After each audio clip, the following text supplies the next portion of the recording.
Ladies and gentlemen, hello and welcome. It is time for the last chance qualifiers. My name is Bryce. Join me here for this one, Chris Tunt. I'm still laughing at what you posted on social media as soon as you said it. And the last chance qualifiers here in Europe. Of course, there is only one spot remaining to get yourself, of course, over towards Kitchener in Canada for Call of Duty Champs this year. And, well, we have 3 teams remaining now, Bryce, to see how it's going to go down. There's actually 4 teams remaining, but we'll get there in the end. There's only one spot, though, Bryce. That's the important thing. Are in the bracket, all of these teams winding their way through, hoping to make that last second run. It is never going to be easy with this much pressure on the line, Ton.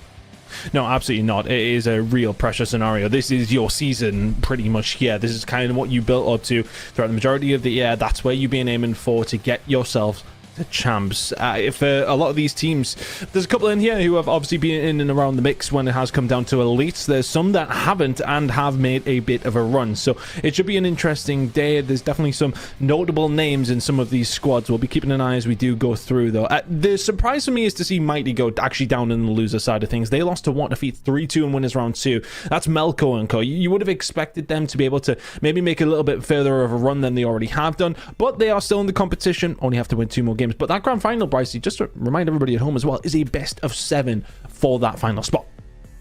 Yeah, it should allow the teams to really stretch out their pool of maps as they go into this one as well. But I mean, this is more or less a kind of a taste of seeing what these last teams do going into it, because of course this is just one step on the journey. Of course, jumping on first, what a feat. Aiden, Danny, Ben and Icarus are going to be trying to make their way through.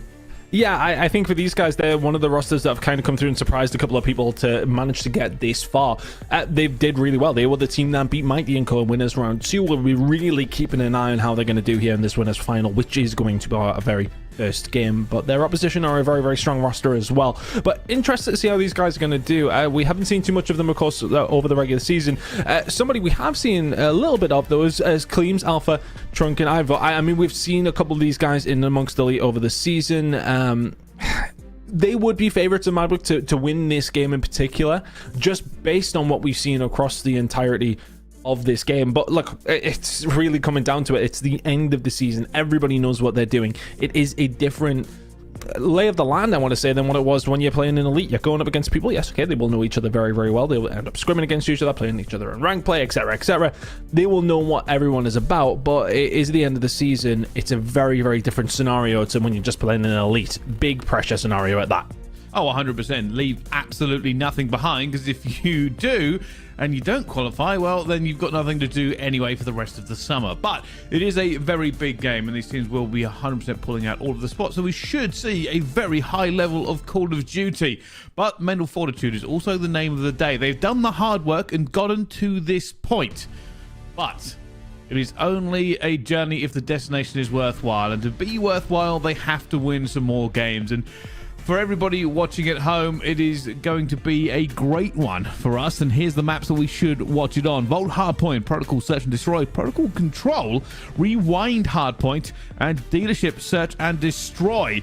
That is one of the ones where we haven't seen a Hacienda. Normally Hacienda dominates these. Yeah, we see Hacienda more than often, but we're not seeing it too much here, if anything. I mean, look, why has it been banned out? Both the 2 teams, one on Hacienda, one on Search, one on Hardpoint. Both getting rid, so obviously not big fans. Plenty of protocol in there, of course, as well, but it's a nice little map set, actually. We're going to get the Rewind Hardpoint coming through in map number 4. Be interested to see how that one's going to go down. But the relevant of that vault going to be coming up first, so yeah, interested to see how this one does indeed play out. But for me, Bryce, I think it's a very hard one to call. Look, coming into this, Rihanna Padre, you would have definitely said they would be the favorites heading into this matchup, but what a feat. We don't really know what to expect from, so let's see what they bring to the table here, Bryce, and see how things are going to go down. Yeah, that's the key into this one as well. We are waiting to see what the performance is like on the day. Every one of these teams left in this competition, of course, very talented and could certainly walk away with not only that qualification but the championship as well. But only time will tell us the answer to the questions we pose. And that all starts here as we go straight into Vault Hardpoint. Well, let's see what we get in map number 1 from What a Feed. That is really my question mark around this one, of how these guys are going to show up on this big stage. We haven't really seen too much from them, of course, over the entirety of the season. Are we going to see enough now to get them into that grand final? That's what they're going to be aiming for. Both these two teams have got an opportunity to lose still. They will not be wanting to do it yet. Grand finals going to be coming up for one of these two teams off the back of this best out of 5. If not, a matchup in the loser bracket against probably the favorites still to go through. So let's see how Vault Hardpoint is going to treat us. Rihanna Padre are, well, you know, as mentioned, probably the favorites for this matchup, but you never really know when it comes down to online Call of Duty how things are going to go down. What a feat. Only have 3 players in the lobby, so we'll be running this one back. But it still remains relevant. It's a very difficult one to call, but that's kind of how we like these LCQs. You sometimes get a bit of a surprise, and that always makes things a little bit more entertaining. Well, there you go. You are correct there. Online Call of Duty, you never know what's going to happen, and turns out it's not going to be the map starting this time around. But I think I want to jump on that point a little bit more. Let's talk about it in depth. Realistically, there are favorites going into most series, but things would be boring if that was always the way it was going to go. Maybe a little bit of extra preparation, maybe a little bit of VOD review or a good team talk could make the difference. Not only that, but who wants it more in a day? Who got a good night's sleep? Who's hitting their energy peak right now? Every single one of these factors will go to determine our winner that walks away from this one, and the only thing the other team will have left is regrets. They weren't a little bit better when they want it, but who wants it more? Because not only do you get to this one, but you get to go against some of the bigger teams at the last chance, sorry, not the last chance qualifiers, at the championship. And hey, if you can kind of upswing at the end of the seasons and shock everybody, well, that's certainly a story you'll be telling people for quite some time.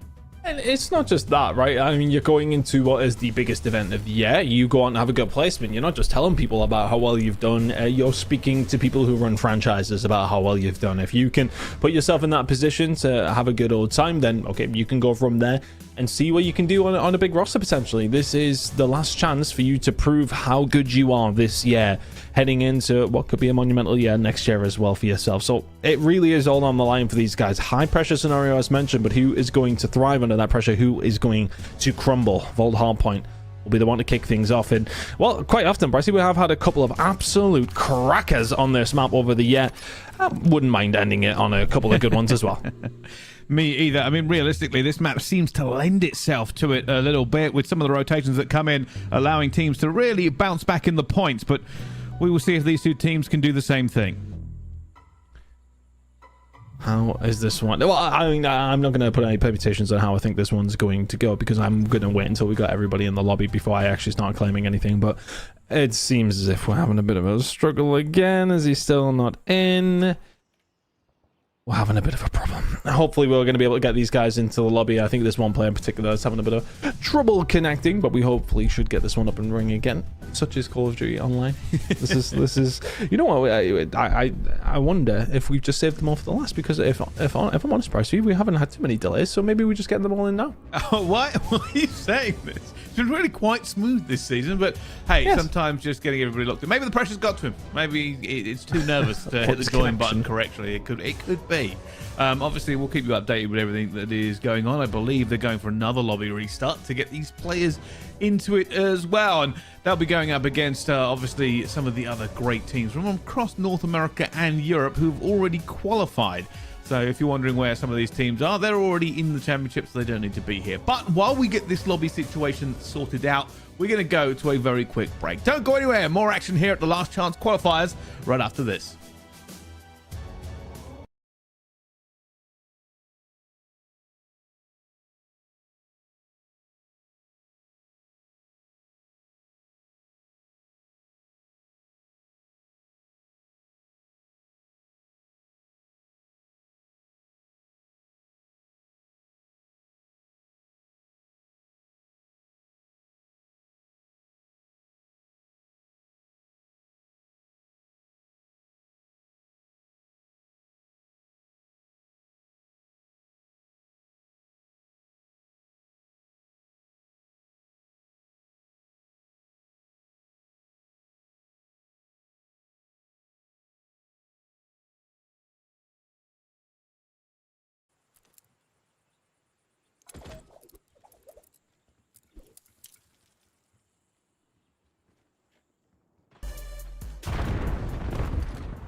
Ladies and gentlemen, hello and welcome back. We managed to get this lobby going, so we are straight into the action. Both teams throwing themselves into this first half point as the trades flow like water today.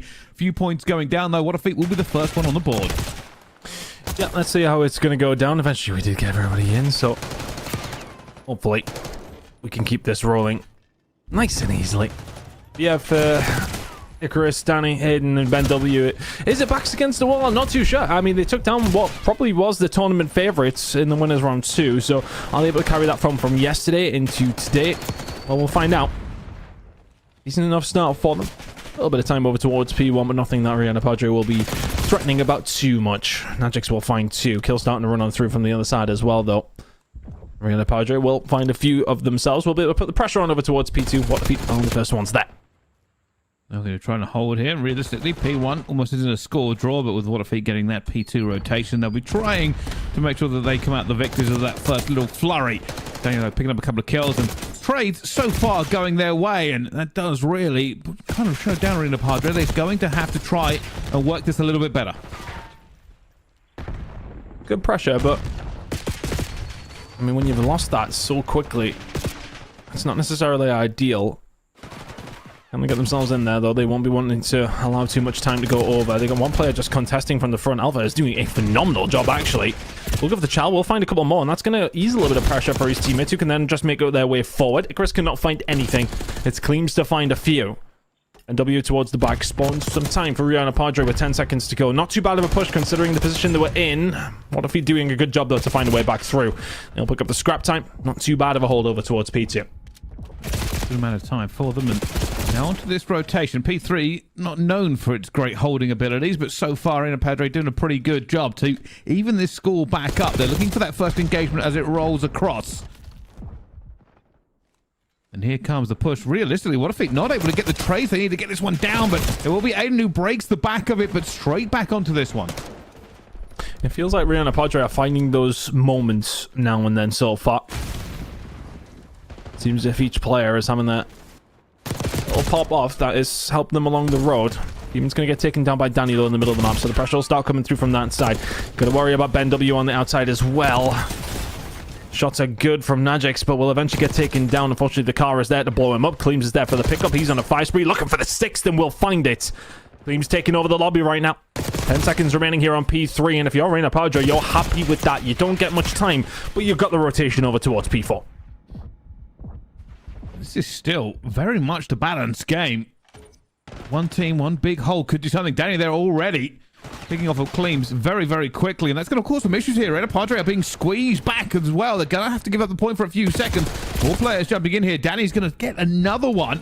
The second big kill onto this P4 rotation, allowing his team to pour through the front. But Clean comes through and knocks 2 straight out of the park. And that has given them a breath. Now in a really good position to hold it down. It's a very linear push going to come through from What a Feat. Trying to get themselves over. One is cut down. Aiden, we'll see you later. Cleams looking for the shots over towards the statue. Gunfight coming through, though. How on earth is he being gunned there? And all of a sudden it's falling apart for Rihanna Padre. Najix is left on his own. Spawns out. If he can survive here, that would be a massive bonus for the squad. It's going to be allowed to momentarily. Icarus will find him. Danny does get taken down on the front side of things, so the pressure is here for Rihanna Padre, but you would have expected maybe a little bit better time. What a Feat find a nice break, and they will feel probably the better of the two sides heading into the second rotation of Hills here. Bryce, yes, it's a slender lead. It could have been significantly worse, though. This game, it's so back and forth. Both of them really pulling out all the stops, not allowing clean holds, not allowing the Slain to get away from them. Daniel, though, already finds one. Looks for some more players off the spawns. He jumps around here, but teammates managing to get a couple of kills in towards that P1 as well. And they're looking to try and get that lead back in their favor, but to be honest with you, Ton, at this point in the game already, I've got a feeling this might come down to the wire. Oh, we get that so often, don't we, on Vault, though? Team's really battling, but that's a good wipe from Rihanna Padre now. They can set themselves up for P2. 20 seconds to go here at P1. You hold this next push, you're in the money. There's a lot of points up on offer. 15 seconds to go here at P1. Pressure coming in from the balcony side, and that is going to tell through in the middle of the map. And that's a 4-man wipe, but a perfect time for What the Feat to do it. Okay, they'll lose a bit of time over towards P1, but that was looking like a little bit of a sticky spot. They get themselves out of it very cleanly. should be able to even this one back up, even with the first little few points that will go towards them. You can already see Arena Padre trying to split across the map, trying to find the trades that they need. Danny already looking for the players as well, but haven't found their way through, and Danny eventually picks it up and looks for the one back in spawn as well. A 3 streak so far for him. Has flipped the spawn to Arena Padre, but they know. And they stop it. Moment in time, it's a little bit in limbo. 34 seconds to go here over towards P2. BenW's in a good spot, though, to shut this down. Lining them up. Does he get the third? Oh, if he had more bullets, he might have. Gets taken down in the end, and then Arena Padre are starting to flurry through with a few kills of their own as well. Really nicely done. The break will come through. 20 seconds to play for. It's just flipping back and forth. You never really know who's in control of this game, and I think that's because it's so evenly matched between both these two teams. They're both having their moments. Arena Padre just about getting the better of it right now with a 10-point lead. Alpha is trying to just make sure they get these few points for them as well, but over to P3. Demon already goes down. Aiden actually managing to kind of bottleneck the rest of the team here. Will go down as well as he calls that one incorrectly. Danny worried about where the players have come from. He's going to challenge out onto the point as well. Magic's going for him, and they have managed to break this pretty effectively. Arena Padre not allowing What a Feat to hold this down for any longer, but BenW cleans up the players, and that'll be back in the hands of What a Feat. This is the first time they've had the rotation over towards P4. That's coming up in 30 seconds. And they keep a hold of that side of the map. That's what they're going to aim to do. Danny gets taken down in the middle of the map. Now for Icarus, can you hold it down on the outside of things? Arena Padre trying to work through the middle of the map to try and get some control of these P4 spawns. 20 seconds to go before they start popping up. It is potentially going to be Najix who can be the tip of the spear here for the squad. They lost a couple of members, though. If you can just get through here scot-free, then all of a sudden you're in a good position to maybe try and find the break. The spawn out did come through from both these two teams. Parallels on board for both of them. So it's going to be a firefight as P4 is about to pop. One player from What a Feat is inside of the point, but everybody else moving down the P3 side of the map. Trying to be careful. They know this is a big opportunity. And that will wipe it and give them the battle line. You can already see across the minimap. They are spread, holding those choke points. And this means Arena Padre, they could fall significantly behind for the first time into this one as Danny drills through two. Arena Padre, and he's almost going to get the fourth there as well through the door. A little bit of wall bang will be picked up by Aiden, and this is looking worse by the second for Arena Padre. Feels like What a Feat are starting to stretch their legs, putting themselves in positions to make the most of the points that are on offer. Needs to be a break here from Arena Padre. 20 seconds to play for here, and that is a big, big difference. You could be, well, find yourself around 60 behind if you don't find this break. It doesn't look like you're going to. They get picked up. Aiden will find two. And that's going to be pretty significant. Yes, okay, they get a decent amount of... Well, I mean, they keep them off it for a little bit, but... What, you find yourself right around 45 seconds or so behind. That could have been worse as well. Now the second rotation is over. It was a close game after the first. It is now a little bit more comfortable for What a Feat. If they can pick up some good time here at P1 and P2, they are firmly in the driving seat, Bryce. And that's what they're trying to do as well. Look at it. Managing to hold the angles here. Najix, that's a little bit of a flurry from them. Managed to get a few kills back onto the board.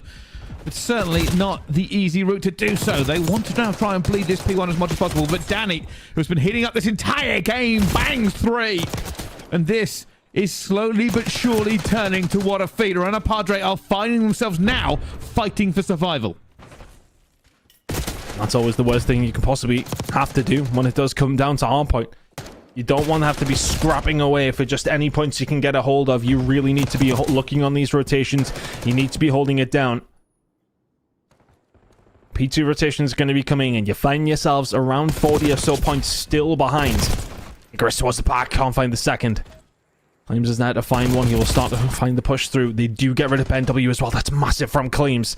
And he really has been the one that is trying to get the team over the line, but they're still behind. It's around 30 or 40 points. The rotation was looking good, but Aiden's just went straight through the front door. Claims needs to survive and needs to find a couple of kills here. Is he going to be caught off guard? Yes, he is. The kill's still coming through from What a Feat. Demon trying to do his best here towards the backside. He can find one. Claims will find a second. The pressure's still here. What a Feat still holding on, but this is really good time from them. Teams gets a couple of kills, gets another massive kill to hold this, and this is exactly what they've been needing. A little bit of time back into it as well as they go for more drilling. Clean's getting two. He knows where the spawns are coming in at the same time. Even this 19 seconds, it feels like a lot more if they can hold it. They know opportunity beckons for them to get themselves back into this game. Najik's back and forth. There's going to be his 5th kill as well. Looking for it. There's his 6th. Najik's cutting them asunder, and that'll be all the points they need to get back within touching of this game. Unfortunately, 2 kills in the middle of the map may have robbed them of a perfect rotation. It's not necessarily looking the worst, though. If you're Alpha, you need to survive here. Look at the pressure coming through. Oh, and he just deals with it. The shots from Alpha, it's 3 in a row. It's not Demon, but it's this Demon on our screens who's getting it done. Alpha finds 3, looking for the 4th as well. That might just seal a comeback that could be on the cards here for Rihanna Padre, but Aiden will find one towards the backside, trying to keep this pressure on. What a feat. Inside of the point, picking up valuable time. But the spawns, the positioning from Rihanna Padre was looking good. Potential way through for Ben W. Each of these teams are popping off when needed. What a feat, picking up some good time. 20 seconds remaining here at P3. P4 rotation is there for Rihanna Padre. They need to make it count. Rihanna Padre had an opportunity to really solidify themselves as a potential leader into this, but What a feat have kept the pressure on the entire time, and they have flipped the spawns as well. You see Rihanna Padre are leaving it. They don't care about this few seconds of scrap time. They know their opportunity is now. Just one player left alive. Aiden fighting all directions. Will they find him in time? They have as well. They've cleaned the battle line, and this is opportunity. Rihanna Padre need to hold this just to tie the game up. And they've got to do it. They have to be able to hold. They can maybe give over 10 seconds or so. But a good hold here feels paramount. It feels as if they put themselves in the positions to put themselves in a better spot in this game, but haven't quite executed. And What a Feat find a break again, or can Clemsy and Alpha go big? Clemsy left on his own. It has felt like that time and time again, as What a Feat will find a break once more, just perfectly coordinated. The rest of the Rihanna Padre are here, but What a Feat can't quite win it. Here over towards P4, and that's a positive for Rihanna Padre, but they have to stop them picking up time. And that's the problem. Like, Rihanna Padre can't lose it onto this point, but they certainly haven't made it easy for themselves. Just a few more ticks, a few more points they're going to have to try and do. The almost impossible P1 hold. Got to push out every single angle. What a feat. They did step it up about midway through this game, and since then, they have taken control of the hard point. 8 seconds will put them the victory on map 1. And already Aiden's going to try and fly into it. This will be a monumental hold for Rihanna Padre if they can make it. It's just such a huge task. In this kind of situation, Ben W will find a few more, and that might just stick a pin firmly in game number 1. What a Feat will find it.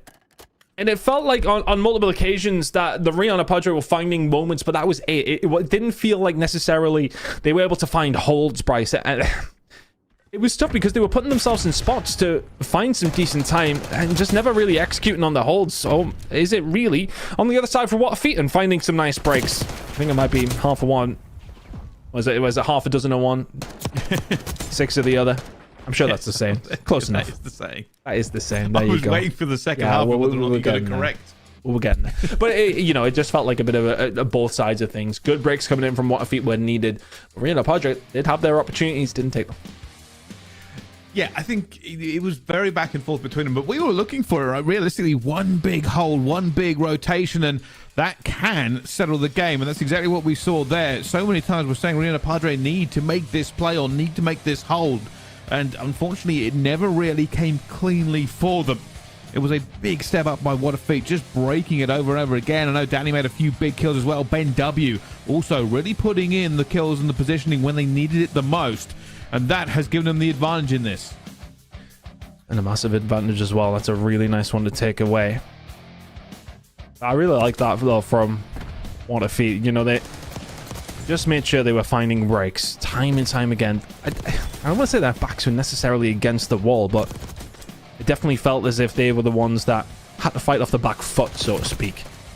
Constantly finding breaks, constantly finding engagements that, well, they made count. Every single time they were able to find a way through, they would find a good amount of time. Rihanna Padre, it felt as if they put themselves in a position to succeed, but they weren't able to quite execute in the same way that What a Feat did. Number 1, Vault will go What a Feat's way.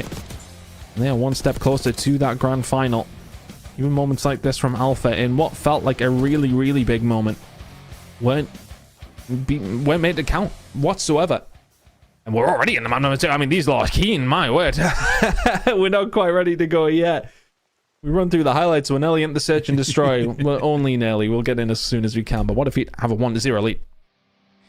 Well, we'll see. We've said before, this is a big game. Very big game. Your entire season leading up to this, we've had all the tournaments so far. We've had all the elites. We've had all the majors.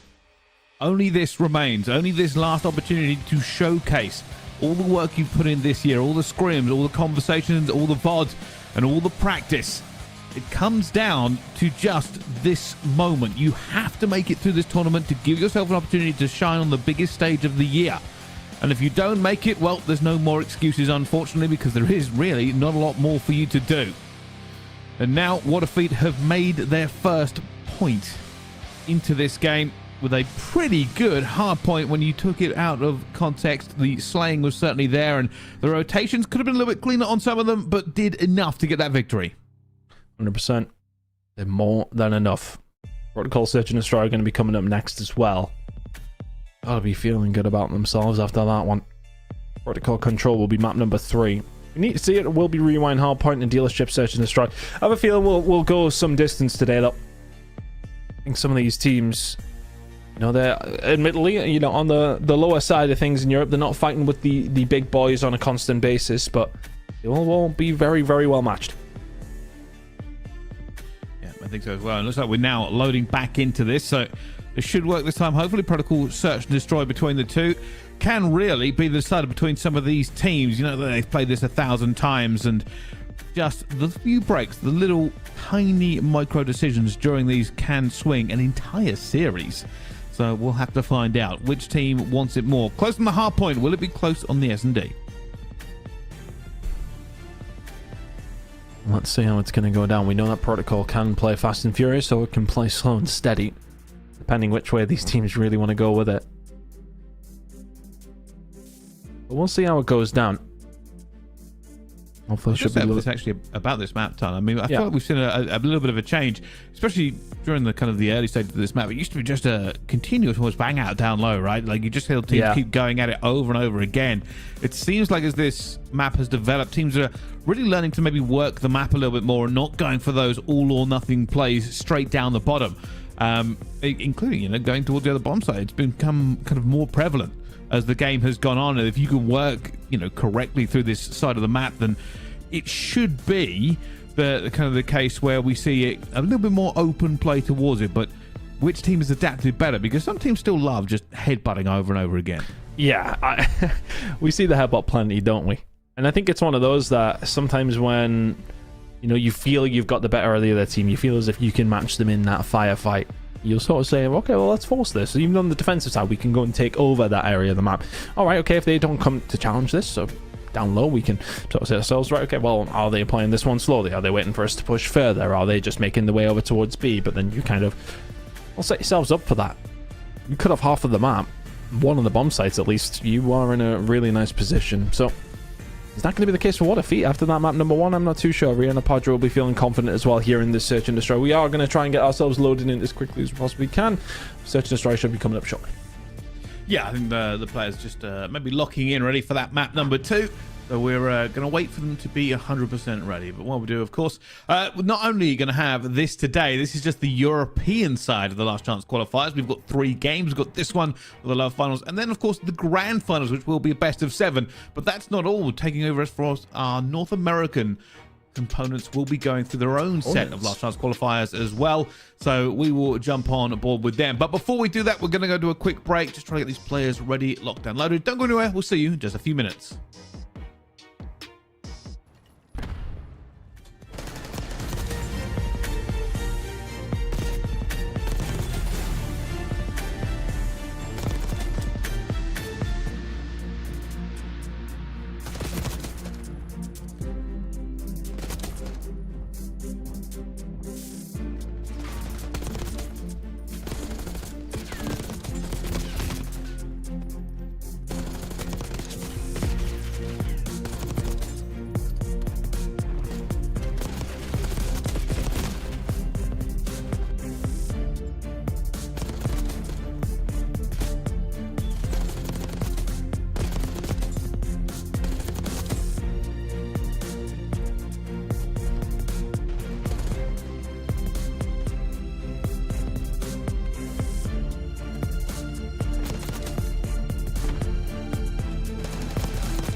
Ladies and gentlemen, hello and welcome back. We're jumping straight back into the game. Fortunately, we've got this one going, and well, we've just in the first blood as well.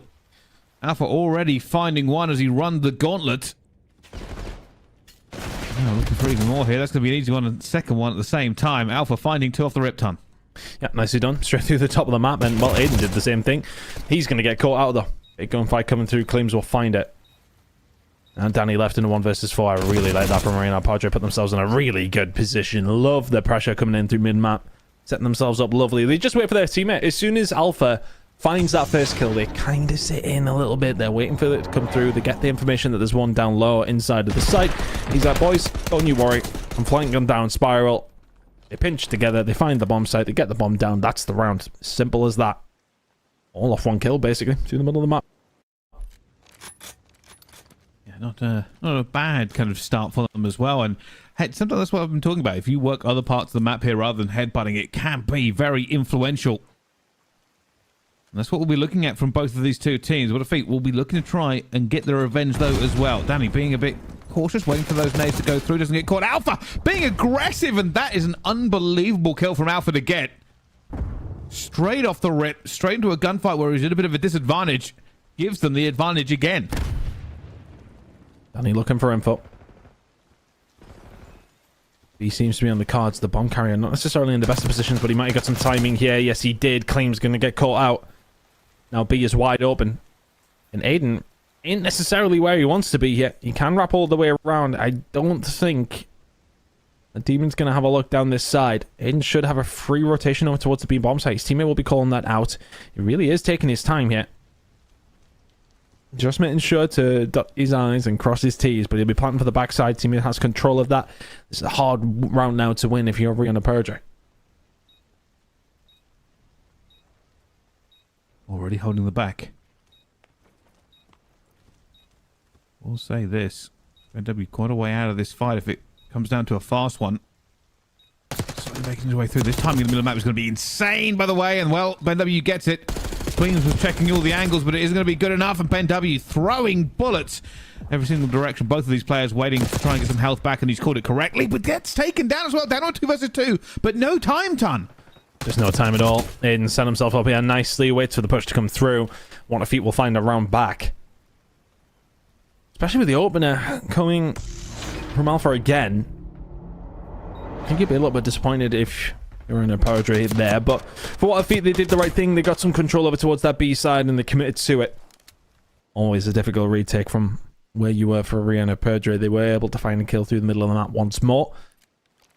If it's only good enough for a couple of kills and not the round, what if it will bring it back?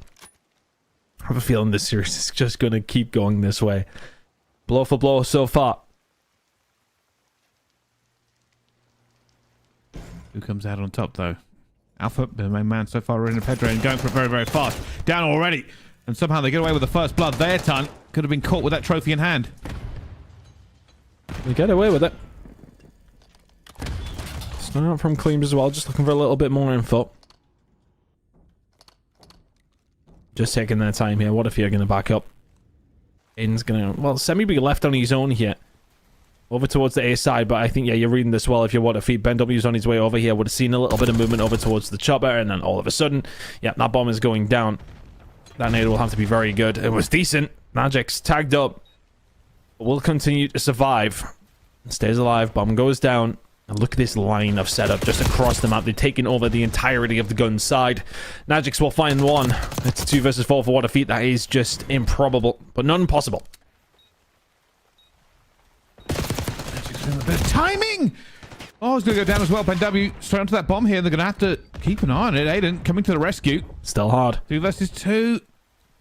They're not going to challenge. They are playing this time perfectly against them, and with Cleams making that kill, it will not be the fuse. BenW may find a consolation kill here, but that's all it will be. Rena Padre will get away with it and have managed to get another round. Nicely done. Now hold it down. But just about. I think they wouldn't have minded it a little cleaner. But irrelevant, they get the job done, so that's okay. Does not matter. As soon as you get that bomb down at B, you got a 4v2 scenario. Okay, it may well have come technically down to a 1 versus 1, but I think you care very little as long as the number in the top middle of the screen is leaning towards you. Now for Ben W and Co, can you find a way back into this? Attacking rounds seem to have been the wave so far. All three have been won. That is not ideal. Where's he dad? Oh, inside. Right, okay. It's a difficult one now. They don't have bomb. Danny's going to try and make a bit of a hero play here. Does he go up the rope? If he does, they're going to know almost instantaneously. But timing is everything. I think if he goes up the rope, he very much dies. Don't mind this hold here, because if the bomb goes down, Najix is going to make his way forward. He's holding it quite tightly, so I think they've probably got an inkling that a player has pushed over towards the boat side, so this is maybe not as good a position as Danny thinks it is. Let's see. Holding it down, though, as the bomb does go down. It looks as if a spiral hit is what's going to transpire here for Rhino Perdre. What if can you hold it down? Stun goes out. Icarus does not get hit. He has to be the one to find it. Oh, and he just gives it up at the wrong time. Nade out is going to slow them down, if only momentarily, but Najix will find one. Danny, though, he's hit the flank. Can he get the time? He's got another one. This is unbelievable. Not able to win that gunfight. If he had, it could have been a victory. Isn't going to be. What a feat, really. Fighting from the back foot there. And you have to give him credit for at least making that one close after losing that first player. Very tight. I think, you know, he puts himself in that position and then just immediately hit the flank. I mean, we went over towards the bomb site to see where things were going to go down there. A little bit of bad timing on the side of Icarus, but other than that, a really nice retake for Rhino Perdre, and that's the first defensive round. It's going to go the way of the team who were already leading. 3-1 now. If they can find this attacking round, as they have done in their previous two, they'll be feeling very confident about their chances of leveling this series up. Let's see what they can manage. Down low again. What if are going to be here, though? Pushing from the outside, as well as a spiral push as well. Alpha is going to be trying to play it. Just that guy once again who can try and find the pick, but he is momentarily being fought over. Alpha will find the gunfight again. It's been a 1v1 demon for his squad so far. 5-3. Nobody gets one back there as well. Alpha just trying to stay alive, play his position. That bomb going down. It's not the greatest of times for him, but Alpha wants to make a push. It's just not a wise time to do so. Nobody going to be there for the trade. You're basically banking on yourself. Demon has found a player on the side. Aiden not looking for as well. Alpha coming for the backup, but isn't able to get it. Aiden's in a really bad spot. And somehow gets away with it as well. Alpha is continuing to battle towards the front here. Oh, eventually does pick it up. That is great teamwork from Rhino Perdre. Yeah, really good coverage there for Alpha. Alpha making sure to get the job done where needed as well. Just lingering around. He's been a real pain in the behind at the moment. Now Ben W left on his own in a 1 versus 3. Suppose the elevator hit is going to be his best bet, but this is a difficult gunfight. But they're going to give it up. Have they got the timing? Has he got the timing? Oh my goodness. I mean, he had a pick. And sometimes there's maybe too many targets to aim at. Rhino Perdre will find another 4-1 to the good now. You can see, held off and looked in the close corner. Unfortunately, just too many players watching too many directions, and there's no way you could have expected them all to be there. Yeah, no chance. Not on that side. Relevant to that, though, Rhino Perdre will be very, very happy with how their search and destroy is going right now. What if he... Maybe not so much. Icarus sitting 0-5 right now. Needs to get himself off that donut. Alpha really has been that guy, I think, in this map in particular. Finding opening bloods. Finding picks in the middle of the map. Aiden down to 35 HP will still just hold that left stick forward. What if he going for an aggressive approach to try and get themselves back into this game? B hit incoming.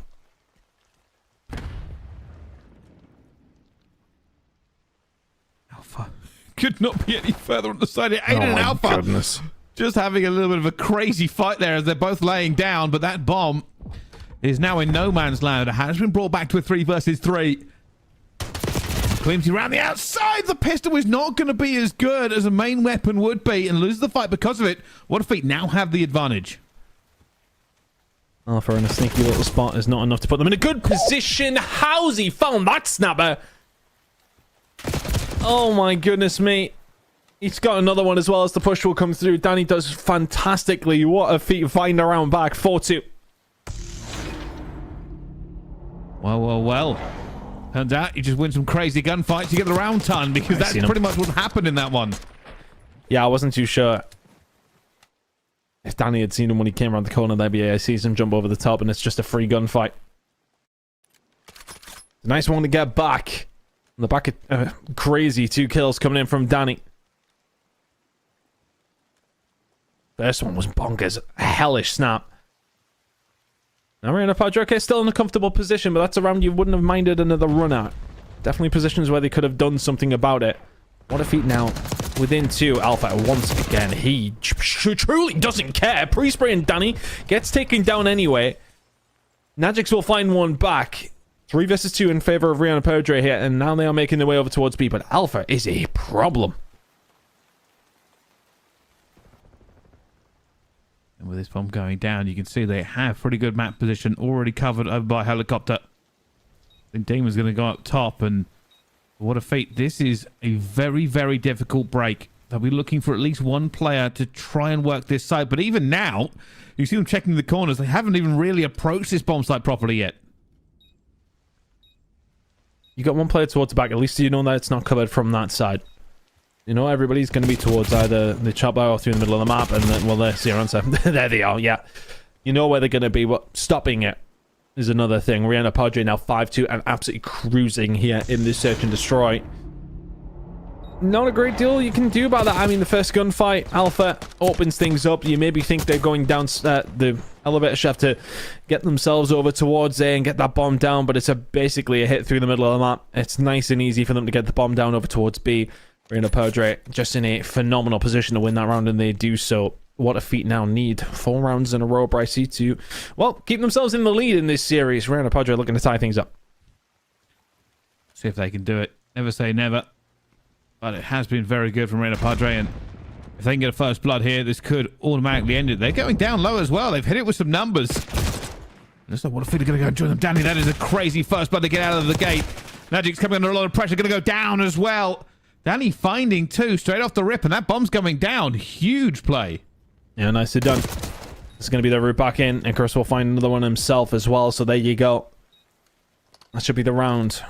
With a nice little bow on it for what a feat. Big plays coming out from Danny, who is trying his damnedest here. He's sitting, what, 9-5 right now. And his team are down 5-3. Just not able to get some of these rounds over the line. But saying that, though, there hasn't necessarily been too many 1v1s or anything like that. They have just been outplayed for the most part. Danny actually finds his 10th there. He's 3rd in the round. Big players coming out from him here in the search and destroy, but they need a little bit more from everybody else. Rihanna Padre still only 1 round away. Can they continue? What a feat. We'll have to get every single round. It is not going to be easy. You get one mistake like we saw them make earlier, where Aiden went down to a explosion early, and that could spell the end of this S&D for them. Here comes a big hit. Nade's already going out. Trophy's out as well. Clean's waiting for it. This call will be made. What a feat. Might have to move for this, but they've already got Alpha, who has been very influential, making his way across. Will he get the timing? He's crawling because I think he's got an indication that there is a player over towards this side, but he's going to be the one that's going to be making the pinch. And if you're what a feat, you are not reading this whatsoever. It's going to come down to timing. If they can find a way into the bomb site before Alpha can really strike, then maybe that's an issue. But, oh, he is just about going to strike. You'll find the gunfight gets out as well, importantly. Now, all of a sudden, if you're what a feat, there's a player behind you. You've got to try and find a way through the site, and you've only got 2 years left. You're going to be dealt with. Although, all of a sudden, actually, that's 2 players going to go down from the side of Rihanna Padre. Alpha in the spot towards Spiral. NW is not dealt with initially. Oh, wow. And I'll tell you something, high risk, high reward. Alpha going all the way around the outside. Little bit of a shaky shot, we could admit, Ton, I think, but gets it done. And you are right, once they were on that flank, it made the rest of the team worry. The fact they won 2 big gunfights almost brought it back for what a feat, but wasn't quite enough to win this S&D. And now we're tied up 1-1. Yeah, Alpha really being the guy that in the search and destroy you want to say from Rihanna Padre, and they are going to tie things up here 1 apiece in this winners bracket final, and they'll be happy for that. You look, we kind of spoke about map number 1, and let's just have a look at the first bloods. Yeah, Alpha 6. I mean, that tells the story, doesn't it? I mean, that is a significant amount for what a feat you want to get 1 as a team. Alpha had 6 on his own. Incredible work from him and the rest of the team to, well, set himself up for those first bloods to put you in that position. 8 non-traded kills out of the 10 that he was managing to find. It is a big search and destroy again from Alpha. Gets Rihanna Padre over the line. They had their opportunities to do something in map number 1. They didn't take them. They absolutely took them in map number 2. Well, They've had a very good time to lock it down, at least for this one. And as we go through it as well, I'll tell you what it does do. It doesn't give me any indication of which team is actually going to walk away the champions here into this, because Arena Padre, their S&D did look better. Relied heavily on some big plays from Alpha. And I wonder if that'll work twice, because surely what a feed will be looking for it. I think for what feat there was hard. Retakes always felt like they were at a disadvantage. I mean, I think if Alpha has 6 bloods of his own over how many rounds did we see in the end? 9? I think that immediately tells you the story, doesn't it? What a feat always fighting off the back foot and not able to make it count. If only they were fighting off the back foot for the majority of the hard point, it made it work, but on the Search and Destroy, it is a very, very different story. I mean, Alpha, just with his positioning here, Nade goes out. Let's see the one that picks up the kill. He is. And very much so, deservedly. In this one, Protocol Control now going to be coming up Re1 hardpoint and Dealership Search and Destroy after that. Sensational work from Rihanna Perdre to bring this one back. And also, just for anybody at home, for anybody who's not French, also having a little Google of what Rihanna Perdre does mean. And it means nothing to lose, and quite literally. At this stage, I suppose you have your final opportunity. You've just kind of got to go for it. And if that's the mantra, well, they need to go for it over the next couple of maps. They do find themselves now tied up, but after a close map number 1, I don't think that we want to extend this series as long as it could possibly go. Although, after that Search and Destroy, I think they'll feel confident on map number 5 if we get there. Yeah, that is the key. Well, Control coming up next, but first, we're going to a quick break. When we come back, all the action and more from the Last Chance Qualifiers.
Ladies and gentlemen, hello and welcome back to the Last Chance Qualifiers. If you are just joining us.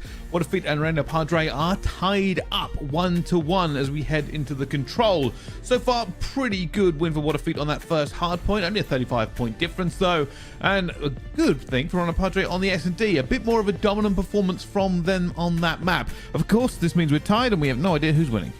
Well, nobody's winning right now, but I think it is difficult to really understand which way this one's going to go. Map number one, I was kind of saying it throughout. Renda Padre did have their opportunities, didn't take them. What if he did?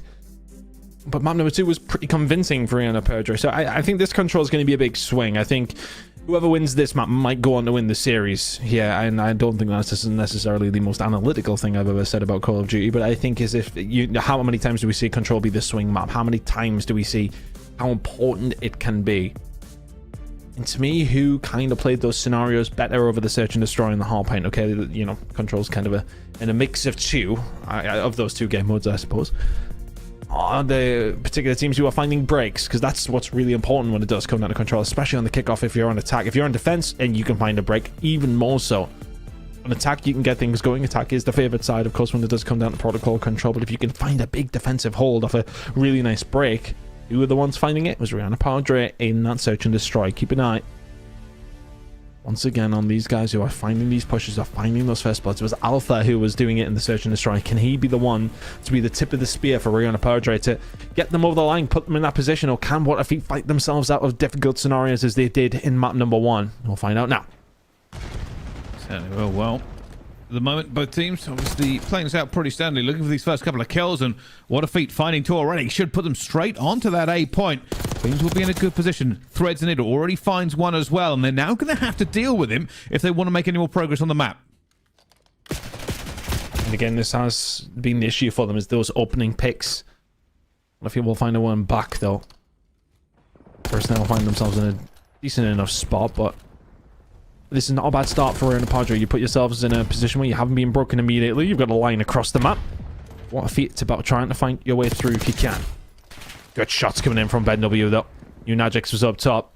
It's just about Alpha trying to slow them down to the middle of the map, and that's actually pretty crucial. He's found himself now in a spot where he can start to cut off the players coming in off the respawn. He can start to put himself in a position to be awkward. The rest of the team can filter on through. The side of the map is what they've chosen to take over. As What a Feat will just waltz on over towards it. First segment is in there, but Renda Padre not in a bad spot. Well, a lot of big kills coming through already. They're just trying to get these trades in the way that they can actually use them. So far, What a Feat have only got 2 ticks into that A point. It has not been a stacked point, and this could put them in a bit of a bad position. If they lose a couple of kills time, they may lose this completely. Could be difficult. You gotta make sure you find those moments. You gotta make sure you find those picks. Alpha now, trying to hold it down this side. What a Feat really fighting off the back foot now. Renda Padre doing well. And if you can find a defensive round to kick things off, that will be brilliant. Danny's already found 2 deleted by Alpha.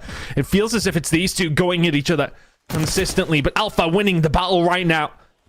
The war is still ongoing, but Alpha is just killing them off the respawn. Nothing you can do now. This should be around for Renda Padre. And once again, we said Alpha could be the issue. He could be the catalyst. And right now, he can't be killed. It's 7 in a row from Alpha to shut this round down. And What a Feat. I don't think they've got a way to get through into this one. They do get a touch over towards A, but is it too little too late?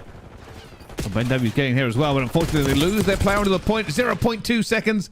They hope to make the heroic play. It hasn't worked out that time around, and well, that's what I said to them. That kind of slow burn that they eventually had, if it all went wrong for them, they never even got the second tick, I don't think. So just a 1-tick round there for them, and well, they're going to have to try and do a little bit better. That's tough.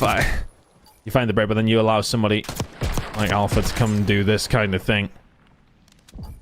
I know it's saying demon on our screens, but you know. We're all locked in, it's fine. We know who it is. Yeah, don't worry, we'll keep you updated. Sometimes it does throw us as well, especially when we see some of the kills going down. We can attribute them to the wrong players, but don't worry, we'll correct ourselves in the end, and hopefully you'll be patient with us as we go through this, because sometimes that kill feed just doesn't want to play ball. Anyway, as we go into this next one, of course, you see a bit of a slow push coming in here as well, and that has been taken advantage of. What if we've taken a lot of map control away now? Yeah, it's one of those, if you're Renda Padre, you've set yourselves up to, well, maybe catch them off guard. And get caught off guard yourself. If you don't find the gunfights, then, well, all of a sudden you find yourself in this position. Breaker's going to come back, though.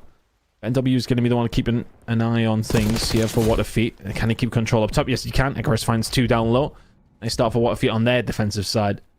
Reina Padre yet to find a way through, and they have a little bit of a gauntlet to run, if anything. Aiden is here, and, well, they know it. Stun's going to go out. Child's going to come through. Claims dealt with. Demon, not quite.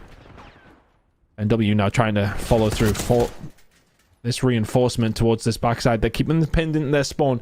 Now this is a difficult position for Rihanna Padre. You haven't won a couple of gunfights on the outset. The rest of the team from Waterfeet can now push up and keep that pressure on. With 25 seconds to go. Okay, you're finding kills, but you need to make a move very, very quickly. Aiden with a big kill up top as well. 22 seconds, Rihanna Padre haven't had a touch. And that slow start has cost them. It has cost them map control, it has cost them kills, it has cost them time, and it is probably going to cost them this round. Ton, what on earth has happened? You're going to say, you know, Waterfeet did not have a great attacking round themselves, but they're actually going to have a much better defensive round, which technically puts them in the lead by 1 tick, but there go the kills. Cleveland's going to be here at the same time. Is this a last chance hurrah? Oh, better late than never. They will find a way through. Look at that. Alpha's 13-7, Demon 2-11. He's not having the best of times. Cleams, though, is finding gunfights in the middle of the map, and that could be influential. Ticks coming in over towards A. If they can lock this down, they will get that extra time. And how often do we see this happen in Control? The last roll of the dice. And you very much have hit 12 on that one. They get a hold of A. There's the time extended. They don't have the life advantage, but they have an opportunity to try and do something over towards this B side. Well, they are looking for this now, and bringing this game back as close as they have done is monumental. Alpha almost turns and burns a player.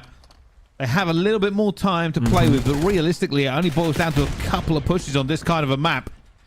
Nadic's trying to stay alive. You can see the rest of the teammates down low as well. They are looking for the opportunity. They do not want to give away a bad trade at this point. Demon already finds one. BenW's going to go down. Icarus strikes back. Who will gain the advantage? For Rihanna Padre, time is slowly running out. And this positioning from Waterfeet is good as well. This is going to be hard to dig them out, but they are going from 2 different angles. Now Cleams needs to find this gunfight. Does. They found another as well. Demon finds Icarus. Oh, can they find the ones back, though? Yes, they can. BenW with 2 massive kills and the 3rd as well. He'll shut it down. Rihanna Padre did have an opportunity there. BenW finding more in off the respawn. They're not going to be able to get there in time. This one is done. But for the side, I mean, Magix, could you have jumped on that? Maybe. No, he wasn't far away. It was not far away. But ultimately, the damage was done as soon as BenW does this. Just holding the angle. You'll have the first one inside the point. Knew someone was flanking. Reads it perfectly. The 3rd as well. It's a lovely, lovely player from BenW. He'll find the 3 kills. He will shut it down. But on the hindsight of things, another one of these teams actually did a little better. Rihanna Padre, you found a decent amount on the attack there, but, I mean, which way do you want to kind of lie on this argument? Do you want that attacking round in the final round? Do you want the defense round? Flip the coin sometimes. Well, tell you what, you want the round whichever you feel like you can win, and right now defensively, both teams have looked pretty good. Danny going to try and make a bit of a play here, but unfortunately they are heavily outnumbered. And he's somehow still alive. Eventually will fall down. And it will be Rihanna Padre who now gain the advantage. Don't think they're going to be able to push up as deep as they would like. And that is horrible timing from Cleams. Yeah, not going to spot the player trying to find a flank through the B side. Got some backup, though, over towards the B side of the map. And that's just free. It's just so free for Cleams. They're going to try and get some control over towards Top Trip's side. But that's exactly why BenW is already there.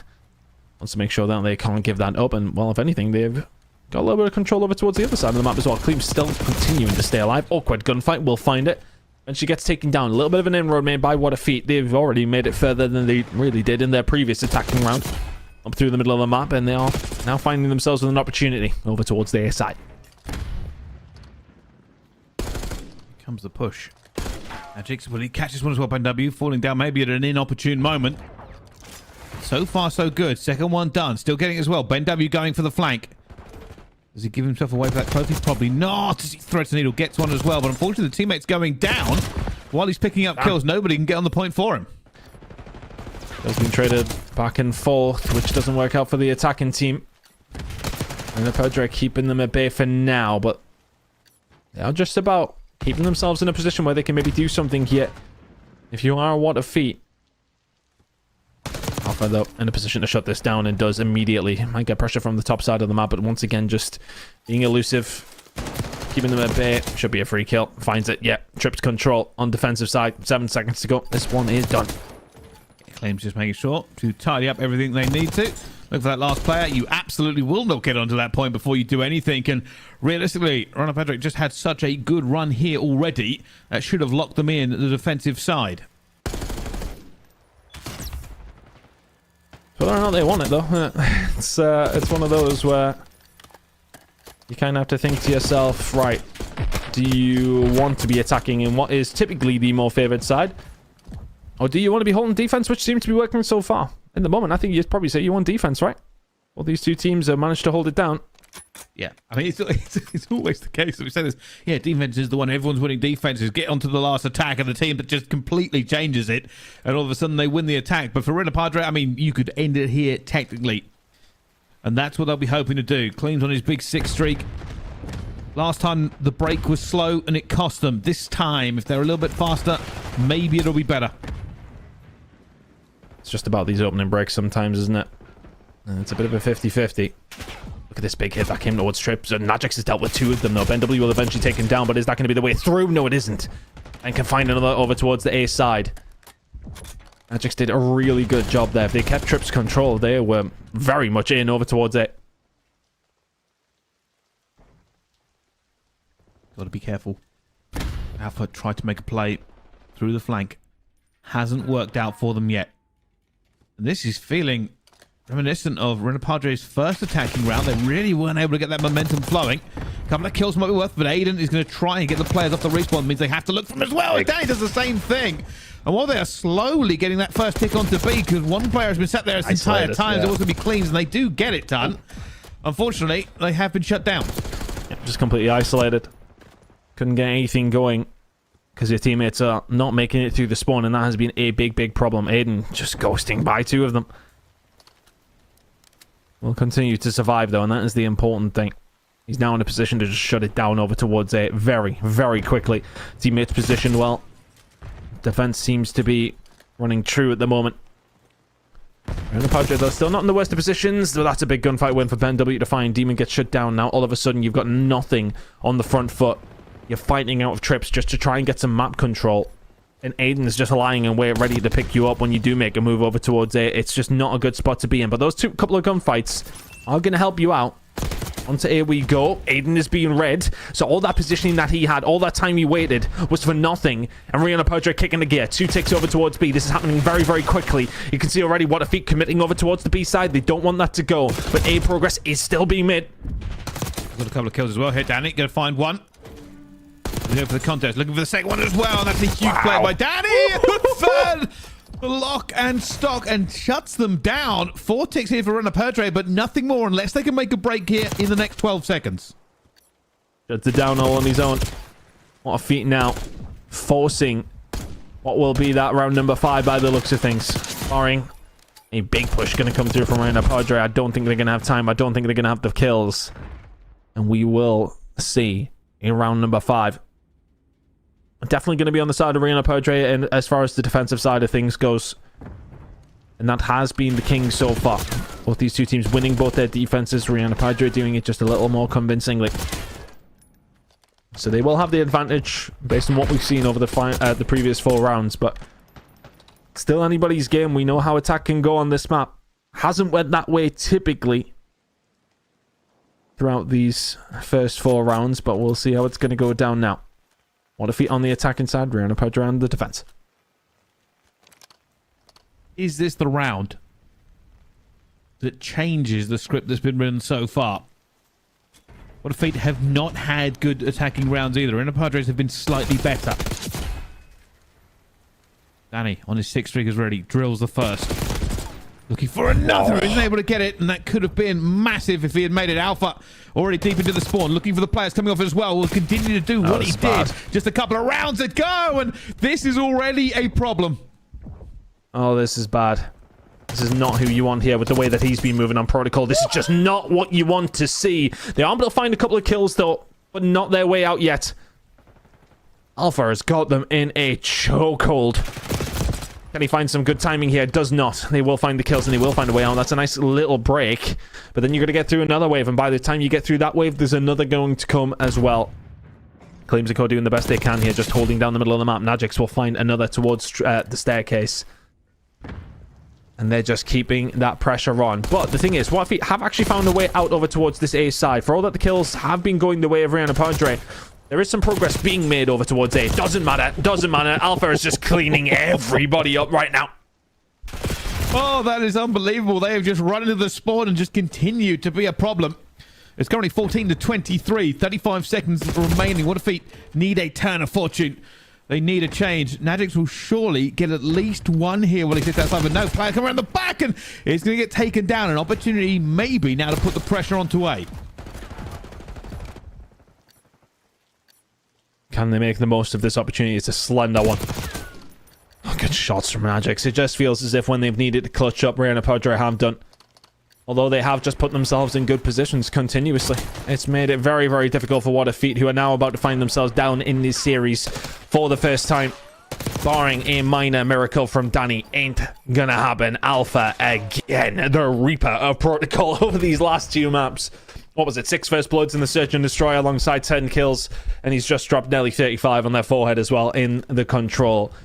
He is that guy when it comes down to this map between these two teams. And once again, What a Feat now going to find themselves behind in this series. Rihanna Padre starting to turn it on. Well, there we go. I will say, while it says 3-2 there as well, I think we can probably both agree, Tyne, that Rihanna Padre just looked way more comfortable on that map. Their defenses were better, their attacks were better, and it almost felt like a foregone conclusion. But with the way it works, obviously, if you don't win those rounds, then it can come down to a bit of a coin flip on that last one. But Alpha being a monster as he moved through the map. Non-traded kills done is unbelievably high. Yeah, it's a lot. That's a lot. 31 out of 35. That's incredible. I mean, it's good, but also, if I'm What a Feat, I'm like, can someone kill Alpha? Like, if I'm getting killed, what's everybody else doing? But I suppose that probably points towards What a Feat maybe being a little 1-by-1 as well. I mean, look, when he's doing this kind of thing, he just seems to be reading it so perfectly. I think when you're in that, what do the kids call it these days? When I see that flow state, that's kind of what he was in there. Was that was a coin phrase from last year? You ruined us there with that comment. I haven't ruined us. That happened years ago.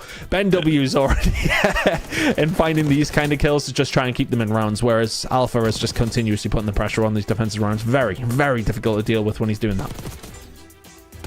Yeah, 100%. And this is what I was talking about as well. I mean, I think what a Feat kind of struggled to do that Rihanna Padre did a little bit better on the defensive rounds was just hit that flank, hit that spawn kill. It really just means that the other team is not only putting resources to kind of trying to find you off of that respawn, but you stagger the rest of the respawns as well, which means they can't make a good push anywhere. And it meant that What a Feat almost never got that map presence that would have allowed them to swing anything on those attacking rounds. And it does mean that Rihanna Padre were very comfortable. They're now 2-1 up in this series. Another hard point coming up next, though, and What a Feat won the last one. Yeah, that 3-2 scoreline looks a little bit better for What a Feat than it probably was, to be honest with you. Rihanna Padre, they did threaten much more on their attacking rounds, not quite able to get it over the line, but the defensive rounds just look so clean. What a Feat really were never in that one, even though the 3-2 scoreline tells you that they were. For all that being said, though, I suppose, you do your job over the 4 rounds. Okay, you may well have been struggling in your attacking side of things, but you get yourself to that final round, give yourself that opportunity. You weren't able to take it. Rihanna Padre now finding themselves in the lead as we're going to be heading into another hard point, though. And it was a close map number 1. What if we were able to take it? They were able to find some nice breaks, but Rihanna Padre will still be feeling confident, and this will be a grand final spot on the line. Not really much of an advantage to come in from this side of things, but a best out of 7 will be in their sights here. The rewind hard point now going to be coming up. Can What a Feat find a way back into this series to force their dealership session destroyer by sea? I don't know. It's hard to call. It is hard to call. I mean, you'd probably say that they had such a good time in the hard point last time, but if we want to walk our memories back to that first hard point, realistically, the teams were both very close together. It was only a very good rotation that kind of locked it out for What a Feed and put them in that lead that was almost unassailable in the end, even though Reina Padre did a very good job of trying to come back, but an unfortunate last-second loss of a break on that P4 rotation meant that they fell a little bit maybe too far behind. Yeah, just weren't in necessarily the best positions to get something done, but irrelevant of that, they did, and they're gonna have to, well, do it again here as we go over towards Rewind Hardpoint. Have to try and turn this one around now. Okay, it's not the end of the world. You will drop into the loser bracket, but you'll be going up against a team you've already beaten yesterday. But is it going to be as easy to get rid of Team Mighty on the losers bracket side of things when your season, quite literally, is on the line? Rewind, though, should be interesting between these two squads. Can What a Feat turn this one around, or can Reina Padre lock it in and send themselves to the grand final? Well, we're going to find out. Team's already into the point, into the action. And Alpha already correctly calls that there's a player behind him. And he was so good on the last respawn. Let's see if he's as good as in this one. I want to say we haven't seen a great deal of Rewind Hardpoint, have we? For the most part. Not an awful lot. Normally taking out the rotation, but yeah, it's like I said, no Hacienda in this one, so... Yeah, maybe just getting rid of the classics and making things a little bit dicey with a map like Rewind Hardpoint. It can be very, very mixy, and it's a nice start from the side of What a Feat. 20 seconds to go here over towards P1. They've got some good time and a good position on the map as well, as P2 is going to be falling in a second anyway. They can put some pressure in over towards these spawns, which are more beneficial for Reina Padre, but you know, they are pretty much going to be right there, and that's exactly why Danny has been able to find his way through. Gets cut down. Reina Padre need to find these kills, but the pressure will be there almost imminently. Going down, and both teams really throwing every bullet to this, but What a Feat have managed to push them all the way back here as Demon fights for his life, but cannot find that kill either. And now when you ask the question, who looks the better team in the hard points, What a Feat have already made a statement for that in map number 1. They're looking like they're going to make a statement for it on map 4, Ton. Been a good start from them. It's feeling like a pick that does suit how they want to play this so far, but it's just been a good start. And Reina Padre have been, well, stuck in between a rock and a hard place with these spawns over towards this back side, but they flipped it on the other head. But Danny's found a kill through the side door. Can he find anything else? The rest of the team do that job for him. 23 seconds to play it for, and this is a good time. That's going to go over towards What a Feat. I think if you're Reina Padre, you lick your wounds and you move on. Not necessarily the best of starts by them by any stretch. Map 5 may well be beckoning if it continues this way. We do need to step it up a little bit. Big rotation. We'll put them right back into contest, and that's what they're hoping for. Couple of kills already. Grimsy just hanging out. It's not the easiest of positions. Really going to want a trophy in there as well, but you can see the map being split, and it's actually going to be taken down, so the points will stop there for Reina Padre. And they've got to be careful with these first few players coming through. They know where the pressure is coming, and so far they're equal to it. Need some good time here, and it's on Alpha. Alpha's done well. And now they forced them over towards the back diner spawn. I mean, this is not a bad position to be in if you're Reina Padre. You can cut them down from the front just like that. And Alpha just starting to get a little bit more control now. Finding 2. Claims is going to fall to a car bomb, which is never ideal. And Icarus is going to do well to find Alpha there. So a little bit of pressure going to come in here now for Reina Padre to try and deal with. What if he'd have found a way through? Those 2 kills going their way is offering up some really good time. Reina Padre are going to once again be the first ones here, but they need to make sure they're making it count. It feels like the same story from map number 1, putting themselves in good positions, but not quite executing.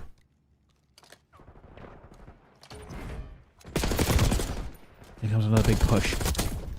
They really have almost backpedaled quite significantly here to deflect this pressure coming through. Feels a little bit like playing not to lose the point rather than trying to win, and unfortunately that pressure is mounting. You can already see they're back onto the point here as well, but bodies for What a Feat. Looking for the first one and not able to get in. Adix managed to get that first kill as well, but Ben W picks up his own 2, and now the pressure is too much and too many. There will be What a Feat who get back onto this. And this is a really good time once again. They were so good at finding breaks in map number 1, and we're seeing that again. I think rotationally, Reina Padre haven't been bad at all, but they're just not being able to lock these down. Danny finds 2, can't find Claims though. He will find his way into the point, and Icarus is not in a position to do a great deal about it. Spawns towards this backside for Reina Padre, and that's crucial time as we now head over towards P5. Can they find a way to get some good time over towards this side? Aiden just trying to cut them down across towards the back road side. Ben and Co though do have a nice setup, and they will finally get that fourth dead. And now all of a sudden, 45 seconds or so remaining here over towards P5, and it's potentially some good time for What a Feat, who have had a very good first rotation. And every time we think maybe Rena Padre can come back, they just aren't able to really hook on, as Aiden almost makes it, isn't quite able to, and the fight will continue. Both teams pouring bodies into this point. Ben W finds two, but the trade's still going. It will be What a Feat who walk away with it slightly to their advantage. I think the timing just went disastrously there for them as well. Nobody really able to lock this down for any significant time. Rena Padre will get the scrap, but from what has felt like What a Feat have been dominating so far in this hard point, it is not as far away as it could be, Tom. It's really not. I think What a Feat will still be happy with how it's gone. Of course, they are the ones in the lead, but Rena Padre have been scrappy. They've been industrious, if anything. They have been able to find points when you wouldn't find it likely, but then they're putting themselves in positions to find points and maybe making a bit of hash of it. It's been a difficult one. Looking over towards the kills, I mean, look, everybody running negative apart from Claims. They haven't been able to get things going. On the other side of things, Ben W is running the lobby at 22 and 12, but that's some good kills coming through by, well, who else than Alpha? He's trying. He really is trying to keep his team into this one, but P1's been kind to them so far. 30 seconds have gone, and they picked up a good chunk of it. Getting back into it as well. That's a huge kill by Najix, but surely he's so weak he goes down, and he does. And Alpha's going to fall as well. Point back in the pocket of What a Feat as they look to try and set up for as well. Aiden has found this player. It should be an easy kill to lock it down as well, and it will be. What a Feat. As this game goes on, that advantage is feeling bigger and bigger. And for Rena Padre, they need to try and make this change sooner rather than later. Right towards the back, it's an awkward one. It's a very tight setup once again. But Alpha, the tip of the spear again, will find another. There's a couple of kills going to go through. I think there's only one player remaining. And he will get taken down. That is as clean as a break as you're likely to see towards this backside. Clean's trying to put the pressure forward to try and keep them as far back as possible. What a Feat spawning out. It's around 10-15 seconds uncontested time. Rena Padre, Nadrix finding two as well, but Danny will find an important kill on the side, though. They can keep that pressure on, but the hold is still here with 30 seconds to go for Rena Padre. They'll be within spitting distance if they can hold on to this final amount of time. Demon ready for the push to come through, but this is a great stack by What a Feat.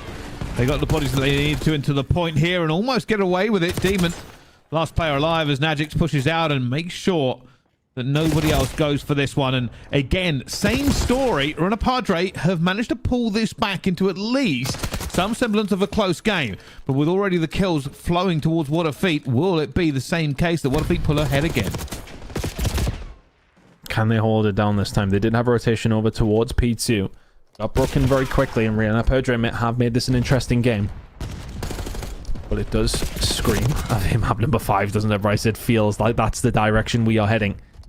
They'll start to continue to go the way of What a Feat. And they will continue to hold this down. They're on the better side of things for the spawns as we head over towards the next hill in 30 seconds. And they've picked up the majority of the time here as well.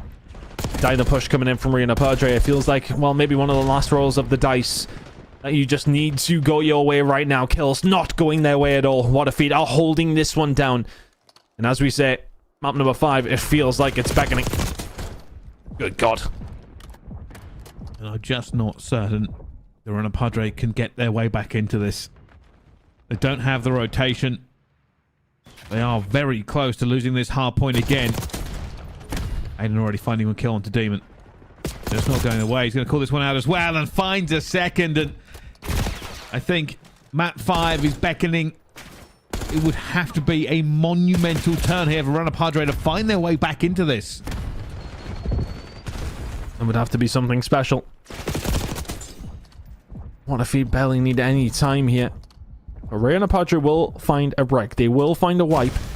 And that should be 30 seconds. That, well, has to go their way, of course, but they very well could find if they can continue to find these kills. They found the majority. There's another couple. There's only one player who's managed to find a way through, and that's Danny. How's he found them?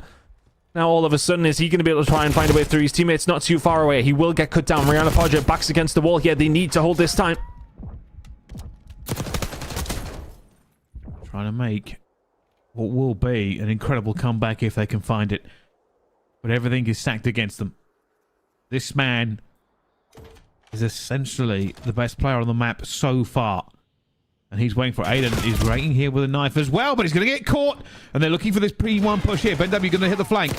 Already coming through. Ben W doing exactly what he wants, but he gets a teammate as well. Now diving through. Will go down, and somehow, some way, Rana Perdre come out of that on top. Cracks are starting to show a little bit.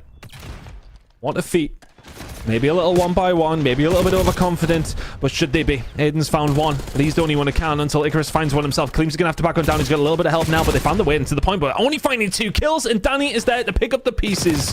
What cracks, he says as he finds another. Danny can't quite find the 4th. There's still pressure here from Rana Perdre. What a feat, though, still have the numbers momentarily, but the break comes back in. 15 seconds to play for Rana Perdre here. You just need to make sure that What a Feat can't win, and you need to find a good rotation. They're maybe not set up badly for this price, but it's so difficult. What if he still only needs 6? A bad trade. That's what it comes down to as well, and that might be it. I don't think they've got the tick to win it here as well, but everybody over to this P1 now. Rana Perdre, not a second to lose, not a step wrong, not an inch misplaced. They have to win all of these kills, all of these points, and they have to keep that contest up. So far, winning it, and they have managed to get enough here. Najix finds 3. Going to try and push this one out as well. They have 20 seconds to redeem themselves. One more push here from What a Feat might do it. Oh, Danny Span. He's done it at the right time. Now Demon has to hold this down. They're waiting for everybody else. This could be one last push. Kleems can't find the gunfight. Aiden's waiting on him. He's very, very weak. He'll find the push. Demon can find one back, but Icarus is there. The trades are in, and map number 5 is on its way. What a Feat will find the 4th. It's been 2 hard points for them. The search and destroy is going to be needed. But map number 5 is incoming. And it's kind of what we expected over the course of the day, Bryce. See, these teams are very well matched. And we're seeing it here now. Map number 4 goes the way of What a Feat.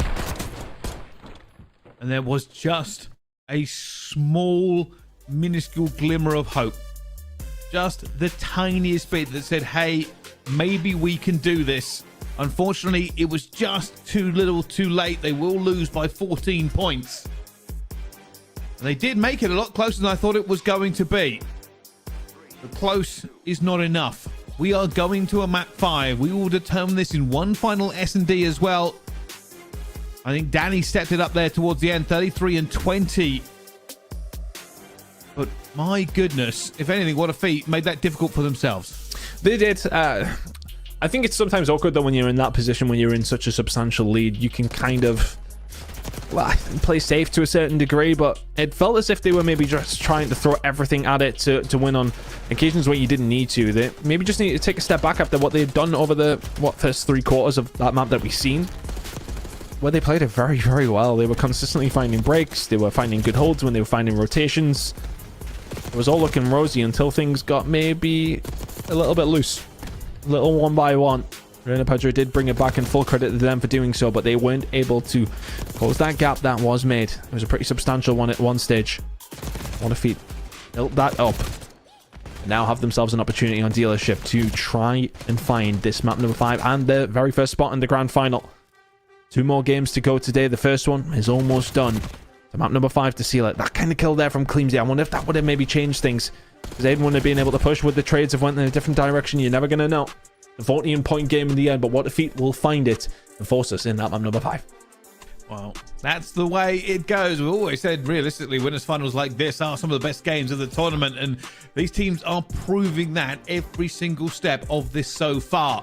But we talk about pressure. Map 5 coming up after the break. Don't go anywhere. We'll see you in just a few minutes.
Ladies and gentlemen, hello and welcome back to the Last Chance Qualifiers. Our very first game in this has gone all the way to a map 5, which, let's face it, we kind of expect here. Everything on the line, all the pressure mounting, and both these teams really want to win.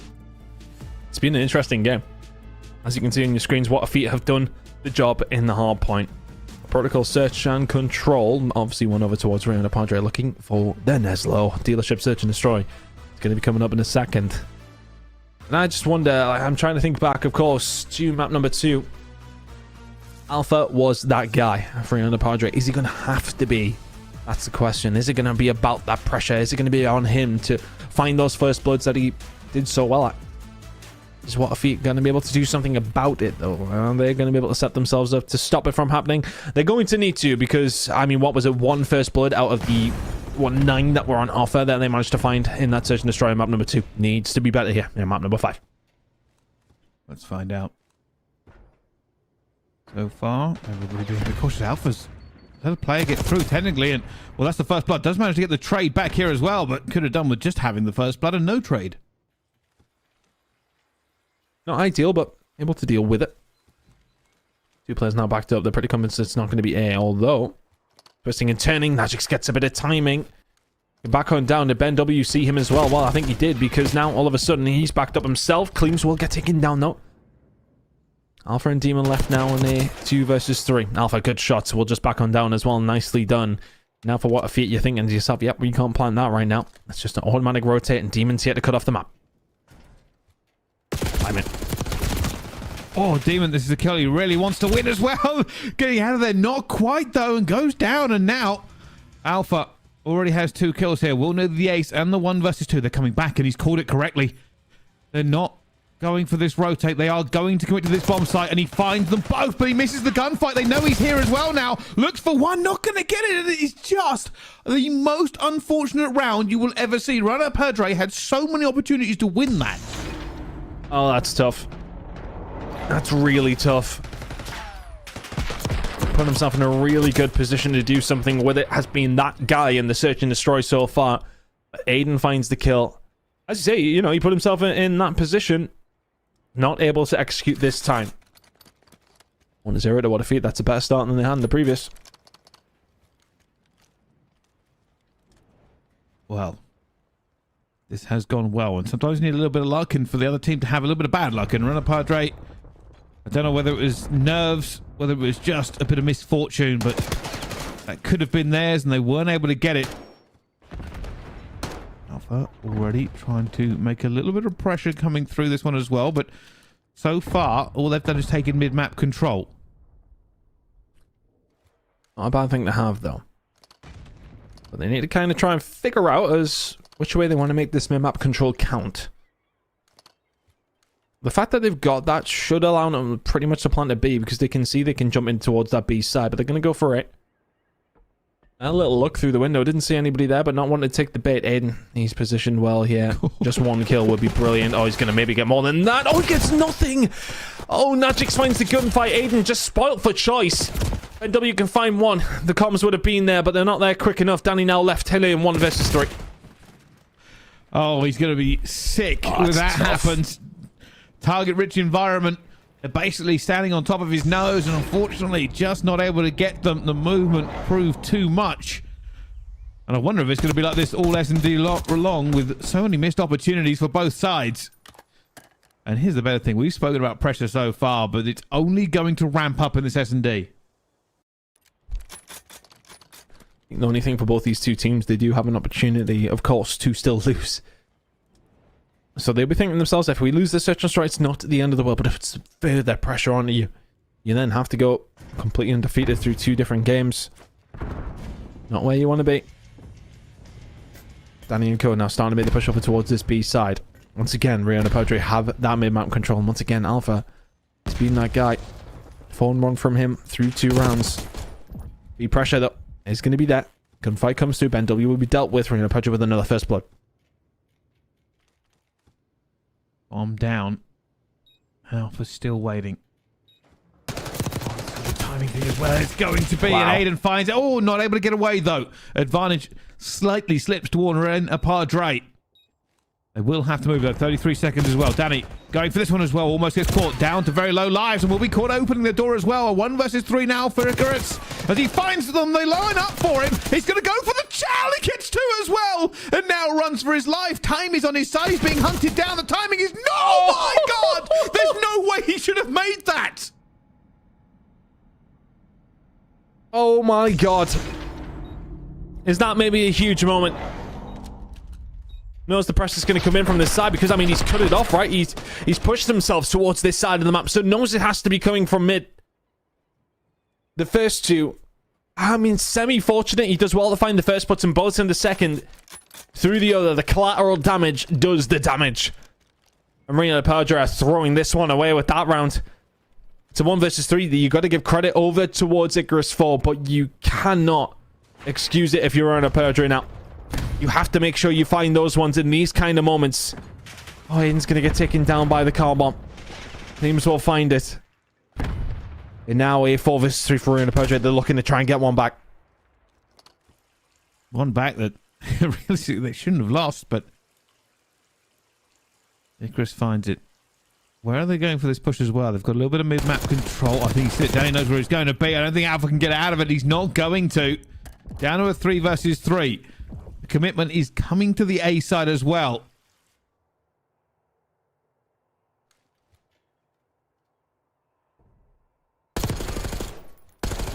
Still looking to make their move. It feels as if What a Feat are playing quite passively in this, and it doesn't seem to be working out for them necessarily. Magic should be able to get this one down. NW not going to be able to stop this from happening. Firing a good nade, going to come through. Najik's now, well, caught in a bit of a difficult position, but if his teammates are covering, he's fine. 0 and 3. 1 kill here would be beautiful for the side of Rihanna Padre. Nade to slow them down. Aggression coming out from Najik's, and I just don't think you were expecting that if you What a Feat. And W cut down. Pressure still in. This should be a round over to Rihanna Padre, but so should the last one have been. Again, a 1 versus 3 for Icarus. 17 seconds to go. Should have just gone for the ninja defuse. But no, they will not get a back-to-back 1 versus 3. Run a Padre. Tie it up 2-2. Yeah, nicely done. As soon as they get the bomb down there, Najix finds that first blood. It's always going to be really, really difficult. What a feat to try and bring that one back. 2-2 though, but Rihanna Padre will be thinking, yeah, we should be 3-1 up here. But I suppose what they'll be thinking to themselves, that 1v3 did happen, but we're still drawing. It's not the end of the world. It's still very early. A lot of Call of Duty left to be played. And if they lose it in round 11, I think that's when they might be thinking about it. But we're a long way away from that. Oh, that didn't work out. Glass door tricked BenW there for a second, and he's going to get caught as well. First blood. Alpha not able to get away either. Down to a 3 versus 3. Both teams doing very well on making sure they get these trades, but Danny might find them at the same time. The movement's too much. Danny's now going to have 9 health as well. But Danny stuck behind a van, somehow still alive. Health regen gets out, not this time. Will be shut down. Advantage to run a Padre. Magic should be there to pick up the pieces. Yep, it is. They'll find another round. 3-2 to the good now. It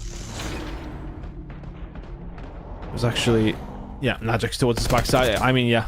Just wraps around. You're just not expecting it. The aggression had to come through from What a Feat to maybe get something going here in this round.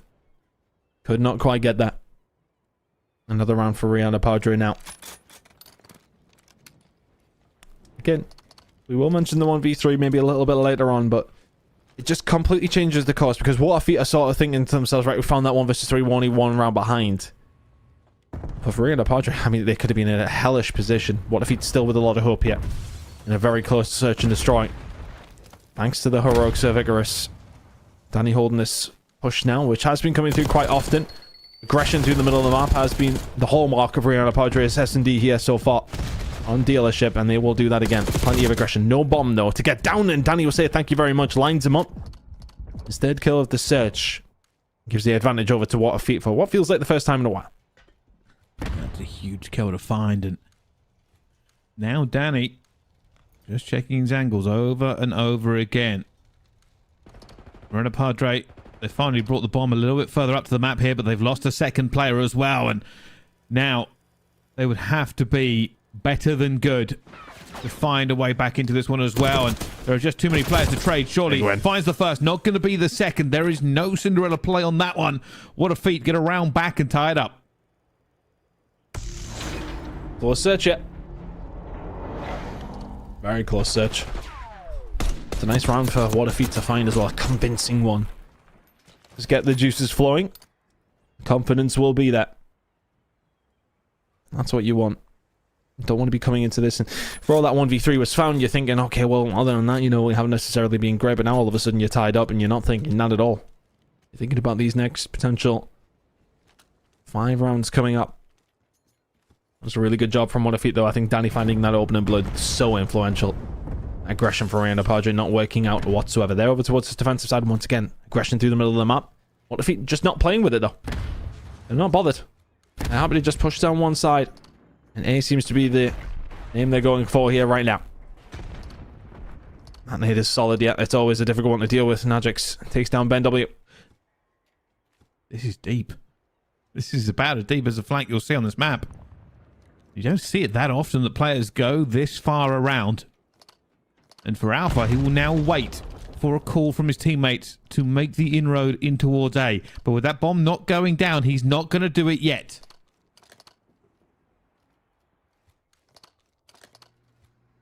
He's there to make the move if he needs to, though. And I think it'll just be an information game for him as well. He's got the hole cut off on this backside. So it's going to be like fish in a barrel here for Rihanna Padre. They're going to be setting themselves up. Icarus is going to be there sitting watching it. So the flank is going to come through. It has to be well coordinated from Rihanna Padre here. If they got utility, use it now. And they are. Najik's going to call in the RC. Going to get a little bit of movement, but not a great deal. Alpha's going to be dealt with on the flank, so now it's just one direction to deal with. And What a Feat have just taken their time a little bit too much. 2 versus 2, though. 1 kill's going to be answered back. Danny trying to hold this one down. 18 seconds to go. Oh, Icarus. Well done. That is a wonderful drilling shot from him as well. And technically, they had the disadvantage that entire round, but locked it down. And Padre were not able to find the kills that would have given them the opportunity to get into that site. And now they take the lead time. Crazy. I think, you know, Alpha positions himself well, but they had the information that they're pushing over towards A side, so does he choose to make his move? He goes for the passive approach, and it doesn't work out. He's been so influential for Rihanna Padre in these search and destroys. It's the one that found the first blood time and time again in map number 1. He hasn't been able to quite get the same thing going here. In map number 5, should have said map number 2, search and destroys have been his playground, but so far, What a Feat are punishing them every single opportunity they get. Danny holding down here. And Garage it's just been so difficult to deal with. What a Feat now just trying to hold it down the defensive side. Rihanna Padre setting themselves up over towards B. Icarus should be dead to rights and is, but Ben, Danny combining well through the middle of the map, and all of a sudden you're in a difficult spot once again if you're Rihanna Padre. You gotta win this round. We're going for the plant. 2 versus 3. Yeah, with this down, it's a slightly better, but resets for a second. Can he get out? Danny knows. Danny knows. They turn at the right time. I don't know if he's been sitting here as well. Danny goes for the chow and will win the gunfight. 1 versus 3. Demon has managed to find his way into the middle of this map, but surely they're just going to get timing on him regardless of which way he goes, and they will. What a feat. So far, so good. This will put them 1 round away from that grand final. Incredible work. Danny on a 5 spree. Stabbing it up when needed. And makes the right call there. Sees him running away. Just chooses to hold his gunfight and find an easy gunfight in the end. 5-3. And this is the kind of moment now, if you're Rihanna Padre, you'll be thinking about that 1 versus 3. You'll be saying to yourselves, things should really just be full 4 here. This should be closer. And yet we need 3 rounds just to get ourselves to the grand final. Job's still not finished for either one of these 2 teams, whatever happens now. Here comes the push. Magic's already backpedaling, but there's the first blood. Massive here, Rihanna Padre. Seems just going to try and find a second one as well. Throwing bullets down. They haven't gone for the plant here yet. What a feat. Got to be careful. Eventually it will go through. And it feels a little bit more even once that bomb's down if you have numbers. Just going to try and squeeze. But this is nervy play from Rihanna Padre right now. One player's starting to make the flank though from what a feat. That could be massive. Alpha's ready for it. Alpha was ready for it, but Ben W checks the corner. Aiden will find another. Cleams can answer back 2v2. Icarus still going to be here though, and we'll find that kill 1 versus 2, and it's not going to be enough. What a feat. We'll win that one, and we'll progress to the grand final as well. They get it done on the S&D. And my goodness, did they seem more confident after that 1 versus 3 earlier on. And that has got to be disappointing for Rihanna Padre. They felt like they could have done so much more. Is that 1v3 the swing? It felt that way because they were in a pretty commanding position. They were in a pretty comfortable position in the search and destroy. And when that happens, when that comes out from Icarus, all of a sudden this game changed very, very quickly. They weren't just finding those moments. They put themselves in positions again. And I feel like that was kind of the story for me for Rihanna Padre, when they were putting themselves in positions continuously, but not executing every single time. It's difficult to do. They were doing the fundamentals right, but not making sure they solidified the rounds or the kills or those moments. They went towards what a feat, and they will find themselves in the grand final, Bryce. They certainly will. Well, that's not all the action for today. More games coming up, including our lower final, right after this break. Don't go anywhere. We'll see you in just a little bit.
Ladies and gentlemen, hello and welcome back to the Last Chance Qualifier. So, some things have happened, some things have changed. Essentially, there was a competitive integrity issue during the middle of that S&D. Essentially, we will have to replay the map from 2-1 to What a Feat. It's just the rules. The admins have made a calling, and we will go back to this point. I believe that both teams are now loading in to replay from that point. So just a small issue occurred. It's nothing really major from what I've been told. Hopefully with that all fixed now, we can continue on and see if this series goes the same way. Yeah, I don't mind delving deeper as far as it's concerned whilst we load in, but one player's monitor cam on the side of What a Feat did unfortunately drop during some of the sessions. Admin's trying to get in contact, try and get things going. They didn't, but we're going to go back to the point of where it dropped, which was a 2-long lead for What a Feat. So, look, it's just one of those situations. I don't think it's anybody's fault. These things kind of happen, but we have to remain integral to the competitive side of things, so we have to replay from 2-1 to What a Feat. So we get more rounds here of dealership. Back into it. It is a scoreline. What a Feat of 2-1 currently to them. Reina Padre in 5. What a Feat only need the 4. Yeah, we'll try to keep you up to date with that as we go through this entire thing. Obviously, it will be a little bit confusing, but we'll keep you on to it. But fortunately, both teams are now back into this, and we should be able to find out how it goes moving forward. And so far, another first blood, another car bomb, and you can see Reina Padre just trying to wait out maybe some of these nades. It's time for What a Feat, because I think, you know, you got to give them their credit. It's tough when you think you're into the grand final. You think you are, what, 4 maps away from going over to Canada for Call of Duty Champs. And it has been snatched away just a little bit. Najik's incredible gunfight win. We'll take down Danny. Makes it a 3 versus 3. But for them, it has to be composure. It has to be composure from What a Feat. They still have an advantage here. Going to try and get this bomb down, though, if you're Reina Padre. Have to back on down. 3 versus 3 still. Najik's desperately trying to stay alive into it. Bomb has gone down with a 3 versus 3. If they can just keep them at arm's length, they have an opportunity. It is not going to be easy, though, as Najik's already coming under a lot of pressure. It is going to go down, but it will be a trade out. Now 2 versus 2. They've backpedaled a little bit here. Reina Padre claims that that's a huge kill, and now Ben W will have to clutch up. Has a little bit of time to play with, but the angles are horrible, and yeah, that player's not going to give him enough opportunity to rip that skull off. It's a good start. And in the round coming through, Demon finding 2 kills in that round. Had a bit of a topsy-turvy series, hasn't it? He solidifies that one. Technically, 2 apiece now. Reina Padre finding the round. I think from What a Feat, it's just about composure. Just play it the same way you were playing. It was working out for you. Reina Padre always going for that mid-map control. What a Feat happy to let them have it. Just fighting from the outside and fighting well.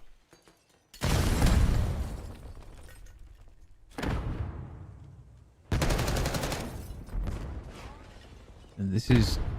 You can remember already so many rounds have been played on this. So all those little tricks, all those little moments, it won't work again. Now he's going to get caught though. That's a huge hit from them as well. What a Feat, taking the advantage massively. Cleams trying to get a trade back to make it easier, but the pistol's not going to pay out. And now 1 versus 4. Demon alone finds 1. This might be a step too far. Surely What a Feat are not going to give him an opportunity for a fast one there. He really is locked, already shooting at things that don't exist. I think for Cleams there, someone will be questioning, like, why has he pushed that? Why has he got so aggressive? He just needs to give his team some sort of an opportunity. He knows he's going to go down at any stage. If he can find a kill before that, makes it a 1 versus 3 instead of a 1 versus 4. Either way, couldn't find it. What a Feat will find a round back. Just in a position now. But of course, still 1 round to the good. They only need 3 more.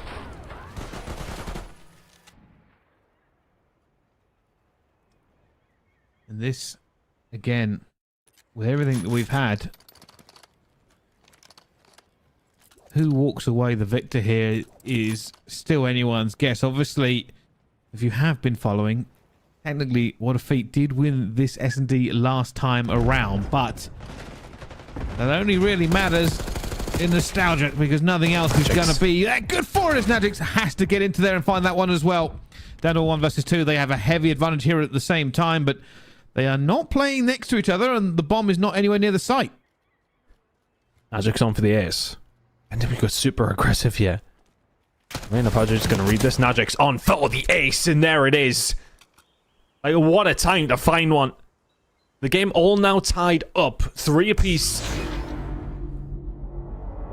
And he just finds 2 kills that he shouldn't in the middle of the map. The third is kind of under the radar. The fourth there to solidify it. Well played. 5 and 2. 2-1 in this game, but it was a 2-1 lead. What a feat initially. Off the back of the reset. Now, it's 3-piece.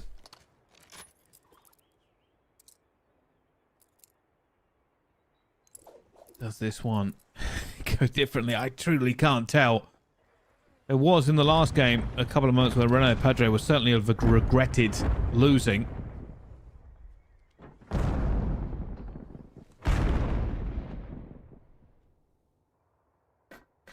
And they spin it around though. Again, it's a difficult position to go into. You think you've won the map, you think you're in the grand final. And I know we don't want to necessarily like talk about like, you know, admin decisions making this kind of situation, but you've got to think about the mentality of the players and how that's playing into it right now, because I don't know about you, but replays would tilt me. That's where we find out what these players are made of. The regain must be monumental. You can see right now what a feat of testing pressure around the map. They're going to go for a B hit. They've left it quite late to rotate. If they do try to, it would only be a kill that comes with somebody like Danny that means they would. They're going to get into that B point as well. Reyna Padre are backed up. They don't have the position to contest this if it goes down straight away. They're just taking their time. They're playing passively, but this bomb's going to go down. Danny needs to stay alive. He needs to do better than that. Actually, can he find anything? Yo, he can only find 1, but Icarus is there to pick up 2. And now all of a sudden Cleaves is left in 1 versus 3. This is just difficult. It's impossible. It ain't going to happen. What if he will find 1 back? Just that mid-map control once again. It's something that Reyna Padre aren't quite getting as much of as they did previously. And what if they are making the most of it? Find themselves in the lead again. Locked in here. And this is the point. I mean, I think they gave up so much map control. They weren't really ready to try to get it as well. And they just weren't aware that they had locked in enough players. What a feat. Take the advantage so far in this S&D again. And will be Reyna Padre on the attack. Looks like it might be a very aggressive A push. They're already going for this turn. You can see trophies go out straight away. Nades will come rolling over. But for what a feat. They don't have the bodies here yet to contest it. That trophy was late. They couldn't find the push. They will eventually make their way through. NW trying to spot. I mean, his eyes must be better than mine, because even with the outlines of players, I'd struggle to see them. Look at that. It's so difficult to see. Just trying to get any sort of movement.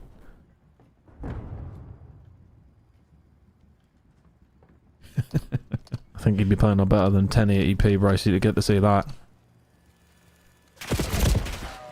Oh, Demon just gets annihilated. And that's taken so much pressure away. I mean, what if they can now even wait for this bomb to go down for the retake? They have the numbers. Reyna Padre, very little left in the locker that they can do differently here other than get this bomb down and try to win the trade. Unfortunately, players are already on the close. Alpha, he's going to get caught out, but wins that first gunfight. 9 health in a dream. More players pouring into it now. It goes down to a 2 versus 2. Now a 1 versus 2. And Cleams, halfway across the map, will now have to move quickly to get into position. He'll be panicking that they've already gone for this defuse. And isn't going to win the first gunfight. Isn't going to matter anyway. And what a feat. Ignore that scoreboard in front of you. They are 5-3 now on this S&D. They're going to try and repeat what they already did. In a really good position to close this one out now. As they push over towards the spawn, they know the flank's inevitably going to be coming in. And Icarus reads it well. 5 and 2 from him. Yeah, just suspects that he'll be coming around the flank. Cleams will find it. Nicely done.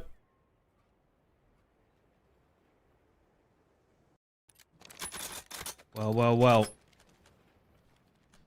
All the stops are being pulled out. Nothing is being left on the table at all.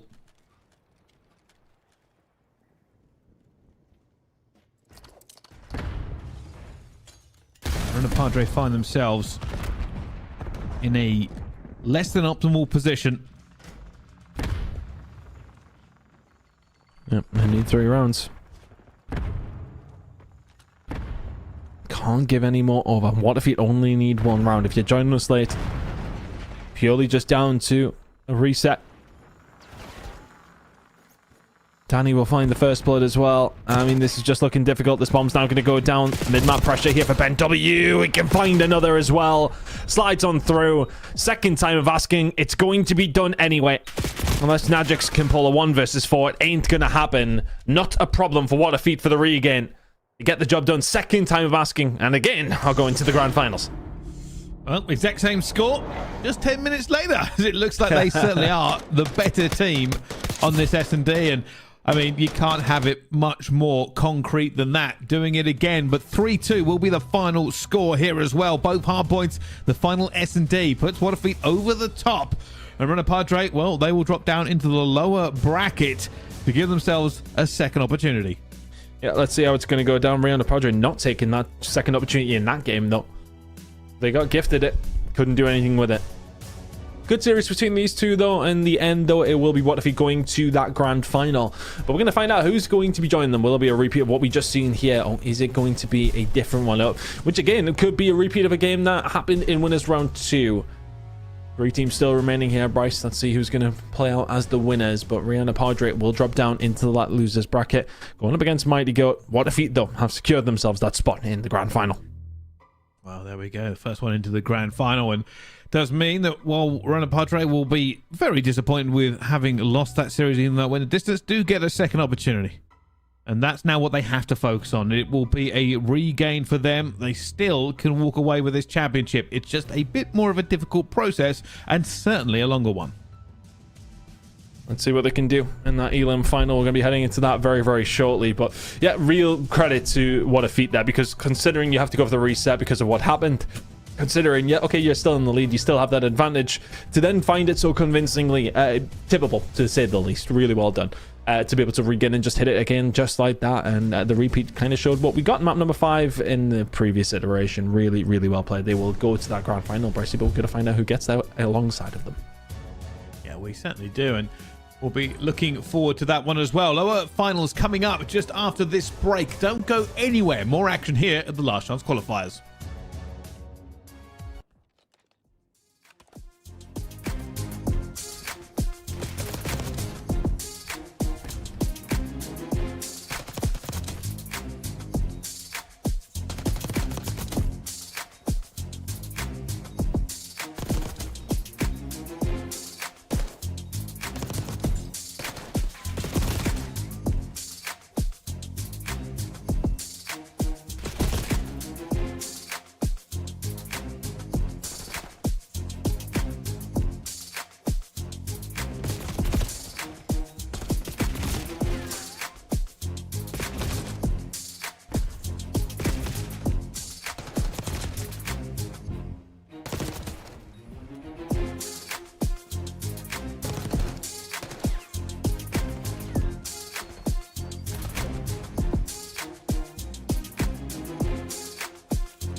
Ladies and gentlemen, hello and welcome back to the Last Chance Qualifiers. We are heading into our lower finals with these two teams, one facing elimination, the other facing their ticket to the grand finals.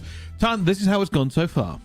Yeah, for both these two teams, well, not necessarily an early bath for Mike to go down the losers bracket, but earlier than you would have expected. They lost to what a feed our other team in the grand final way back in winners round number 2, had to fight their way through Annex Signs and of course now Rihanna Padre, who are potentially on the chopping block themselves here in this elimination final. Rihanna Padre just obviously losing that previous game to what a feat in a map 5, not quite a grueler, but a map 5 nonetheless.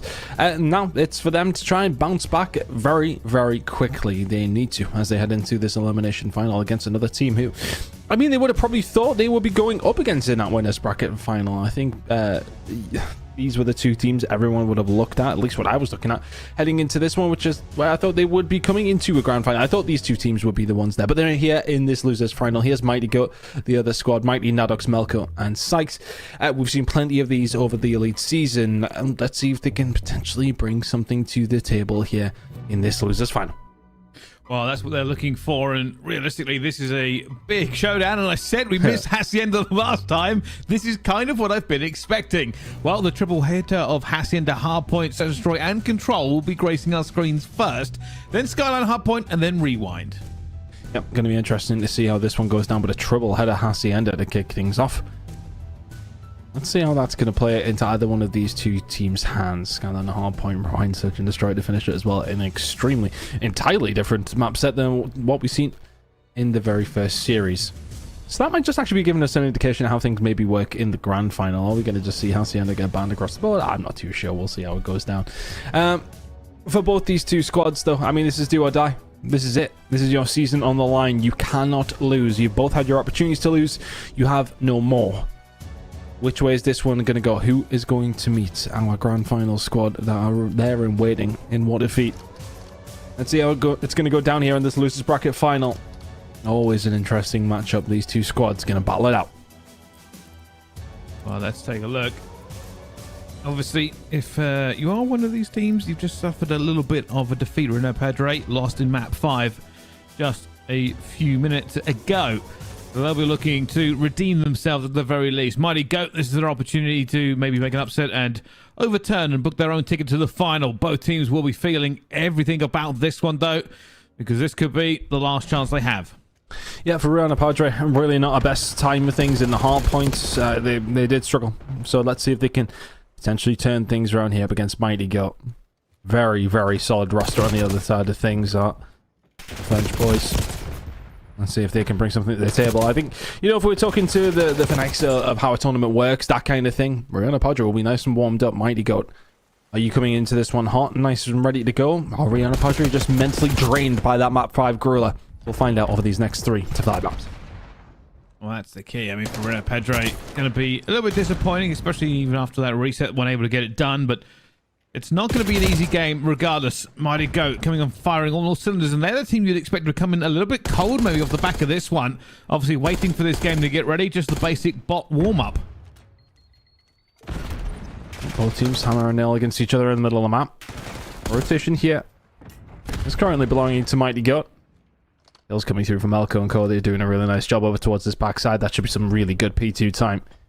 And Padre really not getting things going to kick things off again here, and that has been the problem in the hard points, and themselves behind time and time again. At least in this these couple of examples we have seen over the past couple of hours. Sykes finds a gunfight onto Demon. They will keep them at bay. Maybe an opportunity here off the back of Najix. Not going to happen on the backside of things. It's all going to have to be from water side if Rihanna Padre want to get a touch.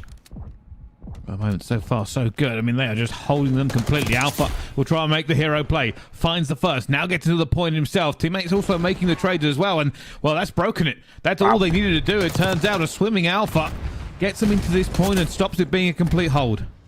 Yeah, for Alpha, there's a lot of hope on his shoulders. He's been really so influential for them over the previous series. Wasn't able to get them over the line, but helps out that.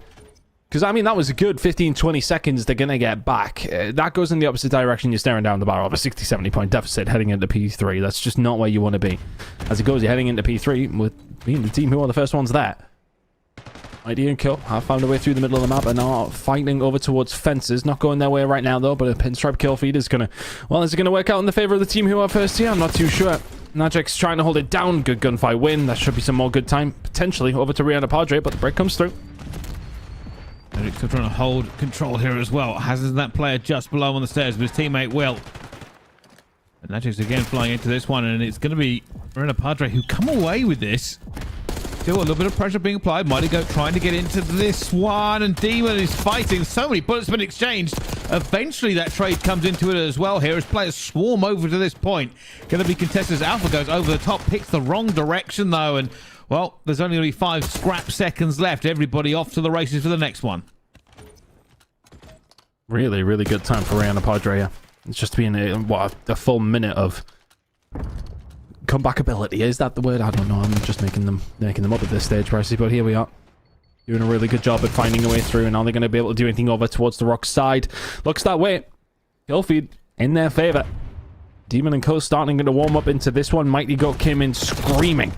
Rihanna Padre have woken up as we headed over towards the back end of P2, and since then they have been lights out. Alpha finding another 2, and just like that, Rihanna Padre have a really good opportunity to extend this lead that they've somehow built. After one eliminated P1 and P2, they've done so well to find themselves in this position. They'll continue to keep on pushing this score higher and higher, but a little bit of a pinch is causing them issues here. You can see they're worried about both directions, and well, the trades coming eventually in their favor regardless, and they'll hold it down and take this lead as we go into this next set of rotations. And I think you're right, Ton. Big story got to be is that Mighty Goat have done very little since that first flurry of points. Yeah, I mean, if you take away their P2 hold, they're looking a bit sick. I mean, it's all if, buts, and maybes, but other than that, they've got nothing to write home about. Really has been pretty dominant on the other side of things, apart from P2 for Rihanna Padre. But I think that's something that you can rely on if you're Mighty Goat, but at the same time, it's a dangerous game to play. You then start to get into the realm of needing a P2 rotation if you want a chance in this game, and right now it's not looking like they're going to get it. But 30 seconds to play for here over towards P1. It's time to find a break and find a push over towards that side of the map. This is where it's going to be a potential game-defining moment. For Rihanna Padre, if they can hold this rotation, they'll be incredibly happy to do so. The score has narrowed. Mighty Goat taking every single second they can out of that scrap time. Magic knows pressure's coming through some of the fences, and after that first couple of kills gone down, doesn't know where Sykes has gone. But here comes the pressure. They've managed to stack a few bodies. Demon knows where they both are. Double chow coming in, and Demon wins the first one, not allowing Melko to do anything. Melko's going to go down as well, and now it's going to be a headbutt push. Good hold. The headbutt push is what worked last time for Rihanna Padre, though. Eventually, they find a way through via this method, but so far, not so great. They're not able to get in if you're Mighty Goat. Rihanna Padre with a brilliant hold. 35 seconds to play for here, and as you said, like, this is a huge moment. If they can hold down this time, they're going to be sitting so comfortable. Seems almost called that correctly. There is a player looking for the jump up as well. They're trying to just hold this one at bay, but I give you what, Mighty Goat have been throwing everything but the kitchen sink at this hard point, trying to break it, but position is better than speed, and they have held them at bay for that entire time. A monumental lead now as we go over to P3 for Mighty Goat, a must hold. And it's swinging from the hip if you're Mighty Goat, and just missing. Time and time again, it was just one by one by one. Not working out whatsoever. And now, are they floundering just a little bit as we head over towards P3? Rihanna Padre have already found a couple of kills, and they are starting to run through them. Pressure coming in over towards P3. They find the break, and this is just looking a little bit easy right now. Mighty Goat need to turn it on pretty quickly. Magic's still happy. He was great here last time. Had a 5 streak at the same time, but that health's not going to regenerate if people don't stop shooting you. 6 health in the dream, but fortunately the rest of his team do get those trades, and now Rihanna Padre are running this score up higher and higher as every single hill seems to be going their way. Demon can't find a way through. Mighty Goat will eventually start to get some time, but it's tough. I mean, look, I wasn't quite writing Rihanna Padre's obituary after P2, but it felt like, you know, they struggled in the hard points in the first series of the day. They were 60 down pretty much off the bat. Since then, they have looked incredible. Alpha 22 and 14, Najix 21 and 11. They are leading this lobby by some distance. And Alpha is just a difficult kill right now. They're really struggling to get a hold of him. Pinch potentially being developed here over towards P4. Sykes and Co. You've got to look in a couple of different directions. You're all alone. You can find one, but that will be it. The breaks from Rihanna Padre here have been brilliant. They've done more than enough. If they hold much more of this, it will be enough. Realistically, here comes the first little push here, all the way through the door. They've got bodies going against him, but somehow Sykes has found two. Melko finds a third. Demon trying to hold them at bay with three. Oh my goodness! Almost does everything, but Sykes comes through in the end for the trade. Just too many bodies at once, but that is an unbelievable hold from what could have been a very good break from Mighty Goat. It's still everybody piling into this point. The pistol won't win that one out, but realistically, this is a thrills and spills hard point. Rihanna Padre are now very, very close to winning. In a really good spot. Some absolute magic from Demon. And again, I want to say I had a relatively slow series in the previous one, but right now he is absolutely frying. 3 in a row as we transfer ourselves over towards P1 for the 3rd time. Magix and Co just looking to get this one done and dusted. Mighty Goat going to try and make it as difficult as possible for them, though. They have to get some time over towards P1. They're doing that right now and fairly easily.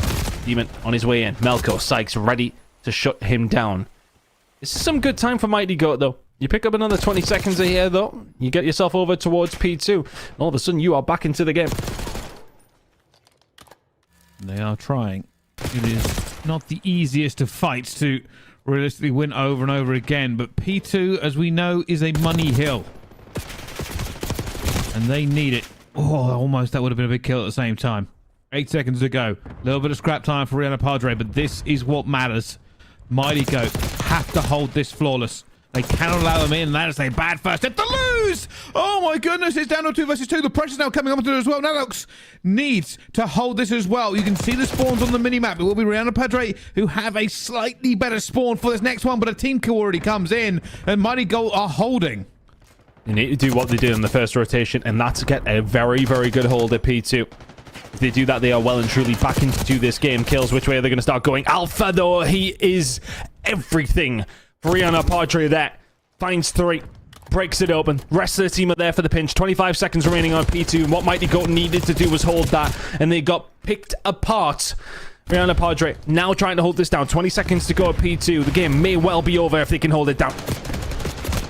Well, Alpha just trying to make sure he can do everything he can. Isn't going to get all of the kills, but the teammates will. And that's 10 more points for them. For Mighty Goat. They will try and hold fences. They're a little bit late to this rotation already. You can see there's a lot of map control that they don't own. Alpha already finds one. The rest of the players now going to try and jump onto it at the same time. They're going to be worried about Alpha up top, but he will go down as well. Najix also trying to get out of here. And I'll tell you something, Mighty Goat have made a mighty play. They are back into this point. They need good time, though. Fences, it's not necessarily the easiest thing to come by. They've got to be perfect. They're only 38 or so behind. With a good hold over towards P3 in touching distance, but they need a good rotation over towards P4. That's where they're going to really struggle. But Rihanna Padre, they can put the pressure on. They've found 2 already. This might be the game right here. Oh, here we go. Time ticking away. Plays will have to be made, but already claims touchdown 1. They seize a target-rich environment. Only able to get 1 out of it as well. The contest still coming in, but trades are good enough. Melko finds 2, but with 4 seconds left to go, I don't think they can make it. Najix cleans it up easily enough for 3. And it will be Rihanna Padre who win a hard point finally, Ton. None in that last series. To start this one off, they win it. Yeah, that's going to bode well for them in this series, you would like to think. They were looking for the Neslo in the previous. They find the hard point to kick things off in the losers bracket final. That's got to be a good feeling, especially considering the very start of the game. After P2 rotation, well, at least the first 40 seconds of it, they were looking terribly bad. It wasn't looking solid at all. And then all of a sudden, they find a good break over towards P2. They put themselves back within touching distance. They bring it back and then some. In the end, it's a comfortable game. I mean, it threatened to get a little bit scary towards the start, but it never really did. Good job from the side of Rihanna Padre. That's a comfortable win in the end. Hacienda hardpoint will go their way. We'll be staying on Hacienda as we head over towards a search and destroy. But a really, really good game again from Alpha. He's really impressed me today. Every single time that you think about Rihanna Padre and everything good that they've been doing, it's been him and Cleamsy for the most part. But Alpha, another big game. 24 non-traded kills out of the 34 that he got. It's a nice one to find for Rihanna Padre as they find map number 1. And that's just the kind of confidence boost you need, right? Like, that is 100%. Especially with the last 2 hard points. They lost them out narrowly. If you have been watching the broadcast from just a little while ago, to win this hard point coming straight into this one, it puts them in not only a confident and advantageous position, but considering how good their S&D can be, not so much from that map 5 that they lost a minute ago, but you would say there is potential here. 100%. I think, you know, getting that hard point for them is a really, really nice way to start things, all things considered. You know, when you think back to that previous series, how good they looked in that first Search and Destroy, how great they looked in the Control. It's going to give them a lot of confidence. On the day Call of Duty tells you that that's a big map for them to win. But how things transpire is sometimes very, very different. I mean, if you had seen the map number 2 between Rihanna Padre and What a Feat, you'd have thought if that heads to a map number 5, it's only going to go one way, and it went the other. Hacienda Search and Destroy going to be coming up, and then of course Hacienda Control straight after. If we need to see it, it'll be Skyline Hardpoint map number 4, Rewind Search and Destroy for map number 5. Still a lot to be played for here, Brycey, but I feel like that first map could be significant. Yeah, I think so as well, realistically. We talked about Rihanna Padre being kind of one of the favourites to go the distance into this one. Obviously, didn't work out and now find themselves into that lower final. But with the triple Hacienda to kick things off and winning the first one of 3, and one of the other 2 are different game modes, they've got to be feeling considerably more confident. But Mighty Goat's also not a bad team. As you said earlier, we have seen them over and over again so far this year and in the Elite doing work. Yeah, absolutely. You know, they're a relatively solid roster. Were they ever really, you know, threatening over towards the top side? Not really. But they are very much a solid roster who've been there throughout. You know, they've been contesting. They've constantly been within the top 8 teams in Europe, and that's kind of what you need to put yourself in. That's why you need to put yourself in the bracket, and then you try and move on from there. For them, you know, they've kind of been in that realm over the entirety of the season, and they will not want their season to end just here. Of course, look, I mean, they find themselves in the losers bracket. It's not necessarily the best position to be in. Want the 0 down, but have they got in them to turn it around here? Absolutely, they have. Let's see what they can bring in map number 2.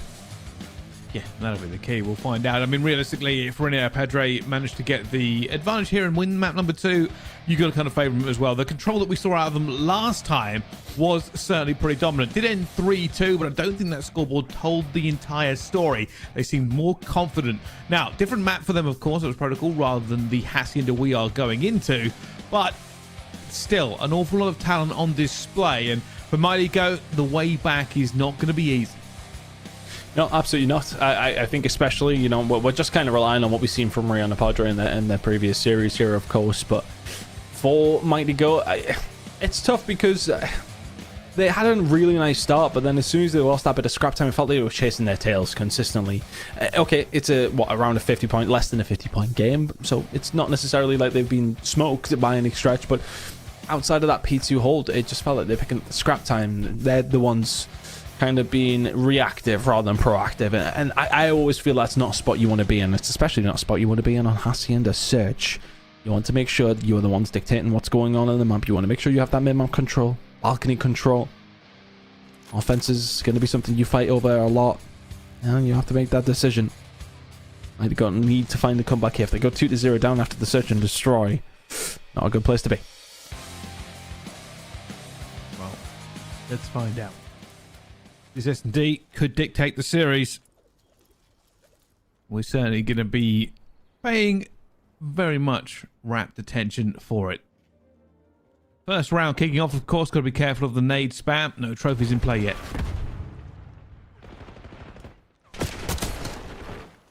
Good fight coming through. Working out in the favour of Mighty Goat. Sometimes a struggle to keep up, honestly, with the kill feed in the way that it is. Not going to work out this time. Really nice stuff for Mighty Goat. Big push comes in. You're in the middle of the map. Proactive, as mentioned, and they find the gunfights.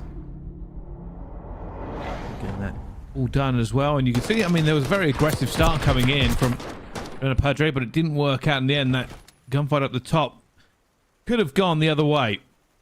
Mighty Goat more than ready for it. As what is a bit of a square off on round 1. Very much a square off. I think, you know, when you talk about those moments of that first round, lack of trophies, it can just be a bit of a scrap, can't it? It's Mighty Goat who came out on top. Had a good start on the previous Aussie and Mercy, if you remember rightly. Pretty impressive as well, but that is a bit of a wild gunfight. They have the advantage here. Keep in mind that Cleveland's about to be taken down as well. Mighty gets away. Everybody is everywhere on this map. It's not really as cohesive from either team, so it's going to come down to individual timing and gunfights.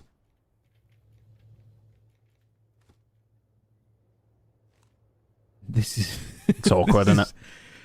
It certainly is. The information from both sides is lacking.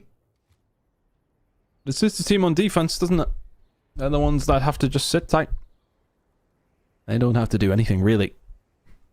You can see Alpha, okay, he's got control of plat, so he'll probably say to his teammate, right, okay, I mean, look, you could probably push up fence's side. I would take your time, I'm not 100% sure that's still clear. But if they come from the plat, office, general area, I can cut them off. I can get over towards the window side of things very, very quickly as well. Get this bomb down. That's what he's doing. Alpha is in a really good spot to stop anything happening. Oh, but he can't stop that through the middle of the map. The gunfight comes through. Melko can get it, and he should know exactly where he is. This bomb's going to start being planted. He's just got a different angle. Even if it goes down, it should not matter. Brilliant from Melko. Sometimes patience is the better.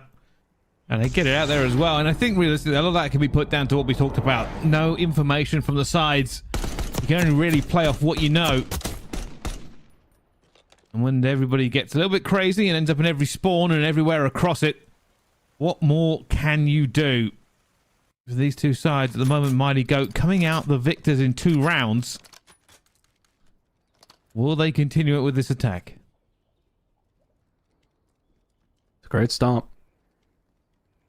Just shows when it comes down to these kind of tournaments in the season, it's about who plays best on the day, who has that heads-up moment. Rana Padre really struggling in hard points all day long. They just pretty comfortably won map number 1. Search and Destroy looked good for them in the previous series, and they haven't around yet. Just about the matchups and how they play out. Might be looking to try and find some picks from lower side, but what seems to be very passive right now suits the team on the defensive side in Rihanna Padre. They're hoping for somebody to make a mistake with that double chow, but nobody at the moment has chosen to look. You can see the minimap. They are still holding these battle lines. And with this time burnt, Mighty Goat will not give themselves an awful lot of breathing room, but they are going to commit. They're heading over towards 8. And with a 4v4 and 34 seconds left to go, this is about to be a bit of a bang out. Sykes will find Demon. And as you say, time is dwindling, but Mighty Goat just seem to have their number right now. One will go down. Marina Padre need to find a way back through if they can, but Sykes will find claims. Najik's on his own. Not going to happen. Mighty Goat looking brilliant here in the Search and Destroy. 3 to the good. This one could be over very, very quickly at this rate, Bryce. Yeah, you are right what you said. They just seem to have their number. Nowhere on any point of this have I thought, oh, they have the advantage. Never really moved, got caught out in 2 very important fights early on, and with these, it's those tiny little moments that really dictate a round, and at the moment, Reno Padre are not finding any of them.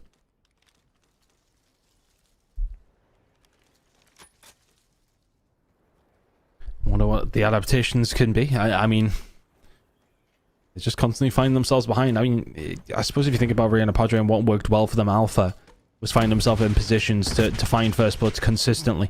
It's a little bit more difficult to be sneaky when it does come down to Hacienda. I say that as Sykes runs straight down the middle of the map, finds an opening blood. Rihanna Padre have just not been able to put themselves in an advantageous position, although they are going to even the odds here. This bomb will go down. They don't have the numbers, but Mighty Goat are the ones that have to make the move. There they go. First nade in, gotta wait. Oh, this is gonna Timing stay. is essential.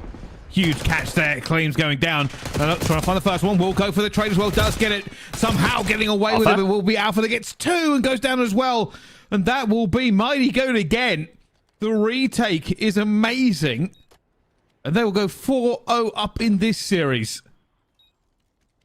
Incredible work from Rihanna Padre net to try and get something bad, but just could not. Mighty Goat 4 to the good now. I mean, it was a valiant effort to hold it down, but they just can't seem to do anything right. It's so tough in these games to search and destroy. You feel like you're putting yourselves in spots. It's not necessarily... I mean, they are getting pretty heavily outslayed. I'm trying to give them some credit here, Brycey. It's hard to when they're 4-0 down. Yeah. Just not an awful lot that's going well for them. They're getting caught every time they try and make a bit of a play. They're losing key gunfights. Adjustment is the very least of their issues, but somehow managed to get the first 2 off for this one as well. Sykes wants the backpedal, trying to get away, and does. There's a 2 versus 4, and Alpha will use that aggression to get further onto the map here, and Rihanna Pedre do seem to have the advantage in this round ton, and well, they've needed it. I mean, is Sykes going to pull off the 1v4? Doubt it. That's a good gunfight. Demon will get taken down. Oh, but he's on the attack here. This is just so tough. You need somebody to throw away their life here just to make it even possible. And I think Rihanna Padre at 4-0 down, I'm probably going to give you that luxury. Nothing they need to do but see this round out with a very cautious and good trade. And he's been found in the kill box. Sykes is not getting out of there. There was some good shots up top, but it's not going to be a difference. I think it's just the openers, isn't it? That's really tough. Eventually, something gets going for Alpha. He's the one to pick up the pieces towards the end. Very sensible play. But they are still 3 behind here, Bryce. It's going to be a bit of a difficult one still for Rihanna Pedre. I mean, don't get me wrong, that round started off great. Alpha continued to be very, very aggressive, but they are so far down already into this S&D that they can't afford to lose the first bloods. They can't afford to have the bad trades. They need to be a little bit more polished to try and get these rounds back under control.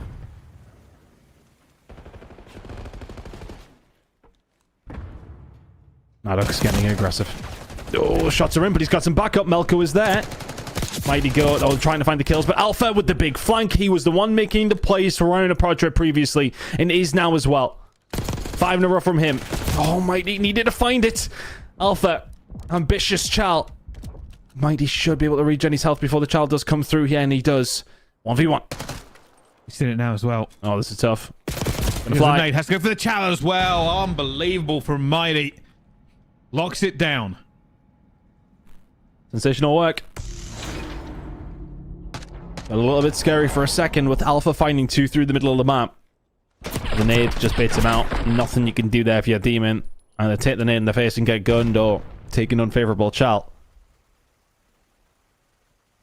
But there we go. 5-1 to Mighty Goat. Looking to make, well, mincemeat of Rihanna Padre in the Search and Destroy just to tie the series up.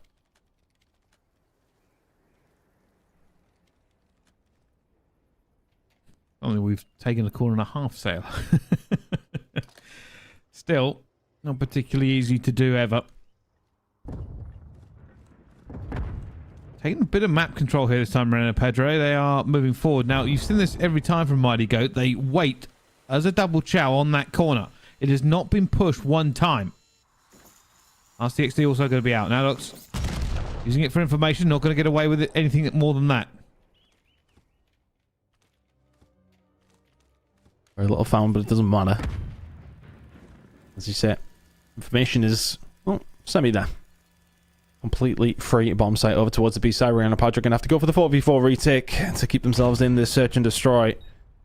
These series have been so back and forth. This one, well, it hasn't necessarily been tight in the maps. It's going to be tight across the board, but now it needs to be a 4v4 retake for Rihanna Padre if they want to stay in this Search and Destroy.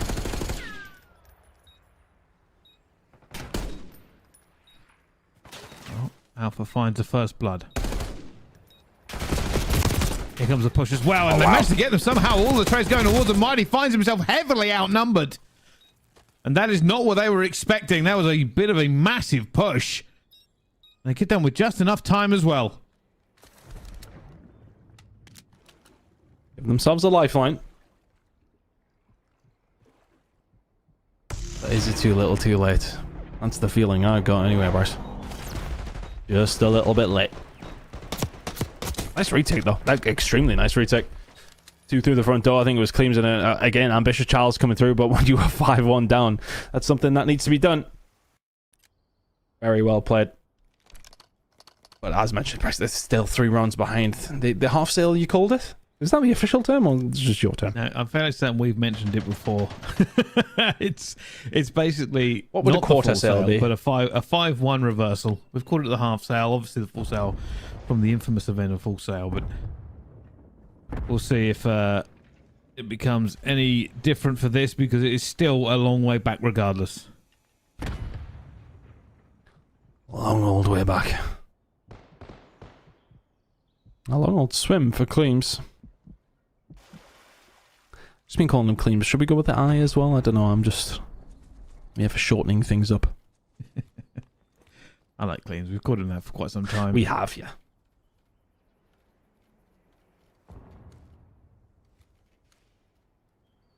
All the way around the back here. The playmaking potential. Oh, he's not managed to get him either. That's disappointing. Waited to take the shot. Still hasn't worked out, and more bodies. He backpedals. It's tough. Trying to get something going. Trying to make the play, but just not playing out for you. Alpha will find one, though. All of a sudden, it's a 2 versus 2, but the attacking team are the ones who have to make the move. Bomb's not in the best position, but Sykes, well, he is. Oh, okay, that got scary for a second. The trade will come through. 1v1. He just has to go straight for this plant. He has just enough time to get onto it. Melko will know this. Melko knows he has to be here. He's going to go for the chow straight off it. Timing against him, surely no. Melko! Oh, no! Ankle's broken! Rihanna Padre's still alive! Oh, my word. Cleams was the one who tried to make the play to kick things off.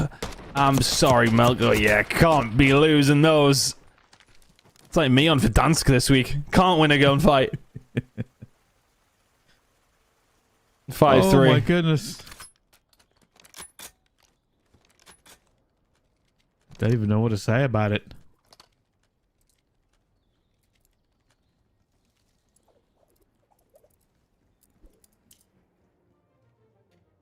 That's a tough one. Now, is that going to give you a little bit more hope if you're ringing up Audrey? Because that's 2 rounds in a row now. Alpha's starting to beam. He's 11-6. Flames is apparently pulling out gunfights like that. You've lost the first blood. You've lost the guy that's been finding the first bloods as well. 4 versus 3. Mighty good. Just trying to get this one finished off now. Can sometimes feel like that, can't it, when you're just cruising through a game. Just want it to be over. You've been the better squad. But it's going to be a bit of a matchup over towards this B side here. But the jump over from Cleams is going to be the biggest issue. But is he going to catch him off guard? Magic's going to be the one first through the door and the first one to die as well. Cleams, he's been patient. Oh, I don't think this is going to work out. Mighty's watching. Nah, he should be dead. Down they go. And Demon alone, outnumbered, outgunned. And that will be the end of it. It is not going to be some massive comeback story. Mighty Goat will win the S&D. They tie the series up 1-1, and Ton, this is kind of what we were expecting. When you come to this late in the year, you come to the top few teams remaining, the games should be close. Otherwise, they wouldn't be the top teams. Well, exactly. Look, these squads have... It's come down to it for their into these games, and they've got to throw everything at it. That's why we're seeing close games. One apiece in this series. Hacienda Control going to be coming up next as well. It's just so hard to call. Grand final, so hard to call. It doesn't matter who gets there. But these two right now, looking for that spot in that grand final, are all tied up. Big game coming through from Alpha. Did not matter. 11 non-traded kills. He's been easily the most fun to watch today. I know his team haven't necessarily had the rubber the green, things haven't been going their way. Mighty go do that pretty convincingly in the end, but he's been an interesting watch, hasn't he? Either way, series tied up, 1 apiece. Well, we're going to find out who walks away on top between the two of them. It felt like there may have been a possibility for Rihanna Padre, but it is one of those cases where if you go down by that much, it is so difficult. Any tiny mistake can really just cost you everything you've kind of tried to build back into. But for Mighty Goat, they get away with it. They did seem more confident. They did seem like the better team for the majority of it as well. So a well-deserved win will bring them back into this series. Actually, the reverse of the last series so far for Rihanna Padre, because they lost the first hard point, won the S&D. How will the control go? Who knows? Very hard to say. Liked what I've seen from Rihanna Padre, of course, in the control that we've seen, but going off what we, well, really know about how their game modes have been going hasn't necessarily served us well and how this series has played out. So let's just roll the dice. Flip a coin. Figure out how it's going to go down when we get there. But really nice performance from Mighty Go, of course, to tie the series up. They find the search and destroy in convincing fashion. Both maps have been pretty comfortable for the team who went on to win it. It's not going to be the case in the controller. Well, we'll find out. Map number 3 is almost upon us, but first, a quick break. Don't go anywhere. More action at the Last Chance qualifiers after this.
Ladies and gentlemen, hello and welcome back. The players are keen for this one. They've started the game as soon as possible, so we're jumping straight back into the action for you. And this is the control, if you are just joining us. The maps and is currently 1-1 apiece. It's been an interesting series, kind of gone the opposite way to what we thought it was going to go. I don't know if that says more about us, Pricey, or about how close these two teams are against each other. We'll say it's these two teams. Mighty Go on the defensive. Yes, could very much be us. Mighty Go on the defensive side, yeah. On Hacienda control, it can be a mixy one. Looking to keep them off over towards the fences side. It's going to be about 6, you would like to think, as we get into the latter stages of the year, but things can change very, very quickly. And all of a sudden, it just comes into a little bit of a lull. Rihanna Padre haven't necessarily had the best time of things on the attack to kick things off here. They are down on lives, but not significantly. A little bit of time stoppage. And looks coming up top, look for a player, and he hasn't found it. That is just going to be wonderful for him, but still gets the kill. Everybody's going back and forth with us at the same time, but realistically, the defensive team comes up on top for trade when that clock isn't stopped. 20 seconds to go. Rihanna Padre coming off of that respawn, already lost a player. This is going to be a bit of a gauntlet.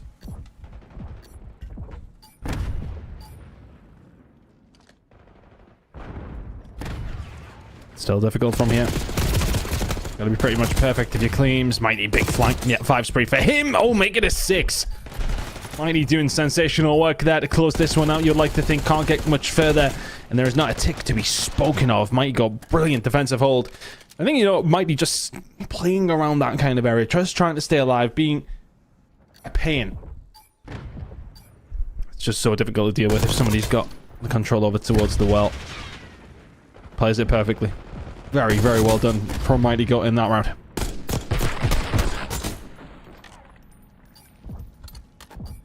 Well, that's how we want to start off the control, realistically. Pretty simple in the end.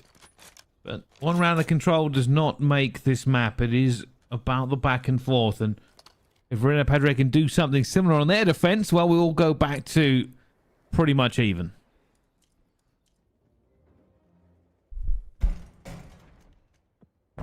And the attack here for Mighty Go, can they just do a little bit better? You'd imagine they will. And see if they can find a break over towards B. Mighty's still going on a 7 spree here. Window control, he's just going to be looking for that. Because, I mean, he just controlled the map entirely when he was pushed over towards the well side. And he'll be looking to try and do something very, very similar here towards this side of the map. Alpha, big wins coming through, though. You can find 2. Sykes will back down, but Najix is here to just pick up the pieces. Still some decent control here for the side of Reina Padre on the defensive side, but a couple have slipped the net and a couple of gunfights have went the other way. So Mighty Goat now in a position to maybe do something here on the attacking side. We see him swarming over, stopping that clock as well. Looking for it, and that's going to be a big gunfight to lose. It puts a lot of pressure onto these players setting into the A point. Like trying to cut off any reinforcements to come through, doing a pretty good job of it so far.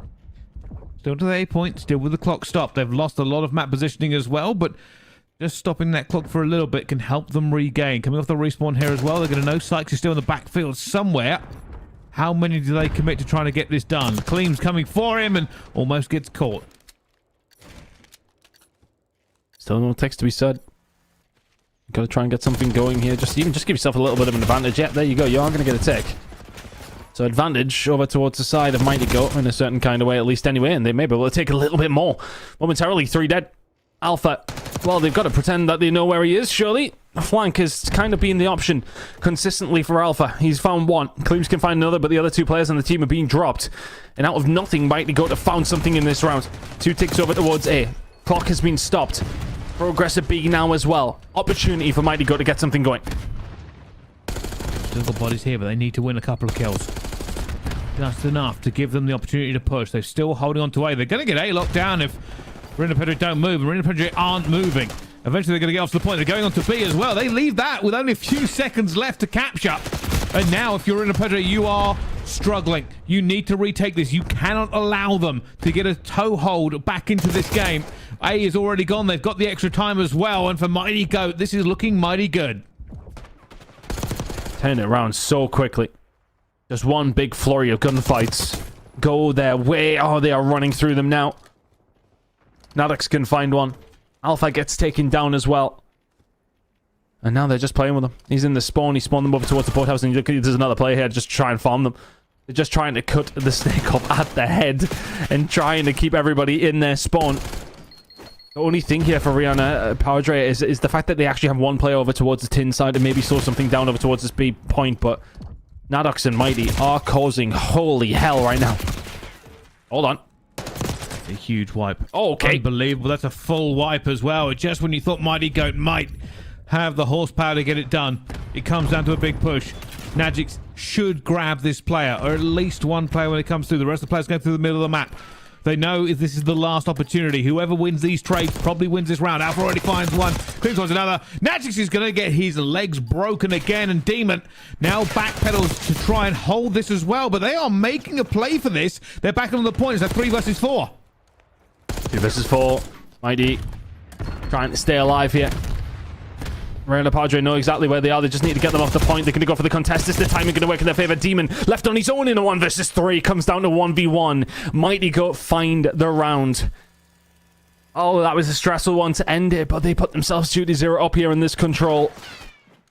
In full command of map number 3 now. So close, but well, yet so far. Once again, for Reina Padre, these final moments, this execution not quite working in their favor.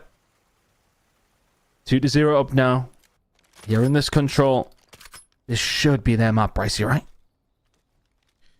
You'd think so. Mighty good at this control so far. Just seeming a bit more confident and also getting that win on attack. It's huge. For Reina Padre, they do not want to be pushed back into spawn at any point.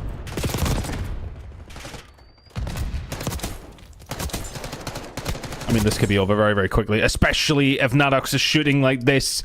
There's 3 free kills. You said they don't want to be pushed back into the spawn. Brycey, we're 25 seconds in, and that's exactly where they are. Gone down. There is a small opening here. Nanox is going to try and go for the flank. I think they know that he's coming. Beams is ready for him on that well. They're onto the B point as well. You can see already Mighty Goat trying to get a few kills to slow this down somewhat. As Melko goes to work looking for the player. Sykes is going to go down here as well, but that's a pretty good wipe. They've got a few points onto B. As Alpha goes for this as well. This could be monumental if he finds it, but he will at least hold them at bay. Trying to get something going. This needs to work. If you Cleams and Co. Gunfights up in the opposite direction. Mighty's found Magic's Alpha. Just going to try and stay alive here. That's all he can do. Wouldn't have been a bad position if he could have done it either. And now Mighty and Co. set themselves up. Brianna Padre did just start to filter through towards that B side. They want to extend that time. They only needed one section. But they choose to reset. Now have to go through a different route. The setup is there for Mighty to go over towards the B side. They've shut that door entirely.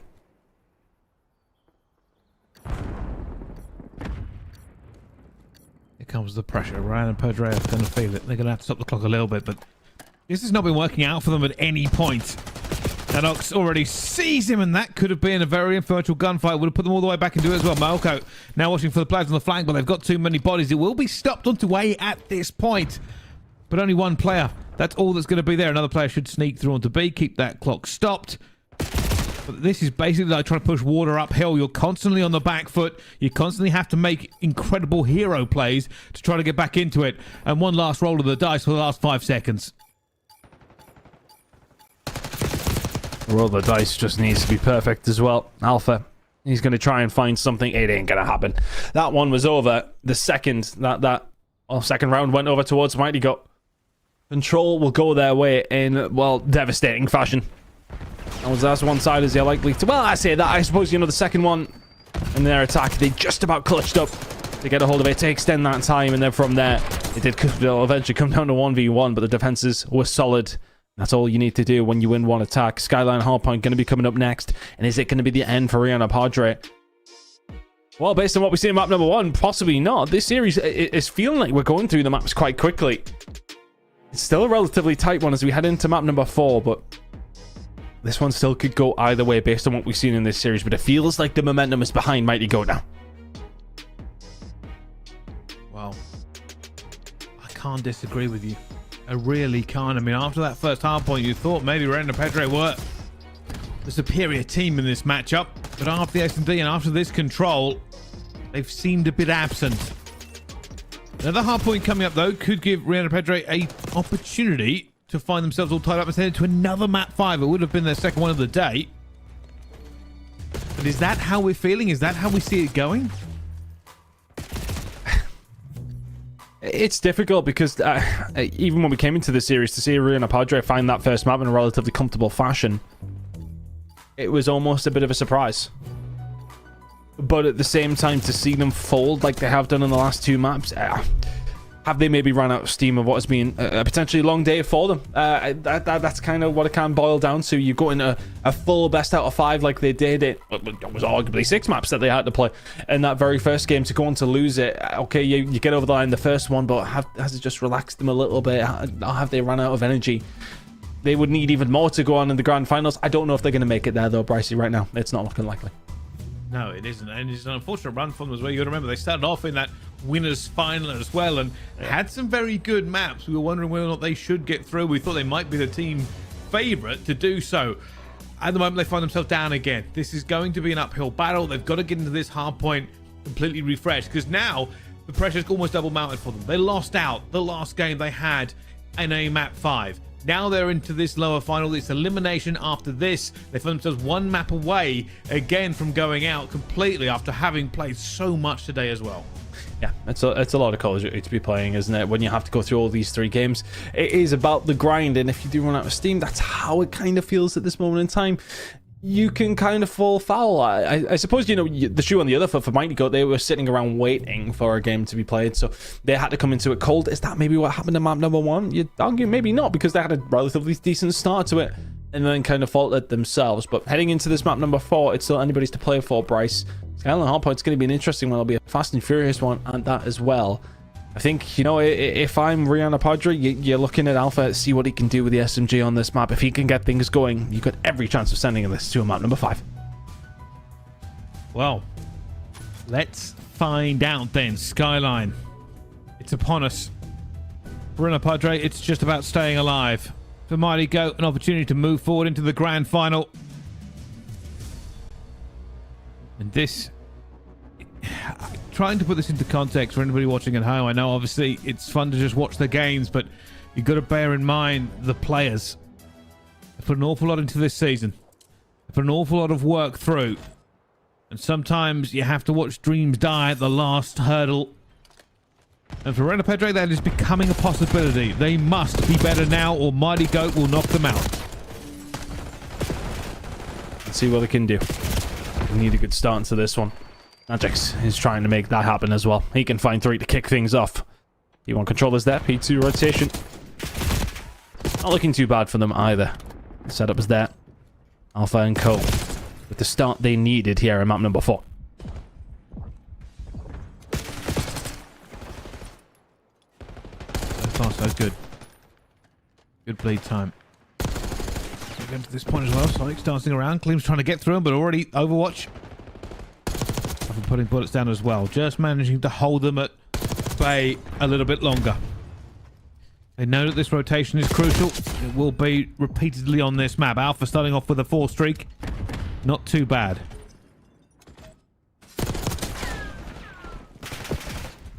Need to make a count. Got this P2 rotation. Can you find something from it? Alpha on that good start. 5 in a row from him. That's something we said we needed to see. Is that spawn going to be broken though? Are they going to still be towards that backside? They should be an art. Idinko trying to find these kills, but they need to move faster and they need to find a way through. 35 seconds to play for. Here comes the push. Fine. Oh my goodness, Alpha almost finds a second as well. Nobody on this point at the moment. Everybody's just playing for position at the same time. Demon gets it. Mighty Goat going to be still at this point, just soaking up an awful lot of time, which is good. Even with them losing those trades, gets them a little bit out of this point regardless. 16 seconds to go. The P3 setup will be upon us very, very shortly. Alpha's already out and roaming. And this might be a good P2 to P3. Good rotation. And they get something going. I mean, it's sometimes tough when you come from P2 to P3 because it's hard. You need the setup to be perfect. Found their way through, though, if you're mind to go on the second try, at least. Sykes and Co trying to hold down the middle of the map as well. Nadox had a really, really slow start, but his team is still very much in this. But is the shoe potentially on the other foot? It was a very quick start for Mighty Goat last time around, and they lost it. They've had a bit of a slow one now. Starting to come back into it. Nadox, 6 seconds and a chow is kind of wild, but goes back in for it. Sykes also looking, knows that the player's going to be here close at the same time. Does manage to get it away. The rest of the team stacking deep. Mighty Goat now have the advantage, of course, don't have the rotation. But this one isn't too bad if you can get a few bodies in a few positions as well. Still losing the trades, though, so they should wait for a concentrated push. That's great time, though. Sensational time, if anything. They did really well to put themselves in that spot. Clean's big gunfight win. Now the rest of the team going to come on through. Cleans needs to continue to survive. If we can find anything else, that would be a bonus. But the spawn's over towards the back. Alpha, what can you do here? Not a soul. Not a goddamn thing. Demon, he could find one. No, Najix is here to help out. Mighty towards the back. Melko picks it up. And they find the break over towards that backside. Found some really good time over towards Kitchen. And now potentially some good time at P4, but the break's going to come back immediately. They couldn't establish themselves. Rihanna Power Jet find a way through. Still pushing for this one. Rihanna Pedre, no, they need every single second. It's a little bit chaotic here at the back, and oh my goodness, he stopped firing. While he's still alive, trades back into the point. They've got 20 more seconds they can put onto this board here, Tarnan. With P1 coming up, I think they're going to do so.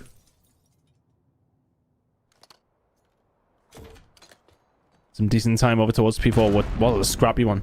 Sometimes at the beginning of the year, it always felt like that would be a big money hill, but it's really hard to try and defend that. You can be attacked from high, low, in 3 or 4 different directions. It's a tough one. P1 now. Starting to get underway here for Mighty Goat. Not on the right side of things as far as the spawns go, but they're on the right side of things as far as the points go. 30 points or so in the lead. Sykes is having an absolute belter, isn't he? 18 and 9, 4 in a row, 5 in a row now from Sykes. Looking to make it 6 to solidify the time. He pretty much will get the job done for Nadox, who's there to pick up the pieces. 34 seconds left to go here at P1. And Mighty Gut starting to extend this lead now. Still bleeding P1 for everything they can. Eventually should lose this. Sykes still alive. Will go down to the player up top. Oriana Pedre. Not only do they want this last 15 seconds, but they want the flawless P2 hold. Gleams, though, doing everything he can to deflect the pressure. Player going underneath as well. Will be Sykes. It's going to be found as well. Alpha knows he's going to be there. Already going to be weak. Still chasing. Still going for it as well. And will not lose to the reach-out. The health difference was too much into that one. And now Oriana Pedre will have control of P2. Absolutely need some good time here. That's it, teammate. Gunfights in the middle of the map not being won, though. Mighty and Co. trying to find a way through. Bit of kitchen control, starting to put the pressure on. These first couple of gunfights need to go the other way, and they just seem to be chipping away. Spawns in their favor. Alpha trying to do it all on his own, and he can't. Najix is there to find one. Can he keep them at bay for just enough time? Can't quite get there. It's a lovely break from Mighty Go. 30 seconds to play for here at P2. Bounce back. This is the next couple of gunfights. You can see players are waiting for it as well as... Player up top hasn't been found. He will get two. He will. Mighty. That's huge. Unfortunately, there's no one here ready to help trade it out. So can't do any more. Slight gaps made now. Nadek's going to try and get this 1-on-1 versus 1 for 8 seconds. Could be worth it if they can find a way to break this P3. Already a setup here for Rena Pedre. Last time around, it was really kitchen where things broke open for Mighty Go. Where they really got things going. It was nearly a full hold. Can they find the break back? Oh, it's looking that way. Rihanna Prodra just can't hold it down. And if Mighty Go can set themselves up in the previous way they did on the previous rotation at this hill, this could be some very, very good time for them. Claims is going to find a nice gunfight though. Sykes just putting himself in danger. Wasn't Sykes, never mind. Who knows who it was in the kill feed at this moment in time. Kills going on across the board. Rihanna Prodra are the ones who find their way in though. Still fighting from the back foot, but making a good show of it as well, as they do manage to get a lot of points going for this one. Alex is not going to know the players behind him, but now does. Oh my goodness, what a spin! And they will get just a few bits of scrap time away from it, but they do have the rotation for next as well. Mighty trying to hold them at bay. Too many players here, surely. Trying his best. Pressure starting to come through, but are they going to be able to deal with it? Sykes can find 2. 24 and 18. 25's incoming, isn't it? Oh, not quite. Big gunfight won by Cleamsy. He gets picked up by Mighty. Still some time here for Mighty Go and the crew. Finally gunfight through the middle of the map. Alpha is able to take it down. 40 seconds remaining. Rihanna Podra trying to find a way through. They win. Bigger win. Just not able to get as much done as they want. Bit of a squeeze coming in. You see, Nadox looking for the kill through the front, and he has to pick a direction. Isn't going to get it. 26 seconds back to Rena Pedre now as Cleams is trying to rip off eyebrows. Doesn't work for the second. Finding a way through. But still, it feels like Rena Pedre... They're just constantly fighting from behind right now. They haven't been able to establish themselves. Mighty Goat might be in for the final 7 or so as well. Magic's just snapping left, right, and center. Can't finish the last one. Spawns towards the backside. P2 spawns there for Mighty Go if they can keep a hold of them. But they got 60 seconds of P1 time before we even get there. Malco over the top. Nice and easy. Bit of a split spawn across the board for both these two teams. They've got to fight tooth and nail for this one, especially if you're Ryan or Padra. Well, this is where it gets dangerous. They know this could be the end of it. 35 seconds and they could be out of this last chance qualifier. Mighty is doing everything he can. Not going to get that kill though. But if you are in a Pedro, you need it. Get them off of P1. You are bleeding the points away slowly but surely. 20 seconds now to go for Mighty Goat to move forward into the grand final. Sykes will find another one. Pull out all of the stops. You won't get a second chance. Got to be perfect. You can still win it here if you're Mighty Goat. You've got to get them off that, and you've got to make a rotation over towards P2. They can no longer win it. But can you find a way through? Can you find your way through for some good time? If you can find a full, 50 or 60 seconds, you're way back into this game. You've got presence. You've got bodies. They have to find the gunfights. Heavily outnumbered and now outgunned. 6 seconds to go. Last hurrah, have to get into the point. Up the elevator they go as well, but it's not going to be enough. And Mighty Goat will win the series 3-1. They move forward into the grand final. And for Rihanna Pedre, it will be good night. We'll see you next year. Big win for Mighty Goat. Really, really good opportunity now to send themselves to Canada for champs. And I think they were good value for the win throughout that entirety. I think, you know, maybe they came in a little bit cold in map number 1, but since then they have not blinked. And they'll be feeling like another opportunity here in this grand final to get the job done. Can they find a way to do it in a best of 7? They do it within 4 in the losers finals, and they will be sending themselves to this grand final for that one spot that is available for champs. Their year goes on, but for how much longer? Well, well, well. Already we find our way down to 2 teams, and you have to say, realistically, Mighty Goat just looked better there. I mean, we said how it kind of felt after that first map ton. The next 2 were very much all about Mighty Goat, and it turns out map 4 was as well. Good rotations, good slaying, and it never seemed like Rihanna Pedre could get back into it once they got behind. Yeah, they were constantly behind, weren't they? I think pretty much from the get-go. As soon as we got over towards, P3 first time around, Mighty Goat put some big time in, and I don't think they ever really lost that gap. I mean, it came down like 10 points here or there, but they constantly just went split on hills, which is absolutely fine. Finding some good holds. And just not allowing Rihanna Pedre to really get anything going. It never really let them get a full 40 or 50 to get themselves back into the game. It always felt like it was going to be theirs. They will solidify it and get it done in pretty handy conditions, right? I mean, you do it 3-1. The maps that you won were relatively comfortable. You go into the game in this grand final against What Defeat, who just cast your eyes over towards the left-hand side of that bracket. They played up against them in winners round 2. What Defeat won it 3-2. That sets us up for a very, very nice best out of 7 grand final, Brett. It really does. Is revenge going to be on the cards? Have they learned from the last game as well? I mean, who knows, Ton? Who knows? But what I do know is it's a best of 7. But certainly won't end up map 5. Probably. I mean, it could end in map 5. Yeah, that's what I was correcting myself there. I realised as soon as I said it, I was like, actually, no, they're good. They really could. How long have you been doing this esports business? Way too long. Way too long. Anyway, doesn't matter. Grand final for the last chance qualifiers is upon us. We'll be right back after this break, where I work out my maths just a little bit better. Don't go anywhere. We'll see you right after this.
Ladies and gentlemen, hello and welcome. It is time for the grand final of the Last Chance qualifiers.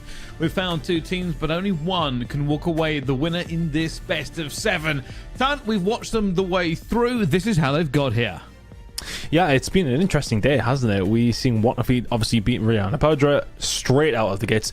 A big game 5 was, well, needed twice for Waterfeet to get themselves to a grand final where they will ultimately go up to face against Mighty Goat after a brilliant performance from them in the elimination final. But these two teams have faced up against each other already yesterday. It was a 3-2 win for Waterfeet to send them into that winners final, to send Mighty Goat down. Mighty Goat have fought their way back though for a second opportunity in a best out of 7 grand final, and this is how it's going to play out. Bryce, should be an interesting series.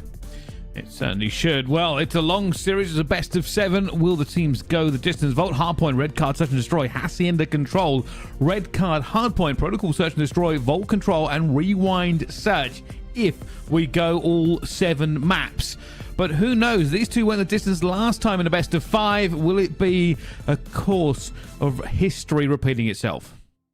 It's interesting to see that Hacienda's been banned out again, kind of on the hard point on S&D side of things. Obviously, these two teams playing up against each other yesterday. That will give us a good indication of where things are going to be heading as far as the maps go. But we're getting some red card in there, so that's a little slower. But we kick things off with something very, very quick, and that is going to be a vault hard point. Now, this series is pretty much the be-all and end-all for both these two teams in their season. This is it as far as it goes. Is this season for both these two squads? This is it now. This final series, this final best out of 7. Does your season continue for a few more weeks, or is it done and dusted? 7 maps to decide that, Brycey. Excited to see who takes their spot in Canada. Well, this is it. We find out. Mighty Goat and What a Feat will be the two teams looking down. Also, Mighty Goat may have had a bit of a tongue-in-cheek moment when they submitted their logo for this. Everybody has actual logos. They've submitted a picture, but hey, it works out regardless. Here we go into this first hard point then. Both these two teams would love to get a map 1 win on the board. And for What a Feat, this was the very first map we've seen from them on today's broadcast. We've seen them take, of course, the victory against Ryan Apodra. For me, it felt like a breaking was where they really did excel. And if they can do that again here, up against Mighty Goat, they'll have a very good opportunity to take map number 1. Decent start here for Mighty Goat. Melko trying to get something going over towards P1. P2 rotation is in their favor. 25 seconds to go here on the opening hill. This is all about just a little bit of bleed. There's not an awful lot to play for here, as both teams will continue to put the pressure up, but if they can flip spawns, all the better for it. Right now, it's going to be all about Mighty Goat. Having that P2 spawn as well should still be sitting pretty good if they can hold it for a little bit of time. Already, though, you can see Icarus trying to hit this and put some pressure on. And while they will have the lead, it's only 4 seconds. It's not really that big of a deal. And this might be a monstrous break, though. Trying to find a way in. Mighty Goat got themselves in a good spot, and they already have somebody in a sensational spot. Nadox up top just cuts off the reinforcements, but they won't be expecting Danny here. They won't be expecting this at all. Finds the first one. He'll get cut down eventually. Spawns towards the backside. It's going to ease some pressure. Waterfeet could go for a break here. He has been very influential so far in the series that we've seen. Trying to get out of it. Back into it as well. Wonderful movement. Almost catches him a kill, but he's going to be taken down before he can do any more. Icarus towards the back. Also looking for this as well. They really are trying to get this hardpoint under some sort of control, but even when fighting from the back, they just cannot find the kills that will allow them entry. You're doing really well if you're Mighty Goat inside this point right now. You're doing sensational, in fact. Oh, they've done so well to hold it from that side. They'll lose the final 5 seconds, but it's a tip of the hat from me. Spawns towards the back, and they just could not get in there. Utility used perfectly. Now all of a sudden you can head over towards P3. Yeah, okay, you might not be in the hill, but you're in a good spot for the P4 rotation, which is coming up in 50. Really nice job from Mighty Goat. Put themselves in a good spot. 20-second lead, heading over towards P3 as things about to get scrappy through the middle of the map. Nadox trying to do what he does best, and that's just cause absolute havoc. Finds 2 in the middle. Maybe we'll find a third if he can get the push onto Danny through the middle of the map, but that's going to allow the rest of these teammates to push on forward, get some control. This is a nice start from the team coming on the losers bracket side of things. Mighty Goat will want their revenge, no doubt. So far having a good start. It's a bit of a messy gunfight. A lot of bullets through the wall here as well, but you can see the pressure now mounting through the mid. They're going to try and get into it. Nadox hugging that pillar, staying alive and getting the points. Goes for the chal as well, spitting bullets through the doorway. Doesn't work out from as neatly as they would like here. Ben W now jumping around like a bit of a jumping beat. Just cannot stay alive any longer. But 8 seconds to go. Mighty Goat in the better position. Oh, Nadox, yeah, he gets to spawn out, and that gives him a bit of benefit. Gets them off the point. Where do they spawn? Well, further away, so that works out. Nadox cleans it up onto Aiden. It was actually Sykes, sorry. This rotation will be locked in by Mighty Goat, and they've got time to set up here. We'll start to get some information that the push is going to be coming from the P3 side in a second when he does peek his head out towards that left-hand side. The fact that no push is coming from the right-hand side is going to be indicative of where they're coming from. Mighty Goat should be ready for this. Kills falling their way. 85 seconds remaining here at P4. This is going to be a tough break for What the Feet. Sykes just trying to hold it as well. They've got to get past him first. There are a lot of bodies ready to deflect this. They've got all the angles covered, and that's going to be a problem for What a Feet. They have to make some of these entry kills, open up some lanes. 20 seconds left to go. Might be worth one last push, but Sykes does just enough to get the kill here, bring the numbers back down, and it means that What a Feet aren't really going to be able to make too much progress. Only thing they can hope for now is 10 seconds of scrap. Wow, that's a really good hold. Mighty Goat just got set up so well, and What a Feet are kind of scrambling and saying, right, well, what do we do? 3 of them hit over from the P3 side along the road. I mean, they didn't really commit to anything. You'd like to see them make the push through pillars. Maybe you can get something going from there. Could not get near it. And the gunfights continue to go the way of Mighty Goat as we head over towards P1 once again. What a Feet. Not quite at the races here in map number 1 just yet. They are nearly 100 points behind. Well, make it 100 points behind. Of course they spoiled it. Of course they broke. Not looking too close right now. That looks a little bit of movement issue there. May have got him killed. What a Feet back onto the P1. They know they need these points. They haven't got many of them in that first set of rotations. Icarus doing a good job of top control as well. And, well, they're winning the gunfights at the choke point. And that is really causing an issue for Mighty Goat. How much do they commit now? Realistically, also a bit defensive. They don't want to let anybody through for this P2. They need to find a good 60 somewhere. It's not going to happen this time around, is it, by the looks of things? P2, well, looking relatively solid. Mighty could do with staying alive. Not going to charge that too hard. The rest of his team are here to give the cover. He'll be saying, yeah, trophy down, get inside the point. We've got your cross. But they need to have the cross. They need to have some control over towards stairs, balcony. Right now they got that because Sykes is the one who's finding the kills. Melko, he's found 2 actually, so it must have been him. Big plays coming in from Bed W though down the outside, but Melko will find another. Really nice job from the side of Mighty Goat. Yeah, they're getting all the cuts, they're getting all the holds, but the spawns are being flipped, and that might work in their favor. Mighty's going to try and defend inside of the point. The pistol is solid, and the rest of the teammates are here to help out. This is wonderful play from Mighty Goat. That lead is definitely over 100 points now. This is going to punish What a Feet even more. He comes to push towards the back, though. A little bit of a pinch coming through. Now looks going to try to take this play down top, and a little bit of an early spray. Now looking for the players towards the back. Just running around and hasn't found anybody. Frustration. Got to be evidence in Nadox there as well. He thought maybe he could catch somebody heading the movement, but they will get the scrap time. Pressure coming onto Melko. Rest of the team spawning up here for Mighty Goat, but with P3 now popping, What a Feet have an opportunity to get some points. They need to. They need to take every single opportunity that they're going to be offered here. P3 is not the easiest to be able to do it on, but of course P4, we've seen how well Mighty Goat held it down previously. What if he will have to pretty much repeat that and get some time at P3 if they want to be within even touching distance at this stage? Mighty Goat are working them across the map. I mean, a player that we've said he's performed quite well throughout the series, in the very first series of the day. Yeah, Icarus is not having a good time, but then just finds 2 like that. 7 and 18. Can he just find a couple of influential kills to help his team get that a little bit closer? Right now, Brycey, they are well touching 140 points behind. It only gets worse as we get further towards the end of the game. I mean, problem is Mighty Goat is basically what we call lethal range. Can win it on any single hill, and once that happens, it changes the dynamic of how teams have to play. For What a Feet, it means they can't really afford to give up scrap time, but also need the rotations as well. This one being even more important. We know how many points you can get onto P4. The Sykes goes towards the back and cleans it up as well. Technically, What a Feet are in a better position here with the bodies, but with Melko towards the back, they've got to be careful. Oh, it's awkward. Nadox is the one who's going to cause issue from the other side. The rest of the team, a little bit slow to kick in the gear, but they get there eventually.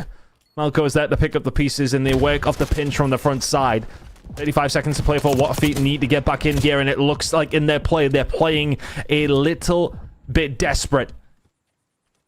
One by one, they have to fly in, they have to make something work, and nothing is unraveling in their favor right now. Nadok's behind. He's going to find at least one here. It's just far too easy for Mighty God. They've come into this grand finals absolutely screaming. And this is a crazy stat line again in the grand final for the opener. For What a Feat, it's not really about a question if they can make this comeback. It's about what if they can just get out of that 100-point club. This has been a bit of a blowout. Mighty already making his way across here. I'll be calling these comms out to try and end this game. 12 seconds will do them enough for map number 1. Not far away from it. Can they close it out? Yeah, over towards P1. It would take quite literally a miracle for What a Feat to bring this one back. Nothing's going in their favor. Players are dropping the trophy systems. Sykes, you might have that dropped on your forehead. Not quite. Who's the first one in? It's going to be Aiden. Takes down Nadox. Which way is this going to go? 12 seconds all to play for. I mean, for What a Feat at this stage, though, it's just pure desperation. You have to have somebody pop off because you are 10 seconds away from going down 1-0 in this grand final. Still diving back and forth as well, but with 3 seconds left to go, Mighty Goat, that'll be all surely. And well, take that, 2-4-9. Still holding on. Sykes throwing bullets at everybody, being a key player into this matchup at the same time, and Melko just dive on the point and end the game. Just get on the point. They're hanging this one out. They refuse to end the game. Eventually they will. And Mighty Goat get that one in dominating fashion. It is a welcome to the 100-point club for What a Feat in map number 1, Ton. That's quite the statement to open things up in the grand final. This is for a spot. And champs, you need to be here and playing your best card, and that was not it. From the team that came in the winner's side, and What a Feat. I mean, this was dominating from start to finish, pretty much. Mighty Go come out the blocks, absolutely flying. A 250-77 win on Vault. And just to bear in mind, just to give it a bit of context behind that, What a Feat just won that one relatively comfortably in their winners final a few hours ago. They've just been bodied on it to start the grand final. Map number 2 incoming. We need to see a lot more from them if we want to be here longer than the next 45 minutes. Yeah, that was not even remotely close. I mean, realistically, just not able to get the damage on the board. Rotations weren't great. It's about as dominant as you can probably be onto this one. Like I said, the 100-point club is something that is never a fun time to be in. And for Mighty Goat, they've gone from the elimination final to the grand final, and map 1 makes them look like the better team. I don't know if you watched the Champions League final last night, Bracey, but that's kind of what that was like, but in football form, I want to say. Absolute spanking on Mighty Goat's POV there. I was going to make some football jokes, but I've just realised they'll be completely wasted on you, so never mind. I was going to say, don't ask me if it's in the Champions League final, and you know very well that I didn't. you know that I didn't watch that, and I couldn't even tell you who was playing. I was about to say that Mighty's performance was akin to a young Desiree Doué's performance last night with 2 goals and an assist, but yeah, completely over your head. Yeah, a lot of people might get it. Yeah. I mean, to be fair, I think actually a lot more people will probably get it than you would. Okay. Oh yeah, 100%. These Yeah. are on your side. I'm not denying this fact. Just bringing it up to me specifically is a little bit of a wasted opportunity.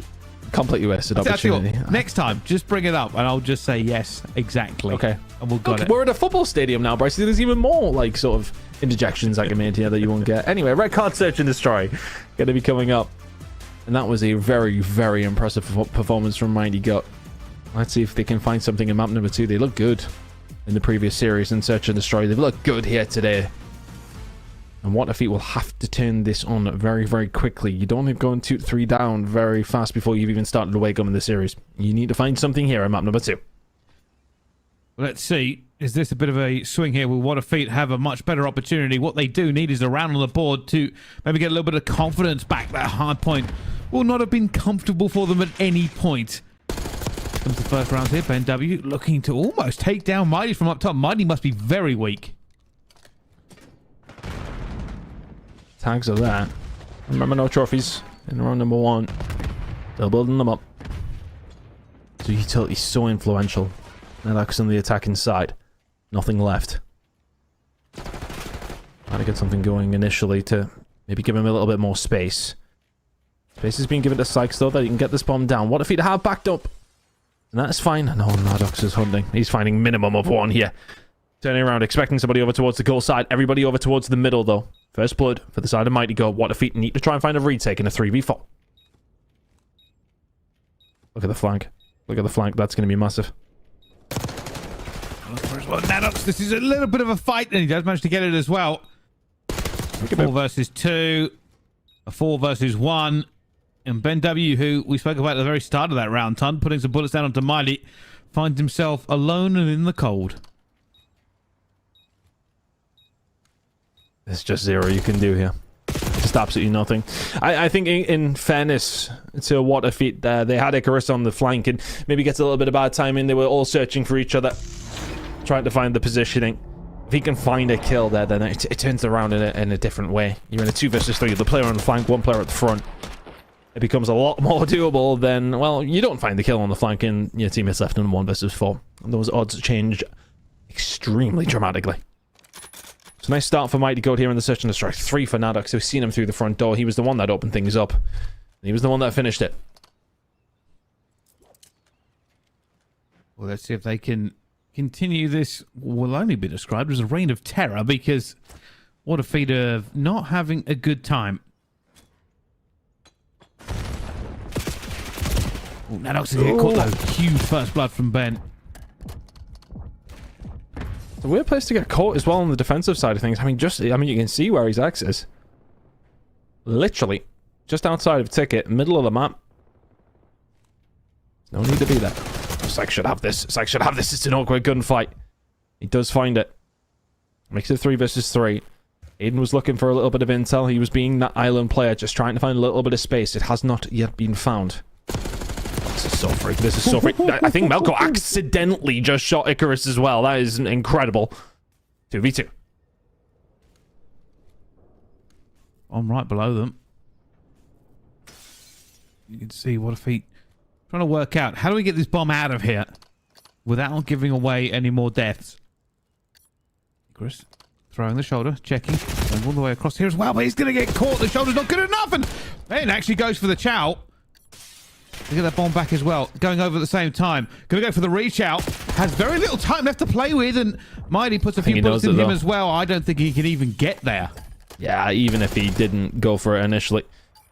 Just needs, well, both players to teleport in front of his gun now if he wants to win this one. Not going to happen. Mighty Go. Find another round. Better start for What a Feat there. But at the same time, it was difficult. It felt like they were waiting for something to happen. Really good positioning. I think it was from Mighty in the middle of the map. Shuts down the push over towards A. All of a sudden you're scrambling, looking to try and find something. Ben can't. Everybody else gets cut down, looking for Mighty in the middle of the map. Tough scenes. Doesn't happen. Mighty got 2 to the good. Surely we haven't got all the way to the grand final for it to be one-sided. What a Feat showed us so much in the winners' final. We'd expect them to be having a good time here as well, but maybe this is the catalyst. A push over to B is incoming. Everybody's here from What a Feat, or at least they will be shortly. No, the rotation, they're going to go for a flank ton. Looking for it. Oh, it's just about this first blood. You nearly find it. If you're Nadox, but Danny cuts him down, and all of a sudden Aiden is in a wonderful position because B is potentially off the cards. Ika has forced him this way, and Aiden is like, oh, okay, where are they? Oh, my, it doesn't hear him. Doesn't see him, I should say, but Nadox did hear him. Finds the gunfight. It was Sykes who found it. He now gets taken down. 2 versus 3. 2 versus 2. It's a chaotic round. I don't think anyone really understands where the other team are, where the bomb's going, where the push is coming from. Ultimately, we've got a 2v2, though, Bricey. 35 seconds to go. Mighty is trying to get into a map control position. He's moving up here so that when that bomb goes down at A, he can catch somebody. Did he see him through the window? I don't know if he did. I think he did. I think maybe one of his teammates called out for him and said, hey, he's gone up top. Easy in the end. Mighty finds him. Now 4-0, and well, on the other side, another one done as well. They are finding rounds out of nothing. They are finding rounds out of nothing here, Bricey. This is not a good sign for What a Feat. They're putting themselves in advantageous positions, and they're just not finding any... I don't want to say they're not finding any luck, because, I mean, you've got to give a lot of credit over towards Mighty and Co., but nothing is going their way as far as finding these picks. What can they do? Adjustments need to be made. They need to be made quickly, as they were dominated in the hard point, and now they are being bullied on the S&D.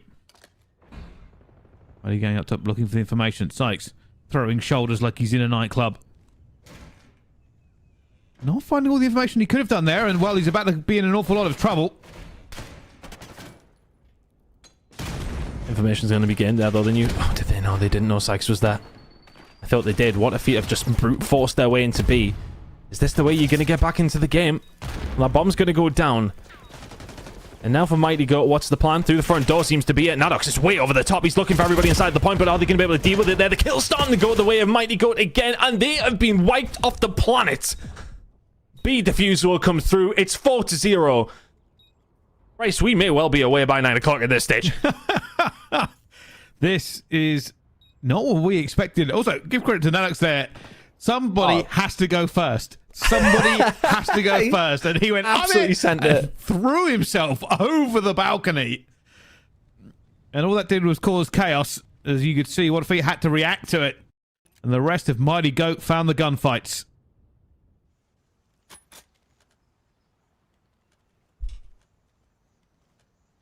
Just fell apart, didn't it? And that's going to be a horrible feeling if you're What a Feat now, because you set up well, you get yourself in a position and it crumbles like that. How do you come back from it? Mighty Goat now making their way over towards B side. The free camp. Love it from the observers. We're this deep into the air and we're still seeing that kind of thing. You'll have to see it. Danny caught in no man's land. NW trying to get the hell out of there. 4 versus 3 in favor of Mighty Goat. They're putting on a clinic here in this grand final.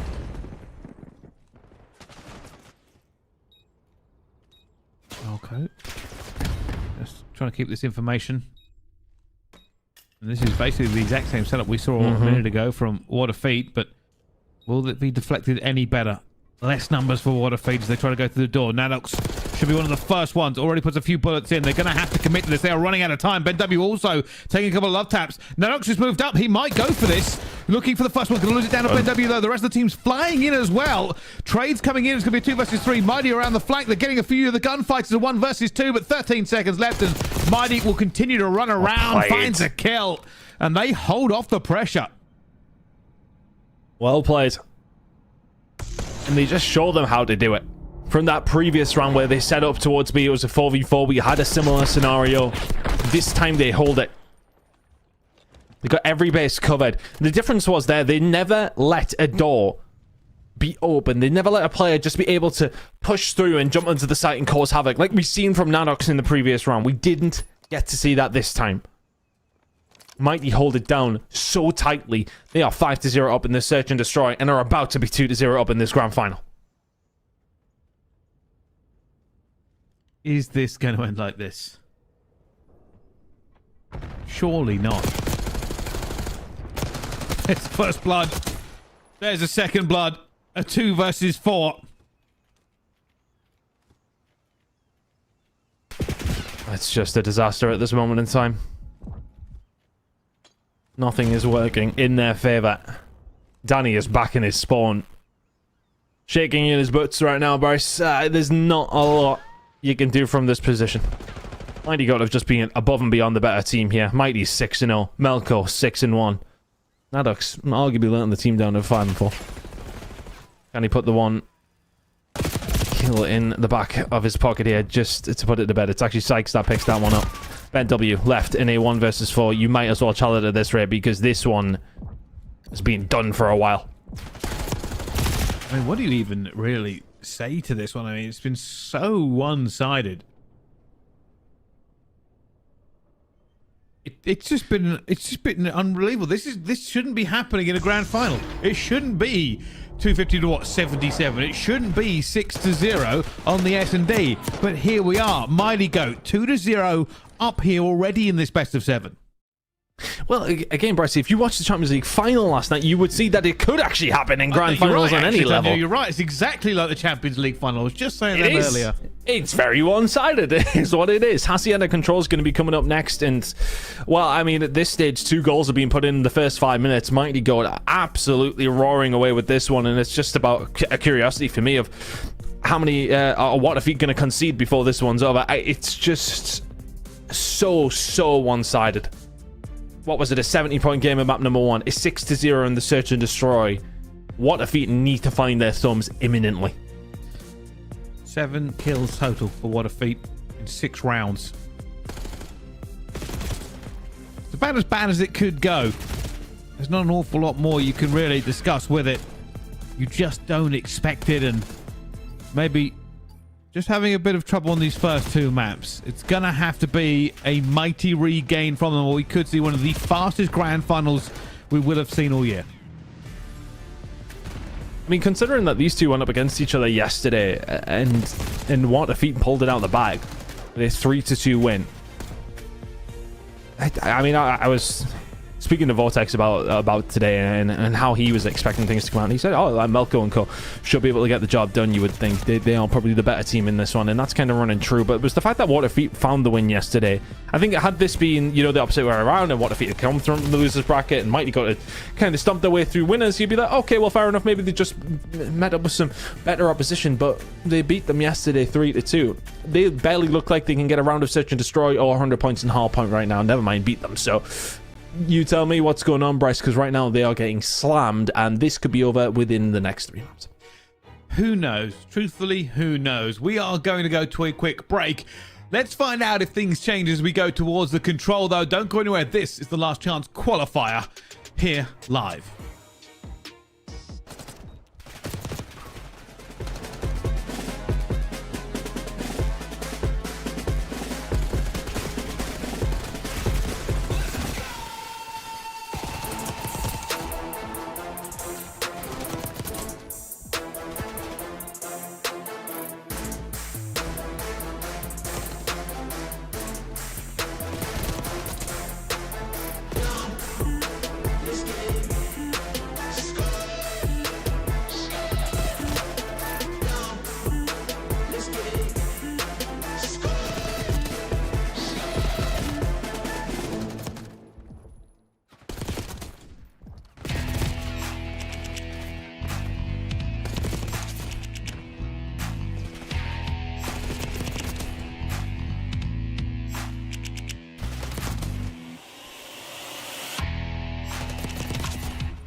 Ladies and gentlemen, hello and welcome back to the Last Chance Qualifiers for the European region.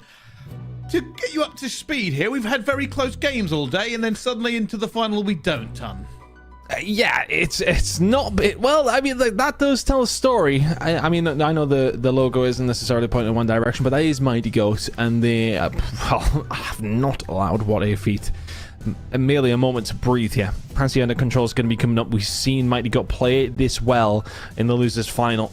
They stomped through it in a 3-0 fashion. 3-0 may well be the scoreline here in this series after this one as well. It's tough to see What A Feat kind of showing much here, but they still do have time. This is a best of 7. I think if this were a best out of 5, we'll be saying, okay, well, I'll be telling my missus I'll be down in 15 minutes. But at this stage, it's a best out of 7. You have time to get back into this series. You've got to show us something here. It's Control. It's Hacienda. Force around 5. Try and do something. Show me anything. Bryce, I'm actually begging for it at this stage. The thought does occur that this cannot continue. Surely, this is not what we're being treated to in a grand final, but Mighty Goat seem determined to powerbomb What A Feat from the top rope. They will need to regain in every single aspect of their game so far. Just needs to be significantly better, doesn't it? Too bad of a start on this attacking side. Might Go trying to hold this one down. Kills traded. It's a pinstripe kill feed. And the Icarus and Cole will get themselves inside the point. But Melko, he played this so well in the previous series. He'll just sit in and around towards that well side. Invite the pressure to come in. And then he will pinch when needed. Because teams just don't push down that side. They push through the middle of the map. And now they're trying to look for him. They can't. They cannot find him. Melko is just finessing around that side of the map. And it's working so well for him. Aiden and Danny doing well through the middle though. But still have to deal with Melko. Oh my. Just trying to stay alive here, and this is everything for What A Feat. Surely they can find something a little bit more. They're already in towards B. They've already got the clock stopped. They have some bodies here to at least contest it. Checking the angles. Nanox will be taken down by Ben W. Lost a few bodies for this one as well, and they have burned a good amount of time. They need this next wave of kills. Ben W trying to dip and dive to try and find something. Mighty have they elongated this one out long enough? Well, they have been wiped momentarily. Forced away for the very first time. What if he do just about fight their way through to this point? But can they defend it? Can they hold it down? Mighty Goat might just have a look at this just to try and end it as soon as they possibly can. Push going to start coming through. Nadok, Sykes working well together. They've been blown away. 25 seconds. They still have an opportunity, but Mighty Goat have forced them so far back they can run forward and just make the gauntlet that little bit harder to run through. Just a couple of kills as well. 17 seconds to go. Play going on the outside is easy. Pick up there for Melko. 12 seconds away, and he's going to reach Alice with a pistol. Easy again. Sykes picking up more streaks. Not going to get that last one, and, well, they're too far away to get into this point. It will be 2 ticks, but 1 round for Mighty Goat.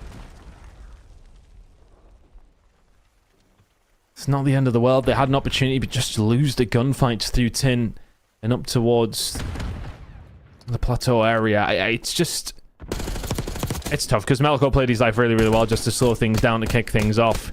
And it means that you're in panic stations. You have to then get to that stage where it's desperation again.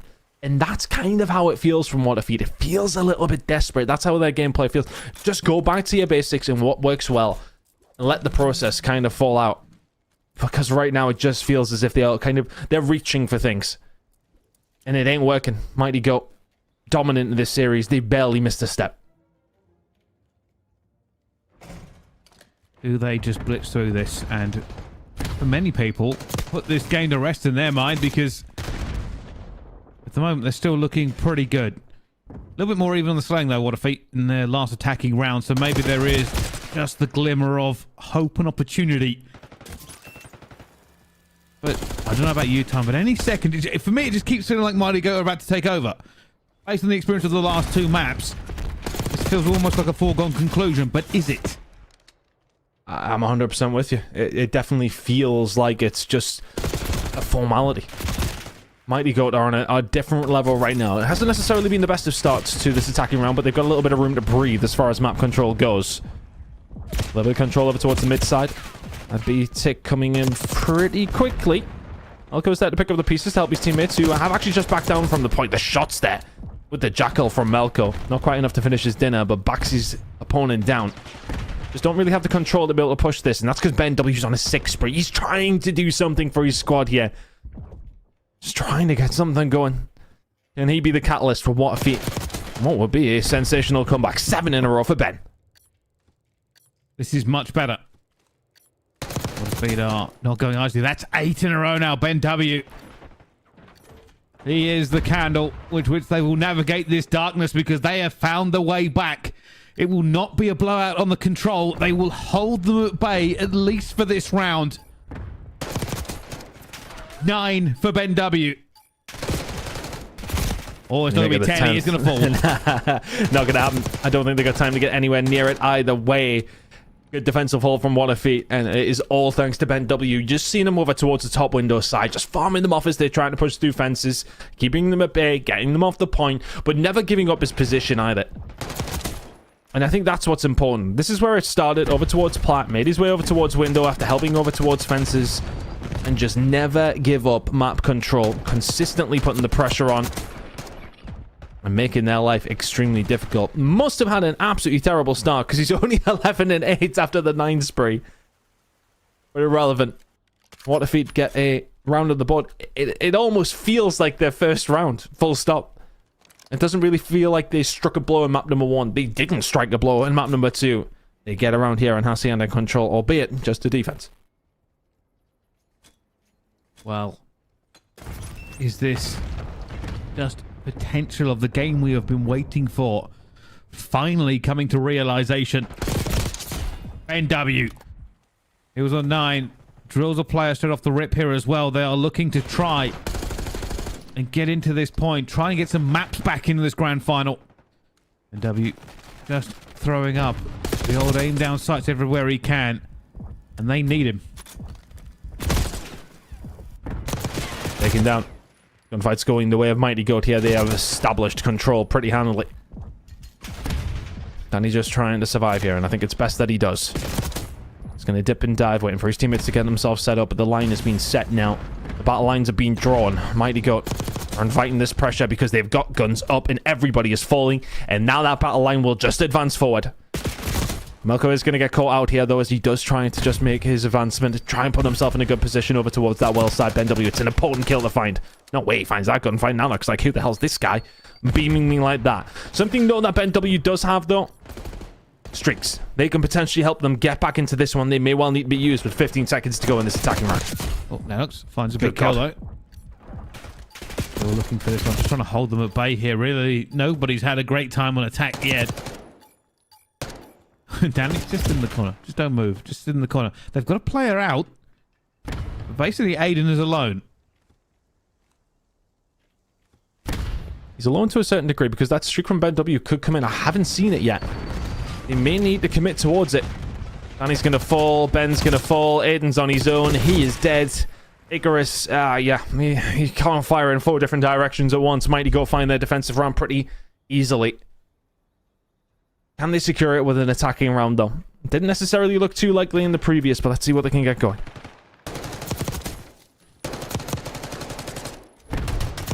Attack's not really been great from both teams. This will now be an opportunity. Who can win an attacking round and make the difference? That'll be the key to this. Mighty Goat, well, they are up in the series. The series is not over. What a Feat will be looking to try and ignore those first 2 maps and go a little bit further.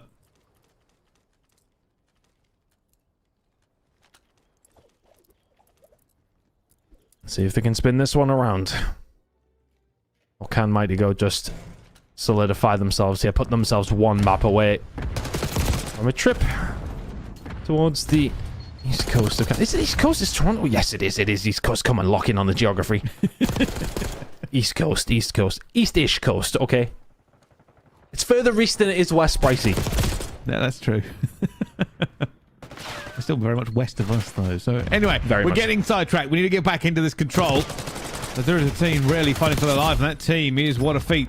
Not had a great time so far. They'll be looking to have a better one now.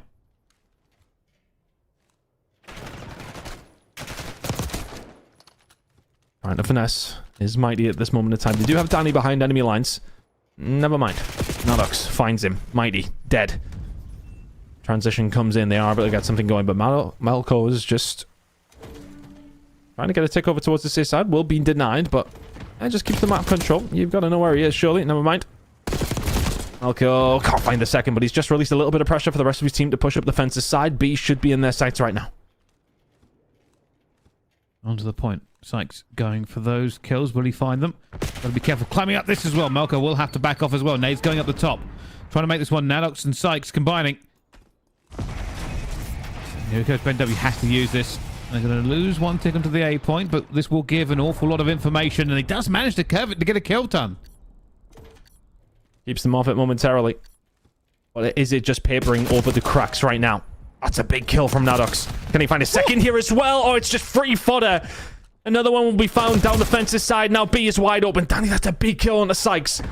Now all of a sudden, yes, okay, the pressure is on, but they have a way in. Maddox, he needs to find a couple here to help his team out. The pressure's going to come through. The other gunfights going their way. Can they get B secured? 15 seconds to go. Lives in their favor. Positioning. Oh, is it there? Not quite. Big gunfight win coming in from Malco. Second tick is in. Mighty Goat looking to extend this time. Trying to put more bullets down. Melko still staying alive until this point. Reinforcements coming through as well, but not enough. Mighty trying to get back into this as well. He wants to contest, but it gives him limited options to move. Sykes still going to push the tempo, and he throws bullets into about every player he could see. No kills walking away from him, though. A couple of nades coming through as well. The trade's still flowing. As everybody throws every point out to this, and the contest with 0.0 seconds to go. One last chance, and they will shut that down. Just about, though. Just about shut it down. That got scary for a moment. But really well played. I mean, it just comes down to finding those kills. There's not enough time for Mighty and Co. to just solidify it. I think had they had another 30 seconds or so, it's about that desperation, isn't it? About that time, about those plays you have to make. You can't dot your I and cross your T's when you've got mere milliseconds to hold it down. But irrelevant of that, it will go over towards round number 5. What A feat have not necessarily looked likely of picking up a point here. Mighty Goat have looked solid on the defensive side of things. Can they just upset the odds here? A round number 5 win will change this grand final very, very quickly if it goes in What A Feat's direction. If it goes the way of Mighty Goats, feels like a formality of who the winners will be. Well, this is what they're trying to avoid, and Nadok's already pushing the tempo. Shouldn't really catch too many here. Catches 2, though. Trying to get the 3rd. Well, better than I was expecting. Pretty good from them as well. That staggers it as well, but they've lost a couple of players in these trades. That has opened up some opportunities, and, well, he's put bullets in 2 players there. That is very disappointing for him. Eventually does clean it up, though, as well, and Mighty, while they've got players already onto this B point here, What A Feat, it's not going well. It's hard to get your way through. It just feels as if Mighty Goat controlled this side of the map just so much better. They barely allowed them a moment to breathe down fences. Has to be middle of the map for What A Feat, it feels. Pushing over towards the window side or maybe through middle is going to be where you can maybe find some success. And this potentially something developing over towards this A side. A little bit of progress being made now. You can see everybody else pushing down the water side, looking to try and find this kill if you're Naddox. It's a little bit of help from his teammates. 25 seconds to go in this control. What A Feat have to find something. Got a couple of players out here, though, and, well, that's a big kill already. Shutting it down, they've managed to find some gaps here. Melko's the only player who can get a kill on the other side, and he gets away, but that clock will stop. 2 players going onto it. Ben W actually going to be pushing forward. He's 27 and 20. Not able to get the 2 kills there either. But already still burning, still turning. And that has allowed them. They are in here, Ton. They're still alive. It's working. It's working. This is the time to find attacking round. Is in round number 5, but they have to be perfect from here. They're trying to get one back as well. There's now contesting just for a few seconds. Oh, no. Reinforcements trying to get into this point at the same time, but realistically, that was the last player who was close. The rest of them will now just have to sprint. I don't even know if they can make it. 2 seconds to go. And it looks like Mighty Goat walk away with the control. They go 3-0 up in the series. The grand finals all sliding one direction. I mean, this is just dominant, isn't it? I mean, again, it's... Yes, okay, it's a 3-2, but... It always felt like the team who was in control was Mighty and Co. Yeah, okay, it's a 3-2 scoreline, but they win all the defensive rounds. That's all they needed to do. Look closer in the attacks, more comfortable on the defenses. They are a red card hard point away from a nice summer trip to Kitchener in Canada. Not far away now, Bryce. Not far at all. No, it certainly isn't. And I don't think there was very much that would have kind of prepared us for this. Being perfectly honest, Ben W, kind of the highlight there for What a Feat in that one. Putting up the damage, trying to be everywhere he could be. But unfortunately, just nowhere near enough. It was all about the defensive rounds. And, well, Mighty Goat with a better team at the end of the control. I will say there is some positives. It was not a blowout. It wasn't as one-sided as often, but it was quite comfortable. It was comfortable, though. Yeah, you're right. It's hard sometimes, you know. I think we try to sell, you know, the 3-2 storyline when it comes down to a control. Yeah, okay, you push them down to the wire. But I think there's always an air of who feels more likely, especially with how the attacks were going and how the defenses were going. Attacks never really formulated into anything apart from a couple of ticks. And Mighty Goat were the ones really pushing that agenda. They were the ones that were trying to get something going. Never really felt like What a Feat got anything going as far as these attacks are kind of mentioned. Their defenses were solid, but it just definitely felt like, okay, if this goes to round 5 and defense goes Mighty Goat's way, which it deservedly did, then they're going to win it. And it never felt like anything other than that. As much as this grand final feels like it's nothing other than a Mighty Goat win right now. You could not sell me. Bryce, I like to think that we're good at selling the dream, right? Like, we can set things up sometimes and sort of say, okay, well, this is how they're going to do it. You couldn't convince me in a month of Sundays that What a Feat are going to come back here. It does seem to be an uphill battle. It does seem to be an almost foregone conclusion, and I really cannot tell you why. What a Feat looked good in the winners' final. They had their moments. There were highlights galore. There were moments of glory. The first 2 maps of the grand final, though, have been a tale of woe. A 100-point club and a flawless S&D. The control was better, but still a loss. And now we go into a red card hardpoint, and this map, will it be the ending of a terrible tale for What a Feat? Or maybe, just maybe, there is still something burning in the breasts of these players. Will they give us a fairy tale finish? Will it all end in nothing? I don't know, but time will tell all.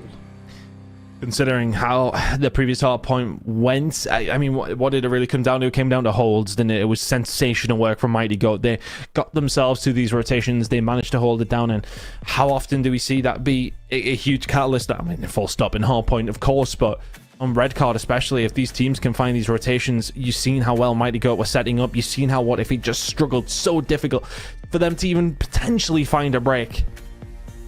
I worry for them here that they are going to get blown out the water 4-0 very, very quickly. But can they turn it around? We're needing a legendary team talk right now. Football quotes galore in this one, Brycey. I'm trying to think of the potential comeback. There's a Newcastle line in here I could even use, but I'm not going to. I'm not going to indulge anybody at this stage. And I know I wouldn't indulge you anyway, Bryce, but we're going to stay out of that one right now. It needs to be a sensational comeback from What a Feat. A reverse sweep in the grand finals will be some tale to tell. It certainly would be, but they would have to be better than we've seen everything of them so far. And, well, it's not terrible. They're onto this first point straight away. A couple of kills already coming through here. If you're a fan of Mighty Goat or a fan of What a Feat, you're feeling very different feelings right now. Decent enough start. 25 seconds remaining here over towards P1. Be about rotations though as we head over towards 2 in just a second's time, but it's a nicer start. It's a much more promising start from What a Feat. From the get-go, they found themselves behind in map number 1 on Vault, but red card does play very, very differently. I think a route in for What a Feat as we are starting this hard point, of course, maybe complacency from Mighty Goat at this stage. They cannot let anything potentially slip. They cannot slow down. Down to the P2 first as well, though. Melko is going to be alone here. Trade's not going to be that great because the rest of the team aren't that close. For as well, back into the point here. Sykes just trying to stay alive as he knows that hopefully somebody will be able to back him up in a second. Melko does exactly that. The rest of the team now picking up kills at the same time. Opportunity for a lead change here early on.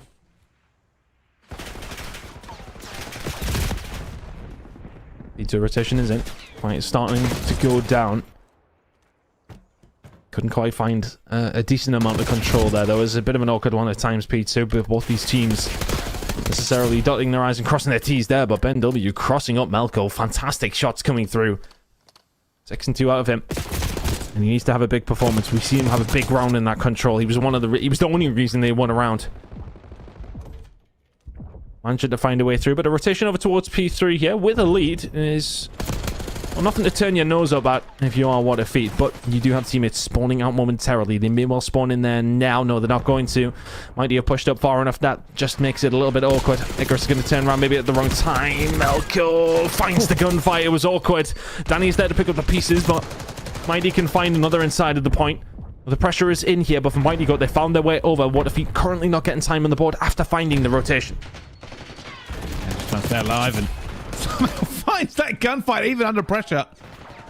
They're doing well to hold this. Folks will eventually find 2. Danny will come back into cleaning up, but an 8 streak eventually will fall.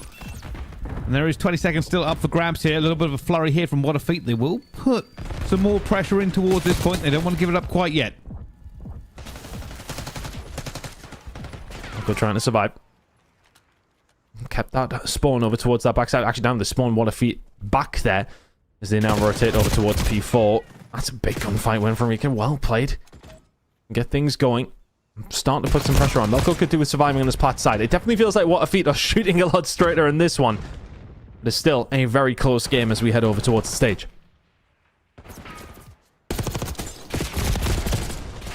Bit of a burner there. Not able to continue on with the kills going forward, but so far they're in a better position. You can see a lot of bodies here stacked waiting for it as well. Melko will take down one. He knows there's going to be pressure out towards the middle of this platform.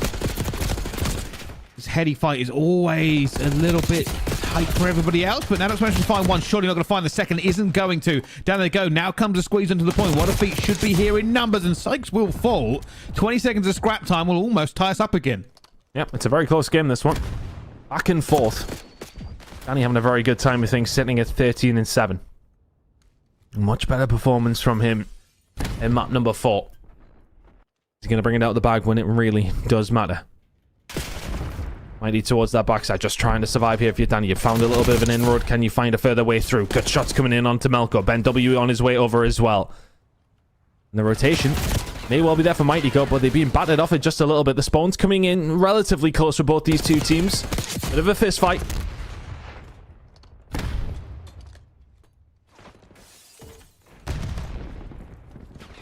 Still very much hangs in the balance. What a Feat. Almost got the same amount of points they did in that first half point, so they are certainly firing in a different gear than they have been previously.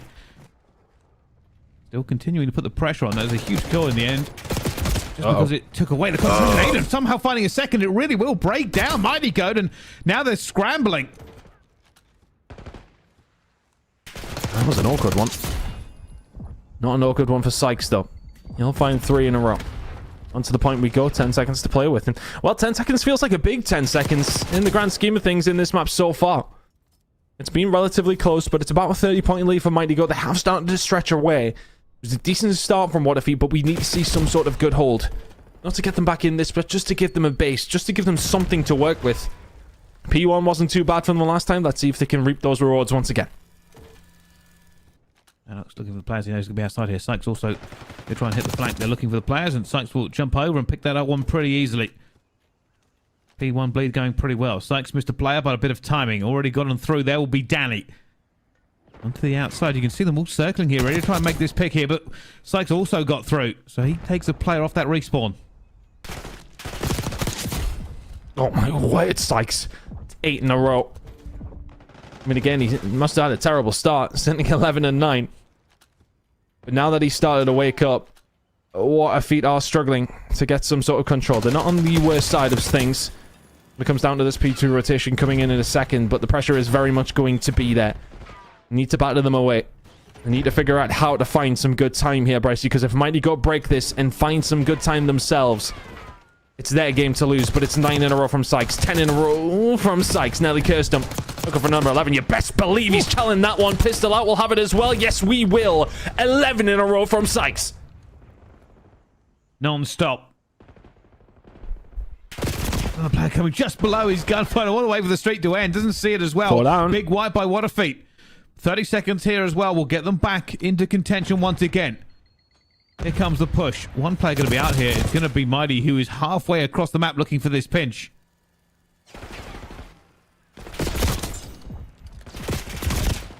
Got to be able to find something on this rotation very, very quickly. Not in a bad spot to do that whatsoever. 10 seconds to go on this hill, and yeah, you're picking up time. A P3 rotation, not looking bad either. Good coverage coming in from Danny here. Needs to be able to win the gunfight. Had some backup as well. Again, though, for Waterfeet, it wasn't a bad rotation towards P3 last time. You didn't get a great deal. Let's see if you can do just a little bit better this time. A good hold puts them in the lead. Sykes. In the right corner as well. Free. So free. And the second. Surely not the third. Has he even got enough bullets in the clip? He doesn't. Has to go for the pistol. And does get it as well. Oh, Sykes has gone berserk. Should not be able to break a hill like that by yourself. And, well, he wants this final done. I mean, he's found all the Infinity Stones at this moment in time, Bryce. Yeah, I have no idea how he's shooting like this after... What did he start? I think he went on like a 10 spree, then a 4 or 5 spree. Incredible work from Sykes. He's put Mighty Goat in a really nice position here, but the break is going to come back. What if he... Don't really have much left. They got Melko in around the point. He's on a 4 spree. Everybody on Mighty Goat taking their turn and popping off for the squad. They're 3-0 up in this final 4. That Waterfeet have not necessarily turned up. Mighty Goat have been phenomenal here over these first 4 maps. Finally won the flag. That's too many. Now more players trying to push forward as well, but they are losing the gunfight as well. They had the opportunity on this rotation to lock it down for a bit here as Icarus now trying to get through, but that nade is wondrous for them. That deflects the pressure. They get a full wipe coming in as well as Sykes comes through like a vengeance. Pistol will not work for him on the 3 kill this time around, but so far the hold for Waterfeet is working. Yep, this last 30 seconds would give them a slender lead. Heading back over towards P5. Pressure is here, though, from a couple of different angles. Back control is there. 2 kills found there by Melko now, but Danny's still inside of the points. Just still somehow surviving and spinning left and right. He's found another 7 in a row from Danny. Is that the catalyst that gets them back into this game? We're going to be tied up heading over towards P5. And just when you thought they were out, they pull you back in as Mighty Goat find themselves in some trouble. Back onto the point. A lead change for the first time in a hard point in some time. Sykes about to drop the hammer from top for the break. Information just keep them must off be it. spitting. I'll just keep them off it. It'll allow your team a way through. Elko can now position himself, and they set themselves up really, really well. So it's not anything that is necessarily found as far as the kills from the missile coming in, but the info, as you say, the comms would have been spitting. They find the break on the back of it. Still such a close game. Waterfeet will retain this lead for now.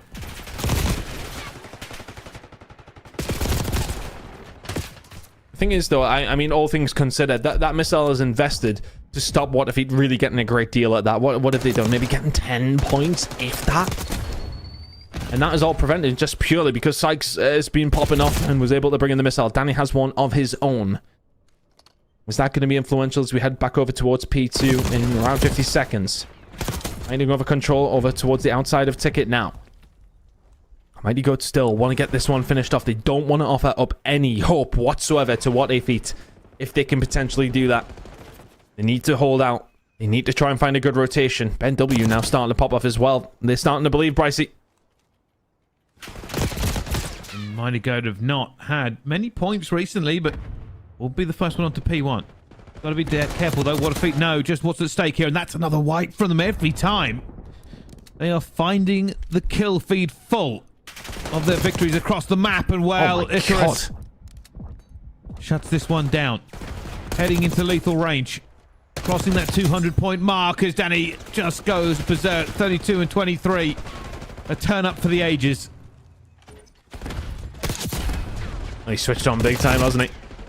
Hasn't been able to find the kill on Nadox. He had a poor series, but he's performing very, very well here in map number 4. Oh my goodness. What's going on here? What if they're starting to turn up and they're starting to believe Mighty Goat are nowhere near them right now. They barely got a point over the last 3 hills. Just really struggling. It's almost like a complete reversal. But Danny continues to just pump this one up. If he continues like this, he'll be dropping 40 towards the end of the game. Eventually will go down here. More bodies piling in here for Mighty Goat. They want every single second they can squeeze out of this before the rotation. Pressure still though mounting. Aiden's going to fly back into this one as well as he finds 2. And the third, surely. Get that pistol to work as Nanook shuts him down before the miracle can happen. But it's still What a Feat who are in firm control of this game. You win this gunfight. If you're Nanook, you do. Spawns, well, not going to be there because none of your teammates had died.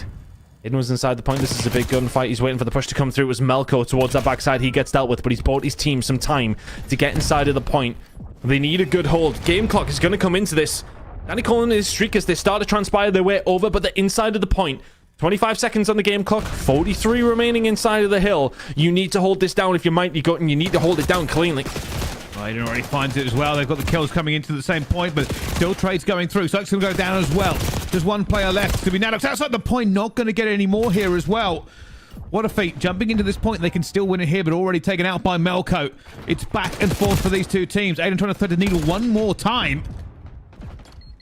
And this is slowly going towards Mighty Goat, but it may not be about this point. It may be about this rotation. Watch the spawns. Watch the spawns coming through. That might be a spawn behind. Yeah, it will be. What a Feat are going to be, well, technically in the 3 versus 3 as we head over towards this side of things. No contestation can be coming through. Mighty needs to wipe them over the top. He finds one. Goes for that shell. You need to get inside of the point. You can't be going for that kind of thing. The gunfights are going the other way. What a Feat 5 or so seconds away from finding the win and extending this series. Alex gets in as well, but unfortunately that is not safe position to be in. Mighty gets one, but Game there's a play coming over the top. Finds the second one as well. Still alive. Still breathing.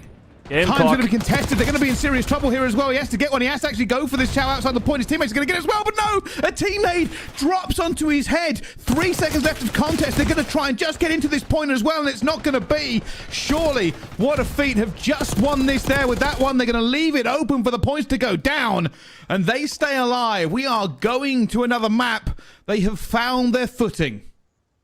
What a grueler of a red card.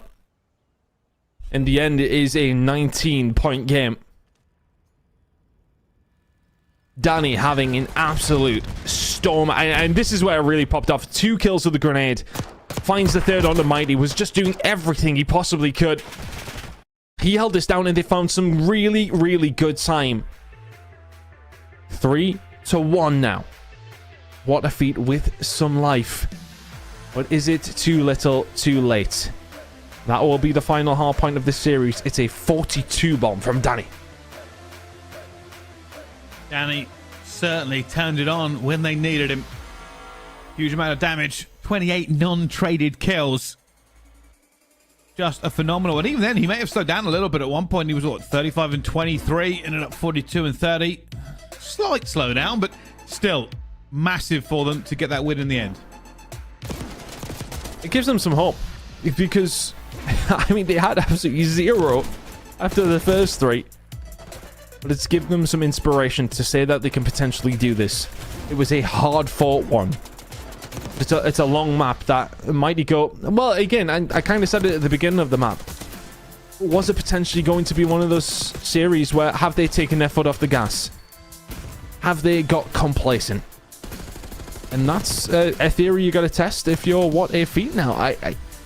You've really got to put the pressure on them as much as you can. You are still a long way back in this series. Don't get it twisted. A very long way back.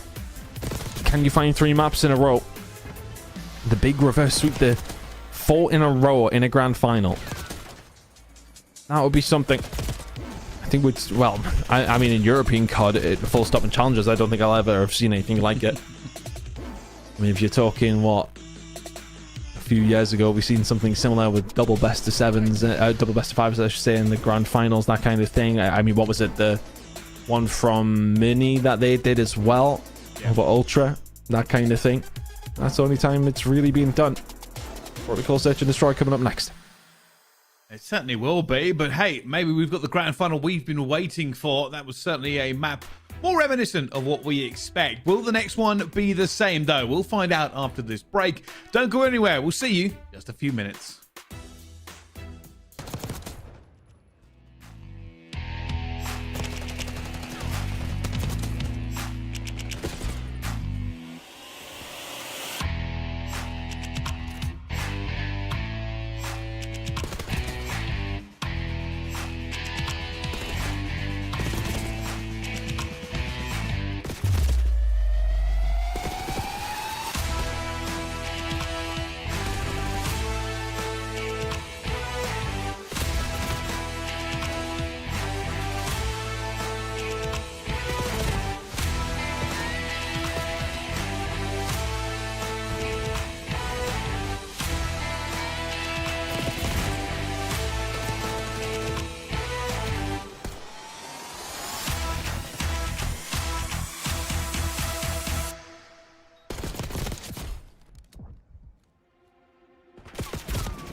Ladies and gentlemen, hello and welcome back to the Last Chance Qualifiers from Europe. This is the grand final. And, well, we've had a little bit of a change because, of course, it's 3-1 to Mighty Goat over Waterfeet. But Waterfeet finally got a map back. It will not be a blowout in the grand finals. Do they have what it takes, though, to go the entire distance, Ton? I mean, it would be some reverse sweep, wouldn't it? Protocol Search and Destroy going to be coming up. Vault Control and Rewind Search and Destroy on map 6 and 7. Will we need them? Again, Bryce, I said after map number 3, I said you could not sell me. I'm talking like you have to be the Wolf of Wall Street level salesman to tell me that a reverse sweep will be happening right now. They've started it. They have started it. You can only reverse sweep them if you, well, win the 4th map. In this case, it would usually be the 3rd. But this is still a long way back. Protocol Search and Destroy going to be coming up next. Do you feel like they've still got it in them? That was a very close game, absolutely. They got it over the line. But do Mighty Goat allow them that opportunity? Because you bring another one back, things start to get very, very scary.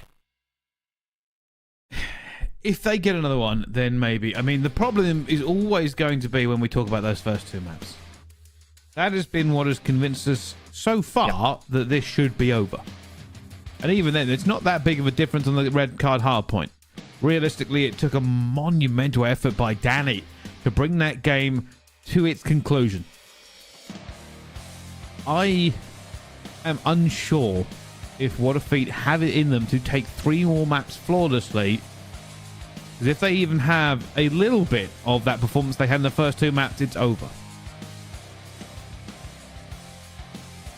It's just so difficult to see a win. It really is. Protocol S&D coming up. We have seen this, and I don't think it was convincing from What a Feet, if I remember rightly. And Mighty Goat punished them in the same way. Can they solidify their spot?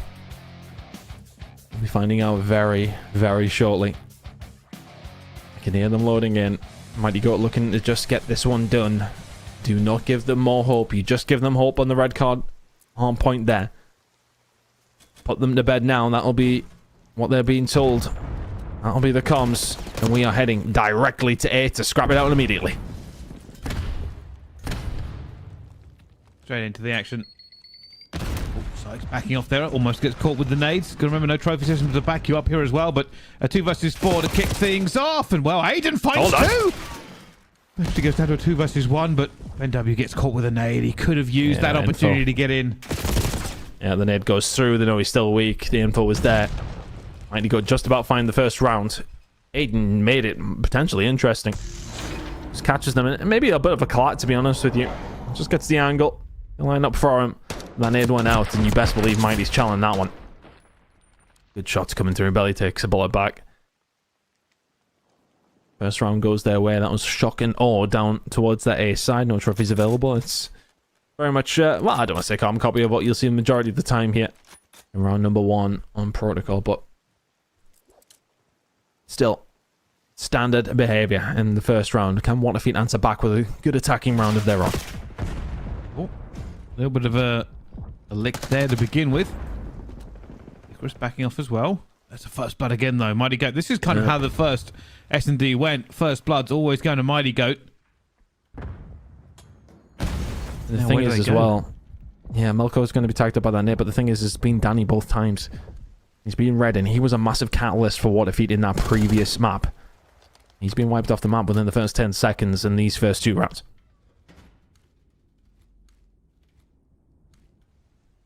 Okay. Danger. Big danger. He's going to get flanked. Should be dead. How's he alive? I don't know. They've managed to let him out. Problem is now they've got to find him again. This is to dip away. A little bit chaotic, and Ben Davies going to get caught as... No shots! There ain't no way that Ben should be able to do that. Nelly finds another. Now they're putting the pressure on the Sykes, who's actually backed on down. This will be a 1 versus 3. Now 1 versus 2, 15 seconds. This is doable. Mighty Goat have thrown this round. And Sykes will have to be some sort of second coming to get it back. 1 versus 2, technically 1 versus 3 if he makes it. Hold on. Position given away now.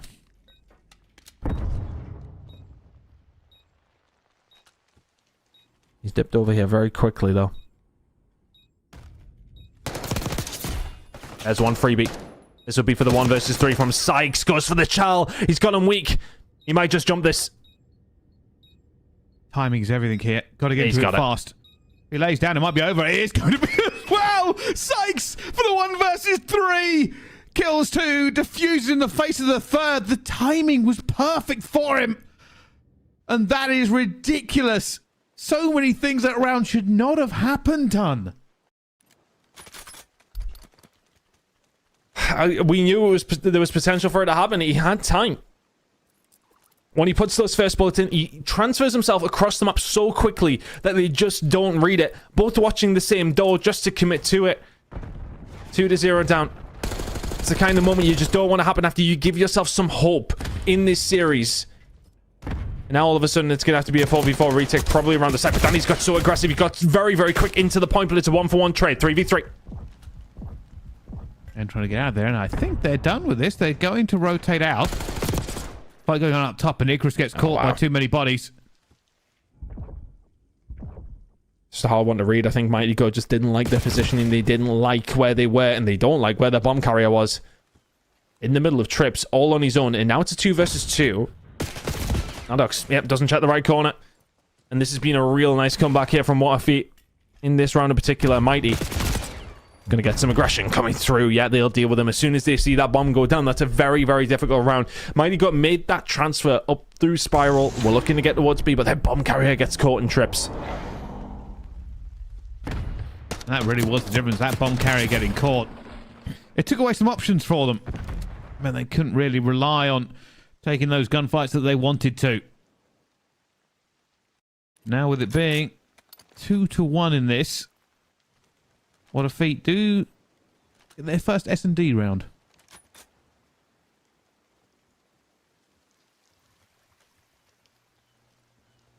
Can they find another? Looking like a big hit coming in over towards A. Not many tags coming through. Gurus takes a little bit of damage. That's a big nade though. Melko will get taken down inside of A. That's going to give them a little bit of onus to push forward. It's actually Sykes that's getting taken down. And that bomb is going down. 3v4 retake. Looking like Waterfeet are going to tie the search and destroy up, barring a really nice capture here from the Mighty Goat side. Ben W will find another though. 4 versus 2. And that's a good lockdown for them as well. What a feat. Bring this one back level after being 1 versus 3. Still in this game. Still alive and kicking.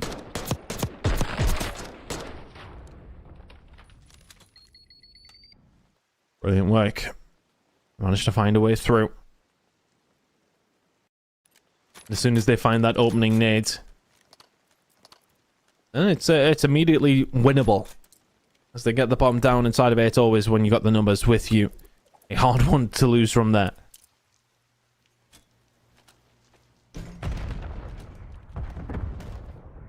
Can this be repeated by Mighty Goat though? They're on their way through. What if he's not necessarily offering themselves up here? Maybe Nadok spotted something when we seen Waterfeet in the previous series. Well, he didn't spot that. Icarus was just lingering around the boat's side. Oh, you gotta find that if you're Melko. All things starting to fall apart potentially. 2 versus 2 now as the kills are traded. Mike's just checking before he commits to this bomb plant. Doesn't see anybody too close. Aiden might throw a shoulder here. Oh, he's giving away his knees. Knees on display. Sykes is just take him. Okay, you've damaged them both. You can put the bomb down.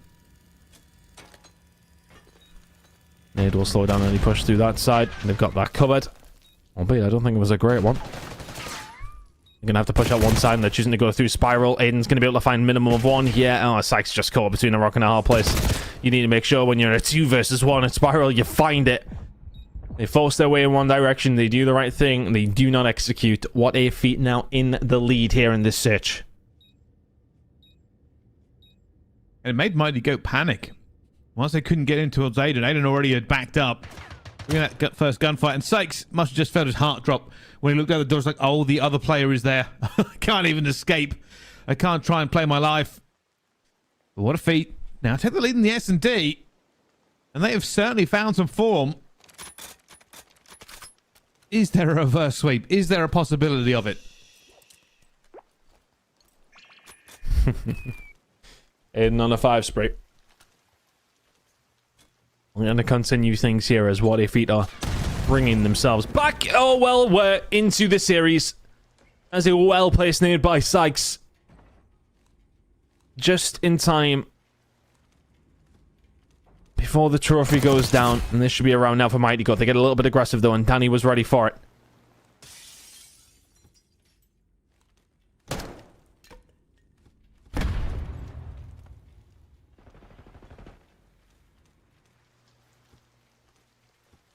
Not much pressure coming in from Mighty Goat now after they lost Sykes. They've just sat it back a little bit. They've got a good angle on where Danny is. They could be pushing in down towards A. Mighty is there to shut anything down. Melko holding over towards the top side. More information gained, but not too much of a worry for Mighty Goat right now. What if it are the ones who have to figure this one out, Bryce? W trying to get through here as well, and Mighty does not get that kill. Comes the pusher, and that is just going to be enough of a stun check to slow them down. Ben W is like, well, this is a slightly difficult position to be in. It's tough now. Very, very difficult round to win, but it will still be 3-3. Free speed for Ben. Wants to maybe try and keep this one going if he can.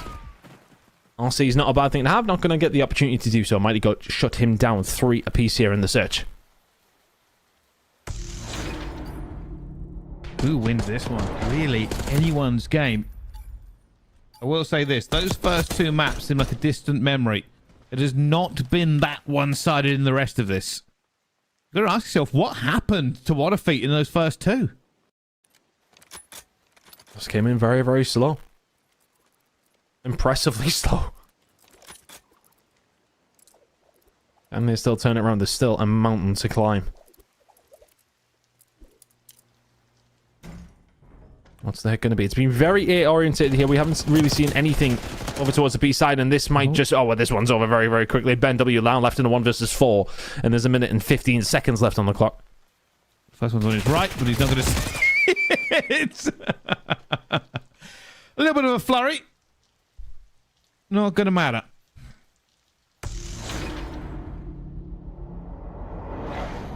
Yeah, it's a tough one. I think when you're trying to get inside that B site, you just need the timing to go in your favor. But I mean, it's always difficult if you don't get down the spiral staircase extremely quickly. Not going to happen. Might got to find themselves in the lead here in the search. 4-3 up. All performing well now. And really, I'm surprised we haven't seen any of the teams really mix it up and make a push over towards B. The only time we have done is when Mighty Goat tried to go up spiral through towards B and kind of got caught with their pants down, really. We haven't seen it. Big aggression coming through from Mighty Goat in the middle of the map, actually. He's just trying to cut it off. If you're going to push down to A, you will be crushed from a few different angles. So Waterfeet have had to back on down, and successfully on some kills. Not expecting Sykes that deep, but Aiden spins and finds him. 2 versus 3 now in favor of Waterfeet. Are you just watching down low? Okay, watching up top, but it's taken a few hits. Now they know he's here, though. They know that only one player can be down here. Mighty finds the first. Looking for it as well. They've got across, and he's trying to get out of it. His teammates backing up as well. Bit of a bait and switch, but it was not clean. It's tough. It's very tough to take that. Now they have numbers so they can go in different directions. Waterfeet are choosing to stick together. They've actually just completely given up the site. Although they now split. I'll go inside now. They're going to try and figure out where they are. That stun's going to come through, though. Are they going to go for the child here? Yes, they absolutely are. Icarus goes in on his own, though. Aiden's not there. But are they going to read it? Melko, the first to fall. And the trade is in. Mighty will find another. And Mighty Goat are 1 round away from going to Canada. And what a turn up for Mighty after what could have been a mistake much earlier in the S&D, where he lost that fight to Ben W. Has really put the accelerator to full. 8-4, a 4 streak as well. They are now 1 round away from winning the last chance qualifier. And surely not at this point is there a way back for Waterfeet. I mean, honestly, I really do feel like that round was a bit of a fumble, though. You've seen Icarus, I believe... Kill feed's obviously questionable at times, but one player made the push in towards B after they split up again with each other. And if they just moved at the same time, if he just waited a couple of seconds, he might have just thought that he was potentially on the bomb. He didn't hang about. He got aggressive. And speaking of getting aggressive, Mighty Goat are getting aggressive over towards the B side. Ben W, though, positions himself when he will shut that down very, very quickly. He will get traded. Mighty will find 1, but it's a 2 versus 3 in favor of Waterfeet. Well, he picks up the bomb. Is he going to try and get out of here with this? Go around? Well, I mean, Waterfeet have got to be screaming over towards the side of the map. That's when his presumption is going to be. And they've just wrapped it over towards... Chris has got the worst timing I've ever seen. Oh, did he see it? He didn't see him. He didn't see him? Waterfeet are calling out here going, where are they? One will eventually go down the bottom, which we thought it would do. For Mighty to win this, they need to find a pick before they get pinched. Gunfight. Already above them. This is just unbelievable. Gunfights across the map. Aiden wins it. Melko in a 1 versus 3. 30 seconds to go. He would have to get good timing on somebody. Needs to find a pick and get out unscathed, and he's not going to get it. They all transpire towards him. They will find the gunfight. They will find the round. That was a messy one. I don't want to call, to be honest with you. Everybody just... dipping and diving around each other. Ships in the night on occasion. But what if it will find her out in 2 rounds away from finding the search and destroy? But Mighty Goat still only need the 1. Well, still alive. Still in this game. What a Feat will take the bomb here for their attacking round. Can they take this to a round 11? Can they continue to fight back?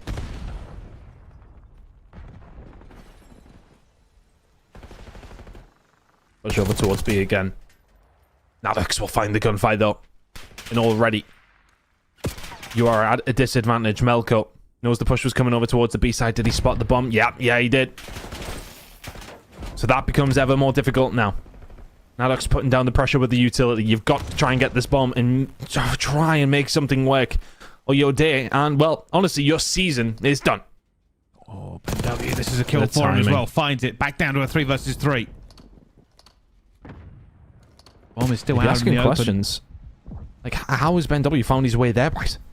I don't really know, but Nanox is in trouble. They might be able to catch him here. Ripples was coming over as well, though. Now it's going to be slightly safer, but he's taking a lot of bullets here already. They got more back. Mighty Goat now have the advantage again. BenW wants to thread the needle. He needs to find a kill because that bomb again has been let loose. You just haven't had the backup.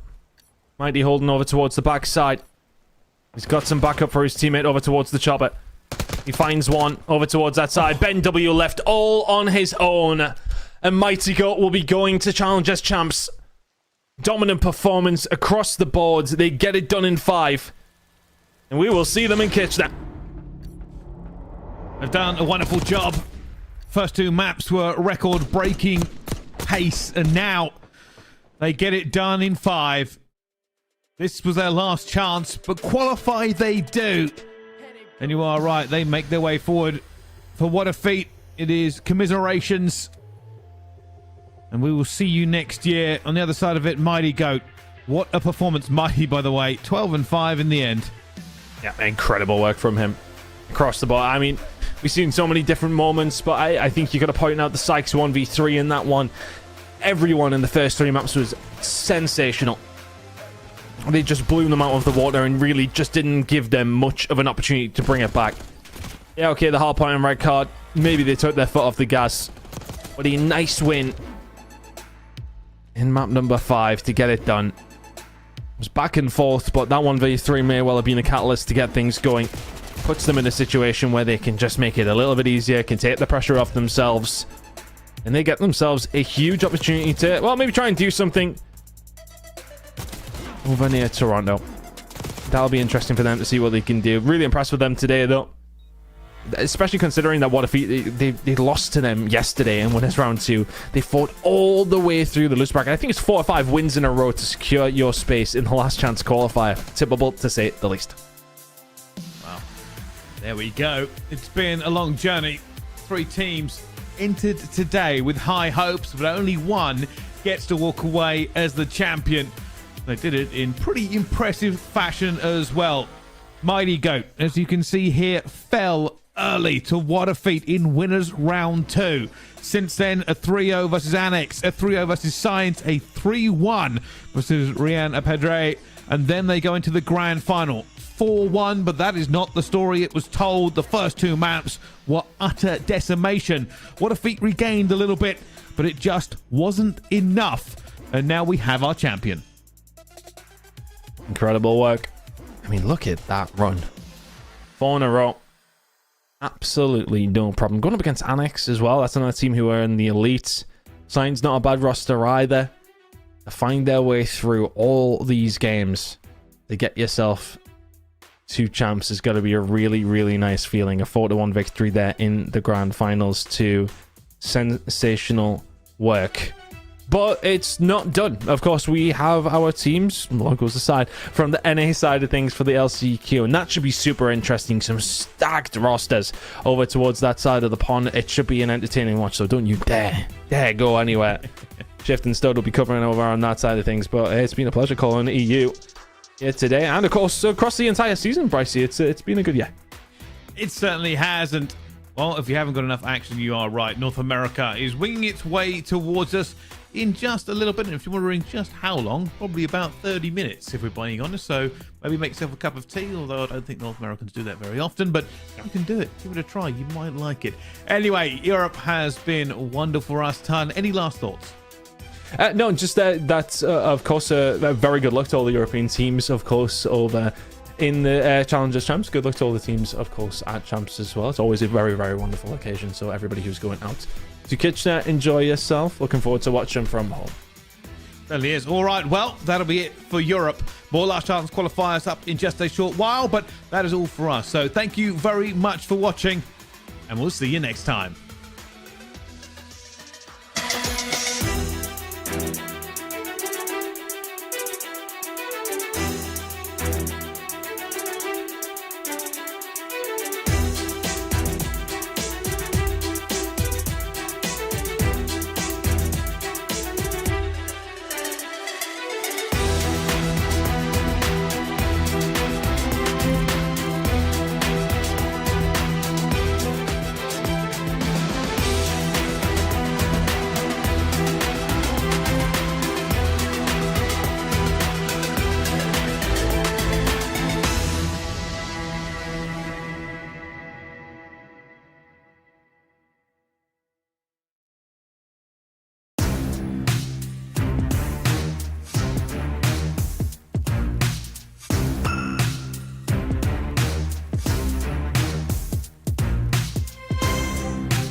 What's up, Challengers fans? Welcome back as we are getting into the North American portion of the Last Chance Qualifier. I'm my whole shift. With me, I've got Study. Brother, it's a Last Chance Qualifier. There's just one more chance. It's the last one you're going to get. One team makes it on to Challengers Champs. That's how this all works. We've got this as your bracket.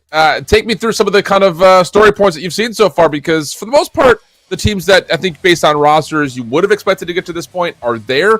Maybe the only one being that FC Stallions team that had really kind of made a bit of a move near the end of the season with a bit of a riskier roster, not quite able to get past EYM. Yeah, they fell short. They fell short in elimination round 2, unfortunately for the Stallions, who had a lot of support. Big shout out to Zuma, who was trying to give them a last hurrah in towards Challenger Champs. Unfortunately, they did not make it, and they got cut down now by Earn Your Medal. I have no idea who's on that roster, but Endgame, on the other hand, was Major Maniac's top squad with C-Wads, Cons, and Kips. So they'll be waiting in the elimination finals to see who are they going to be going up against, because FC Draco on the opposite side, through winners, they have been smoking everyone. Yeah, that's extremely true. I mean, 3-0s, you see it just across the board. The other team that I kind of wanted to point to that has not made it maybe really as far as we would have expected was actually a squad that was very convincing, making it to every single one of the elites. How about Cabal Gaming only finishing out top 6? For some reason, I don't see them on this bracket, which they should be. But It's probably a different name. They are listed as Cabal Gaming, so I don't know. We're just doing whatever we want today. So that they're not going to make it through. Again, they were in a really strong position. Again, like I mentioned, making it into just about every single one of the elites and making it to most of the elite playoffs is not quite able to get to the finals. So what we're going to do today is start in the upper bracket finals, where we're going to watch the FC Draco team play up against Team Ligers. Hamza or Glow Frosty, depending on which you like. Trax, Neum, and then of course, you've got a team that has been more recently formed, and like you mentioned, they've been cruising their way through the upper side of the bracket to this point. Oh, yeah. When I look at this roster, I can understand why they have been cruising, man, because they got every single role that they need. They had the slow and steady AR in Hamza Frosty, Mr. Glow Frosty. You got the fast-paced AR who can go to that third SMG in Neum, and then Trace, who plays at a phenomenal pace. He's hard to guard. And then Asim, who's like the guy that's coordinating everything. I love this form of this FC Draco lineup, and that's why they have been on cruise control. They got everything that they want. Yeah, indeed the case. On the other side, though, taking a look to see what we're going to get out of their opponents. They had names that you will absolutely recognize.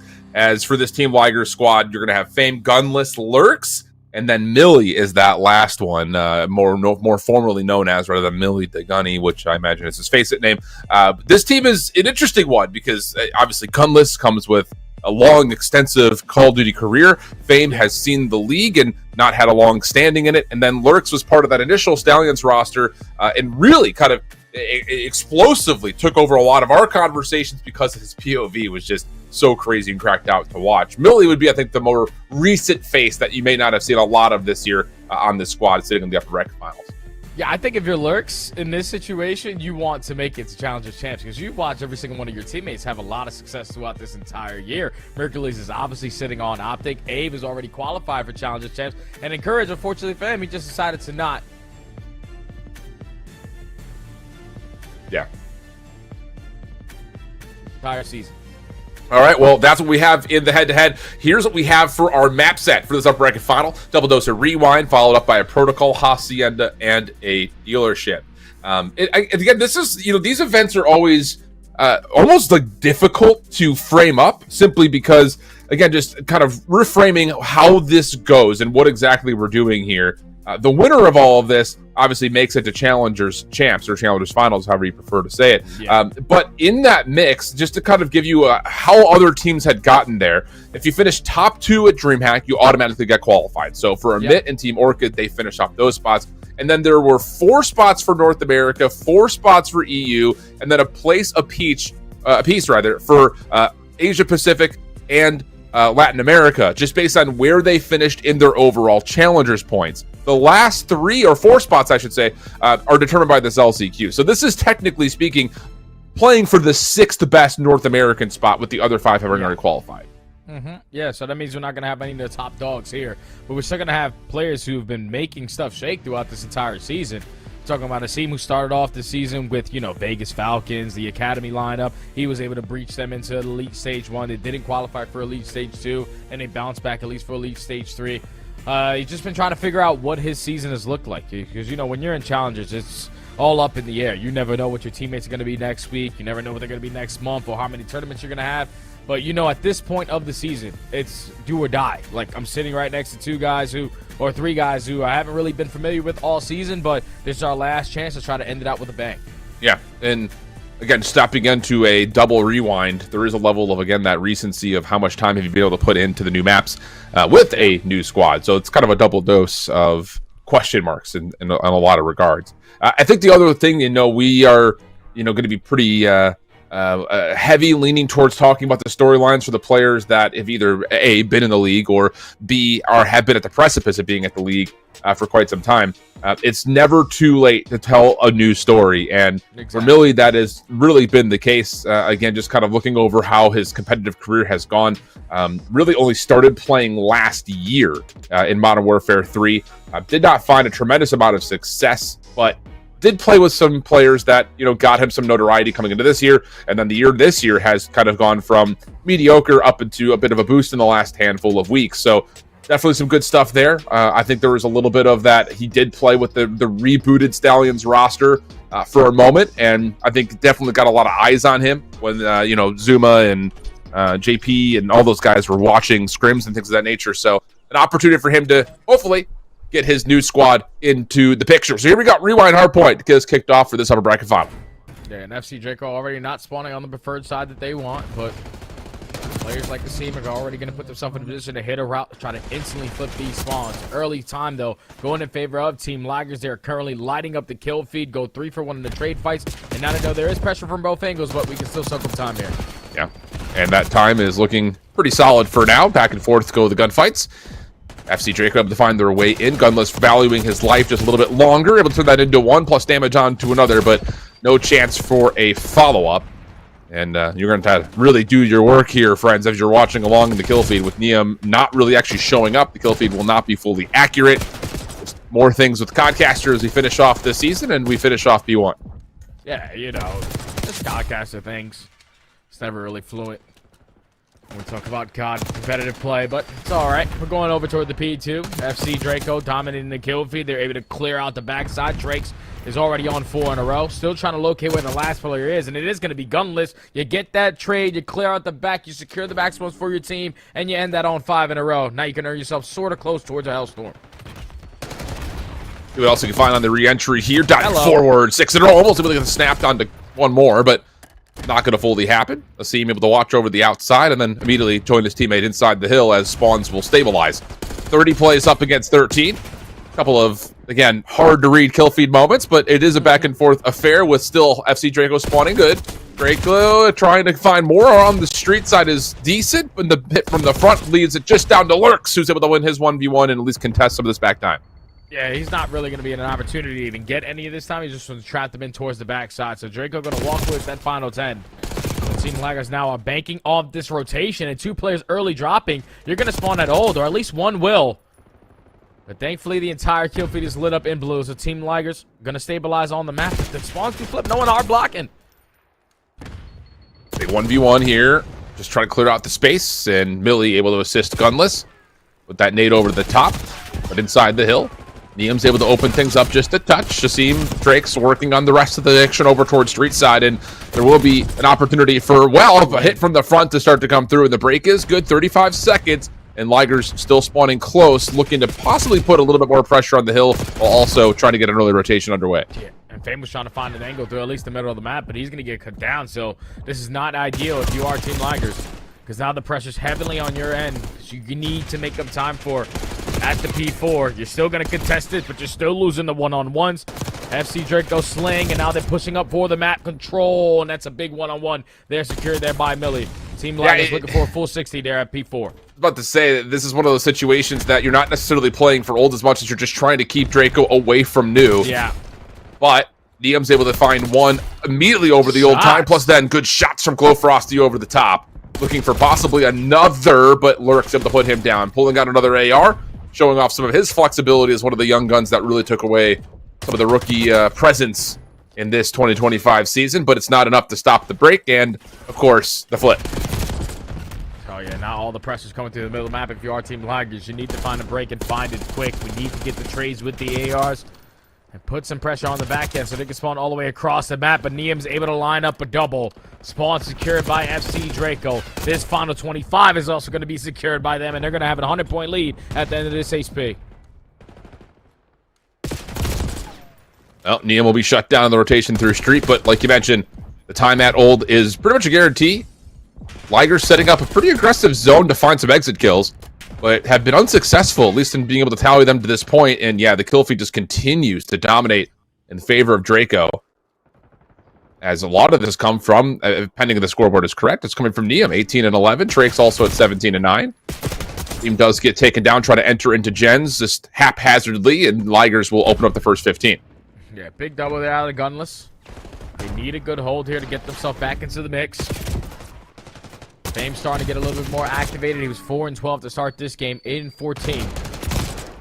This is where you whip out an extra SMG. It's just the number still in favor of Team Draco. Final 30 seconds here. They're waiting for the next wave of kills to come on in. You started off with your Neum, but now you know where exactly the pressure's coming in from now. Looking good. Yep, clean kill feed. Okay, moment here. Get yourself back into the mix if you are looking at this from Team Liger's perspective. And again, with a couple of the members really popping off for Draco, that's been maybe the difference maker to this point. But you can just kind of, get yourself back into the mix. Don't let a couple of individuals run away with this map. And just maybe just get a little bit better objective focus on rotation. You're right back in this game. Only down about 50 points at the moment and opening up P1 favorably for now. Lurk's able to find one backside shelves and then another with a little bit of damage. But again, head in a swivel. What a read, and nearly finds it all. But the damage is in, and Millie can try to hold the line. Yeah, so far, Ligers are doing exactly what they need to do. Soak them as much time as you possibly can for the P1, but you want to control the spawns for that P2 side. They're able to make a big dent into this scoreboard. Only going to be down by almost 40. But now this is where the wave of FC Draco fly their way back in through DVDs, clear out the map. Now with 25 seconds left, you're forced to work up mid-street. Not comfortable for now. Especially with Glow Frosty just kind of holding this hole in the wall. Azim stuck over towards Laundry, can't make anything happen. And a good moment here for Team Ligers to try to contest some of the old time, plus also get numbers towards new, but the spawns will, not move whatsoever yet. So Draco just going to kind of concede the last 5 seconds, set themselves up for new. And it's on to Ligers to try to open up some space, largely trying to play a bit of a 2-2 split here, trying to focus on two things at once. And Neum is under some pressure, but trying to get some help, just not able to lock down spawns for now. That's massive, though. If you are Ligers, you find the opening double. Now you have pressure from both ends. Now you just need to win the trade fights. It turns into a one-on-one, and that's a big kill secured there from Lurks. Allows at least one of his teammates to spawn nearby. But Millie, he's going to have his hands full. He's instantly going to get traded. And what looked to be a great break from Ligers is an instant break back in from Draco, and that scoreboard continues to grow.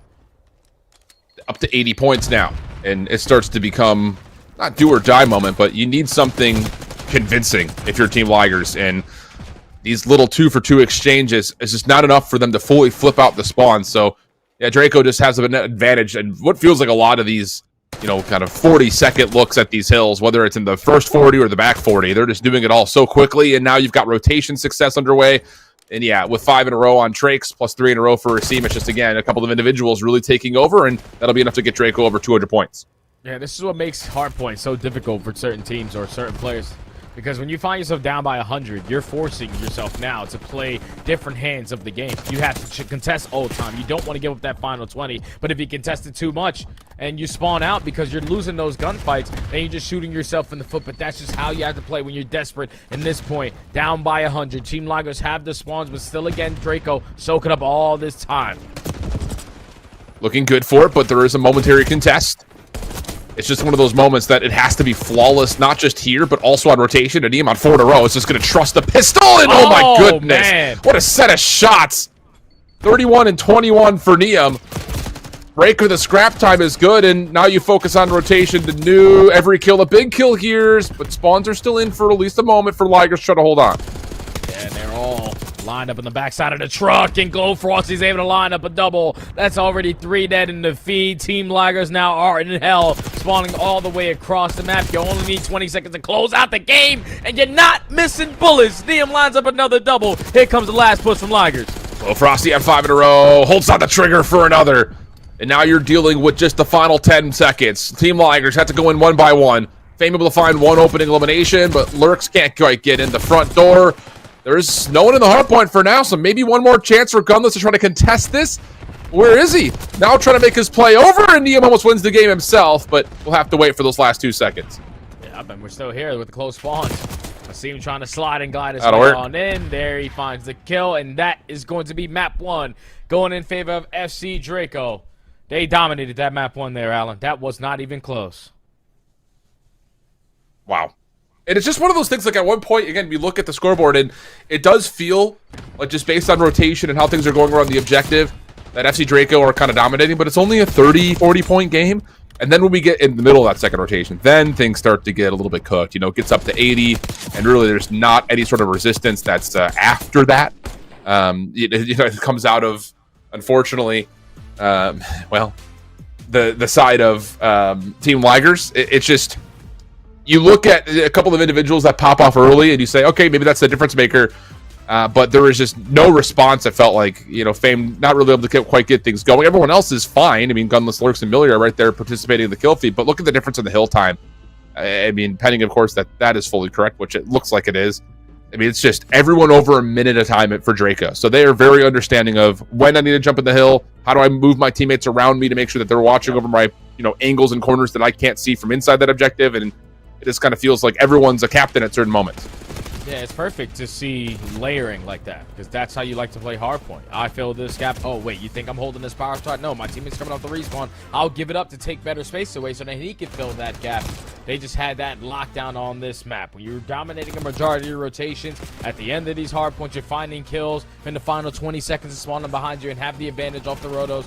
It was just an easy game there for Team Draco. If you're Team Ligers, though, going forward, our setups in hardpoint just need to be a lot better, because we can't be dying off rotations and expecting us to hold down 2v4 setups versus teams who have been obviously put into this position. We have to not be in situations where we're not scamming as much or just playing a little bit more safer, because when you're fully set up and you're instantly getting broken on your first attempt, you're never going to win a hardpoint. No, that's absolutely true. And that's kind of what I said, they're winning 40 seconds at the hard point. It's not the first 40 every time. Like, it's their first break is finding success, and then they're holding for the back 40. Or they win rotation, and they're holding for the opening 40 seconds for sure. So it's just, again, it just felt like Draco was doing everything correctly, even when moments felt difficult. Finding ways to get a setup and then collapse onto a solid break. So really good stuff there in terms of kind of setting up our expectations for the hard points as we move forward, whether that is here in this series and the grand finals, or here in this series and the lower finals. But before we get into talking about possibly a Hacienda, now it's time for us to see how both these two teams are going to play in the Search and Destroy. And I will say, just kind of based on the rosters alone, I do kind of have a little bit of a lean towards Team Ligers there. Fame has been a really solid Search and Destroy player. Lurks has had the the ability when he was on the opening Stallions roster to kind of take over maps. The question will be, will they be able to do it with an SMG here on a map like Rewind, or will it be one of those situations that, you do have to kind of pull out an extra AR, try to win those long-range battles, take over the space, kind of on the outside of the map, and then, contest the interiors of a bomb site a little bit later on. That's just what we're going to have to find out. I think if you're Team Ligers, you want to set the tone early on and just shut down all the momentum that they built off of that map number 1. So I'm thinking instant aggression in towards DVD. You're going to show face. We're going to outgun you. And we're simply going to set the tone early on to try to pull the momentum back on our side. Because that map 1 was a beatdown. And if that is the case for FC Draco, you got to believe that they're going into this map number 2 with the utmost confidence that every single play call is going to work. So you got to try to punch them early if you are Team Ligers. Well, Lurks has already found first blood. So there's that. Follow-up, though, is decent. Trades all over the front side of this A site, and Millie will finally figure out where exactly the contest was coming from. Neum in some trouble trying to dance away from the 1v2, but stun comes out, keeps him away from the regen. Should just be a quick slide and peek from both these, and that will exactly happen. So perfect stuff there from Team Ligers to get things started. Yeah, fantastic stuff. To read the aggression early on, find that first blood, find the effective trades, and then just finesse your way into 2v1.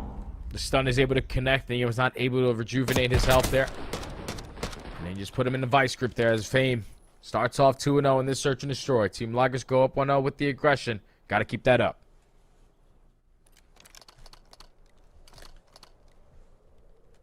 Well, it's just interesting, too, because it was contact all over the map. Like, that first 1v1, we didn't really see it, but it was down that A street.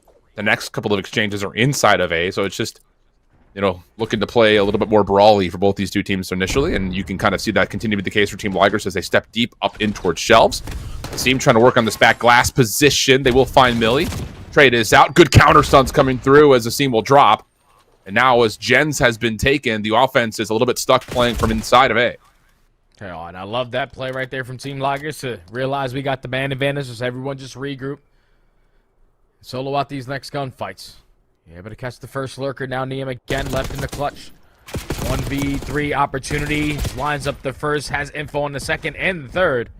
So it's all about what kind of position he can put himself in to at least make it a 1v1 gunfight. Yeah. Well, you can see both players for Ligers are aware of where he is. Opening shots at their nade was trying to be cooked by Lurks. Brilliant set of shots from Niam, keeping the hot hand from where he was in the hard point. And now the search is on. Does he check his right past one another they go?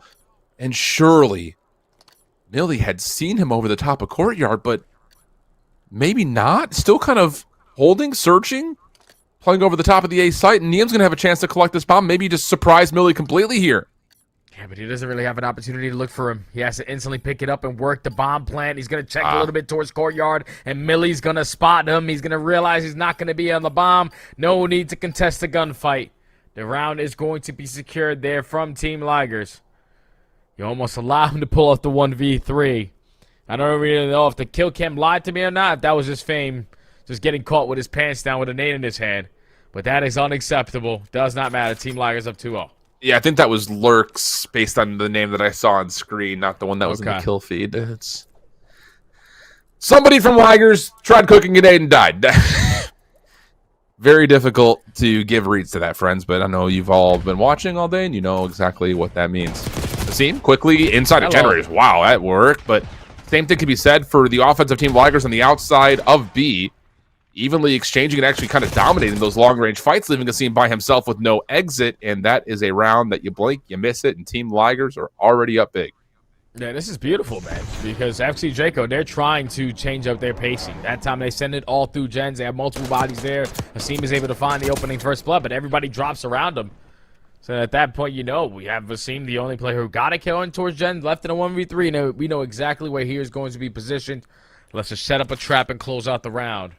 Team Ligers up 3-0.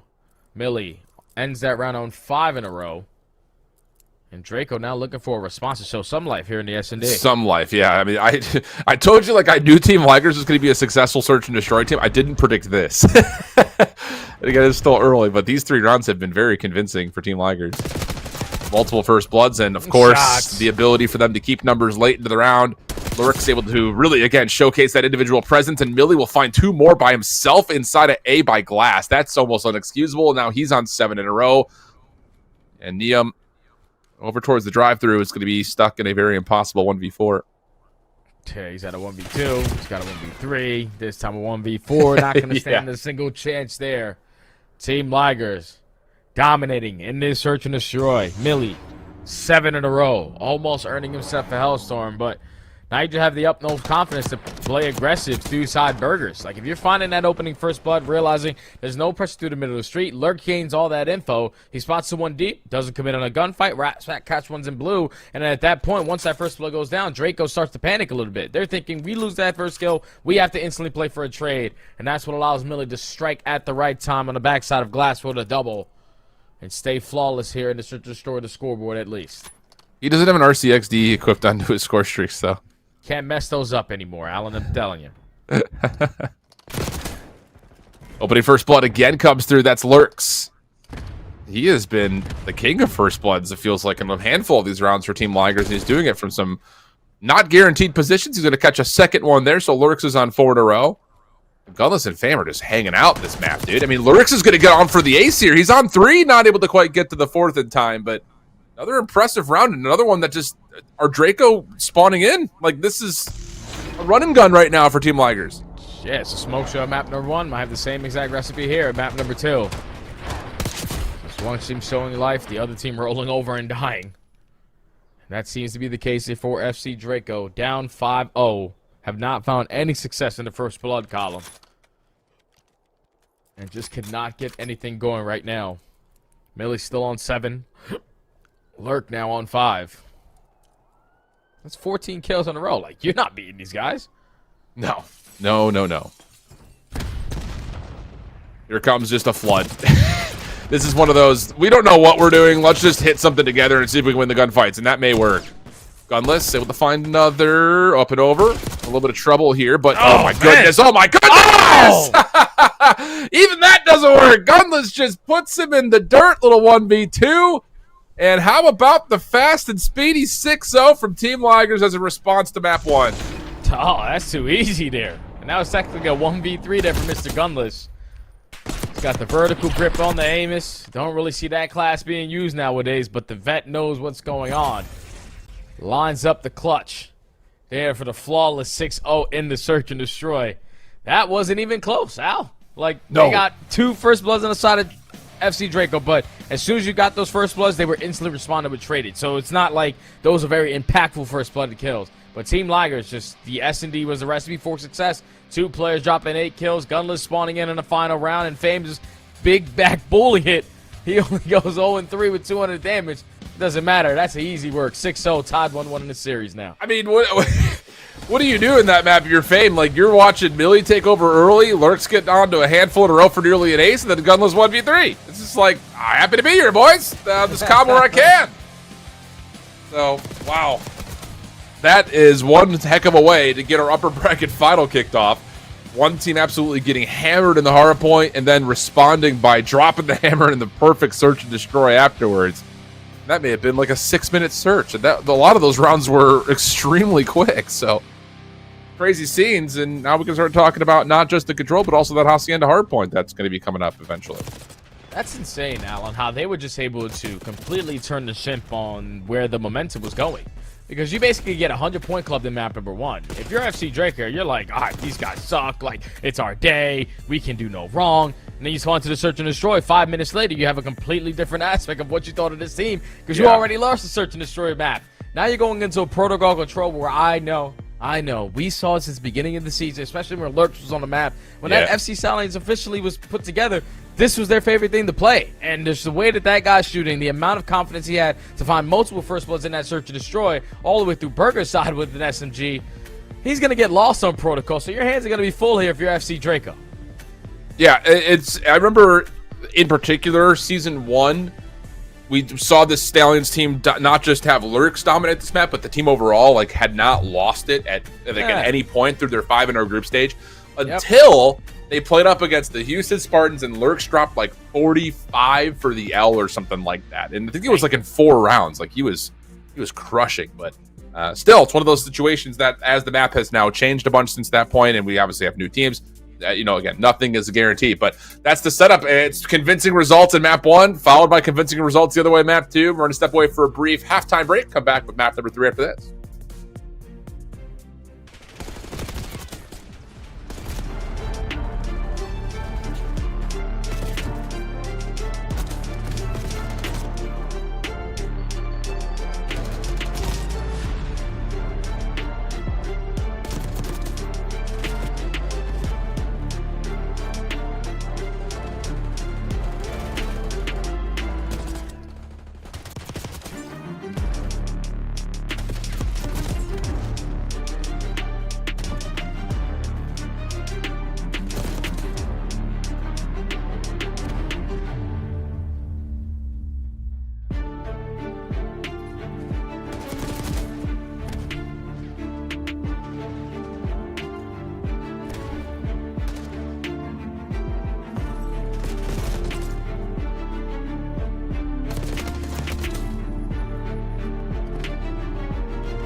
Welcome back there, friends. We are through 2 maps here in our upper bracket final of the last chance qualifier in North America, and it's blowouts one way or the other. Draco starting things off nicely with a very convincing rewind win, and the same can be said, but on the other side for Team Liger, search and destroy 6-0. And now we hope to go over to a protocol control, followed by a Hacienda hardpoint. And this is where, again, it's one of those situations that, Jay, if you were to tell me at the beginning of the year that Lurks was going to have to fight for a spot at Challengers Champs, I would have said you're crazy, because that kid was a monster early on in Season 1, but here we are, and we find him on a map that we at one point in time really identified as being kind of his bread and butter.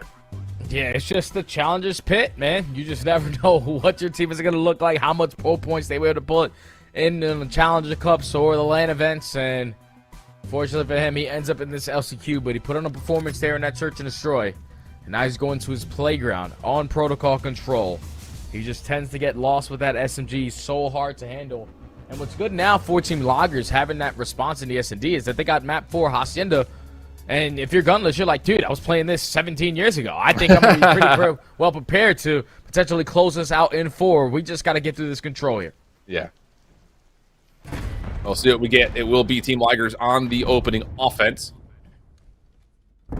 And a patient approach looking like it wants to develop over towards B. Millie's actually going to step foot on it immediately. Actually get a pretty good angle here up high. Draco try to push in towards Tin and Lockers, but largely that is shut down until eventually Glowfrosty will take Millie out of the play. And now we go over to Lurks' POV, where he will be doing this for the foreseeable future. Yeah, man, he has a good gamer tag for the gameplay that he likes to show. You're lurking in towards Grandma's. You're going to be able to get good timing there onto Neum, but I'm pretty sure he's able to spot you as well. You just got the preferred weapon for the occasion. Able to win the one-on-one. But still trying to put the game clock out of pause. You know that there's a couple players from Draco still roaming in your base. Players off the respawn. It's your job to take care of them. You at least do good on the first. But Glowfrosty still contesting from top trips. Yep. Okay. Well, almost a chance right there for Lurks to double up. Not fully going to work. Glowfrosty hanging on 4 in a row before eventually will be taken down as Millie actually falls from the high ground. Oh, not Millie.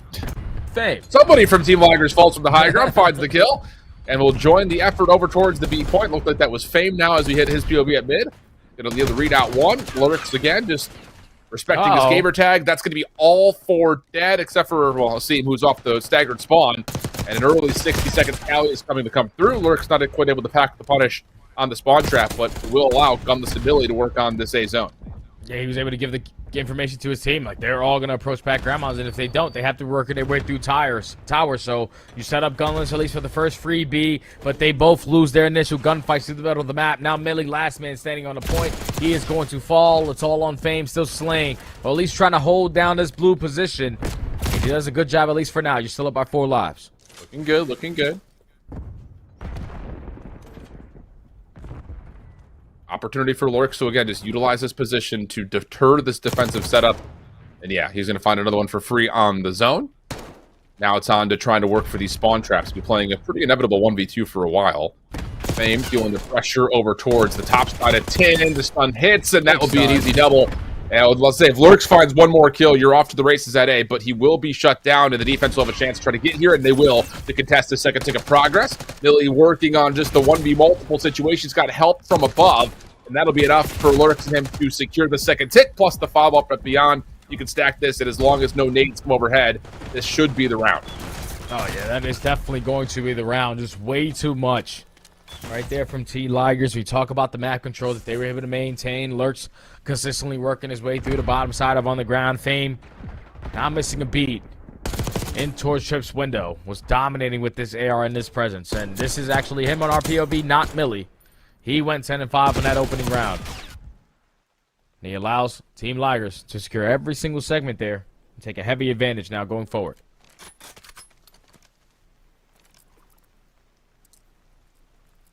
Wow. Okay, convincing opening offense. 7 now? Yep, I was just about to say. 7. And on defense, my guy. Yeah. Not ideal. Try to get things going here on the offensive side, but it looks like Team Ligers have flipped a switch since that opening hardpoint. Yeah, I'm just hoping he can hit a pixel on the Fame's head. Only connects one. Lurks able to deal with the defense or the offensive setup over the top of windows, and now you've got potential spawn trap in play. Liam does secure his first kill, but there's still a lot more in front of him. And the trades are decent. May allow an exit here for Draco to see a sight. Yeah, they're at least putting the game clock at a pause at A. Got one person on it in Mr. Glow Frosty. He's got a trophy system to help him keep himself alive on the objective, and eventually he will fall. But now Lurks, I don't know what it is. This guy loves the zip lines. He loves the spirals. He's consistently just getting behind enemy lines, and you just can't keep track of this guy. 45 seconds ago, now everybody from FC Draco off the respawn. Yeah. Stun hits. Counter stun is out. Lurks 2 in a row to the pistol for a moment, and now playing with the space. Going to get up and around and deal with Neum pretty quickly. On that, though, Draco will get an opportunity off spawn to sprint over to A, so Lurks kind of maybe finessing a little bit too much for spawn kills has created maybe a chance for Draco to get through this round, but yeah, I say that and no, never mind, not really the case at all. Last player left is going to be a Seam, and he's just going to try to stop the clock and do what he can over on the B point. Yeah, he just wants to give his team an opportunity off the respawn. They just need to find a trade on the exit. Unfortunately, they only find one. Glow Frosty able to locate at least a double, so final 10 seconds, he should be able to almost hop the objective, but he's going to get cut down on the cross. And FC Draco, what the hell happened? Like, this is a completely different roster from that map number 1. Yeah, there is. But that happens. Damn. Yep. Okay, 2-0 up early. It doesn't really get better than that, honestly, if you're Team Ligers. Is everyone participating, everyone doing their job correctly? A couple of nice moments where the ARs are tested, but provide. Lurks doing his thing. This player with no name doing their thing. It's Millie. It's Millie, okay. Thank you. Just lining up 3 there, Al. You know, whipping the AR out. Realizing, okay, we're still controlling the spawns. Let me just continue to line them up for free. Was almost able to finish that 5th one there on the Trakes. But he's starting to come alive. And just that 1-2 punch between Lurks and Millie that round. You could never leave the spawn there if you are Draco. You're currently lacking in the slaying. You need Neum to start to turn it around. Trakes in the Seam. The SMGs who need to be able to apply the pressure and win those one-on-one gunfights. Both almost sitting at double neg.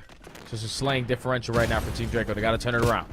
Yeah, big time. And they need to do it sooner rather than later, because this could get into a Hacienda hardpoint in the blink of an eye. So far, things looking pretty solid in terms of how the defense has started off. Only dropping a single member right now. Seem having some trouble with the trophy system. Not a moment we like to capture on camera, but it happens. But the exit starting to get developed here for Team Ligers. Neum going to wrap behind, find himself 2 freebies. And the defense will once again wipe the floor.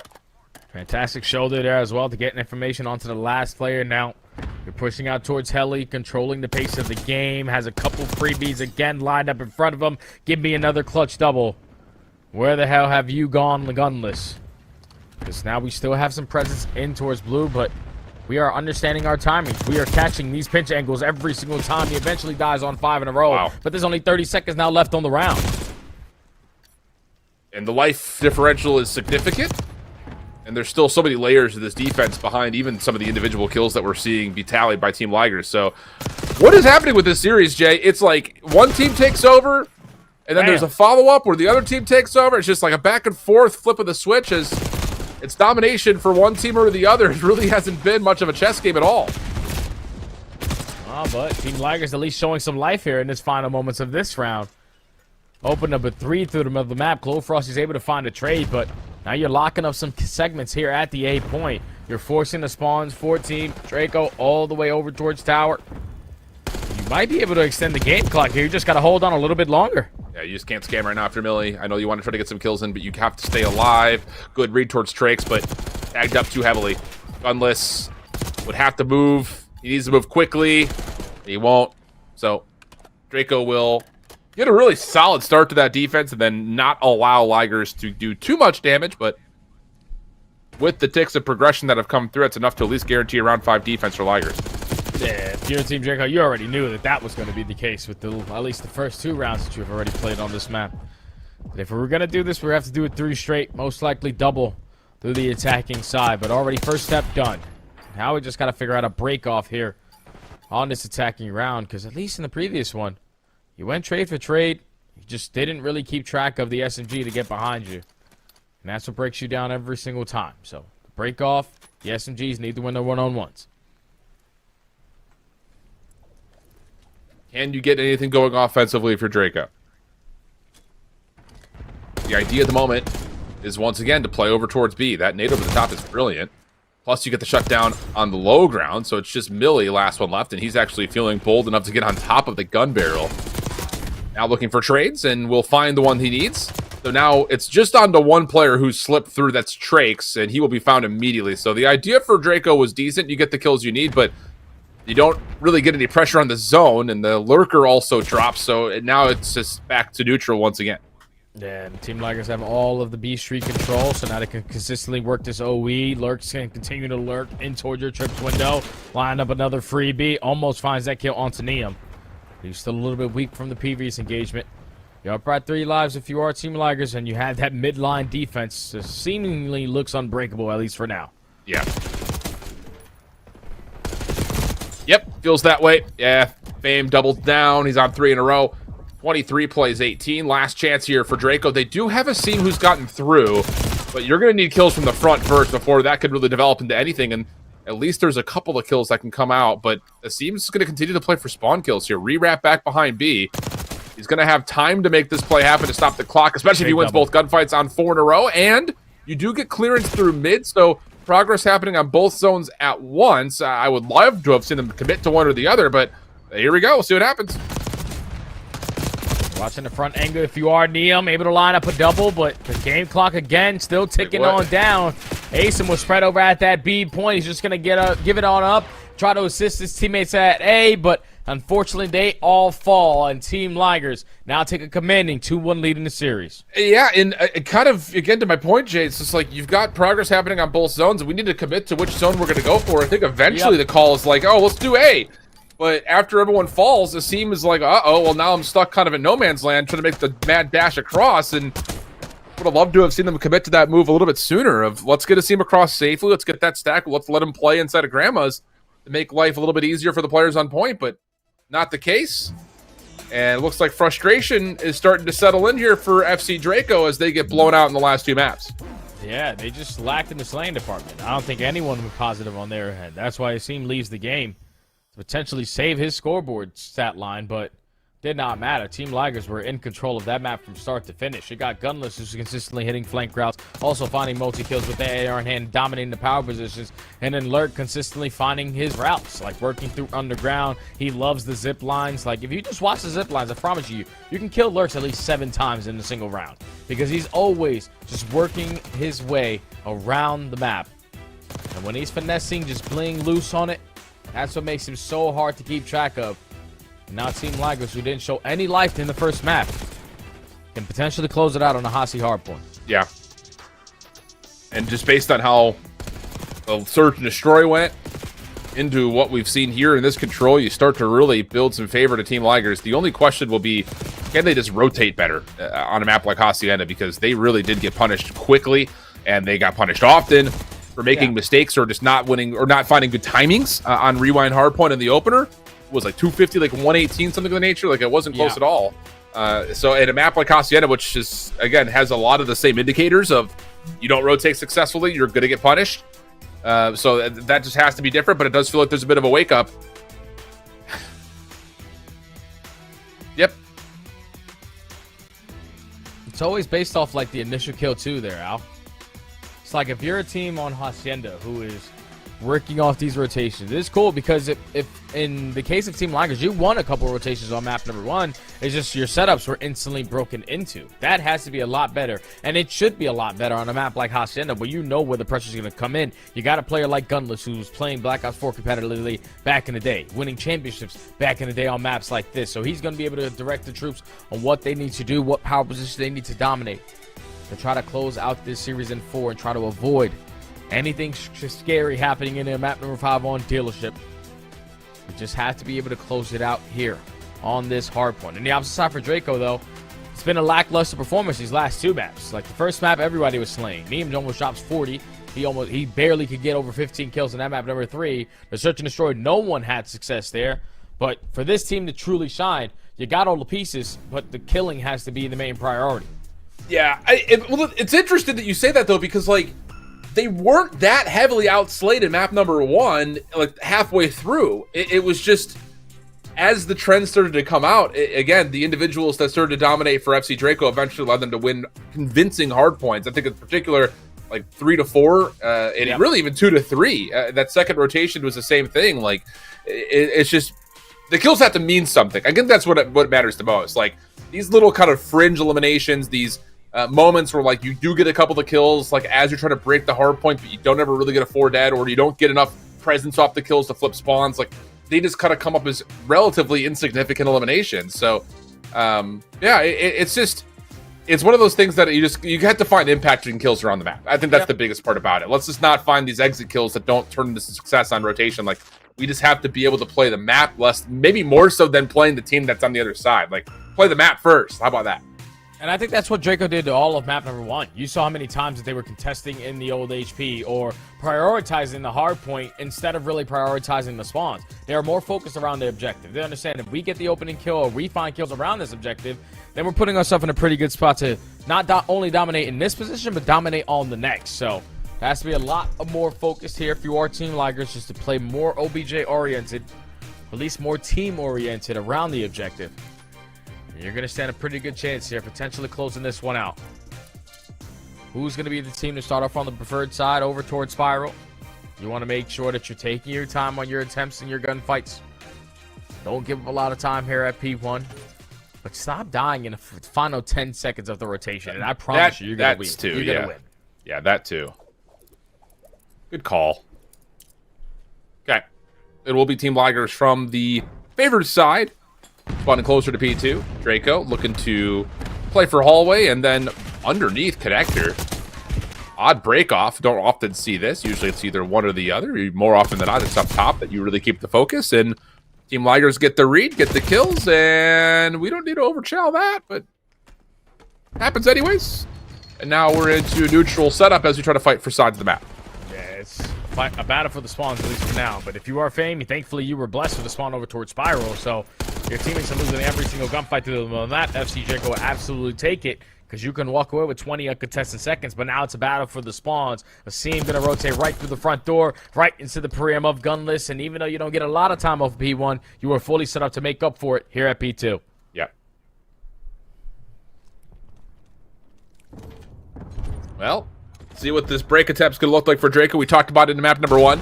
If they did not win rotation, their first break attempt was largely successful.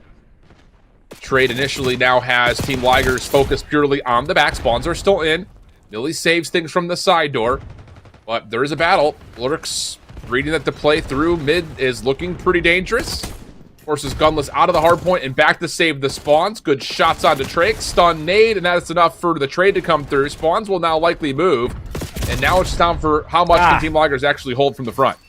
Millie just gives up his life for free, though, so now you're going to be outnumbered and outclassed here from Team Draco, but all the power spots in favor of Team Ligers. Fame lines up a double, Lurk lines up the other 2. Now you can soak up this remaining 15 and keep them tracked over towards the backside of this well area.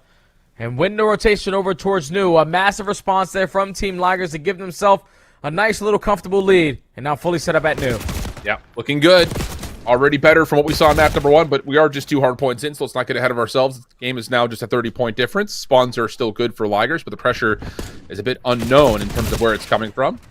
Fame gets a read, but also gets gunned in the same breath. Millie from the front has assistance, but does not expect the quick chow to come through, and that's another moment where Draco just kind of are patient. They find the kills, and like we mentioned, they get their break of the first 20. Now they're set up for a perfect back 40, hopefully.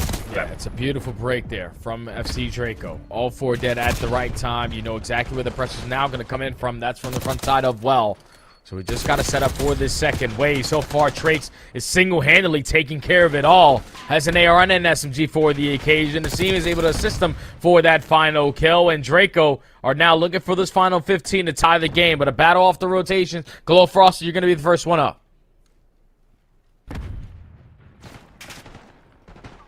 Seam able to find the opening first blood. Gets away, has assistance. That's Glow Frosty who finds the follow-up, and that will be our first lead swap over to FC Draco.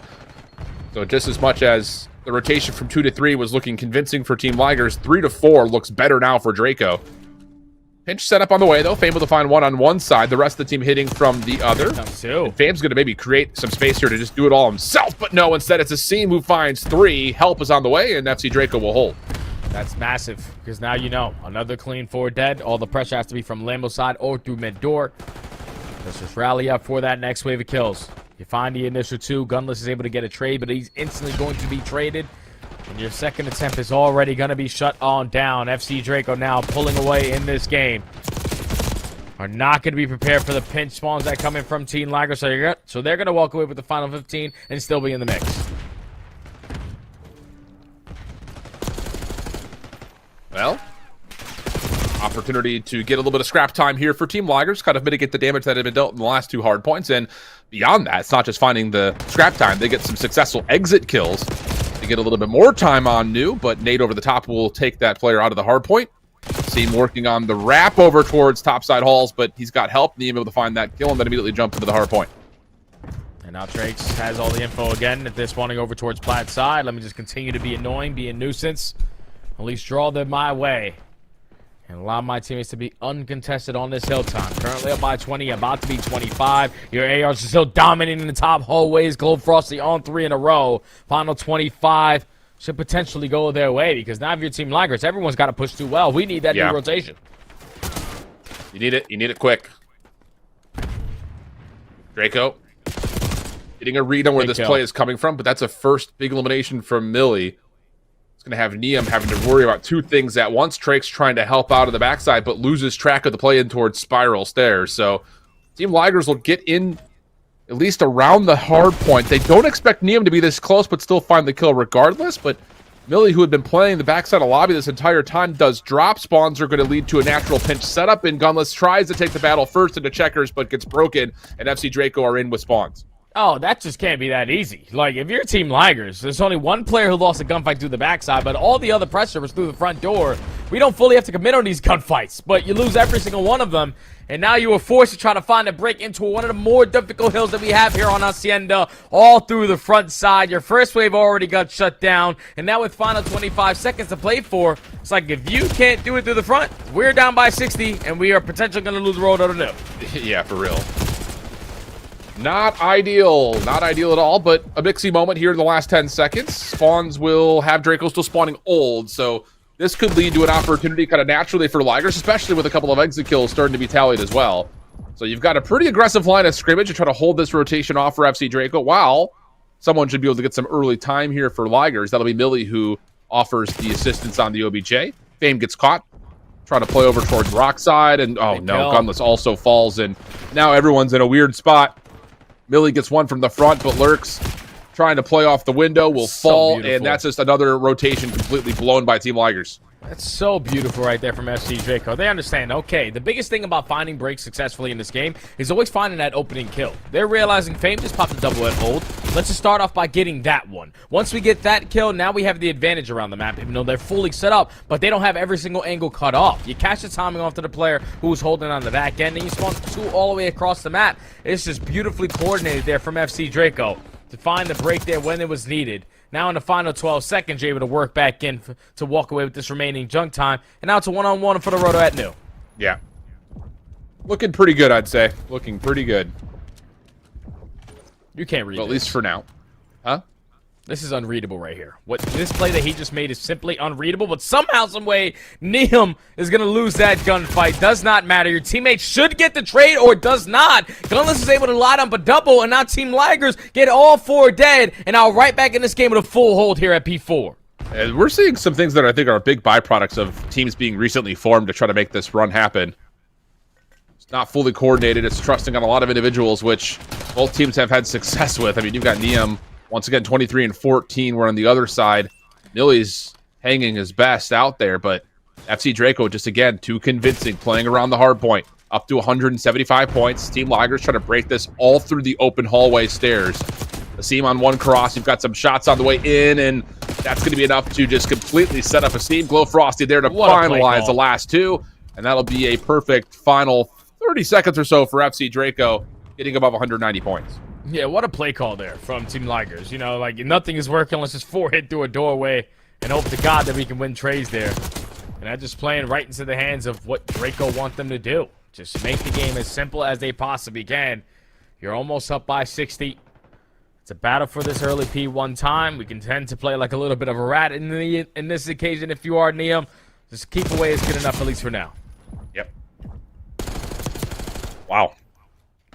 This has been another one of those moments that it kind of, again, it comes with some frustration, to be sure. Like, it's just, especially for Ligers, 2 to 3 has been in your back pocket this entire game, just not able to hold anything. Again, keeping it mixy though, but you're gonna have to do some work to win this P2 convincingly to get back into this game. Fame playing forward, eventually taken down, should spawn good, but the hard point's not open yet, and now the pressure's out. If you're Gunless, you have to stay alive here. I understand you want to get this kill, but you can't drop. You got players working around the back. He doesn't have a read on it. Is going to back up, maybe find some blessed timing on it. And oh my goodness, neither player seen each other. What are we talking about? And FC Draco will get spawns, and now the pinch is on again. You have to win these battles if you're Team Ligers.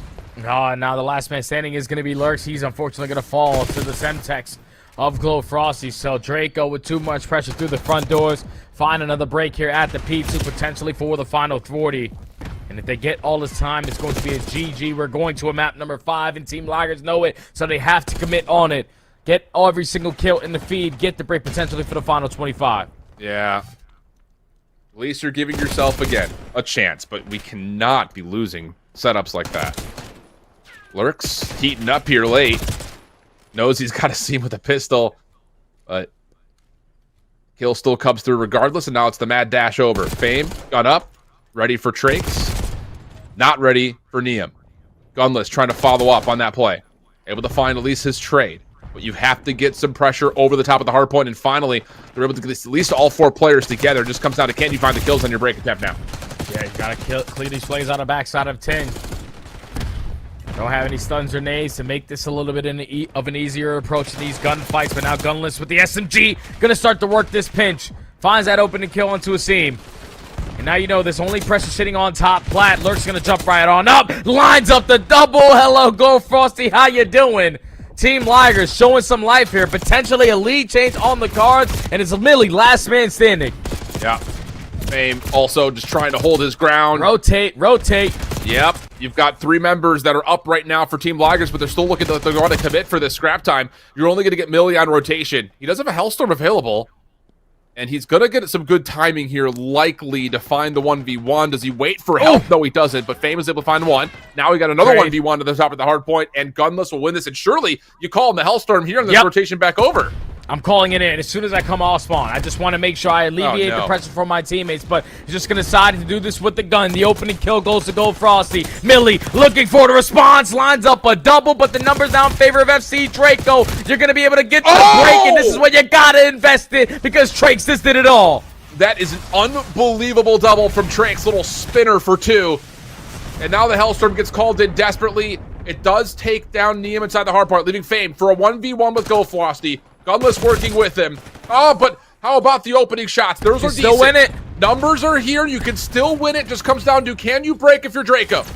Gotta use your stuns and nades. Keep them away as long as you possibly can. Millie finds the opening kill. You're waiting for these guys to just tunnel their way on in. Here comes the final push. The trophy system doing the work. Lurks, one of the last ones left working with Gunless, and they're going to find the 2 kills. Just up to 1. Trakes playing over towards New. Has Millie in his sights, but he's got help, and help is on the way beyond that, and the last couple of seconds will come through. It was sloppy, it was messy, but it was just enough as Team Ligers will take map 4, 250-243, and make it into the grand finals. Sloppy, messy, and a little bit icy at the very end of that HP.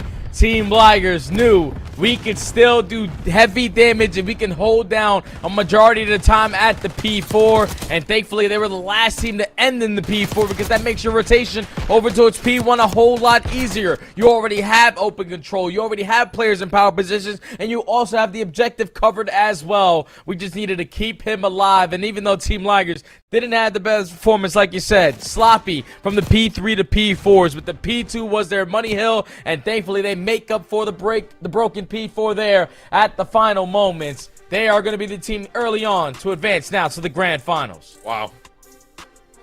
That was that was a map of the hard point we just played. Millie gets 229 in the hill and drops 31 and 27 with 20 non-traded. Definitely felt like a lifeline for Team Ligers at a number of moments. I think no more bigger than the very end. And you do get that late heat up from Lurks as well. How important was that? Because as we're looking at it here, he's just 12 and 20. He ends, I think, close, if not at positive. So big bounce back from Lurks, especially in those last two hills. Just a big bounce back from everyone. They understood, like, this is our moment right here. We just need to lock in and control what we can control.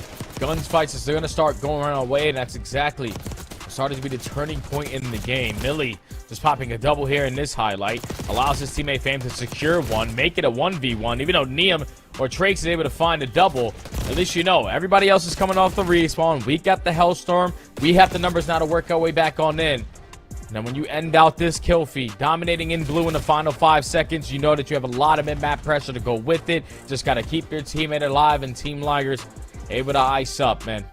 Great series out of them after a very, very slow map number 1. You're dominating the S&D, you're dominating the control, and you make the proper adjustments on the map number 4 in the hard point to now lead you into that grand finals where you go through winners. Now you control majority of the maps that you play when you get there. Yeah. Very true. It is a best of 7, so you do get the advantage when it comes down to kind of eliminating the one control map you don't want to play. But, wow. That is a statement and a half from Team Ligers to come back and dominate map 2, dominate map 3, and then survive and give yourself a chance at the end of map number 4. So they will move on to the grand final. So again, that best of 7, whereas for Draco, you got to go down to the lower bracket and meet Endgame. And that's going to be an interesting battle there because, again, like it's an immediate bounce back. But Endgame is not a team to be taken lightly. That's got Major Maniac on that squad. So, again, long-standing veteran in terms of what he's been able to do in his career. And he's playing with some younger guns that have been floating kind of in the top 16, top 8 in some of the cups. And now looking for a chance to make it to the grand finals of their own shit.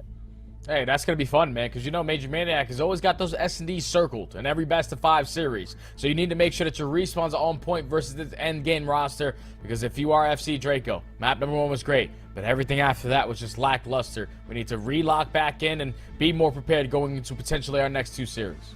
And I think the thing is, like, you don't have a lot to work on hardpoint. You're rotating well. You're doing all that well. But the Search and Destroy is going to be like a woof. What are we doing? If we vetoed something else out, we just got 06 beat down on Rewind. So lots of questions. But we're going to go to a break, let the teams do their veto process, and then come back for the lower finals right after this.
Welcome back, everybody. We are now ready to go for our lower final of the North American Last Chance Qualifier here in the Challenger scene. Last day of online COD for real for all of the teams that are out there.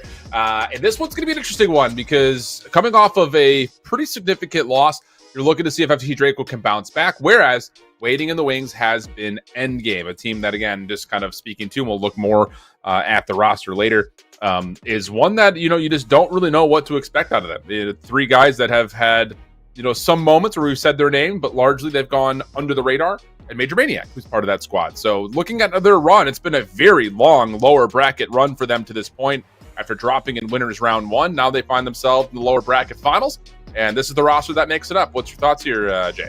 I'm excited to see this young roster. Obviously, we know a lot about Major Maniac, but for the young guns on this lineup, we had the opportunity, at least throughout one of the elite stages, to see Aiden Icons play, and I loved the pacing that he was able to set with either the SMG or the Aaron Hand. I feel like Siwa's also been a Challengers player who's been around the top 16 echelon. He's trying to breach into, the higher parts of Challengers, and this is his best case scenario to do it. You're in a position to where you win this best of 5. You go to a grand finals, and now you're playing in front of the bright lights. So you just got to do it one map at a time, potentially for your best placing on the season. Indeed the case. We're on the other side. The mental headspin that has to be going on right now for FC Draco has to be pretty palpable, as, the rewind hardpoint will be vetoed out, but the rewind search was still available after they just faced a 6-0 beatdown in the winners finals. But we're going to go right back to where things fell apart for FC Draco. The Hasi had a hard point to get us kicked off, and then a protocol surge. So different in terms of what we have for the search and destroy. It's also different for what we have for the control. Vault will be there this time instead of protocol, which was vetoed out as well. So, some things that you kind of go back into the last series and you say, all right, well, maybe not that map this time, or okay, maybe we just try to do a little bit better. That seems to be the case here for map number 1. Oh, yeah. Draco said, all right, let's just run it back. We should have definitely not have lost that one to Team Ligers. We should be in the map number 5 instead of having to prepare again in a veto process versus a different opponent, but looking forward to making up their mistakes there on the map number 1. You got the protocol search destroy there in map number 2, where SMGs are going to be able to reign supreme with their early aggression. And then we go to the back-to-back vaults. That is going to be the difference in this series, because I feel like with Glow, Frosty, and Neum on one side for vault, that's going to be a lot of AR pressure that you have to be able to withstand. So hopefully Major Maniac is on point today, because you can't just bank on the S&Ds. No, you're absolutely right. We'll see how things kind of unfold with that, because, again, just looking at the team on the other side, we don't really know what to expect. We haven't actually watched Major Maniac at all this year. I don't even know if he's made an elite this year, has he? No, I don't think he has. I feel like we've casted him one time. I think it was he snuck his way into an elite, didn't really find any success. And elite stage 2? Yeah, it was elite. It was elite. It was elite 3. He made it with the Stallions roster. That's right. He played with Illy, Lurks, and Abe. But outside of that, I mean, you look at some of the teams that he played on this year, who he played with. It's surprising that he wasn't able to qualify. I remember this. We talked about him on Elite Stage 1, Day 1, because they didn't make the qualifier, and the team was a C, Major Maniac, 2-reel, and Gunless. And we're like, how did these guys not make the Elite? They got beat early, I want to say, as well. So there was a lot of confusion. This is just a year that, if you're Mike, you're hoping to find some way to kind of extend it, but largely this has been a very year that you want to forget, I think. Yeah, I think you definitely want to forget it, or at least have a great ending to this year. Going to Challenger Champs, getting yourself a good place, and potentially winning the entire thing, and having a dance potentially at EWC. It's your perfect ending to the Challenger season, but you can only control what's in front of you so far. So for Mr. Major Maniac, you got to get through this series first. Like I said, not really bank on the S&Ds. I'm looking forward to see what they do on this opening hardpoint, because they were actually the team that picked it. It wasn't FC Draco trying to make a further mistake. So for them, this has got to be all right, we picked it for a reason. Let me show you why. All right. I'm here for that. It's so fun. I'm just scrolling through Major Maniac's competitive history, and obviously, he's part of that very experimental Florida roster. Back a couple of years ago, that included. Miracle. What's that? The Minnesota Miracle down. Absolutely, yeah. But it's just I would say in the last 3 years is what I was kind of going back to, because he was also part of that runner-up team with FaZe, or not FaZe, Atlanta FaZe is what they're still called back then in the first CDL season, where the thing about Major Maniac's career has largely been his back and forth between the CDL and Challengers, back and forth. I think especially the Cold War year in particular, there was a level of Like you gotta play with more tempo, Mike. Like I get it, you're a lockdown AR player, you're looking to try to set up spawns, you're looking to try to set up rotations, but the game had just kept getting faster and faster and faster, and it just didn't really feel like he was adjusting as well until he got a chance to come back into the CDL and make that giant comeback that you talked about with that Cold War year in particular. But that's the kind of setup. We'll see what he brings to the table, but we're still waiting on map number 1 to get loaded into, so we'll step away for a brief break and continue the conversation on the backside. Don't go far.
Welcome back. We are ready to go. Just momentary break before we get this best of 5 lower bracket finals kicked off. Again, kind of speaking a lot to what this endgame team has to offer after dropping into the lower bracket after winners round 1. They have been making the run, and they've been making it pretty darn convincingly at that. 3-0 is pretty much across the board, save just a map 5 that they had faced at the end of last night versus Earn Your Medal, which is a team that I was actually really interested to see how they would do. It was Aiden, Siski, Katsi, and Velux, who have been floating around that kind of top 8 position all year long, but had not seen much success in terms of elites or cups or anything of that nature, outside maybe a couple of individual instances. So, yeah, Jay, I'm kind of out of points. It's so tough when we get to this stage of the season and you're dealing with players that you just have not seen all year. All we really have to go off of are just results during cups, because a lot of these guys hadn't made elites. Yeah, nah, you didn't make elite, so we didn't really get a chance the opportunity to even see your gameplay. So you're just gonna have to show us what you got whenever you get into on the map. The only thing we can obviously talk about is the career of Major Maniac, who just continues to be the talking point so far of this series. Obviously, we've talked a lot about FC Drucker. You know everything you need to know about that lineup, but for Major Maniac's young squad and Aiden Icons, this is a guy who I think is looking to take that next step. And for a vet on your squad like Major Maniac, who's been through the trenches, who's went through the leaps and bounces of challengers up to the pro leagues, he understands what's the proper steps, especially for a squad full of young guns, what they need to do to put themselves in the proper position. You just have to be able to make sure that you're getting through these kind of series, because these are the most important ones of your entire career, at least to this point. So for a guy who definitely played a lot of Black Ops 4 back in the day in Major Maniac, him making the decision to open up with an opening up like Hacienda, rotations need to be on point. And hopefully with a squad full of young guns, they don't really scam a lot. Because that's the true thing about young players, is that they feel like they have too much talent in certain scenarios to bail them out of any scenario. And sometime might come back to bite you. And just kind of looking at it a little bit more in-depthly, there's a lot of interesting storylines here for Major Maniac, because you got to remember there's only 3 opens this year.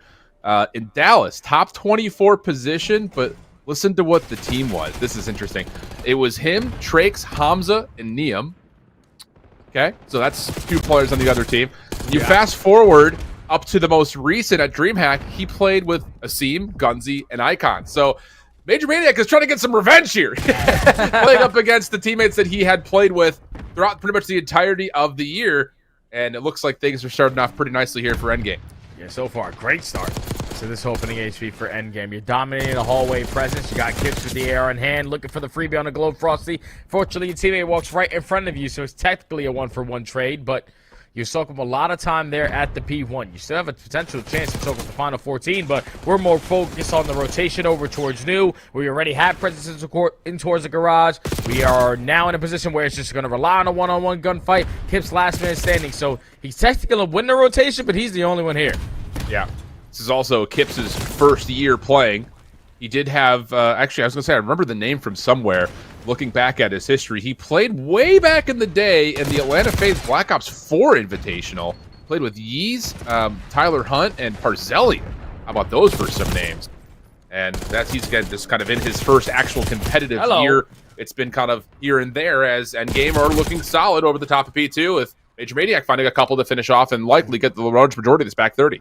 Yeah, now if you are FC Draco, what's the decision that you're going to make here? Are we going to contest this, or are we just going to try to trap them in towards the backside? A lot of pressure through mid-spiral. Kip's in a position to watch over them. And at least for now, Endgame don't have anything to be worried about. This final 15 is going to go their way. You're going to have a 45-point lead off towards the P3. And now FC Draco are going to back up and try to keep their lives. At least they go 2 for 2 in the trade fights. But look what it does to the spawns now. Yeah. Well, going to have one player in the back. Icons found and immediately dealt with. Low Frosty trying to create some space up front, and that will work out. It's just Major Maniac or nope. Just C-Wad's last one left alive up top at office. He does well to catch one and then get out of there. And now all of a sudden you've got a little bit of a hit starting to develop from the back. And yeah, you're going to get a good participation. Kips from the front, pulling the focus. And meanwhile, the hit from the back's on away, but Neum, 3 in a row, holds on to some ground here for FC Draco to recover. Yeah, at least you have top plat control to still not give up all this time here. But we got to hop in. We got to start to cut this lead a little bit. Getting towards the end of this P3, going over towards the P4. All the gunfights currently in favor of Endgame. They go 3 for 2 in the split fights. Last man standing is Asim in towards 10, and he knows he has to commit on this one-on-one, but even if I win this and soak this final 10, my teammates are going to be laid off the rotation, so you got to take your time. Indeed you do. Guns Nade's already starting to get things kicked off. Drake's on the corner, good for the opener. Major Maniac, though, working with Icons will clear things out, and this has been a really good start for Major Maniac, 7-5. Kips 10-6, doing a lot of the legwork for now, as all 3 members for Endgame will find themselves on the backside of the hard point. Spawns towards Boathouse for Kips. Wad's a little bit late to the party on the cross, but Kips picks up the pinch. Now an opportunity just for the 1v1 over the top of the hard point, and no, Glow Frosty, he's the one who's able to find a couple, and make it more than a couple. He's on 4 in a row. Yeah, that's big plays right there from Glow. Pops the opening double with the AR, picks up the SMG for the final 2. Now you can sort of get yourself back into this game with the remaining time here. We just got to start off with the initial fight, or at least win the trade fights. You go 3 for 2. You got 2 players last standing. Neum's able to locate the final. This remaining time going to go their way. Going to cut the deficit to about 25 seconds. Well, now a battle for that mid-map control. Kips already finds that first kill.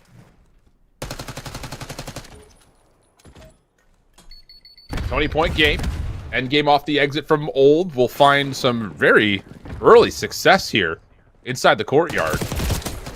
FC Draco taking their time clearing off the high ground first. C-Wads inside the hard point does well, but eventually gets taken down. And now it's just down to finding a read on where the rest of this hit is coming from. Asim fueling the pressure over towards Fireplace. He's going to back up, respect that. Trake's there to assist. And then down towards Secret. Good read, good kill. Does he get the second? No, not the case. That's Major Maniac again. It provides some assistance, and the hard point stays neutral. Okay, now the spawns do flip, though, so if you are endgame, can we contest a little bit of this P1 time, but make sure we have this side of the map on lock. C-Wad not letting anyone slip on by. Locates the one-on-one fight there versus Asim. And even though you're forfeiting this final 15 seconds, you are banking on a full setup here at the P2, but you already are going to be outnumbered. Kips is all the way across the map. He's going to look for a couple freebies and finds that one onto the old player, so you're still in a position to still hold. Yeah, looking good, at least for now. Getting to the century mark. Ooh, big gunfight win there for Asim. Kips along the back, knows that he needs to hold, wait for help, and spawns are split up a touch here. Now, do they know that Major Maniac's playing in the back? I don't believe they do initially, but they still find him regardless. And the hit from the front is really just to what Seawads and Kips could do. And they don't love the idea of hitting from the front, so we were going to reset over towards lobby. Yeah, no need for your first break attempt to be through the front doors, because if that gets shut down, then you're basically forfeiting a full 60. So, gotta try to work your way around the back, but Neum has multiple different angles covered, is able to line up the opening double. Trakes is able to spawn for the final two, and the first push already gets shut down on the side of Endgame. Now there's only 20 seconds of remaining to fight for. You're not going to really put yourself in a position to get it, but you also don't want to put yourself in a position to die, because now look what it does to the spawns for Kips. He's all the way at hold. Two players are now going to be at hold. Yep. So it's just down to what Icons and Wads could do to hold on to this position. Big two. They've done well. Wow, that's immaculate.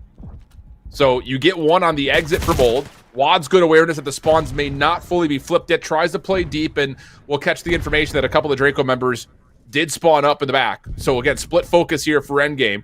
Working on this deficit. Nice opening shots, but Trakes a touch better. Asim, Neum working up top together nicely as well. Leaves Kips by himself. He's got both weapons to play with. Good information for him on the backside of the fence. With a couple of spam shots are in.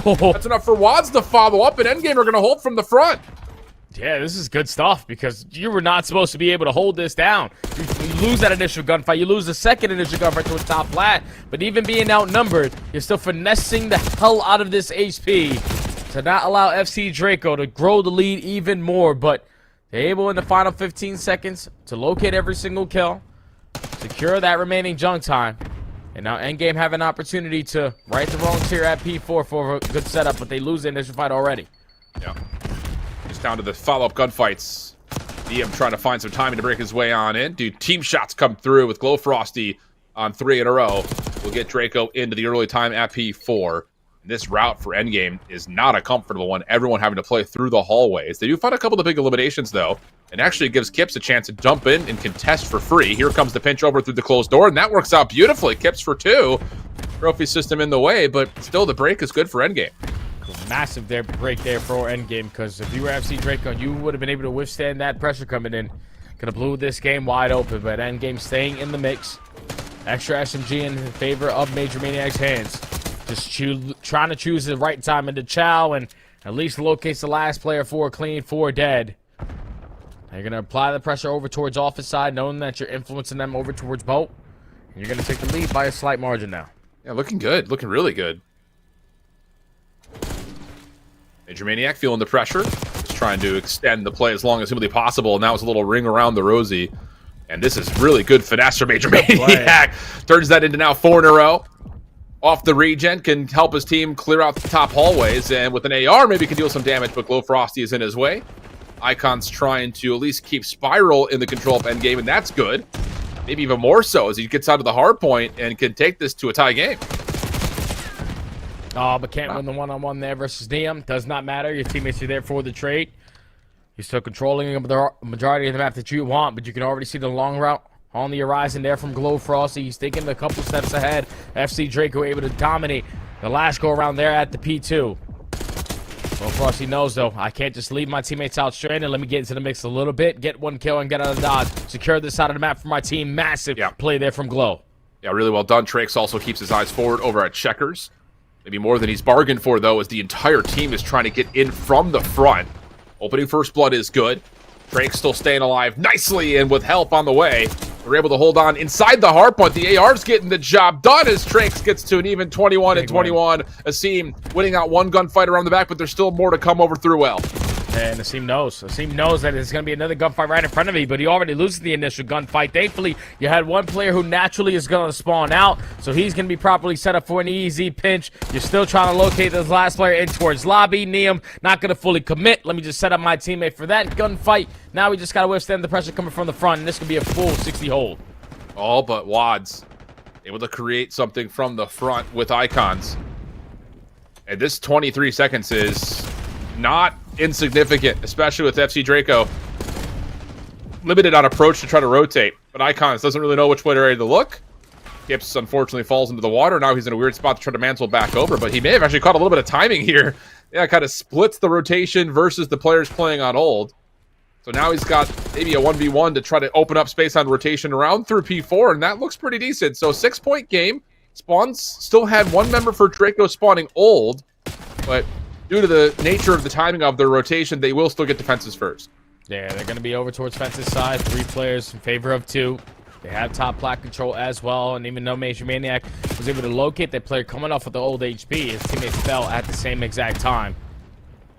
So the initial kill played no part what the setup is currently looking like, but still going to be a contest fest to the end. Spawn's getting a little bit mixy on both sides. Nayem set up on the pinch through mid connector. He's able to line up a double, so now everybody from tin side just flood, and we're going to secure this timing. Yeah, decent little push out here from Icons. Gives them a chance at a second, and there will be an opportunity for these last couple of members for endgame to try to play for this back 13 seconds as Icon spawns up and will hit the route to New. Wads will join him on the high ground through Office while the rest of the battle echoes on over towards Old, which Glow Frost is able to win the final 2. So The water out. now you have a 2v2 here. Water out for Neem to try to split the focus. Just comes down to the timing of when he jumps up. Doesn't see anything initially, but eventually is able to find one. Icon's looking to get the trade. Danced with, but help on the way through mid. Works out, leaving Asim now by himself. He deals with the first 2 nicely, but he's out of ammunition. And that will lead to an open hard point. And now it's all night on T-Wads, the only player in the hard point currently. Just has to finesse for the teammates to get into the play.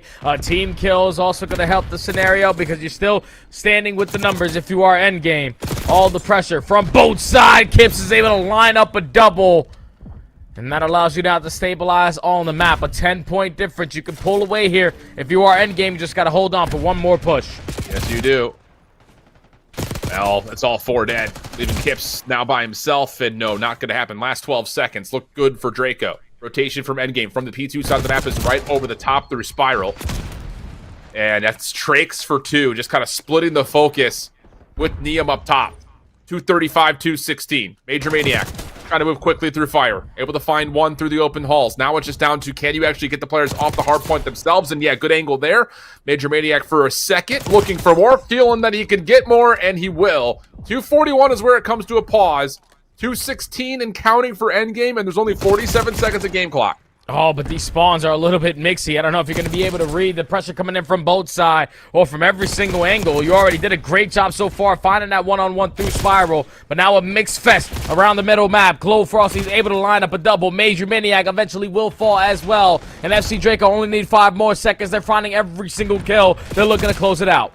Yeah, looking like they should be able to do it right here, and they will. The contest from the high ground not going to get there in time.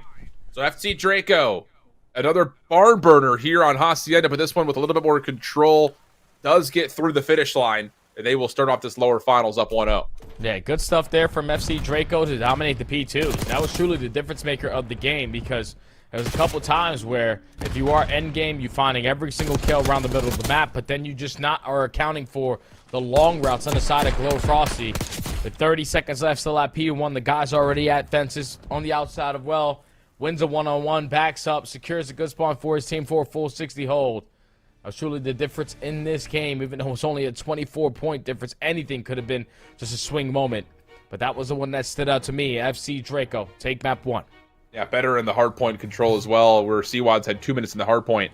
Again, you take a look to the other side for Draco, splitting the time relatively evenly outside of Asim, who gets a minute 47. 31 and 22 though for Neem. He's putting on today. He's had a really good set of series. Even in the loss in the winners finals, he had a couple of really explosive maps and continues to impress. So you got to remember that like his story is an interesting one because he kind of came up with 04 at the beginning of last year, and it was a really interesting, I think, kind of dynamic to see 04 be the one because him and Neem as kind of a set duo, it was kind of hard to pick like between the two. Like who did you like watching more because they both provided some electricity. Oh, yeah. Definitely both players stood out with those SMG in hand. Now with Neem, obviously watching his former counterpart in 04 have so much success in the league. He wants to be in that position as well. Decided to make an adjustment to his gameplay, go from an aggressive SMG to more of a flex role. He's now able to fill in more of a gaps on any roster that is looking for a potential pickup. But he just continues to shine whenever he's in opportunities to do so. Popping multi-kill after multi-kill. SMG, aggressor, AR dominator on the lane. Just a lot to handle, especially in these hard points. But now you're going into a search and destroy. We just watched FC Draco get the brakes beat off of them. hopefully you got some different strategies here on Protocol, because the aggression was not key on Rewind. No, they had nothing going for them at all on Rewind. I mean, the only moment that it looked like they were starting to actually cook something up was a simple 4-man hit to B on their offense where they got 1v3'd by Gunless. So yep. It's just one of those things. It's like, again, like if there wasn't much to be inspired by in the Rewind Search and Destroy from the winners finals, to be sure. But yeah, like you mentioned, that was a Hacienda map pick though for Endgame. So this is FC Draco choosing to put Protocol into the map 2 slot. Maybe it is just as simple as let's just try to mad dash and hit something together as a 3 or 4-man crew, because Protocol definitely, I think, still leads towards your ability to do that in a certain way. So could be part of it. We'll see. I might do it because I know I'm playing against. It's Major Maniac on the other side. Usually he's like a slow and steady wins the race kind of guy in Search and Destroy, so he's not going to really be the aggressor in towards bottom comm. So you can have early numbers advantage if you can find that opening kill. Because you saw it at least in the map number 2 of our previous series, First Bloods play a big part into your success on Search and Destroy, especially if you're trading out after that and you're always the last team standing. So for a map like Protocol, where we expect the non-stop action to go down on the bottom side of comms, you also got to be prepared for the slow and steady rounds over towards B, because those are the ones that really catch you off guard. Yeah, and we've seen a number of teams, I think, especially in the CDL, kind of show us that dichotomy between the aggressive bursts versus the more labored play over towards B. I think in particular, the team that comes to mind is like a Minnesota, for instance, that really does like to play with heavy stacks down low in elevator. And then all of a sudden you've got Nero playing through like up top the tin into sidewalk. Like it's just, they're very dynamic in how they kind of put the pressure on the map. So could be something to learn from that. The other side of this, and again, this is kind of more from a place of like not really knowing the players as well. Icons, Kips, and Wads, like what is their Search and Destroy presence in terms of like what they've been able to kind of use as their come up story? I think especially for a player like Kips, who's, you know, in his first real competitive year, how deep does the Search and Destroy prowess go? Like how early were you able to get into like Search and Destroy communities and really establish yourself? Because it's, you know, for me, at least I don't really fully know where his come up story was. And looking at his results from this year, again, it's top 16s, couple top 32s, top 8 or top 6 here and there with like the pup cups when the elite teams can't play. But you only played, you know, did he play at Dallas? Yeah, top 24 at Dallas, top 16 at Miami, and then a top 24 with Wads at DreamHack. So again, like nothing that really like shines a spotlight on you immediately as like, whoa, look at this guy. But not bad results, honestly. But those are solid results for your first year competing. My first ever year competing, I got top 64 in my first event. You know, you just can't allow those little things to affect you. If you understand, like, this is what I want to do, and if you're consistently just seeing better results or at least better individual play from yourself, you're consistently growing as a player. And now he might be in the best opportunity he's been in all season long, obviously alongside C-Wads, who he just got top 24 with at DreamHack. They had the confidence to stay with each other to realize, okay, it wasn't your fault while we got this visit. While we were in that position, but you know, let's try to run it back here at the SCQ to get something done. You're probably switching out a couple young players, bringing a veteran like Major Maniacs to have more stability in your gameplay, but he was shooting in that map number 1. So already Kips is making a name for himself under the bright lights. Other thing to kind of mention that, again, when Stallions had kind of reformed and built this newer instance of the roster, we'll call it like the, you know, the third generation of this roster, Kips was a part of that with Millie back at the beginning of May. So he was given a chance kind of leading up into Dallas. That was immediately after Miami when Abe Lurks, Illy, and Major Maniac had played for that team. And then that's when the whole rebuild kind of comes through, so to speak, for Zuma and the rest of the crew that's kind of helping out with that Stallions roster. And how about it? You've got both Millie and Kips that have outlasted their former teammates in that Stallions team. So, and this happens. And I will say, just like, how cool is it that like the Stallions roster is probably going to be like whatever the instance of it, like the Stallions organization, if you want to call it that, the team, the support system behind it, is probably going to be the story of challengers this year. Like how a content creator can jump in and really put the spotlight on players that no one really knew much about, like as a general community is concerned, and it's immediately use that influence, use that audience as a way to help these newer players have a chance. It's been really cool, I think, just to watch those watch parties happen, the VOD review sessions happen, the scrim parties that happen. It's such a cool way for those players to have a chance to kind of get to know, themselves and get to see them, on our level. So a little bit of an issue getting into lobby number 2. So we'll step away for a brief break. We'll come back and we'll hit some protocol search. Be right back.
Welcome back there, friends. Map 2, Search and Destroy Protocol, now coming in hot.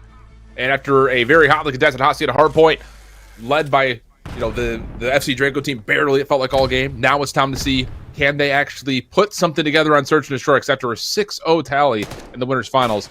We need to see some sign of life. Oh, yeah, and you're going up against this endgame lineup who have players like Major Maniac, who's always caused problem in this game mode, and already finding the first blood. It's going to be icons on the bottom side. Scoreboard is, like, extremely broken, because it isn't even popping that he gets a kill there, but Major Maniac technically does not find the first blood of the map. It's a 4v2. Neem and Glow Frosty left to try to clutch one up. Now Glow left in a 1v4. Not confusing at all, Jay. Not confusing at all. How the hell is the round still going? I don't know. Well, welcome to online COD. 30 seconds left. We're just going to roam the spawn. It's a guaranteed round. If you're Kips, let's just shoot the body a little bit. But that is going to be end game. Securing the very first round of the map on the defensive side. Now just taking a world tour of the rest of it. To realize if Protocol had anything that missed the first couple of times that I've played it. What is... I've never seen this happen before. Neither have I. We are screwed. Like, any idea what patch we're playing on for like champs and EWC? I hopefully not this. Dude, this is bad. I've never seen that one before. This is bad. I sent a message to J Pros, one of our observers, like, what is happening? He's like, brother, I don't know. Well, it's 1-0 end game, Al. 1-0 end game. We know that, 45 seconds ago. So now they're going back, at least for the first time. on the attacking side. They found a little bit of success shutting down that early A pressure. Now they're going to take top mid away. Seawater is going to spot someone on a crossover towards P1, so I'm trying to isolate onto Trakes if I can. Yeah, I think that was a stun for Major Maniac that actually alerts him to it, and yeah, the patience does pay out. Lil Frosty, we think, has a trade onto Kips. Yep, sure does. And at least our numbers are correct, so we got that going for us. Well, let's see what happens at the end of these rounds, though. 3v3. Yeah. Oh, Major Maniac is going to be playing nice and slow in the spawn, is able to spot out Neum, but not able to locate the kill. Now, Neum's able to somehow, some way catch Seawads off guard. I know Major Maniac was running away from that gunfight. You most likely want to pay attention to where he's potentially going to exit, but you fall. Now, Icons fall. 1v3 for Major. Yep.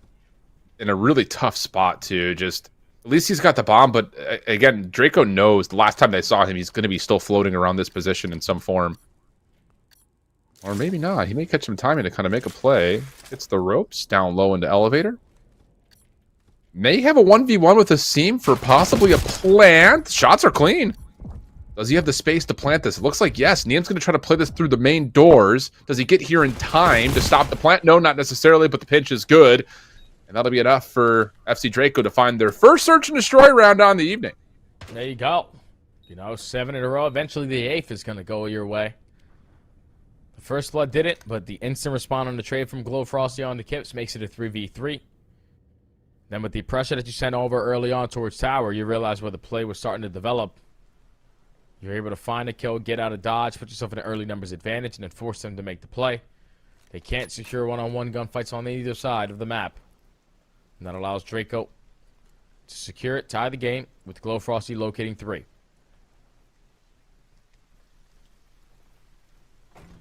See what this development's going to look like here with 2 members trying to play outside towards the front doors. The seam will catch, okay, 2 members playing inside the front doors. That will work.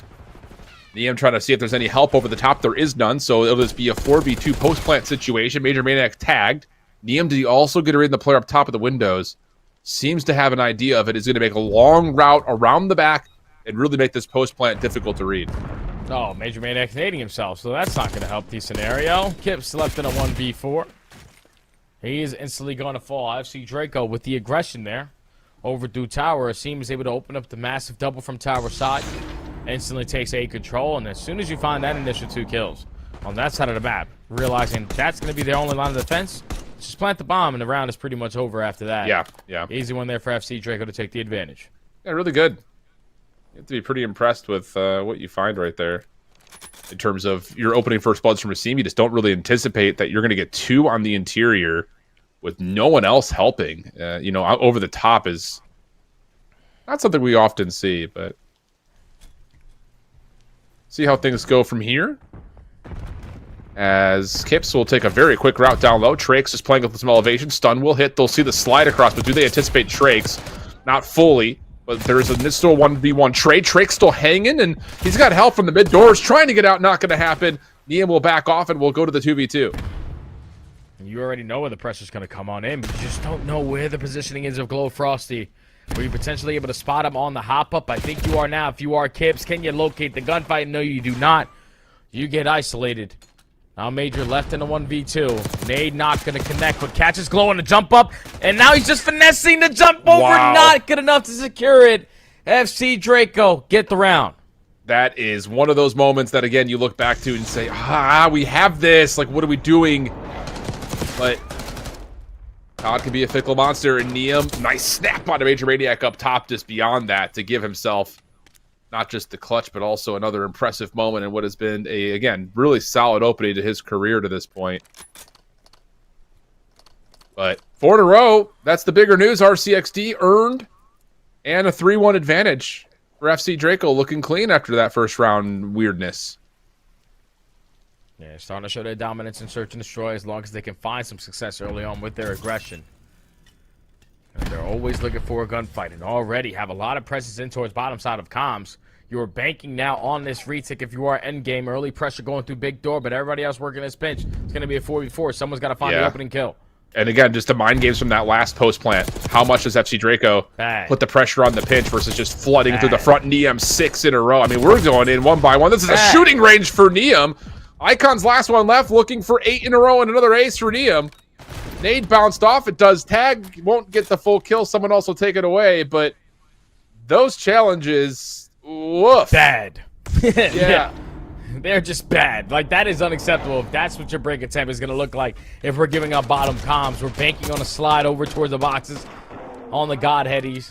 We're just not setting up team fires. We're all just isolated. Those are all one-on-one gunfights there from Neum, and there was 3 players in a position to pounce that big door.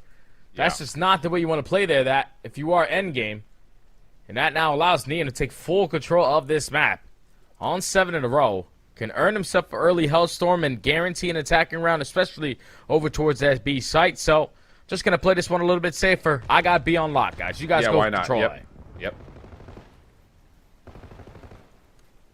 Okay, well, Neum's going to see some information and, well, not find the first blood. That could do a trick, though, with the nade, with the damage that had been dealt. Nade stunned, both landing. Major Maniac, though, floats the backside of helicopter. He's got a chance for multiple. Only finds the one. That's going to open up space, though, at B, and the defense has to recover, but they do open up the middle of the map, kind of in response to this. So it'll be a 3v3 post plant. Drake's in some trouble, doesn't see the push out, and Icons will find another one. Major Maniac is going to be known off his position. I see him trying to slip by, but Major Maniac is standing right behind you. Yeah, you're not going to stand a chance in that round. Endgame. Change up their offensive strategy. Said, screw working our way through bottom comms. We'll take top mid. Yeah, isolate onto Neum, which is the biggest kill of the round because now he does not have a Hellstorm going forward. Yep. But then now, on the opposite side for FC Draco, you got to put some more setups over towards this B site because that looked way too easy on the opposite side for Endgame. Weird that you see 7 kills in a row in a search and destroy, and it doesn't actually mean for streaks. But it's the game we play.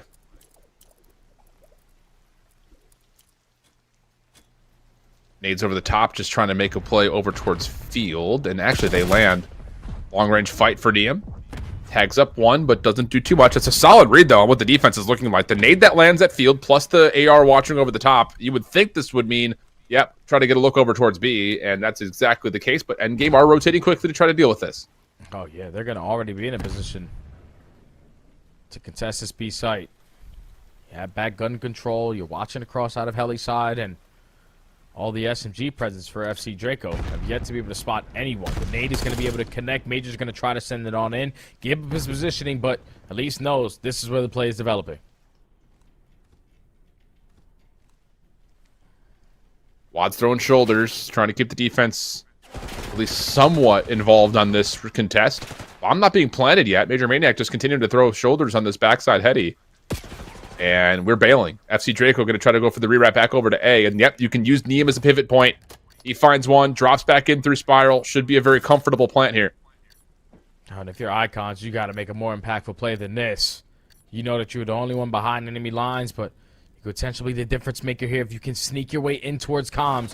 Has to jump on at least one, wins the first gunfight, makes it a 3v3, but the teammates got to go. Yeah, sure do. I see. In a weird spot. Can't find anything. Leaving Glow Frosty down to the 1v3. Shots are decent, but can't find the second over the top of the BZs. And Endgame will take a couple back in a row, put themselves just down one. Oh, big plays right there from Endgame, because I thought they were not going to stand a single chance in hell there. Yeah. On their offensive strategy early on, but they're able to capitalize even with the Neums finding that first blood. Thankfully, you had Icons in a great position, unknown. You were able to drop down, find that opening kill, make it a 3v3, and then force them to have their heads on a swivel. You turn the wrong way, and unfortunately you get some bad timing there. At least the Endgame now with 2 rounds in a row, fighting their way back into this S&D.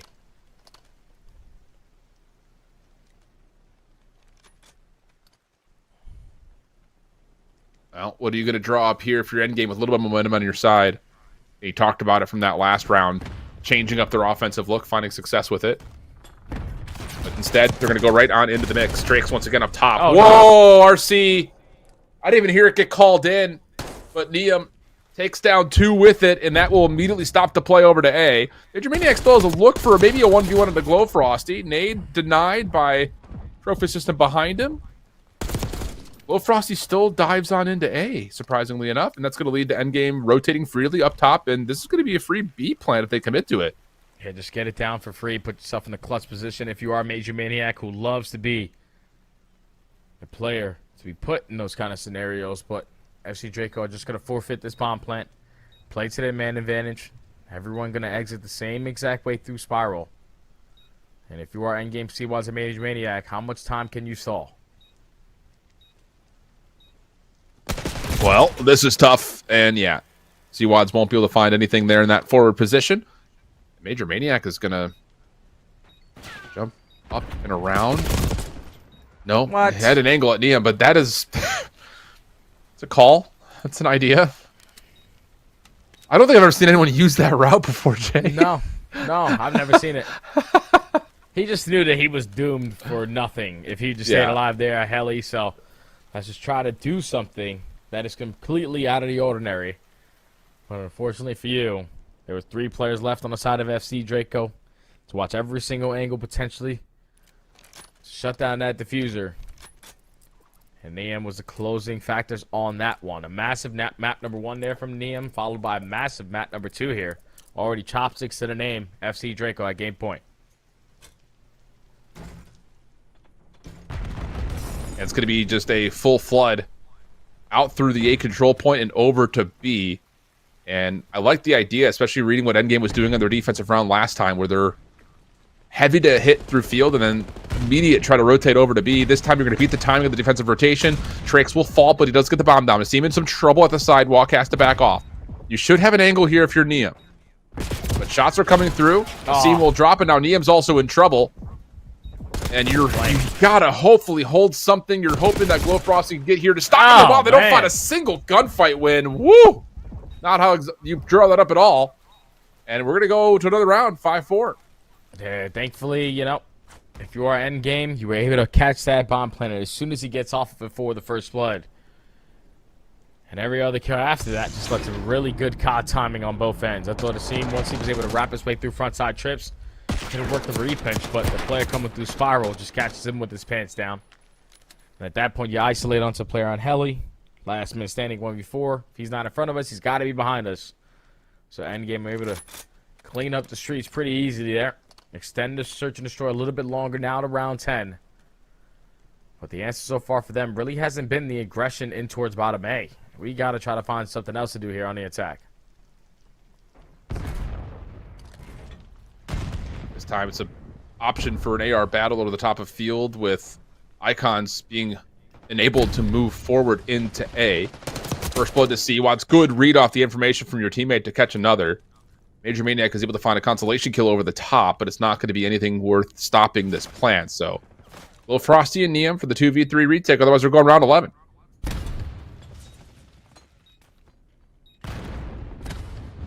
Taking their time on their approach to big door. Kips, jump spotting. Realizing there's still some presence on that side of the map. Every single angle is currently being watched, but the timing for FC Draco to just slide their way uncontested might work out for them. Glowfrosty misses maybe an opportunity there. Where did that stun even bounce to? How does that not connect onto icons? Doesn't matter. Niam follows up, finds the kills. Now it's, oh my goodness, just down to C-Wads. And they break it down. Initially, it didn't look like the hit into the front was going to really provide too much, but Glowfrosty gets damage into 2 members. Niam finishes it off, and then you team shut out the last one, and you avoid the round 11, and FC Draco are up 2-0 quickly in this lower finals. Oh, man, that is a breakdown there from Endgame. Like, you had the numbers. You have every single angle being watched. And you knew where the pressure was coming in early on. All you have to do is just set up a crossfires, not really allow them to turn them into one-on-ones, but we're just more focused on, okay, someone has to be working their way through Spiral. There's just no way in hell in a 2v3 they're going to double through Big Door, and that just catches them off guard. The fact that Niam is just going to fly on in and the map out with 2,200 damage. Did the guy just play a hardpoint or something? He was just doing it all there on that S&D to close it out. 10 non-traded kills. Unreal performance there from Neo. Unreal performance so far throughout this entire series from that young man. He texted me. He's like, yo, Unc, I let you down last series. It's not going to happen again. So far, he has absolutely proven that to be correct. Yeah, Niam is really letting you down is, I would say, not even fully accurate. Like, he played his heart out in that last series. Wasn't quite able to get the job done with his team, obviously, and now you're setting yourself up for some tremendous success to get right back into the action for a Grand Finals rematch as you're already up 2-0. Search and Destroy looked better, to be sure. That also that helps. But it is one of those situations that, like, if you're looking at this from Dean's perspective, like, you're having yourself a great day right now. Yeah. There's nothing to beat yourself up about at all, because you're sitting pretty, at least individually. It's just down to, can you find yourself, you know, a grand finals chance to get into the Challengers Championships and, you know, maybe even do a little bit more. Stock prove yourself a little bit higher going into things like EWC or next year. Yeah, his career is basically just getting started, you know, so it's just lining up the dominoes the right way so they can fall the right way. And so far, true. he's doing what he needs to. In the LCQ, having an outstanding performance all day long so far. He's been their MVP without question in this series. And now you're up 2-0 commandingly versus Endgame roster, who I was banking on heavily to have a response in that S&D. A lot of their series, when they are tested and they go to a map number 5, they're able to ice on up. But if they're not going to map 5s, they're usually getting 3-0'd, and this might be a case here for that same exact scenario. Yeah, it very well might be that way. It's one of those things that you can also say that Call of Duty is a day-to-day basis, and after Endgame had dropped early in the Winners Round 1 matchup, they had to make the long lowers bracket run yesterday, but today feels like a little bit of a different day against this FC Draco squad. We're going to have Vault followed up by Vault, potentially, for our next 2 maps. Control coming up, of course, for map number 3 when we come back from the break.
Welcome back there, friends. We have had some convincing starts to these series at this point. FC Draco picking up after their upper bracket final loss in 4 maps with a 2-0 start, most notably improvements on the Hacienda Hardpoint to close out map number 1, and then following up with finally getting some Search and Destroy rounds 1. 6-4 the final tally there as we look at a Vault Control.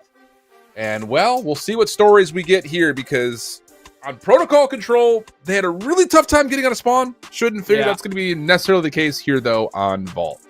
Yeah, it's a different map, Al. Different map. Way different nowadays than it was a couple months ago. We're talking about a lot more offensive strategies can work out now because of the consistent spawns. 4P4 on the defensive side. You're always out of play, especially from that B point. So for teams that struggled early on in the season, not really finding success on their attacking side, you have a lot more opportunities to do so now. But on the side of Endgame, you need to find more opportunities to win some gunfights because you need to be able to shut down Neum, who's having himself a phenomenal series here.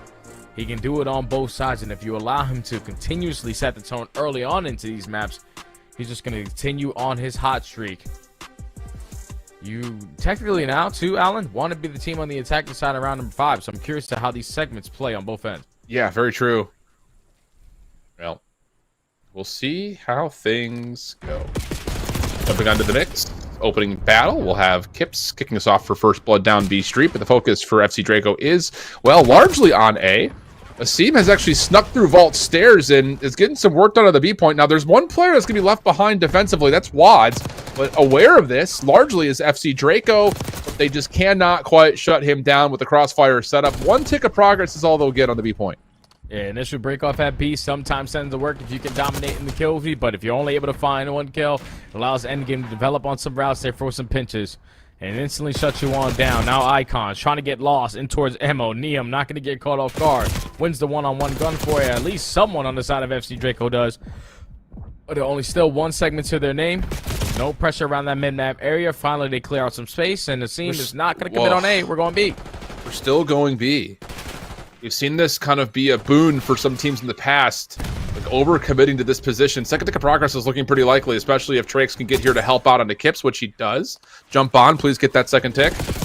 Contest is in. Oh, and Icons catches too, right before that second tick even gets locked, and you cannot fall victim to the trap of, we're so close to the second tick, let's keep going B. We gotta get some extra time to play with. At least now they're working on that extra time here at the A point. Just got to withstand the pressure coming in from double doors. You go 3 for 1 in the trade fights. The nade, good enough to hit you in the face, but I'm going to throw it right back at you because you didn't cook it long enough. First segment already locked. Second segment should be guaranteed in endgame. But now playing for the endgame on this round, they don't really have an opportunity to work their way back into A. Time should be extended. Oh, boy. Well, they're able to get a couple eliminations. Glow Frosty over the top was going to have just enough help from Asim. Now, BM is going to go right back over to B. So you're going to leave Asim behind. Everyone else for FC Draco going to go stack up onto the B point. Should be good for the extra 60 at least. Neum unfortunately takes down his teammate, but also finds and kill the Major Maniac. And even though B was close to being captured, there will be at least an extra 60 seconds to play with, and FC Draco have a 3-life advantage. Yeah, 3 life advantage, a minute and 20 to work with. You already have Trace working on this OE. Trying to play for a couple of spawners, able to spot 2 players and get out of dodge. His teammates also win every single gunfight from the front end, so this is a scary situation to be in if you are endgame, because look at what it does to those spawns. Everyone dies over towards B Street. A stun and a nade over the top still isn't going to be enough to get the job done first round in favor of FC Draco. Wow, that's an interesting round for so many reasons. I think you and I are both looking at that from, like, still holding on to, like, our CDL goggles of, like, bros, what? This is too sloppy, too messy. We're trying to do too much, and it gets to a point where you're getting both zones at the same time at the very end there, and it almost falls apart again. But Endgame can't quite take advantage of the vulnerabilities that were in that loose setup from FC Draco, and they have now a very good opening bar set in terms of how this map's going to be played out. And now if you are endgame, you know, you want to make up for it on the segments, or at least tie the game up if you potentially can. See how impactful offense can be with just 1 wave of kills that go your way. But the break-off needs to be better.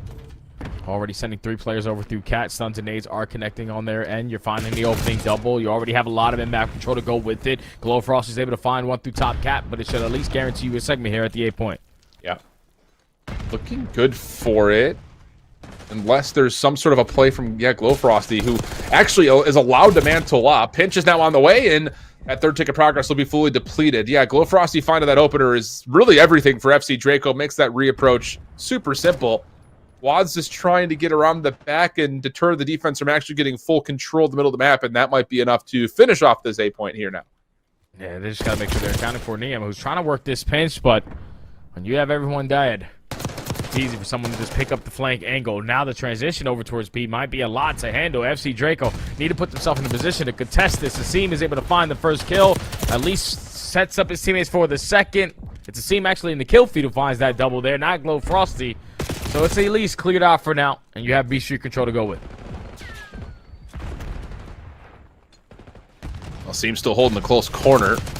We'll see Major Maniac on the cross. Difficult battle as now he takes his focus down low and is too weak to be able to finish off Icons, who's good for a couple.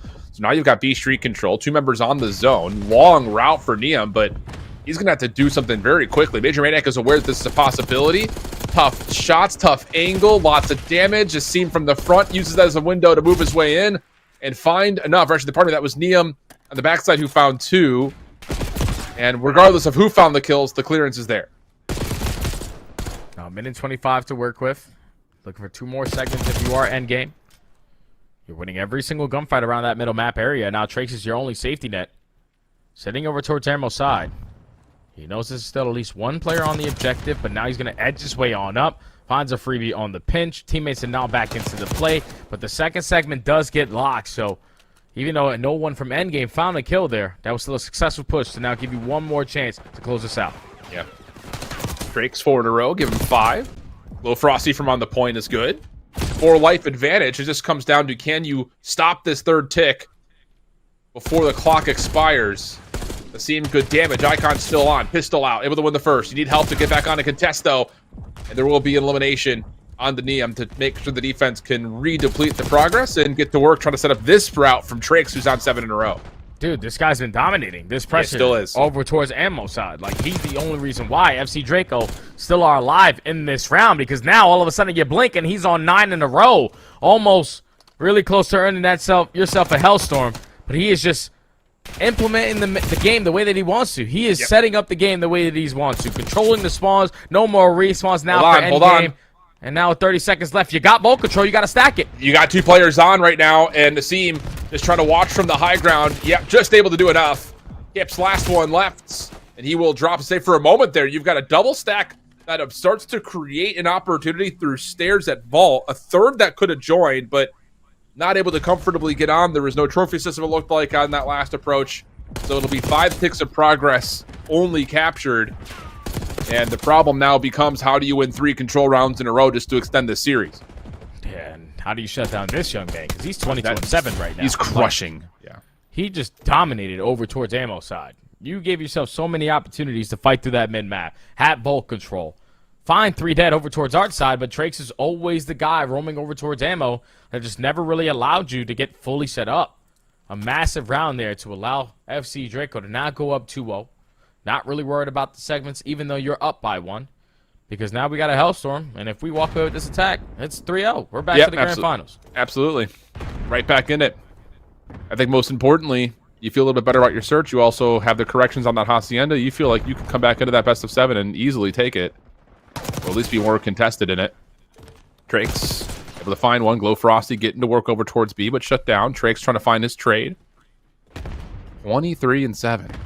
Dominating. How about 24? Almost 25 with that. First tick looking good as Asim, Glow Frosty get the kills they need, but once again, we're not settling for A. We're trying to play for some progress at B at the same time, and are we getting too cute is the question here. Yeah, that is truly the question here, because at least now you're investing the Hellstorm on the side of FC Draco. You're at least able also to find 1 kill and guarantee your 1 segment at the B point, and you got Art control to go with it, so just got to take care of Icons, and you might be able to extend this game a little bit earlier on. Asim with some insane shots out of the top ropes is going to guarantee the 2nd segment, and you should be able to get B done. Should be able to. There's going to be a contest on the way, though, and yeah, Major Maniacs and Wads will find the kills that they need. Glow Frosty still hanging, trying to find the exit kills, and he's got an opportunity to play a pinch with Neum. Now the turn and the shots to Icons clean, plus the follow-up, and this map might just be over here. Extra 60 seconds is going to be good. Progress is also simultaneously happening at A, and with Neum in this position, I just don't know how you comfortably get out of spawn right now if you're endgamer at the moment. Yeah, he's just playing spawners. Hopefully you're able to overextend your way out of art to get yourself out of this spawn trap, but Neum now knows I got to get myself back into the play. Let me just drop down on in, pick up an SMG, almost line up a double dare, but the second segment doesn't get guaranteed yet. Glow Frosty in a one-on-one battle potentially to close this one out. He's going to disengage and now re-engage. Asim is going to lose it, and now endgame retake mid-map. 14 plays 9, though, with a minute 35 on the clock. Huge advantage for FC Draco, pending they don't get spawn trapped here. Wads can't connect over through the top side of pool. Major Maniac on the cross, also dealt with. So here comes the 4-man hit now for FC Draco. Ips watching the outside through U-Haul. Not going to find anything, and that's going to be likely the game. You're going to have to get Major Maniac something. Again, he's playing up against some former teammates in this matchup, but he's not going to find anything at all, and FC Draco are going to 3-0 the series and the control for an instant rematch in the best-of-7 grand finals. Oh, that's going to be a fun one, man. Team Liger was able to, you know, not really have the best opening map, number 1 on the Rewind, but every single map after that, dominant or icy in those final moments.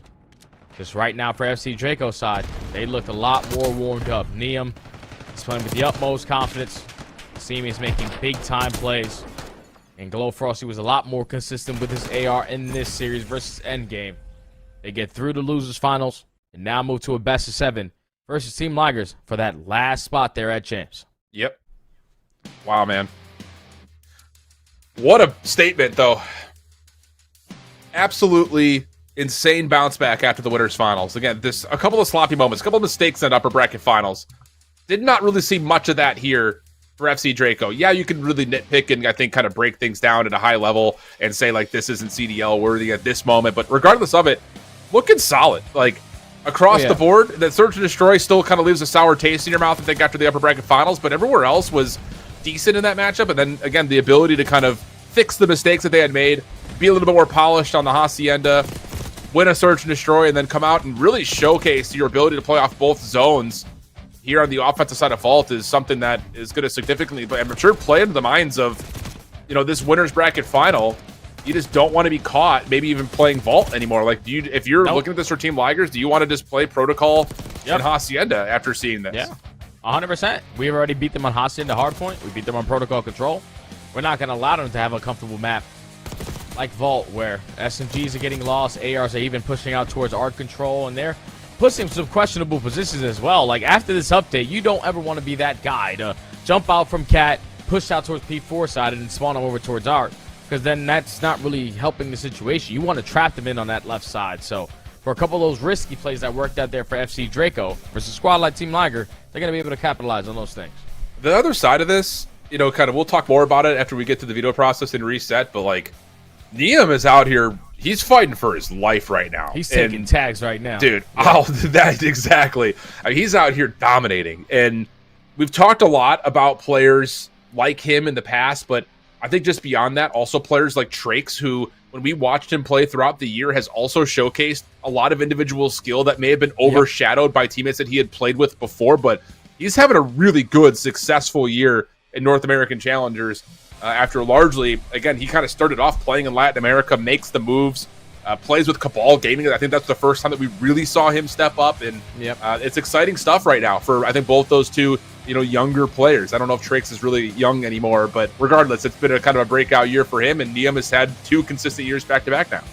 Yeah, regardless of the age of the individual, if your name isn't really ringing bells throughout the community, then you're basically a young gun on the up and coming. So for Trakes, having a performance like that in that control where he single-handedly wins them around, you're only increasing your stock going into the rest of this season and also the next. Same thing could be said for Neum. These young guns are consistently just trying to improve their stock so they can have a better career going forward. And now you have one more battle versus Team Ligers to potentially put a finishing bow on it.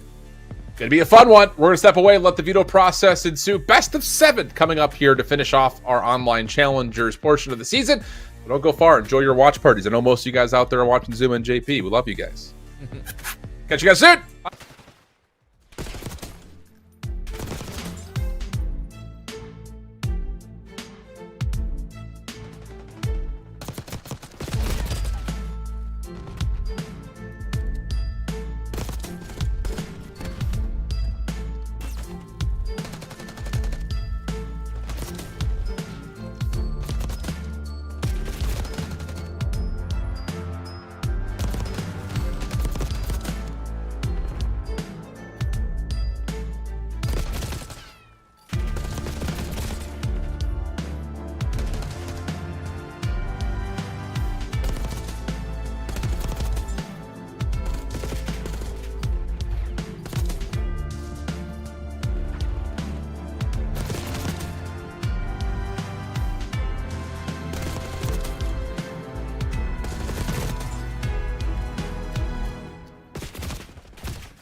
What's up, all you crazy people? We've got one more match of online challenges. I know you're all out there itching, feasting to watch them Call of Duty. We still got like another 3 weeks before champs, so you better get your quota stashed up now.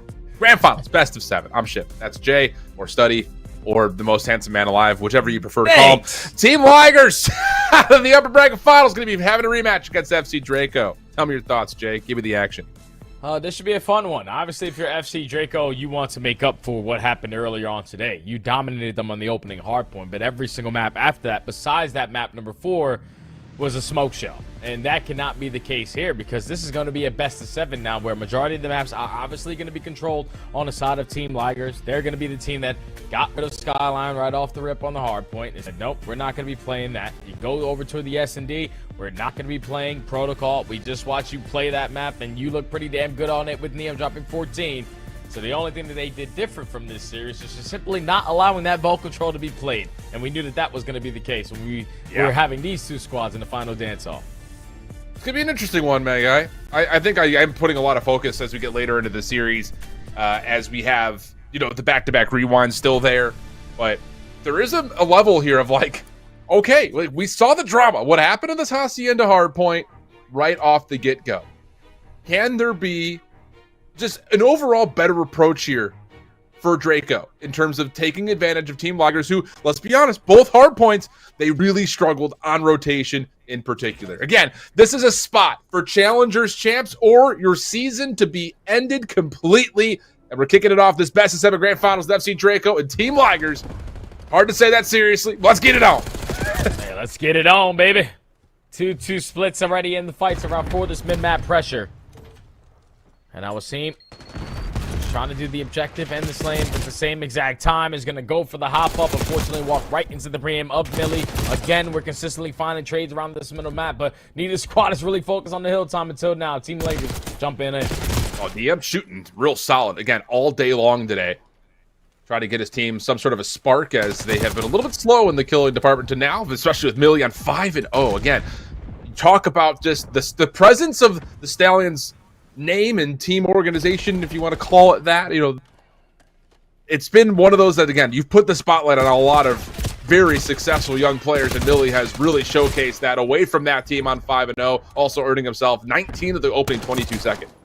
Yeah, but now the battle for B2 is only going to be Lurks in a position to potentially contest it. He's instantly going to fall, and FC Draco, even though they were late to the party, the same exact thing they did in the first go-around when they squared up against each other is find the kills on the final 10 seconds. They do it again here. Have an opportunity to take the lead. Flawless hold here at the P2. Glow's able to line up a double from the front side. You should be in a position to play these trades here, but you go 3 for 3. Now what happens to the spawns here for FC Draco? They're all towards the back, but Fame here to contest them. Yeah, he gets a little bit anxious, though. Doesn't really commit to playing on the backside of the hedge, so there is still one more set of spawns for Draco, and as much as you do eventually get a bit of a block and a chance, it just takes too long, so you really don't even get an opportunity to play for this back 30 seconds, and that's just a mistake that you don't expect from someone like Fame. We haven't really mentioned his name in that first upper bracket finals, but this is a really interesting player, because when he was in his first stint at Challengers, he would literally have a call out for his teammates say, I'm blacking out, and he would just go and just kill everybody. Like, he was just an indomitable force. He gets his chance at the CDL, doesn't really amount to too much, and that's just a moment of indecision right there that Team Ligers are going to get punished for as they try to rotate over defenses. Yeah, now this is what makes it a little bit more scary, is that this P3 is going to be a contest fest early on. FC Draco have the back spawns. They also have top plat as well. The wall bang's good enough there for Trakes to at least take care of the first player. He put down shots on the gunless to reposition himself, but FC Draco have the numbers. They have the setup, and they know exactly where the pressure's coming in. All from the front. Let's just play trades. Yep, and you've also got a pinch on the way from Neum. He does get shut down pretty quickly as Lurks is able to at least get the elimination. But again, this is taking too long. Only 23 seconds to the fight for, and you still have the teeth of this setup left to get tested, and it's just been too good again for FC Draco. We talked about it in this open bracket finals, and map number 1, they were good for 40 seconds. Whether that was off the rotation and winning it or getting their initial break, that's happening once again. 75 plays 32 over to New, and FC Draco trying to set up some sort of a pinch on the map. Yeah, and I love the way his team is playing this. He knows that I was going to be the last man standing, most likely going to get overwhelmed. So let me just put myself in a position to potentially set up a pinch here. But now with your teammates swanning over towards Bo, and And your teammate also dropping at Lambo. They know exactly where the pressure's coming in. Lil Frosty trying to find a diff lane of approach. He wins the one-on-one gunfight. And Trace from the front door opens up with a double, making a triple. So Draco, get the break. And it's still 40 seconds here. You got to get back in if you're Ligers. It's just, again, the same thing, Jay. It really is. Now you're having to hit this through open hall. Not where you want to be. Trake's coming back to the play. Oh, this little my movement. God. I don't know if he expected to get on top of the ledge, but it works regardless for one. Last contest is in. Gunless does get stunned. Lil Frosty trying to finish off the final two, but cannot mine. So now it's on to Neum. Trying to play off the cross. Not going to work out. Trake shut down in the final 15 or so. Looks pretty decent for Team Ligers. Oh, and Silly with the 9 milli going crazy so far here. A 13-8 start, 3 in a row to close out the ending of that P4. He was their shining light earlier on at the P1, but doesn't really have an opportunity to have the same exact shine here. Already 3 dead in the feed. FC Draco dominating all mid-map presence. They take care of the lurker, who is unfortunately going to be lurked. But now if you're FC Draco, just continuously soak up the score. You're up by 40, can make it much more here. Yeah. And you just have to start recovering here for Team Ligers. Again, they did win that last series, but both hardpoints had moments of major concern. That's starting to come through again in terms of their rotation focus, their objective focus. How really, just generally, you just want to play basic hardpoint Call of Duty, like spawn awareness, manipulation, knowing when you're blocking. It just doesn't feel like it's fully there. And we're still dealing with a lot of time earned here for FC Draco, now playing for rotation to new. This is like what you said in the first go around. It's like you could take 40 seconds. That's fine. But it all depends on what you're taking in that 40 seconds. And for FC Draco, they took the first 40, and now they're fully set up off the rotation over towards new. At least contesting for it now, because Ligers to put themselves in position from the front side to be in the HP early on. But this is where they have to be able to withstand the pressure coming in, especially from the side door. You lose the initial gunfight. Now you have a proper setup on the pinch, and it's going to be a one-on-one, but Draco now have the spawn towards the back. And that's what we keep talking about. Just a little bit of pressure on the hard point while FC Draco flipped the spawns. And now again, 40 seconds remain on the hard point, and they've successfully flipped and broken the hill. It's just like the story almost writes itself here, Jay. Like we set it up to a point where I've started to feel a little bit like a broken record. It's just Team Ligers, their focus on these holds have not been good. Fame does get one around the back. Nice snap to Neum for another. It leaves Trakes by himself. He was just going to try to stay alive and contest as long as humanly possible, while Glow Frosty off of the isolated spawn will try to assist. But you look down to the minimap and FC Draco early on rotation again. Yeah, early on rotation, but don't really have the numbers that they want to be off the rotation. It's going to be a 2v2 battle. Millie already takes a lot of space through top plat. They find kills through top office as well, so there's only one player left on the point in Neum. He's going to get sniffed out. So with Draco getting a little bit too aggressive at that old HP, allows Team Ligers to now capitalize on this moment. Only going to be down by 35 points as they continue to hold, but the initial kill already goes in favor of Draco. You have the numbers. Let's fly on in. Yeah, unless on 4 in a row has really stepped up, but Caster Cursed there as Lurks will hit the pinch timing and turn that into a couple. So an opportunity here for Team Ligers to dig into the deficit, which has largely just been persistent across this map. Billy trying to dance with fences, but Neum will shut that down, and the hit from the front starts to develop some time for FC Draco. Lurks trying to get back into the mix. Nade over the top deals with one, and then the shots over the top of the hedges is good for the other. And that will largely be for FC Draco, the instant immediate call saying, all right, we're done there. Let's just try to zone off the rotations ahead to new. Yeah, and you're still up by at least 15 points going over towards new. You know how impactful this P4 setup can be. But it's all about the initial gunfight, and Nassim is looking like he's going to find the first one. So now, Team Ligers' approach from the middle door should be a little bit slower down. Going to throw your trophies, going to invest your nades, but you're still losing the initial gunfights. We got to continue to be patient on this break attempt. Well, that's good. Millie does create that pressure from the pinch. It does force FC Draco out of the hard point, try to deal with at least 1 point of Ingress together. EM try to stay alive. Fame able to find him. And now the hit for FC Draco has to develop from the front. And Nassim thought he maybe had a timing to jump on into the hard point. Not the case whatsoever.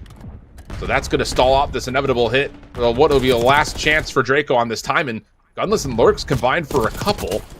And once more, FC Draco kind of get pushed away, and we'll have to try to play largely for just hallway control now.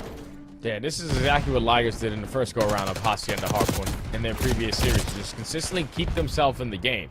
When they're looking like they're playing from the back foot, you're finding timely breaks, you're getting good time off of those breaks. And now you're only down by 10 points. Going to our third set of HPs. Here are FC Draco. You need to find some standing ground. It needs to be with finding kills at the end of this P1 and being the team initially to start off that P2. There's already a lead change here for Team Ligers. They can continuously running up. Yeah, good stuff on P4. I mean, again, trying to run 40-20s throughout the large part of this map. Finally, you get something that feels comfortable around Rock. And now Lurks, 3 in a row, shuts down the play on the exit and provides a lot more time here from 4 to 1. Still 25 seconds to fight for. Numbers for FC Draco starting to finally work their way back over to the middle of the map. Lurks trying to provide at least some sort of an obstacle. Gunless following up, and it looks like eventually they will deal with Millie inside the hill, but that's a significant amount of time there for Team Ligers.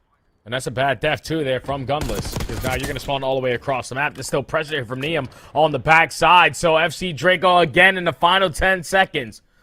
Load up every single kill in the feed. Winning the rotation over towards a very impactful hill at P2.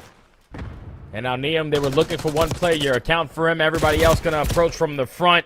Just got to continuously trade. Gunless is able to find one, but still, Draco have the spawns. Yep. This feels a lot like the first time these two teams played this map. Team Ligers giving themselves a chance to see the end game here. Can they clutch up and actually put together a solid moment on these money hills? First 30 seconds, good for FC Draco. Gunless trying to block out spawns but gets dealt with. That will reestablish Draco getting back into the hard point faster. And with 20 seconds remaining, you really can't afford to just give this up if you're Ligers. But you already see Gunless is on rotation. The play through middle is really kind of like whatever. Oh, no. And yeah, Draco get the read. No one's playing through checkers. We'll just push through this. Let them flip the spawns, and we should have numbers to do. Yeah, now it's a battle for these rotations. Neum going to sniff one out through top office. Now both those players going to spawn over towards well side. But Neum's the only one standing now over towards tin. You have the positioning to at least contest it from the backside. Going to work your way into the tin area, but get caught off guard there. Doesn't matter. Your teammates are still winning gunfights. You got the numbers. The break is already good enough. Oh, man. This could be it right here, right now. Asim pushing forward. Going to catch one on sprint. Over the top. Couple of shots to Fame. Who just eventually finished off, and that's essentially 4 dead. Gunless is hitting the long route through office. DM through connector. Gets a read that there are a couple of members from the front, but there is some curiosity about where is that 4th member. And in that moment, Team Ligers looking like they should be able to break this. Glow Frosty will fall. 19 seconds going to go their way, and we're off to the races over to P4 now. Yeah, don't lose. Don't lose anymore at this P3 hill. So now it's a battle for the rotation at new. And an unfortunate team kill is not going to give FC Draco an opportunity to beat its team initially at that old HP. Now split on this approach here. Looking for that opening kill. Doesn't go their way. So now Team Ligers are fully set up here at new. Yep, they were successful here last time. Glow Frosty, though, does have a Hellstorm to play with and immediately calls that in. Long route for Asim over around to P2. He wins his first. Yeah, he sure does. Hellstorm really won't provide any kills on the hard point, but it leaves Millie by himself. First 1v1 goes the way of Trake. The break is in. Contest for a moment, though, for Gunless, who finds himself too. Nade takes him out. Low Frosty, Neum still hanging under the hard point, and a chance to get over 240 points here. Team Ligers still trying to push quickly, and there's going to be a momentary break, it looks like, as there's more members here. Just keep on contesting from Lambo. You know, if you are FC Draco, you were looking for these kills in sync. Asim is able to line up a double, has a 3rd play a week with a pistol. You get that. That's basically the map, and that's going to be it. FC Draco, map 1. Unless there's one last touch from Gunless. No, not going to happen. And FC Draco do not fall apart when it matters most like they had the first time in the upper bracket. Hold on nicely. The Hellstorm definitely helps kind of split up that setup without question. And then there's a couple of the key wins from Asim in particular. As you look it up early, 1-0 in this best of 7 grand finals. That's a big way to kind of bounce back and again, just improve upon what you had missed out on the upper bracket final early. Yeah, that was insane. The way that they were able to manipulate that Hellstorm. Even though it doesn't get any impactful kills, it forces them indoors, and that's what puts your SMGs in a position to now. If you clutch up on a one-on-one, we're going to stand a pretty good chance at closing out the game here. Thankfully, Asim, who was working on that deep route through Lambo, somehow was able to win that one-on-one. Even though his teammate doesn't get traded in his position, you always walk away with the numbers around that mid-map area. So you flood your way back on through double doors. And you just trade out through Lambo side to close out the game. FC Draco, same thing we said about their earlier series. They're great in the first 40 seconds. give up the final 20, cool. We have the rotation over towards new. That wasn't really the case here because, at least in the middle of the game, it seemed like it was starting to capitalize on those moments. When you make it a 2v2, when we have to realize, oh, okay, it's a one gunfight away from us winning the rotation, they were able to manage that well at the P3. It just was the P2, how long it took for Gunless, who was working his way around well side for about 40 seconds, and then as soon as he decides to take some space out towards the back, he instantly gets taken down and they get full 60 hold there. That was the difference in this game for me and FC Draco. Make up for their mistakes early on. Now 1-0 in the series. Yeah, clean stuff, good stuff. And again, that just resets what this head-to-head matchup is going to look like for both these two squads, with that going the opposite direction that it had they had played before. So good moments. Now the question moves on to the search and destroy. Dealership is going to be a new point of contest for these two squads.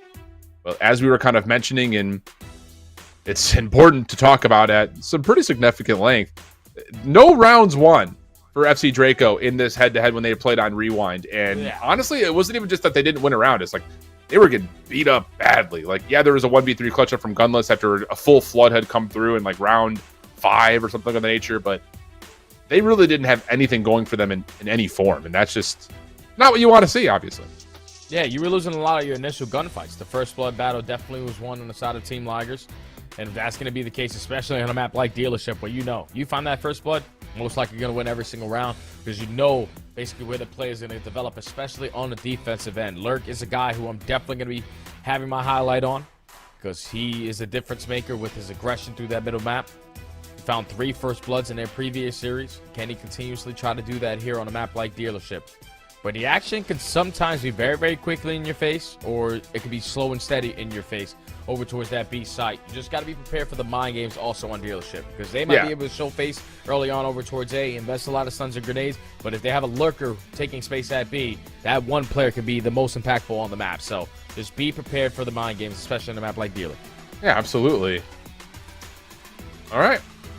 That's the initial setup for you guys as we consider, again, the rest of this best of 7. The Hacienda Control is going to be a new point of entry. Again, this kind of after we had just seen FC Draco play Vault as well as they had. Team Ligers say, oh, we're good. We'll play a Hacienda. We'll play on the same protocol that we had from before. That's their inherent advantage when it comes to being out of the upper bracket into this grand final. So you get to control what control maps you play. Not necessarily the full-on order for that, but regardless, it's still one of those things that you're setting yourself up to play the best of 7 largely on your own terms. You know, so good stuff out of them to kind of, again, just take away one of the potential strengths for FC Draco, utilize that advantage immediately upon what we just saw. But it just is still one of those situations that you look at this matchup in a way that's like FC Draco have, I feel like, an inherent advantage in the hard point. They're rotating around the maps that we've seen to this point way better than we've seen from Team Ligers. So on the flip, I think if you are Team Ligers, you have to win this best of 7 through the controls and through the search and destroys. Hey, and that shouldn't be difficult because the last time we saw them on S&D and Control, they were both smoke shows. So good, like that's what you're looking forward to now. Even though you fell short on an opening hard point where obviously you were able to beat them in the same exact fashion that they just beat you in 250 to 226. That was a different case here due to some slow starts in the beginning of that HP, but we know we're looking for the bounce back here in Search and Destroys. We understand what they're going to throw at us. It's most likely going to be the aggression. As long as we keep our attacks in our back pocket, especially if they're going over towards A, there's so many damn car bombs that can help us in that scenario. So just be prepared because this needs to be a must bounce back map here for the opposite side of Team Ligers. The other side of this, you know, again, watching the CDL teams learn and grow, and honestly, like, it seemed like they really do prefer to put this map into the series. Like, I don't feel like there's many teams who don't like this map in the CDL right now. At least in the top 8 teams that are going to make it to champs. But as much as we saw all of Season 3 of Challengers Elite give us some examples of how we thought this map was going to play out since they had the first crack at it, we haven't really seen them adjust as much. Looking at the opens and kind of framing up this level of, like, are they going to adopt what a FaZe does, or what a Thieves does, or what a Miami does? And the answer really hasn't been yes. This has still kind of been a little bit head bashy, which is what we're getting right here. Lurks, oh my goodness, nearly wins it all out himself, but there is a trade, and it leaves Asim a slight chance at 1v2. Yeah, Asim 1v2. There is positioning's good on the side of Team Ligers to instantly account for his position, but he's able to line up a 1v1. Now make it a 1v1. Asim v Fame, two former pro players. We're instantly going to have a battle here, and Asim might get the jump on him. Oh, and he sure will. 1v2 for Asim. Collected. Dealt with nicely, and after what was a fiery start with Lurks just jumping into the mix, the response just good enough to hang on and give yourself a chance at the round, which, of course, is ended with some fireworks at the very end. Love to see that from Asim. Yeah, and that was the perfect play call on both ends of what we thought initially this map would look like. Like, Lurks is going to set the tone early on with his aggression through the middle of the map. He's able to open up the double. And on the opposite side, you were saying how not really a lot of challengers adapting to the pro-level play. FC Draco do some things that the pros do. Let's just take away Courtyard initially. As long as we do that, we're going to stand a pretty good chance of securing the round. But you got to play like Asim. We're able to clutch up a 1v2 at any given moment. Gives you an extra advantage there. So you're able to secure the first. Oh. You're reading early pressure over towards Courtyard. Asim trying to get out of dodge. And has a lot of info to go with it. Well, look at Neum. Oh, the timing. Oh, you got to clear out that back area. Yeah.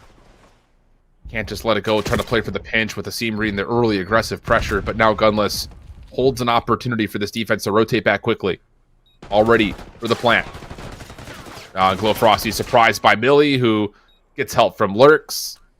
And now it's just down to Trakes. That's a call! Oh, mercy! What a play from Trakes, and he nearly gets a chance at it. That took some balls. That was almost one of the craziest plays I've ever seen in the history of calling a Call of Duty game, and it almost works out. Yeah, nah. That's very typical as well, because in a 1v4, you're just looking for any gunfights. But he understands most likely one person has to be committing on the defuse. If I could just slip by, I can essentially break them down. It almost gets the better of Millie there, but he was just a little too weak for the gunfight. And that Team FC Draco, unfortunately, falls short there. So tie game, back in the offense. If he wins that 1v1 at a, he knows where Gunless is. 100%. He knows where he has to reposition to win that round out. Doesn't come through. Lurks, same route as round number 1. This time there is a punish for it, as Asim kept his eyes on the window the entire time not to get doubled up this round. But mid-map, firmly in the control of Team Ligers. Trakes hunting and whooped right out of midair. And with that, Team Ligers will have another 3v2. Yeah, now you're just going to back up, play your man advantage. Fame is going to get spotted on the cross, and Neum is going to try to take some space away. Might be able to catch them off guard with this pinch. Could. Fame's the only one playing a timing here, and unfortunately, he's going to get caught with his pants down 2v2. Yeah, but they know that both players are now playing on this A elbow. So you scale Gunless a little bit deeper towards the defensive side. Mill is just going to hold on top of the car with the trophy system to keep him safe. Here comes the duo play for Asim and Neum, and honestly, oh, goodness. Oh, no. I say he doesn't really get the timing on the info. Now Gunless has to come back over towards the bomb to make sure he can check it. Still hunting our FC Draco. Door opens. Gunless seen Neum wins the gunfight, and that is another 3v2 that Team Ligers cannot finish. And I just don't know what Millie's looking at right there. Yeah, Millie was just stuck between a rock and a hard place. Both players turned the corner at the right time, and they were just able to finesse their life. He really couldn't make a decision on which gunfight he wanted to commit on. Just not making that slight commitment in such a small ounce of time there. Comes back to bite you because you lose the gunfight. Don't get anything with it. And then don't really put Gunless in a position to play the clutch properly because he did not have an angle on that defuse. 2 clutch rounds on the side of Draco on the defensive side. Give them a slight lead. Yeah, I mean, like, I understand, like, trying to play for the sound cue of the glass breaking if you know it's still intact, but it's just like you're not able to really see that cross towards elbow, and then you still are in a weird spot to take that 1v1 from the car. I don't know, this is strange. Fame playing forward, stun connects, though. FC Draco very aware of that, and they deal with Gunless this time in the back of the site, and this should be a very comfortable round 4v2. Yeah, just get the bomb down. Just get the bomb planted. Make sure your trophy systems are going to keep you safe, but just hold your setup with your numbers around this site.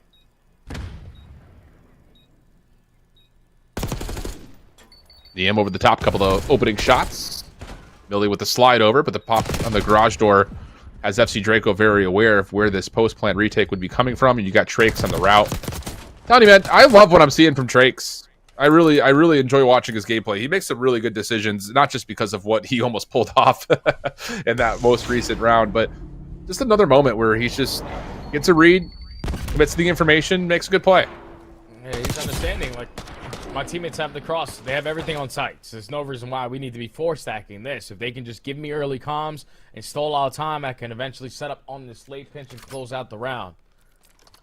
And that's been the difference maker so far for Draco. Just taking their time on their approach of things.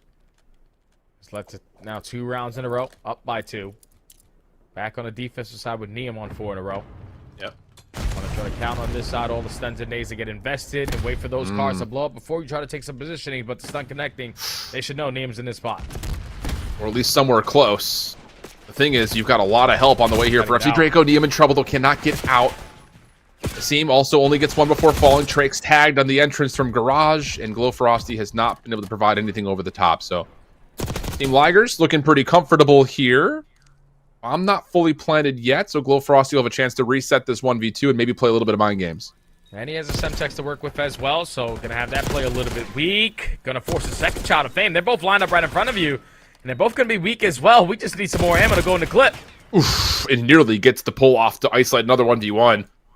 I thought you were about to just predict that Semtex perfectly. When the first couple of shots land, you're thinking, heave ho, put that thing into play, but it's a fully work out, not the end of the world. I think just generally, again, you just kind of look at this and say, all right, good hit, good approach, good tempo change here from the side of Team Ligers to kind of, again, keep the game well within their playbook. Yeah, and if you're Neum, though, you just can't get caught there. Like, you're the only safety net at that A site. I know you were banking on those cars to be blown up so you can take some better positioning away, but once that stun connects, you'd rather have a 4v4 retake than a 1v4 retake. So, next time, just value your life a little bit better. You'll be able to make a better play there. Team Ligers capitalize on the round and now the continued momentum into this next one. Millie already finds the first blood. Trake's effective on the trade, and that's also going to be the bomb carrier. So Millie has all the info they need for this round. Yeah, should be good for this, but the bomb does get picked up right under Millie's nose. And with 1 minute and 5 on the clock, you could definitely reset this in a lot of different ways if you are FC Draco. Not going to fully play back to A, just going to try to kill the noise and see if they can move the defense around by creating some doubt, and that seems to have worked for now. Millie is back into mid. And we'll see if Glow Frosty can create some noise here over towards A. Actually, instead, he's going to see if he can play for some info. And he has seen Gunless over the backside of A. That's mutual information, and Gunless doesn't miss a bullet. And that now leads to FC Draco having to play to B. That might be a rocket launcher in Gunless's hands, because I thought those were some premium shoulders to gain the info, but who cares about that play, because Neum was able to catch Fame with his pants down as well. So 2v2, bomb getting planted. Thankfully, Millie's in a great position to instantly stop it. And now you know with 23 seconds, Neum eventually has to cross my sights in courtyard. Yeah, well, actually, Neum is going to try to play up and over to A. Can he catch one on the rotation here? No, Millie's seen him. And with Gunless right underneath the window, there's just not going to be enough time for him to make a play back, you would think. So he's got to go to B. Millie's right there. And that's enough to find 2 in a row. Team Ligers not making mistakes this time, tie us up at 3. That's good stuff to just maintain the mid-map pressure that they had, because they have everything cut off at that point. Like, you can instantly hit the rotation back over towards A.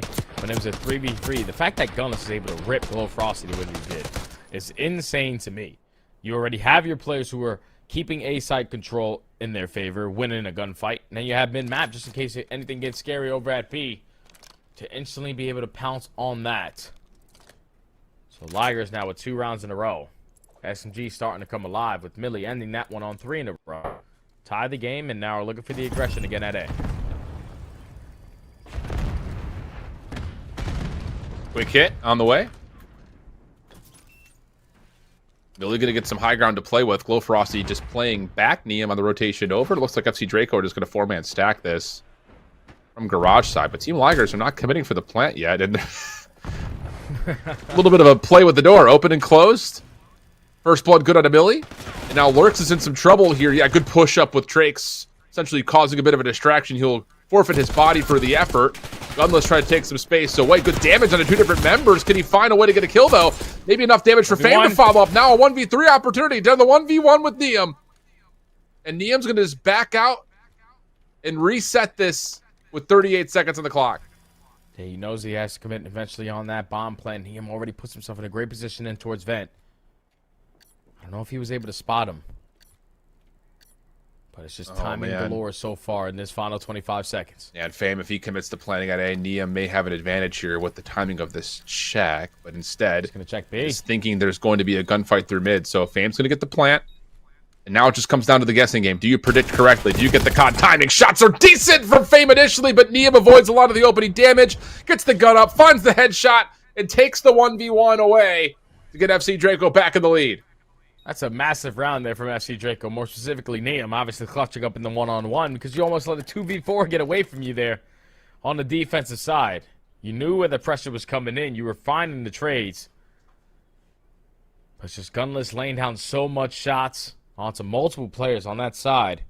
It allowed Fame to turn a 1v3 instantly into a one-on-one. Just couldn't catch the timing there on Neum, who's having another outstanding performance here in the Search and Destroy. Dropped 14 in the last SND that we watched him play. Is already up to a 2.0 KD here on this one. Up by 1 is FC Draco. And now with the aggression, we're going over towards A. Yep. Nades, cars, everything blowing up in front of the site. Low Frosty. Oh, doesn't get a read on the pressure around the back. And a decision has to be made here for FC Draco. You cannot just exist on top of the site. And what a set of shots from Fame. Dances away, kills some time, but the exit has been made. As FC Draco are going to re-clear. And maybe get some opportunity here for Neum. Oh, doesn't finish the fight. And now it's just down to a CM 1v3. He knows that everyone is in towards the garage, so hopefully you check every single corner on your way on in. Unfortunately, he does. But Gunless is ready and waiting for that gunfight. Team Ligers on the defensive side. Shut down the early aggression over towards A. Forced them to reposition around that mid-map area.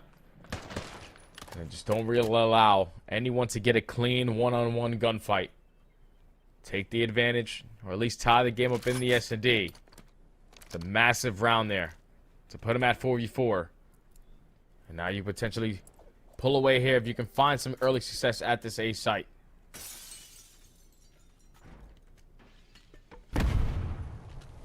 Important round here.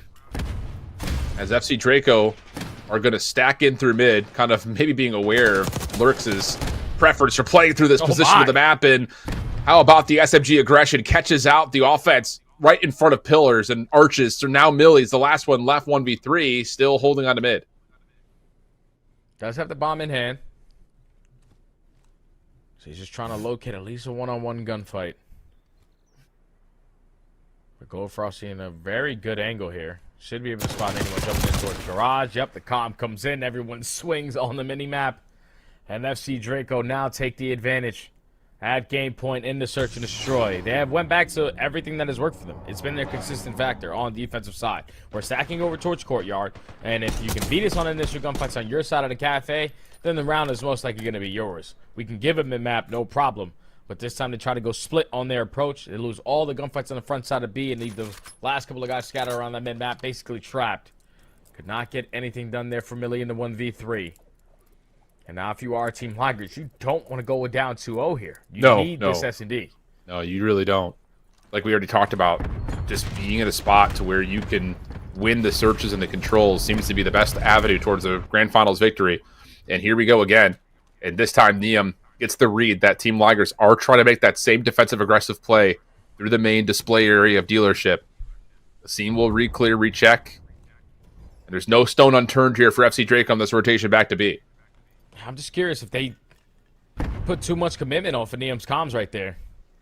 Because they had a lot of space at A, but now they're rotating over towards B with no information gained in towards the Courtyard. Millie is able to find the first, but better trades out of FC Draco. Make it a 2v2 if you are Gunless to get out of dodge, and Glow Frosty on the repinch tries to make a big-time play.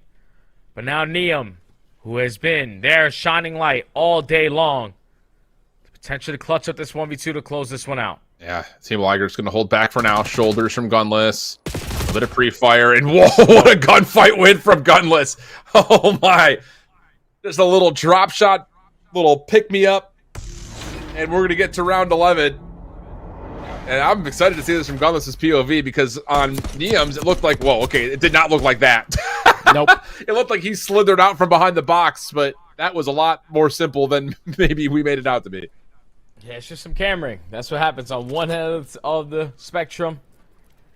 If you're going to be able to turn that corner, you'll see him a lot earlier than the player who's just standing there. But now into around 11, FC Draco trying to take the advantage heavily in this series. Back on the attacking side, going for the 3-1 split. Neem, your job is to just get this info for the aggression on the B side, but gotta be a little bit quicker on A.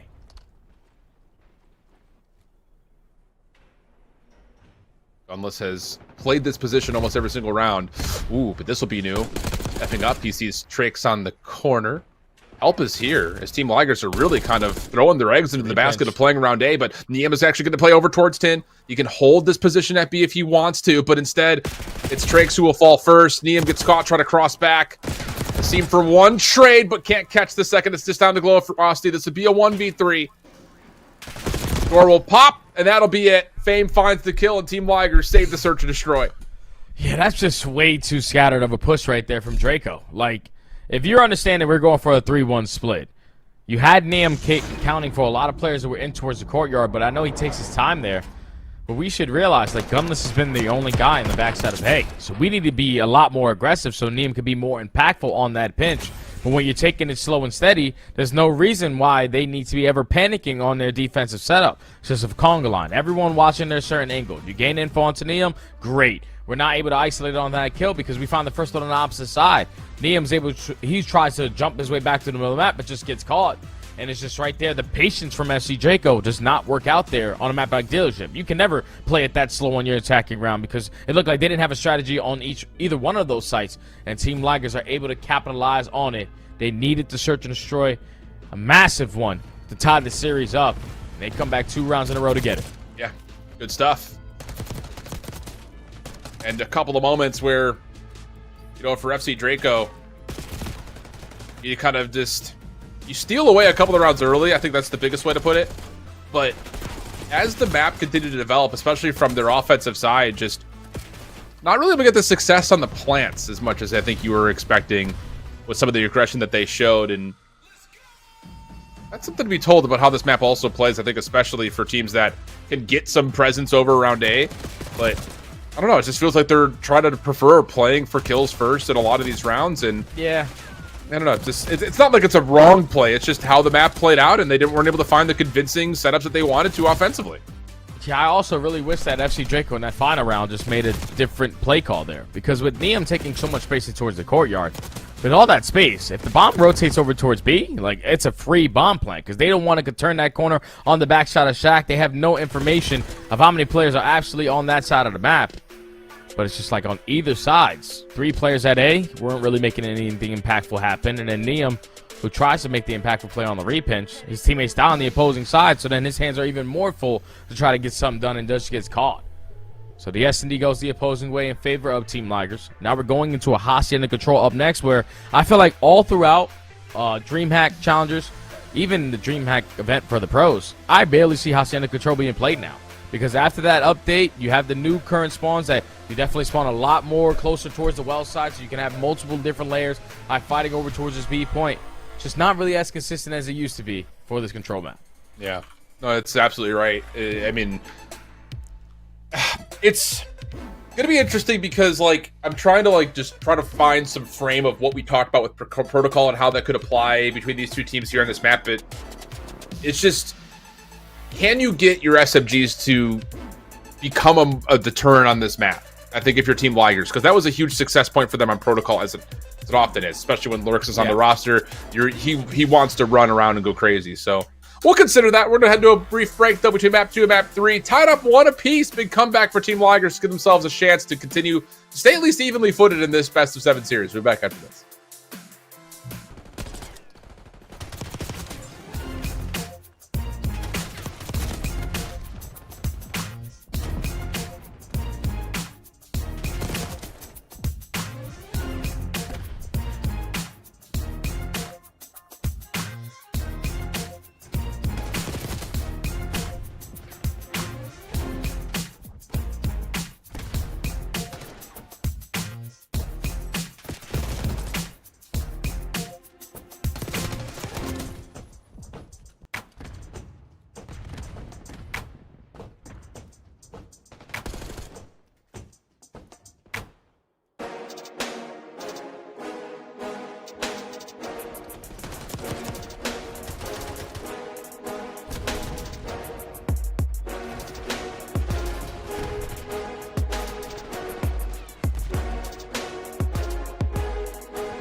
1-1 the count here in this best of 7 grand finals for one last spot in the Challengers Championships. I believe this is actually the last spot that we have to fill as well, if I'm not mistaken.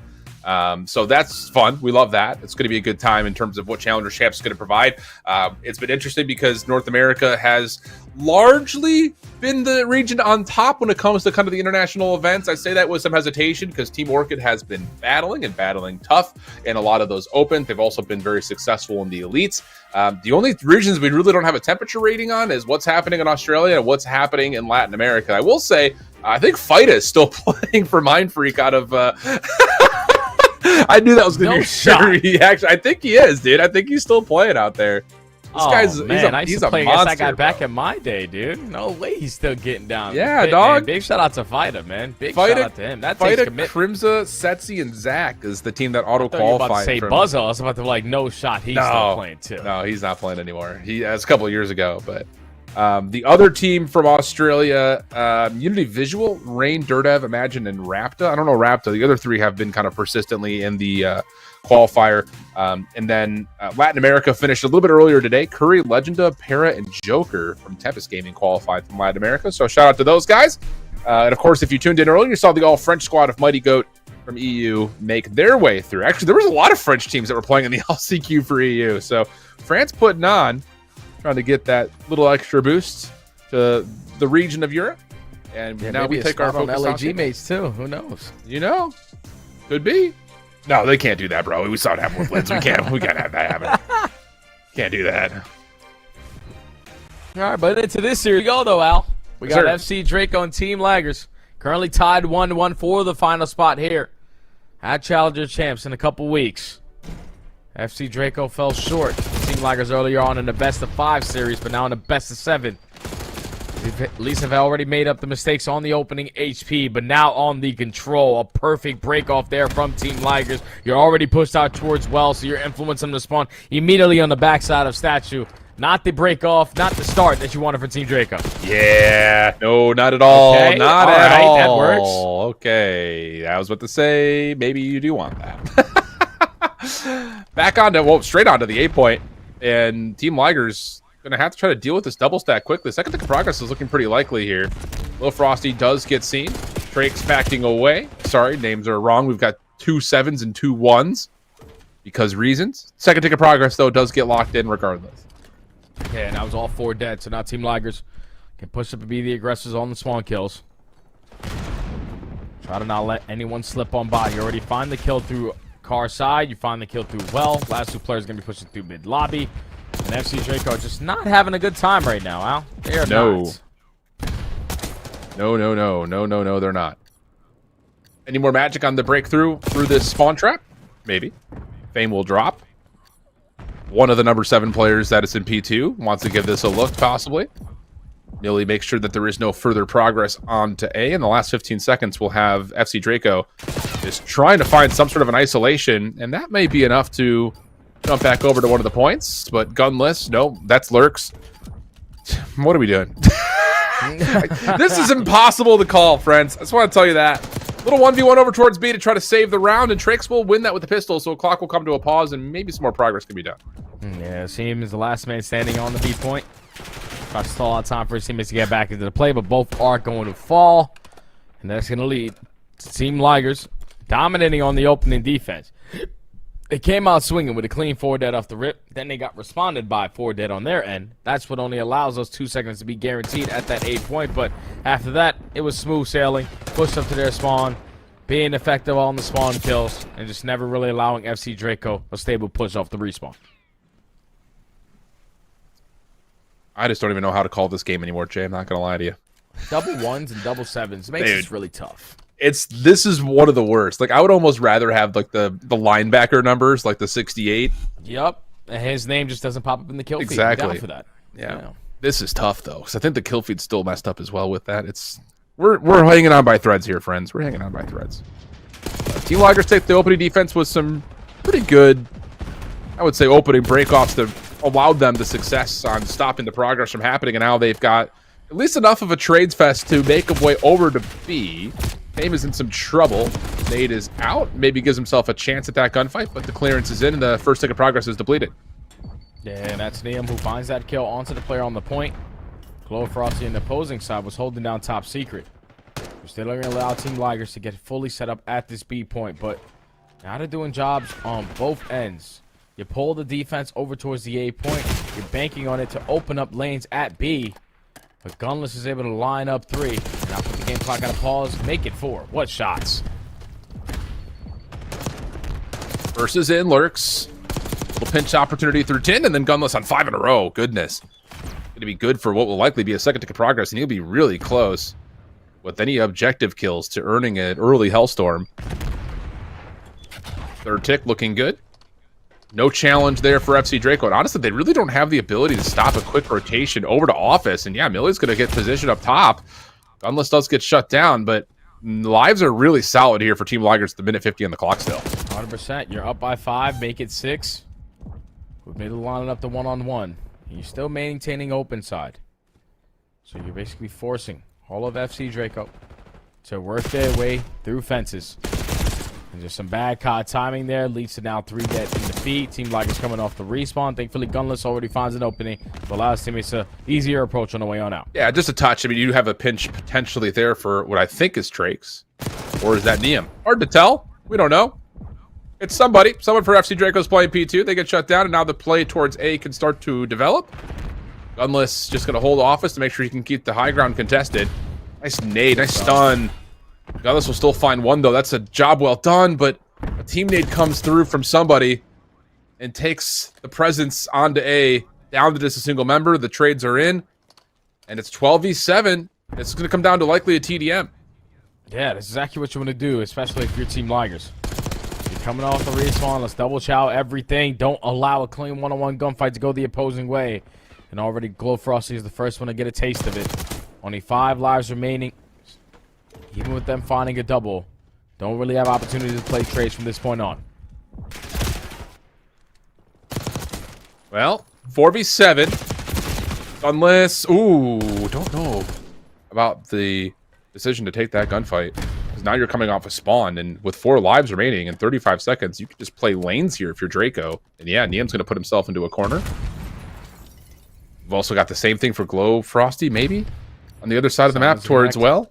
I mean, this is on the Team Ligers. They need to find some sort of a breakthrough. Time's going to be an issue here. Oh, yeah, and now Neum's going to be hitting the go button on this pinch over towards Spiral. You're not going to be able to read this, even though he doesn't find the kill there.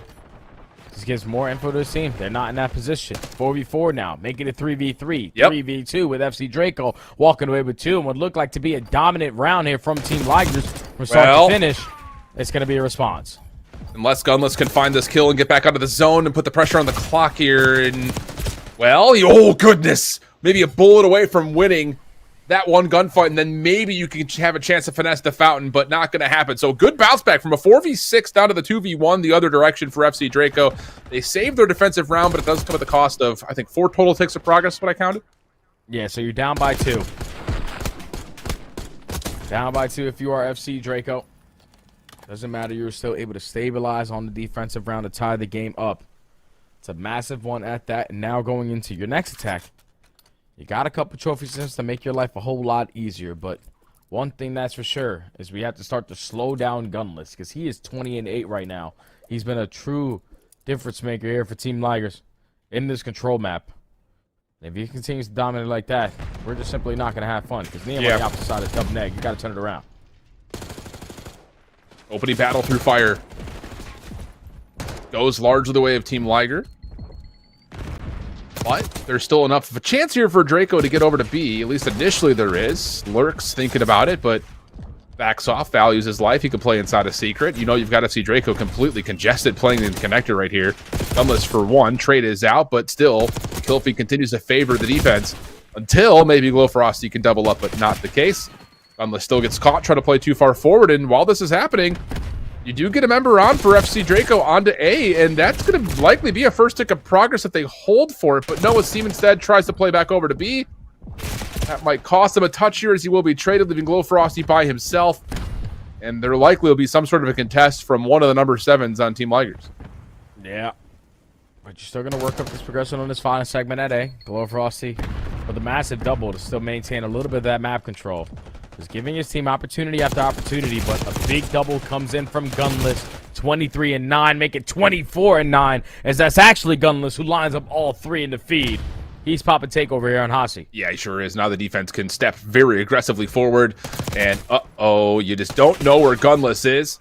Reads the secondary gunfight, but he's got teammates he can trust to try to follow up on this, especially with only 25 seconds. But instead, it's Neum, I believe, who actually finds all those eliminations. Low Frosty working with him to be sure. But with 20 seconds remaining and a 3-life gap still favoring the defense, you need to make something happen here immediately if you're FC Draco.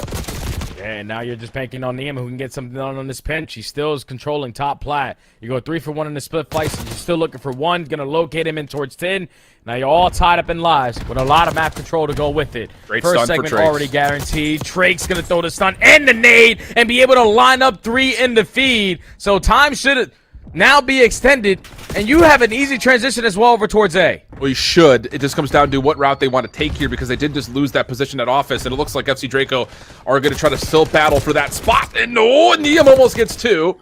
The seam follows up. Good damage that comes out, and now it's all 4 dead. 4 dead. This could turn into a stack for at least another tick of progress, if not the full zone. 3 members are on. Team Liger spawning all the way over towards the left side of Flowers. Can they even get here in time? Millie gets shut down to the cross. Now it's just out of the 2 contestants down low, and they're both shut down. Full capture onto both zones. FC Draco take the offense.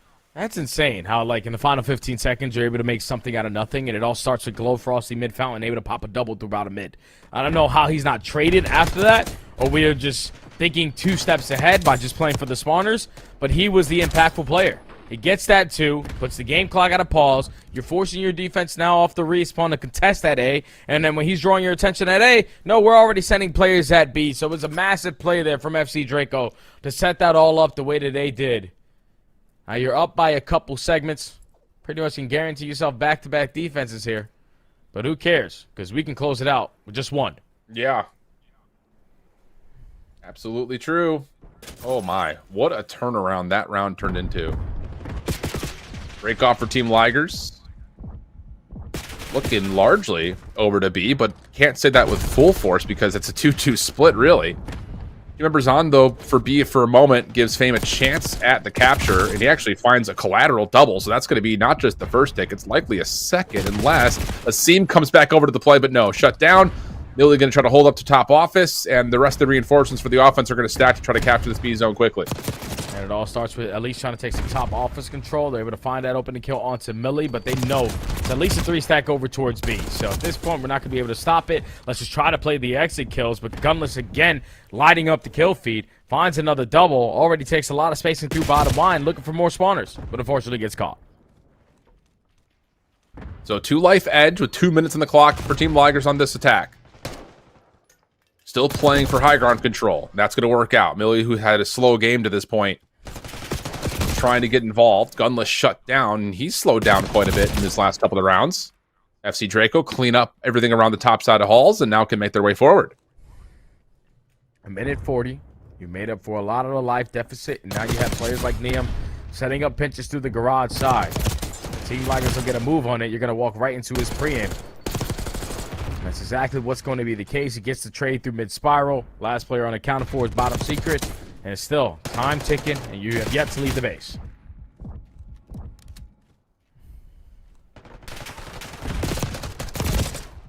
Well, the kills, I was going to say maybe a chance to get out of this.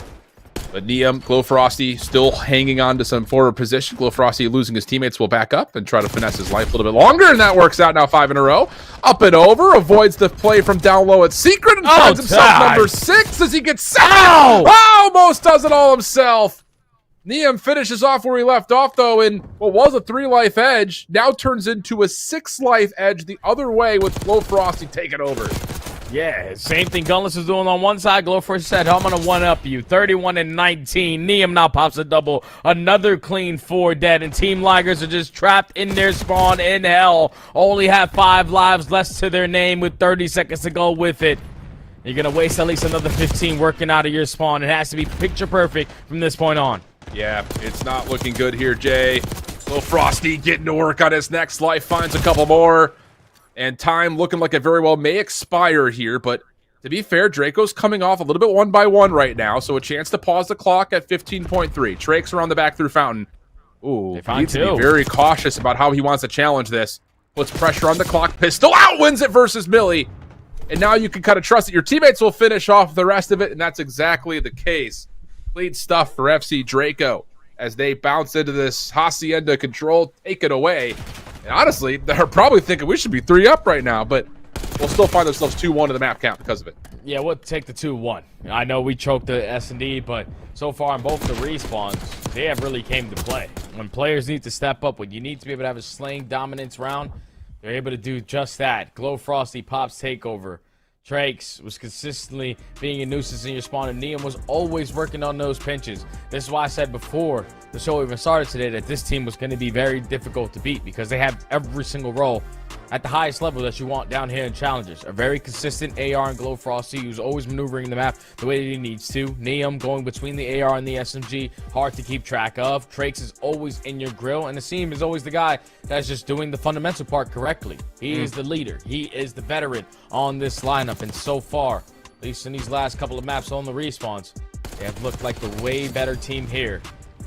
Now you're in full command of this series now if you're FC Draco. Yeah, you are. Your next map is going to be Rewind Hardpoint. You've already beat this team by almost 150 last time you played it. So just do the same exact thing when we put ourselves at game point. Yep, that's pretty much what I was thinking is, again, you steal away a searcher or control, you continue to win in the hard points, and you should be, I won't say like good to go in this series, but it's going to feel much more comfortable without question, just based on, again, what we saw when these two teams had squared up the first time on Rewind. The only other kind of, point of contest is you still would have to go through the Rewind search where you got blanked, and a Rewind. Was there a Rewind after that as well? Is that the other hard point we have? Yeah, it was just a Rewind Hardpoint. Rewind Hardpoint, Rewind search. Okay, so then you've got the protocol control, which is again the other part about this. So you have to, you win this map, you put yourself up 3-1, but you got to find a way to bounce into a Rewind search where you got blanked, a protocol control where you got beat up, and then question marks if we get to a Hacienda surge. So this is not a series that's over right now. And honestly, I think if you're looking at this from the perspective of FC Draco, you pull off that dealership surge, you could probably 4-0 here. But, if you find some composure, if your team laggers, you could very well, I think, reasonably expect that you can get this at worst to 7. 100%, because if you can get through this map right here, you know that we 6-0'd them on the Rewind S&D, and we basically beat them 3-0 on the control on protocol. So you're feeling confident as hell to run those maps back again, but you want to be in a situation where you're realistically not down 3-1 going into those maps, because you can take command of the series right now to tie the series up to going to 2 power maps so far throughout this matchup and feel super confident at that. But it's just the last time that you played it, you basically lost the majority of your rotations either initially to start the hard point and the final 20 seconds of the old time to lose that new hard point. So these are just things that you're going to have to figure out very, very quickly if you are team loggers, because FC Draco, they're shooting now. Agreed. Okay. See what we get, because again, the issues that we talk about with team laggers is, can they rotate? Because we saw issues in the Hacienda in map number 1 here. We saw obviously both those maps in the upper bracket final showcase those same struggle points. And your frame of mind is exactly right. About 150 points. I mean, it was 116 to 250 last time these two teams had played here. So see what we get. Yeah, last time it was a lot for them to handle from what Neum was throwing at them. Like, the guy was shutting it down through that mid-street with the AR, and there was simply no answer for him. The way that Gunless was shooting in that last control map, even though he was doing a majority of that with the SMG, just catching Tommies off the respawn, the guy was on point, finding his one-on-one kills. On a map like Realign, where you know how impactful the rotation for P2 is going to be, because that's basically a full 60 if you can win the backside initially to start, and then just put all your focus on the front side. But then the P3 to P4 chain, that is the difference maker of this map. And I think it's the difference maker of every single map that we have in the CDL so far through this season. If you're the team that dominates the P4 hardpoint and every hardpoint, you're usually going to walk away victorious. So there's the frame up. Now we get to fly through, and we'll see if words will turn into action or reaction, depending on which side you may be rooting for here as we jump on into it. Oh, I love doing these little fly-throughs because I'm sitting here like, what's the lore behind some of this? Oh, hit me. I just got a DM from Neum. He said, it's time, Monk. Oh, I think he's extremely locked here. I think he's just like, all right, I'm gonna close it out right here. So if Neum has one of those performances again and you go up 3-1, Draco might be in a really good spot to take that final spot. Oh no, absolutely. I still think that even if you lose this map, if your team Ligers going into a rewind search and a protocol control that you look so good in, it's not the end of the road whatsoever. No. So, DM locked in though. Opening 2 for him. Drake's the last one standing after the initial engagement. Has time going the way of FC Draco. Team Ligers trying to rebattle. We'll get at least a contest early from Millie and set up a long route from Gunless around the back. Same thing can be said though, as Neum is around through glass and he has got everything in front of him. Doesn't finish off the kill onto 1. Knows that Lurks is playing behind this upper echelon. And goodness, the shots are clean from Neum. Another double for him, holding out a hard point time and allowing Glowfrosty to get to work. Yeah, he's beaming, man. That's a good route there from mid-street. Your teammates staying alive so no one goes aware of essentially a pinch on the horizon. And he makes a big-time play there for his teammates to soak up at least 30 seconds off for the P1. But now the battle for P2. Team Liger trapped in their spawn. Backs against the wall. Need the clutch up and get some gunfights to go their way. Trax is able to find an opening double from the street. Those two players are going to spawn all the way across the map. Now he continuously with the aggression finds the third kill with the pistol. And the early break for Team Draco is going to allow him to grow this lead tremendously. This is one of this. I mean, it's just rinse, wash, repeat from what we saw the first time in the upper bracket finals, my man. I mean, you've got a combined 3 kills, though, for Fame, Lurks, and Gunless. That is not common, and it also just goes to show how quickly this FC Draco team can put the pressure on as Asim finds a double from the front. Pistol out looking for more, but gets caught trying to play through generators. Trake's 5 in a row, shut down right before he could potentially start looking towards more damage on rotation. Oh, no. But Neum is still frying it. It's just you switch perspective, and someone from FC is dominating the kill feed. Yeah. And now this gets a little bit scary because these gunfights are not going your way. If you are Team Ligers, the same situation that happened earlier on in the rewind might happen to them again. FC Draco slay their way to technically win the roto over towards New. Now are dominating in the kill feed. The only player alive on that side of the map is going to be Millie and Lurks. It's a 2-2 split for the spawns, but Draco said, who cares? I'm soaking up all this time. Yeah. Drake's able to clear out the back, will secure the spawns. You've got Glowfrosty still soaking hardpoint time and finding kills from inside the hill. Now you got the cross light up. Glowfrosty gonna give himself a chance with that, and that's just unbelievable assistance from afar for FC Draco. Team Ligers only 10 points on the board, and it doesn't look like that's gonna change anytime soon with more kills still coming through in the scrap 20. Glowfrosty still feeling the pressures, but fighting nicely. 4 in a row. Looking for kill number 5. Finds it before dropping. Neum on the cross. Good for another. And still nobody for Team Ligers can get into this late time. And that's 4 dead again. Everyone coming all spawn over towards Burger's side, and Team Draco have nothing to be worried about. You're up by 90. You're winning every single rotation, and even if you're not, you're finding early breaks to dominate all of that hill time. Now fully set up at the P4. Neum can roam through mid-DVD, just creating extra layers and finding every single kill in the feed. Finally, he is going to fall, but look what he does to his teammates. Uncontested for 15 seconds. I will absolutely take it. Yep. Wow. This is not pretty if you're a Team Ligers fan. This has been smoke show across the board for FC Draco. Fame going to get a chance to jump in, and he's going to find himself a second. Okay, goodness. Finally a chance here for Team Ligers to get a little bit of score, but the damage is largely done, and oh, it's not getting better. Lil Frosty's still fighting for the old time. It looks like there's going to be maybe one more attempt to try to fight for this scrap if you are FC Draco, but this time they will be shut down. So we'll rotate over to generators. Millie trying to find a way to beat at least one member there, and he will be successful in that. He finds the first kill, but is he going to be ready for the second? Yes, he is. Great shots there from Millie. The line of the double was not having a good start to this game. At a 5-11 stat line so far. You're down by 90. You know you need a majority this time here at Gens. So far with the extra SMGs, you're winning a majority of the trades. Millie again lines up a double, but Glowfrosty last man standing. Break is good enough for Draco.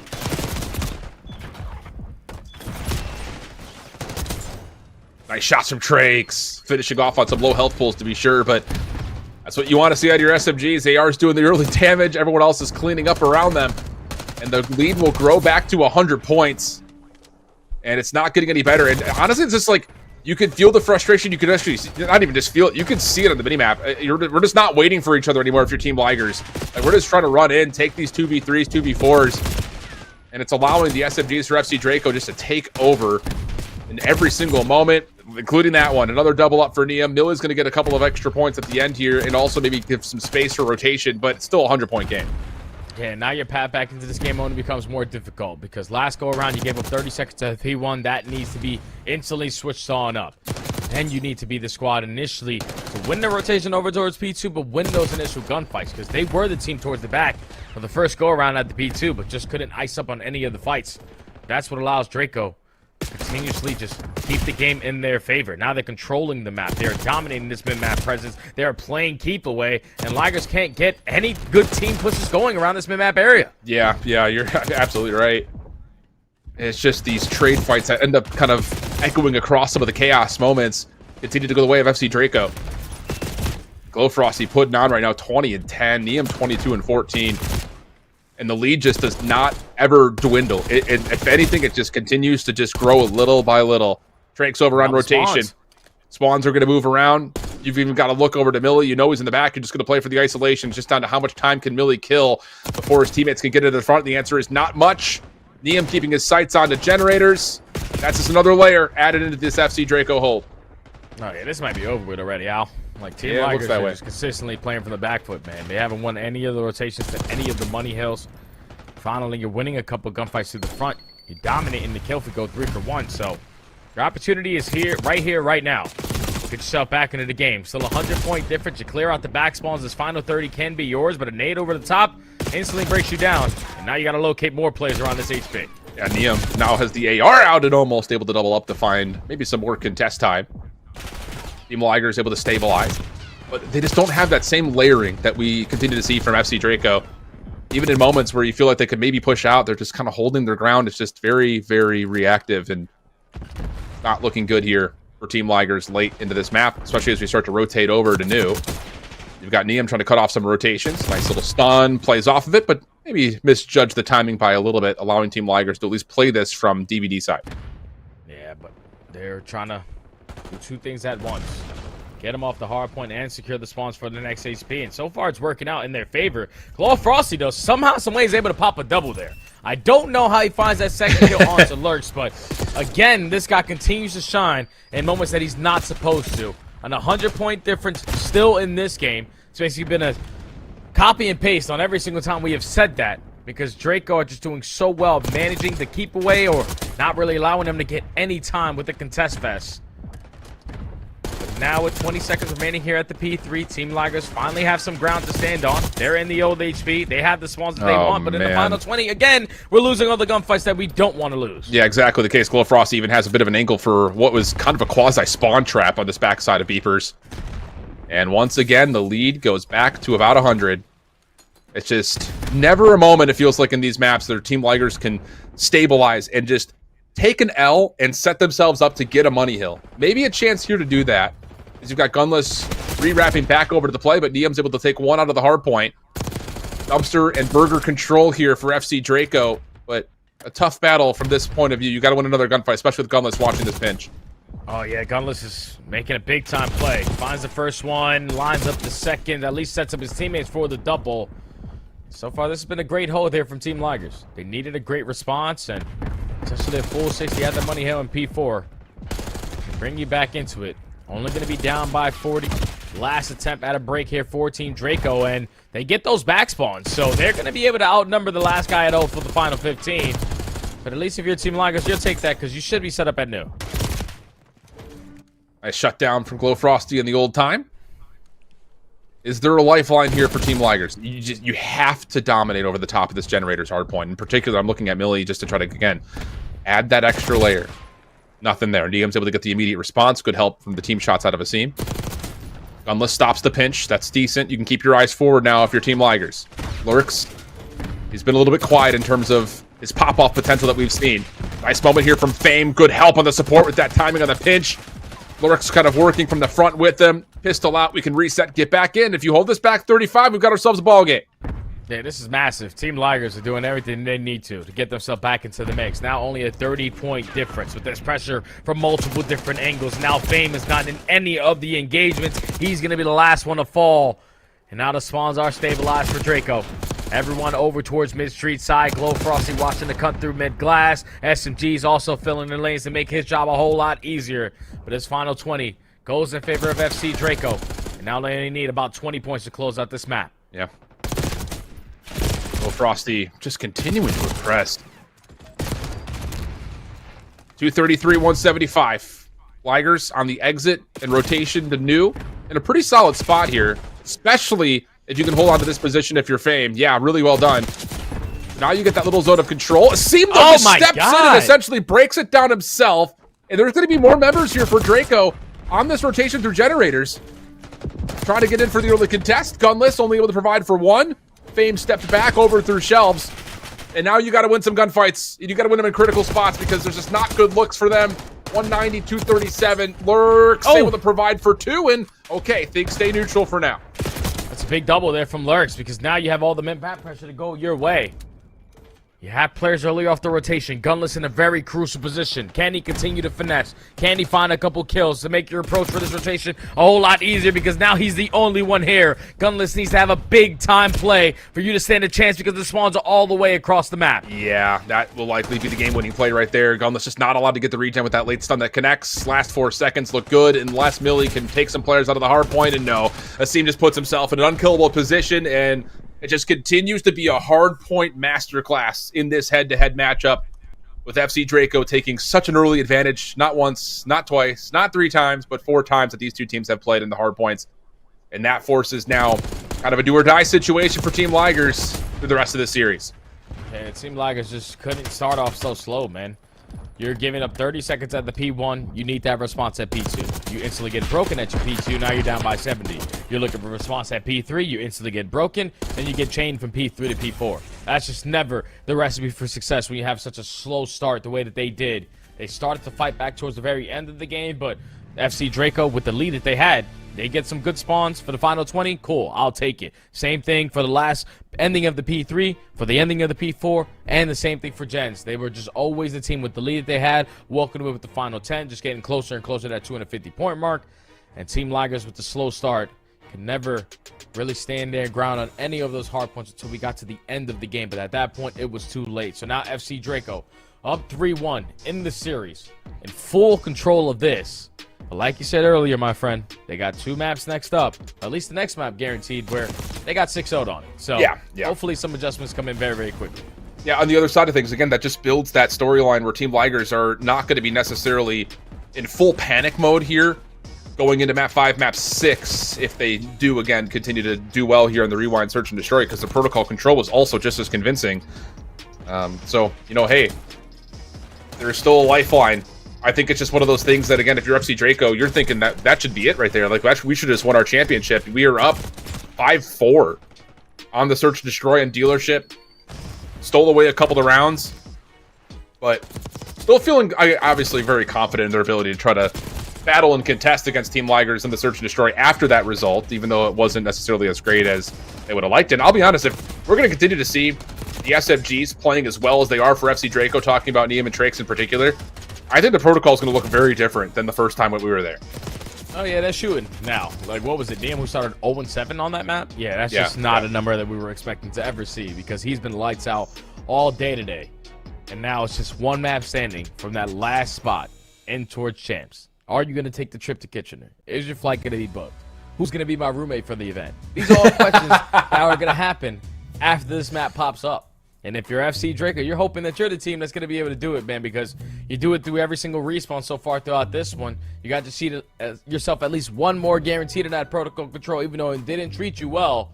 But we know S&D wins you championships. We need one of these to get through this one. Yeah, we really do. So, we'll see. Team Ligers again. After a tough battle in the Hacienda hardpoint, that late comeback effort at Rewind hardpoint, you're not feeling nearly as maybe down and out as you were after the first time you played Rewind hardpoint, especially considering that they still came out. And again, like, if you missed the upper bracket finals, it wasn't just the fact that it was a 6-0. It was a 6-0 in a way that FC Draco just weren't battling at all, it felt like. Nope. I mean, the only round that started to develop some level of success was one of the last ones where they were 4-man hitting an offense through B Street, and they got 1v3 by Gunless because it was a one-dimensional hit. So, Interesting scenes. We're going to take a little bit of a break before we get into map 5, Search and Destroy. Don't go far. FC Draco trying to punch the ticket. Team Ligers trying to extend the series.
Welcome back.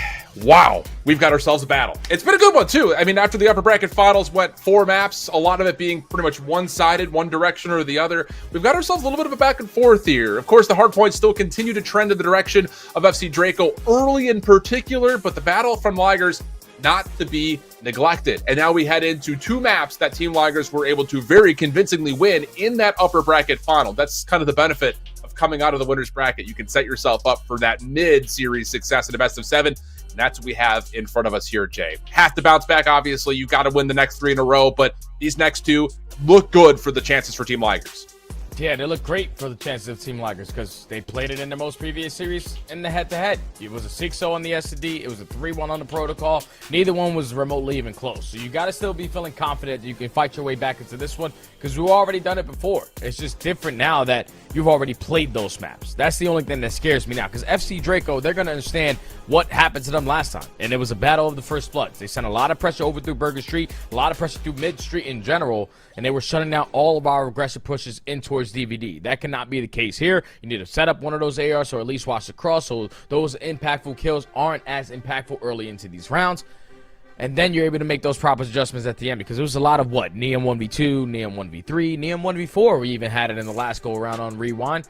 You got to make sure you're having more teamwork here if you're FC Draco because I know if you're Kason, a guy that's found so much success not only in the CDO with Atlanta FaZe, he's trying to do it down here in Challengers, and with being the #1 seed on FC Draco, like his team is pretty solid.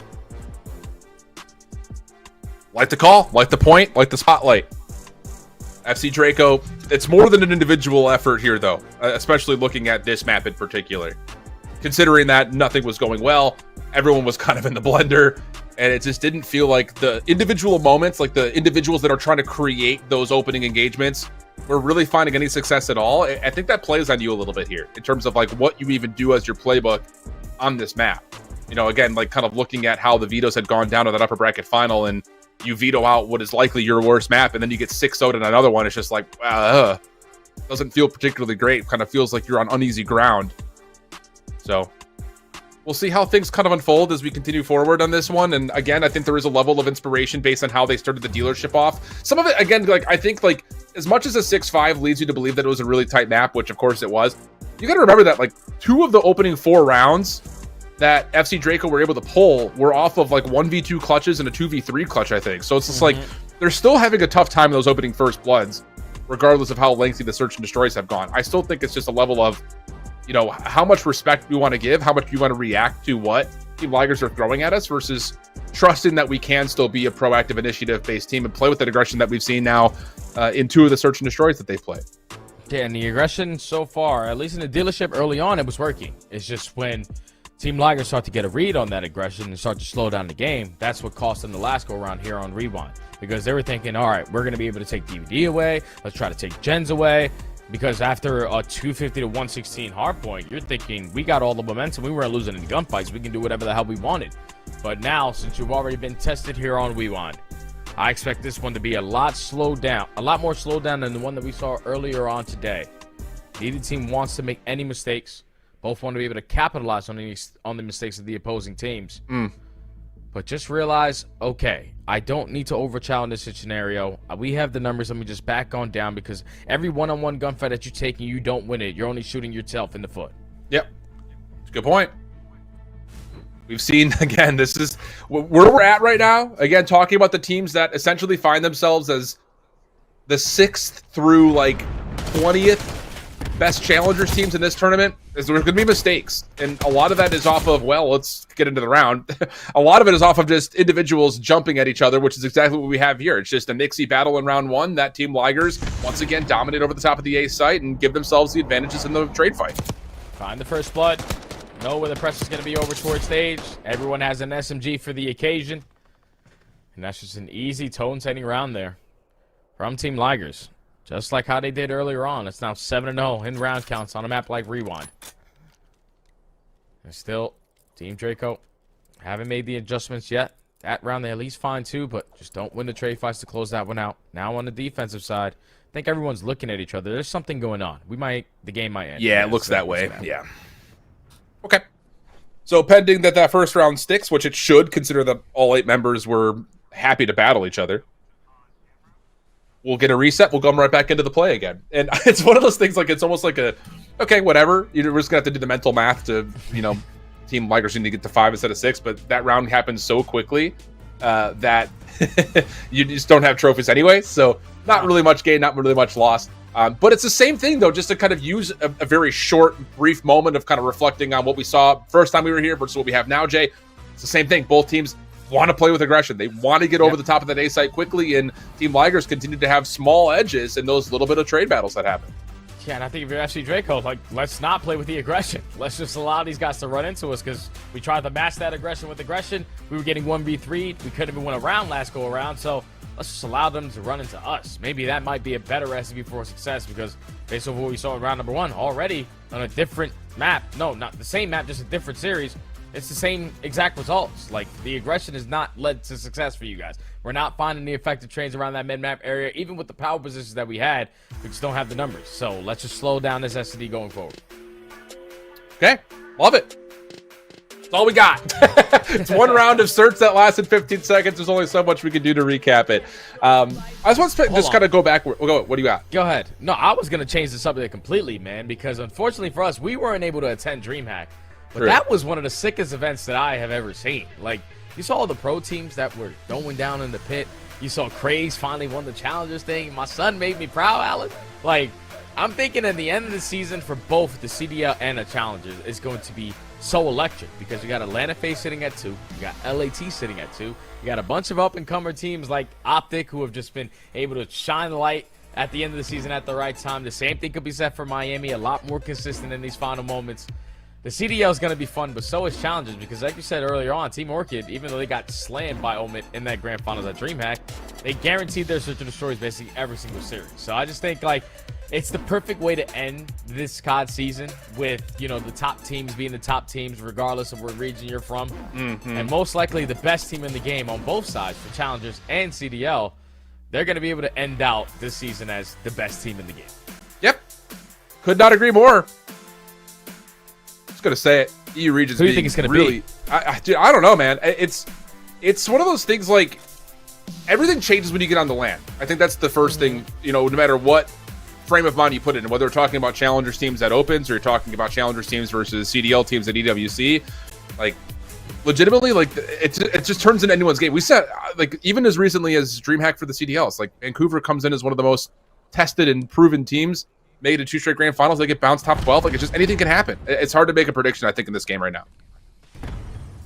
Totally agree, but prediction that we can make on this next round is that there's going to be aggression on both ends, and this time it's Glow Frosty able to walk away with the majority of the fights.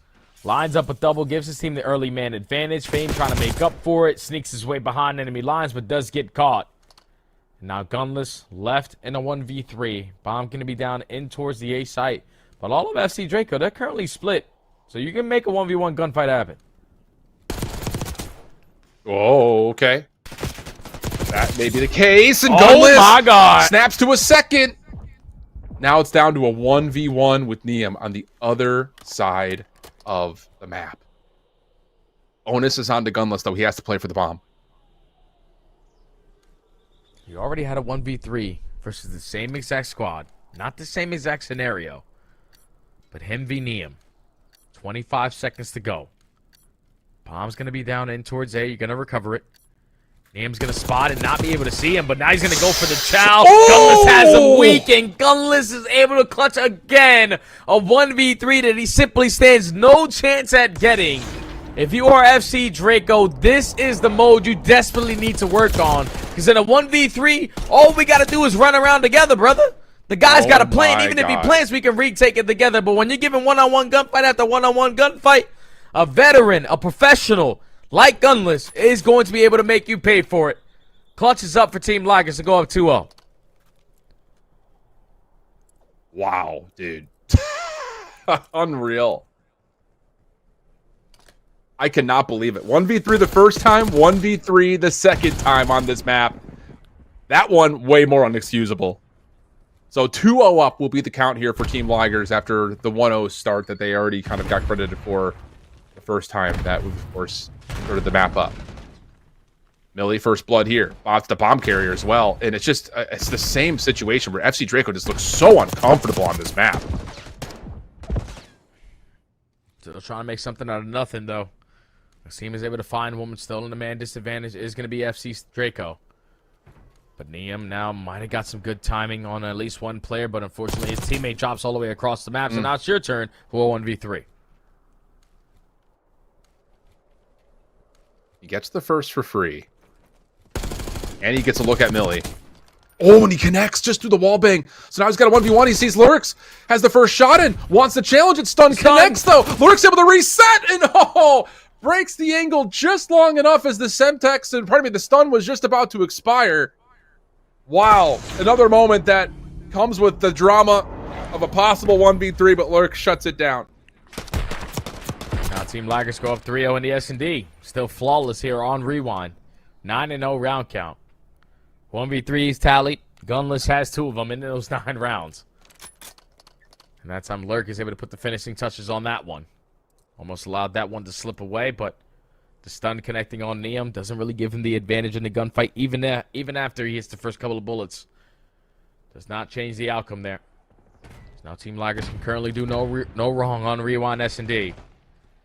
Team is going to gain a lot of info into this next round. That there's a lot of pressure over towards the 18 Willow, but can currently do nothing about it. I was going to say, I don't know if he actually read how many players are right here at the front doors, and yeah, it doesn't look like he really got much of information at all. FC Draco at least able to out-trade, leaving Gunless by himself, but we see what he can do in this position. He's going to have a chance to once again go for an easy double up, but help this time is quick to arrive. because for a moment there, it looked like he was about to push in, find the double, and then maybe reset another 1v1, but not the case. Yeah, Trace said, no, I'm not going to wait until you die for me to get back into the play. Let me just go try to assist you and keep you alive. Thankfully, he does it at the right time. Finally, FC Draco to secure their very first round here on Rewind. Down 3-1. Going back on the attack. Where they have consistently tried to work their way in towards DVD, but they just don't have any glass control to go with it. Like, if we're going to try to work this objective, we need to get someone in a position to contest that, because they keep on finding that opening kill, and it's never led to success. This will, again, be fine for Millie to go 1-for-1. Gunless alerted to the play. Trades are out, but again, the defense is looking solid around this. Trake's last one standing has done well to catch 2 on this, again, just burst play that we saw FC Draco try to pull again, and you're absolutely right. It's mutual information, I believe, for both players. Lurks just running and resetting to see if he can catch Trakes off guard. Trakes knows that he's going up against Lurks, who most likely has an SMG, is playing for a close quarter gunfight. So he's just going to set up his screen. Teammates are most likely watching one angle, and he's more focused on the front. The time's still ticking. Spectator, you're probably able to spot him walking towards Gens. So he's just going to recover the bomb, get it down at B. Well, here comes Lurks. Going to be able to contest. And the shots are clean. Immediately clean, too, at that. Yeah, it's with such a tough position right there if you're Trakes, just trying to see if you can catch him rechecking the bomb site. You have to commit for a plant eventually, and that's just Lurks being Lurks, man. He's fine saying, all right, you know what? You can go ahead and plant. I'll take the 1v1 on your terms. I don't care. I still have the advantage playing from my position that I have set up myself, and it works out once again. Gets the info, gets the opening shots, doesn't miss a bullet after that. Now 4-1 Ligers. So in life in this search and destroy. This has been their go-to mode so far throughout the entire day. 2-0 on the day in this mode. And they're trying to make it 3-0 here. Just need 2 more rounds to at least force map number 6. FC Draco going to change the facing up, so all out pressure over towards the 18 and Gen side. They find the opening kills, and this is a 4v1 that you cannot throw away. And Fame with a 1-4 start. I don't know if he's going to have a chance here. Yeah, this is much better for FC Draco. Just not electing to play for these mixy battles that it's essentially like, I don't want to say a roll of the dice, but there is a level of who gets the first shots in, who's got the better team shot angles, who kind of gets that blind counter on what you're looking at first, and it just hasn't gone their way. So let's play something at a little bit more range that we can decide to bail out on if we have to. And this time it's just good team shots over the top, leads to 3 quick kills. No sweat for really the first time for FC Draco on this map mode combo. Now this is where they truly need to figure it out, though, is on their attacks, because they haven't been able to secure one of them yet. We try to work into A to get the objective down. We don't have any gens control. We get shot in the side. We try to go aggressive through glass, but this time they're stacking over towards courtyard, and they're walking away with the majority of the trades. Just have to make a better decision on what our objective play call is going to be here if you are FC Draco, because this is a massive round, swing round here, to either be down 5-2 or down 4-3. They're just going to send it with the aggression through B Street, find that first blood. Effective on the trade is going to be Fame, but it's a 2v2. We've seen this before. This is exactly what happened when Gunless 1v3 last time we were here. It's just that play is not going to create enough. I mean, the nades over the top would have to land. You would need to find a quick first blood, and the defense is just playing so far back that they're not going to allow you a chance to just get one for free and get out. And yeah, it just feels like offensively, FC Draco are really struggling to put something together here. Yeah, I'm curious. Because it's 2 straight rounds, Jay. So they just full flooded something. Yeah, let me go back and look at the vetoes real quick and realize what kind of map that they banned. They actually banned red card S&D. So that might just be like their go-to. We're not good at the map. We just don't ever want to play it. But right now, just the strategies on Rewind are not the best. Now, game point here for Team Ligers. Back on the attacking side. We're going back to what worked for us in the previous round, which is the aggression through mid-gens. We lose the first gunfight, but we find the trade 3v3. A control will go the way of FC Draco, but again, Team Ligers have made an adjustment here, playing around the outside of the A map, right part of the map. Gonna leave Gunless to watch any long pinches, and then he can help out supporting through street side. Surely you've got to have some spidey sense tingle. We haven't seen anything in towards gens. We haven't seen anything over towards A, so we have to turn to see if anyone's behind us, and Fame will catch Glow Frosty. now you can, use Gunless as a way to set up a different pitch. And again, FC Draco just cannot seem to figure out where they are on the map at any time. Yep, now in a 1v3 for Trakes. Game point for Team Liger still. They're not going to fully commit on the bomb plant. They're playing for the information first. Trakes is just somehow, some way able to slip by. Finds the one-on-one in towards court, and now knows that the play's still going to be at this B bomb, so might just want to get it down instead of trying to locate where he is. Oh well, my Trakes, maybe a chance here. Gonna get a reset. And, the tree maybe affects the aim assist just a touch right there. You can see him trying to lock in, but slides just past the target, and Team Ligers will win the map. Still very convincingly this time, 6-2. And it's just, man, so many moments. 1v multiple situations start to come through for really both teams, honestly, but it's another quick one there for Team Ligers to take us to a 3-2 map count, looking at a protocol control. Yeah, massive map there from Team Ligers to take that map and extend the series a little bit longer, but I'm not going to lie, like, everyone that's participating in this library right now, give me a call. Like, I can improve your S&D gameplay, because this is unacceptable, Al. I'm watching so many 1v2s, 1v3s, people just get broken down. Like, the guy has to plant the bomb. We don't have to force one-on-one gunfights. This is the difference between challengers and the pros. It's like you're taking risks that are simply unnecessary, and that's what's allowing for some of these highlight moments. Like, if you don't allow Gunless to have a 1v3, the momentum is probably still on your side if you're Draco. To still be in the mix of this S&D. But consistently, we're throwing away number situations, or get pretty damn close to throwing away number situations. It's not good. It's not good S&D performance, but still Team Liger is able to walk away with it. Wow. Okay. I just, man, another one of those things that you look at and it's just, we're at it again. We have to measure some expectations here. A lot of these teams are very, very recent. We're talking 2 weeks, maybe 3 weeks for some of these guys coming off cup performances. But true. I'm trying to find some ground here to justify. Ain't nothing but to find. That's fair. Ain't nothing That's to fair. find now. No, as a former pro player, I'm gonna tell it like it is. That's unacceptable to be having so many 1v3s, 1v2s. When we're having a numbers advantage, and somehow we blink and it's a 1v1 at the end of these rounds. It's like, no, we need to be playing our numbers a lot better, playing to our advantages a lot better. If we know the guy's positioning, we don't want to waste time to like work the objective to try to find a kill. No. Just continuously play to your advantage. You're going to stand a pretty good chance at dominating in S&Ds. And at least Team Liger is able to steal some of those advantages away with 1v3, 1v2 clutches. But still, it's just sloppy S&D gameplay for both ends. No, it's very true. And I think the other part about this, and where maybe I was trying to lead towards a little bit, is like, you qualify for this, you know what you're going to need to work on for the next month, essentially. Yes. Getting ready for Challengers Champs. Because there is a level, and you had brought this up before the last map, like talking about the teams that are already going to be committed into being at Challengers Champs, the ones that are absolutely at the top of the radar, your Emits, your Emit Brooklyns for that matter, your Spartans, talking about at least the North American teams, kind of comparing these two teams that we have right here.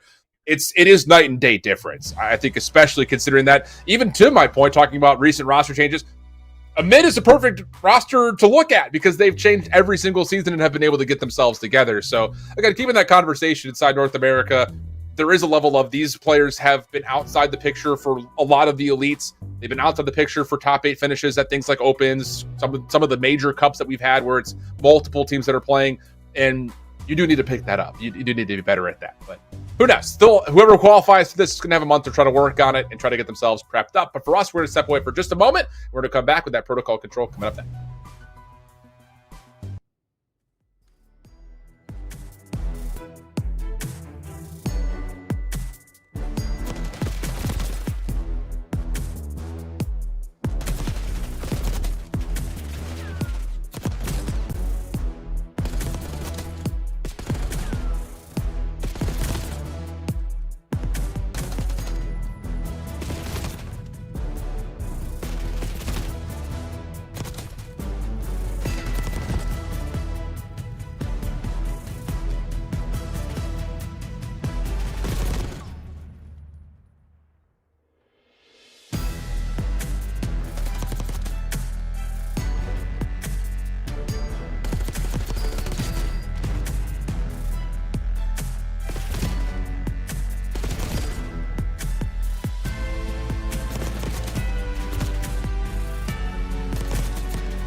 3-2 the count. Team Ligers bouncing back in the search and destroy, still showing the dominance that they had in the upper bracket final on the rewind search. Now has us begging the question, will they continue to do that here with the protocol control, a rematch from what we had seen in the upper bracket finals, this time for a chance to try to get this thing all the way to 7 and be the last chance team from North America to get the Challengers champs. And it will be Team Ligers on the offense first here again, Jay.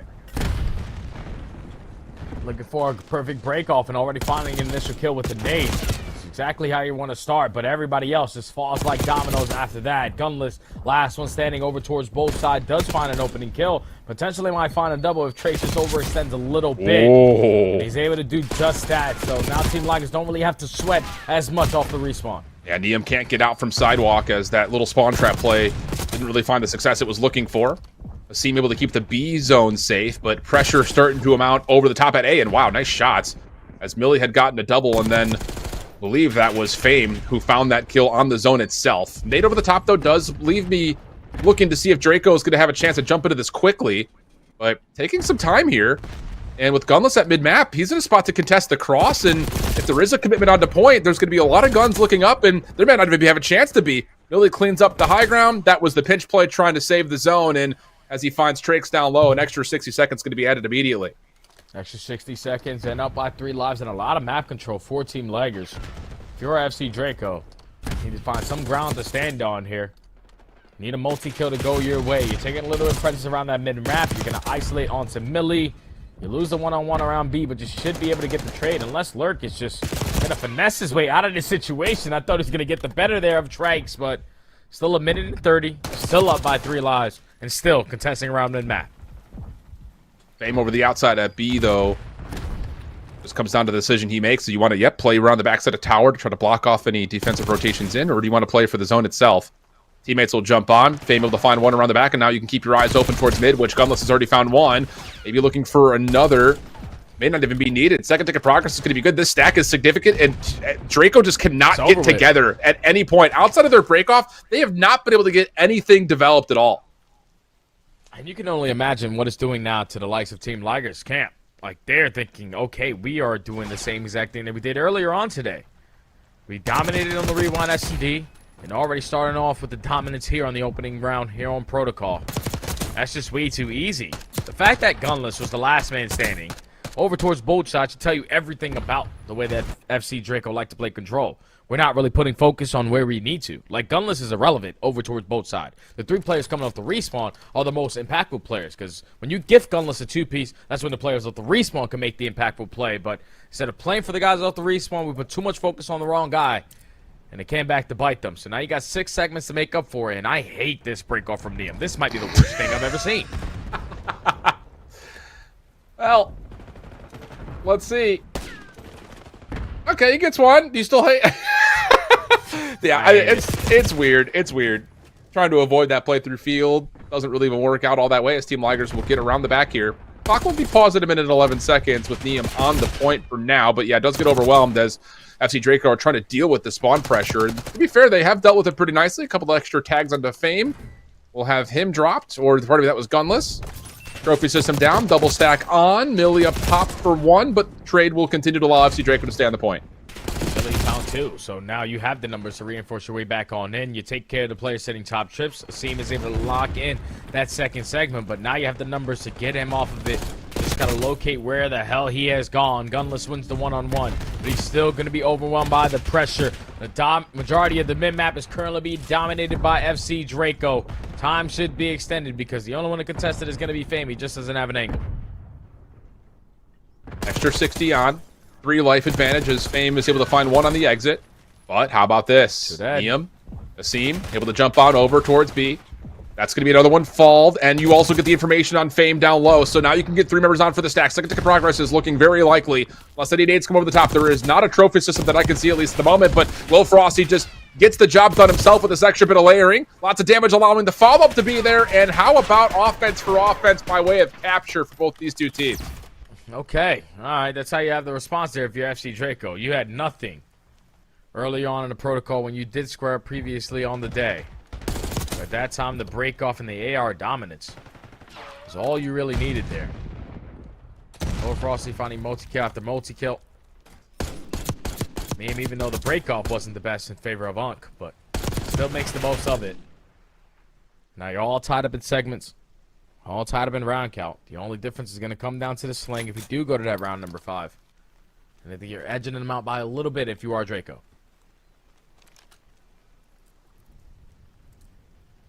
Small edge. Doesn't really feel like there's been much of an edge. It's just, No. yeah, searching for something. Here we go.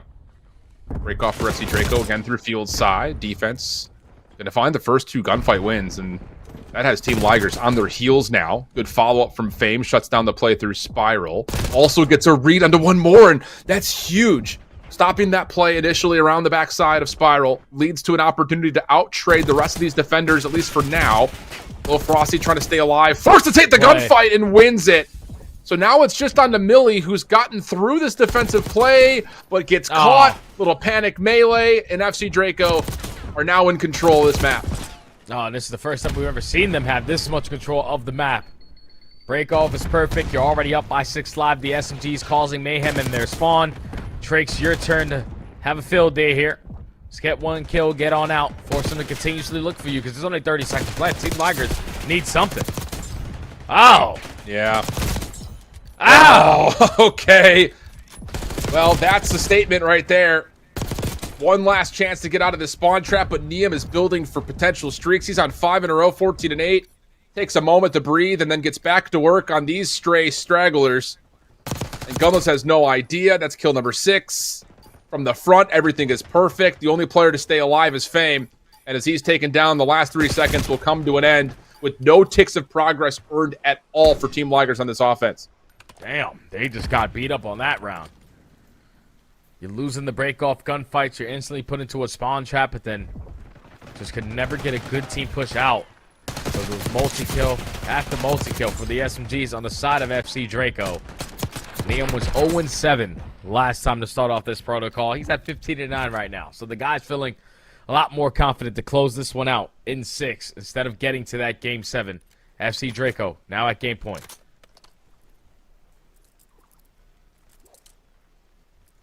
Wow. Okay, pressure's on.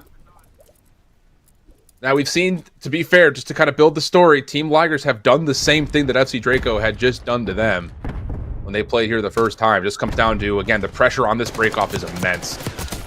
That's a big opening win for Racine, putting immediate pressure on the defense's backline. And you also have a cleanup crew of Trakes winning one from the front side at B. Does get eventually overtaken by a little bit of a split setup on the defense. Asim, knife out, actually able to catch Millie just before he gets the gun up as well. So eliminations are good for Draco. Not able to get onto a zone yet, though, but the pressure on spawn is significant, and Team Ligers are spawning all over the map. Oh my god, Asim is just influencing everything that he wants on this map. Now everyone from Team Ligers off the respawn has to work their way through tower side right into the premium of Neum, who lines up another double. And this is leaving your players that are at that A point uncontested.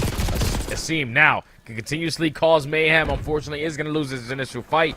And now there's pressure from every single angle, so Team Ligers should have the numbers to work their way back in. Well, saving moment here for Gunless. He's going to find a couple. Millie on the rotation back over to watch field. As the play, honestly, for FC is just about what do you do with Asim's position, and that's 4 dead. So that's going to be the A zone. You're actually going to commit a couple of members over towards B to get some early pressure on the zone, including Trakes playing up into middle. Nice help coming over the top from Asim. Follow-up is there. It's another 3 dead. Gunless just trying to add to the effort, but will be taken down, and that might be the round and the series at this point. Trakes for another. Now you've got a little bit of a duality play as Neum's going to hit from the other side, find himself a couple of kills. That's 2 ticks done. It's 21 v 7. It feels like a matter of time. FC Draco will get it done in 6 and punch the final ticket at Challengers Champs later on in June. The adjustments needed to come in and come in quickly, and all they really needed to do was just fix their slaying dominance on protocol. You'll get a little bit of map control to go your way. You're allowing the SMGs to be nuisances behind enemy lines. And Team Liger, on both the offenses and the defenses, could never get a good team push. That's just so tough. The fact that you put yourself in a position to control the maps here in the grand finals. You already took care of this team earlier on in the day. But FC Draco, who have been shooting all day today, to make up for the adjustments, at least on one out of the 2 maps they got blown out on earlier. Dominate in the slaying. Neum goes 22-13. Asim was unbelievable on the backside of the spawn. And that is going to be FC Draco securing the final spot at Challengers Champs here on the NA side. And a convincing performance from Neum, convincing performance from Trakes. We've seen that a lot this year. Different individual moments. Again, this is the first time that a lot of these guys on this FC Draco team have found each other, at least in a lot of regards. There's been some moments where they've teamed in the past, but here at the end of the season, they get it done when it matters most. After the bounce back of the upper bracket finals, a quick 3-0 in the lower bracket finals, and then really it's just maybe a slight misstep in the dealership Search and Destroy. Everything else was pretty comfortable. Obviously, outside the other map that they lost, that kind of is what it is. That rewind search is looking very troubling for them, but Hardpoint looks okay. Control, we obviously saw what they were able to do on Vault. Seeing the same thing kind of starting to redevelop here on Protocol. They're starting to build some ground to work with in terms of like being a Challenger stamp team that comes out of the LCQ and can maybe make some noise. I think it's going to be a lot on when we talk about that Challengers Champs, it starts first and foremost with what are you going to get pulled into in terms of the groups overall. Yeah. I think that's a major important part of how you get yourself set up before you eventually get into the later parts of that event. Because you're coming in as a low seed, just being one of the last 4 teams to make it in. So just to kind of give you the reflection on this tournament in particular, again, there were 5 teams from NA that were able to instantly qualify for champs. The same for EU based on the positions of Amit and Team Orchid after DreamHack opened. They're 1 and 2 finished. They instantly got qualified. The next 4 from each region came from the total accumulated points throughout the year. So that goes to Amit Brooklyn, Team War, 5 Fears, and the Royal Spartans. For EU is Team Notorious, P7 White, P7 Black, P7 Red. Those are all rebranded teams from different names from before. P7 making a move to get just talked about, it feels like. And then over in the qualifier, it was Tempest from Latin America, Unity Visual from Australia Pacific, or Asia Pacific, Mighty Goat, the French team from EU qualifier, and now you get this squad of FC Draco from the North American qualifier. And the question on everyone's mind is, will Zuma sign these guys so the Stallions represented at Challengers Champs? I don't know. I don't know if Kayson's going to allow that. Kayson's going to allow that. He said, no, I'm building a Challengers roster just so the Stallions can't make it, and my team will. And that's exactly what FC Draco came in and took care of business today. Big shout out to them. Obviously, their respawn looked great. But I'm telling you right now, Al, if they can't fix their Search and Destroy, keep in mind they are going to be the last seed on the NA side going into this tournament. That means that there's a lot better competition. A lot of those guys don't really make a lot of these mistakes that you were making today. So hopefully in the next 3 to 4 weeks that you have for practice, you're able to improve drastically because you need S&D to win championships. Yeah, the other side of that is to kind of just artificially build a bit of a storyline. It's like the scrims are going to be between 5 teams. Everyone else is done for the year. So see how things kind of unfold. But that's going to do it here for our online portion of Challengers. There's one more event left remaining that'll happen in Kitchener, Ontario alongside the CDL Championship playoffs. And we'll catch you guys there live and in the flesh. So make sure you show up, have some fun, and well, we'll kind of find things to consume for content in the next couple of weeks before we eventually get there. We'll catch you later. Have a good night. Bye-bye.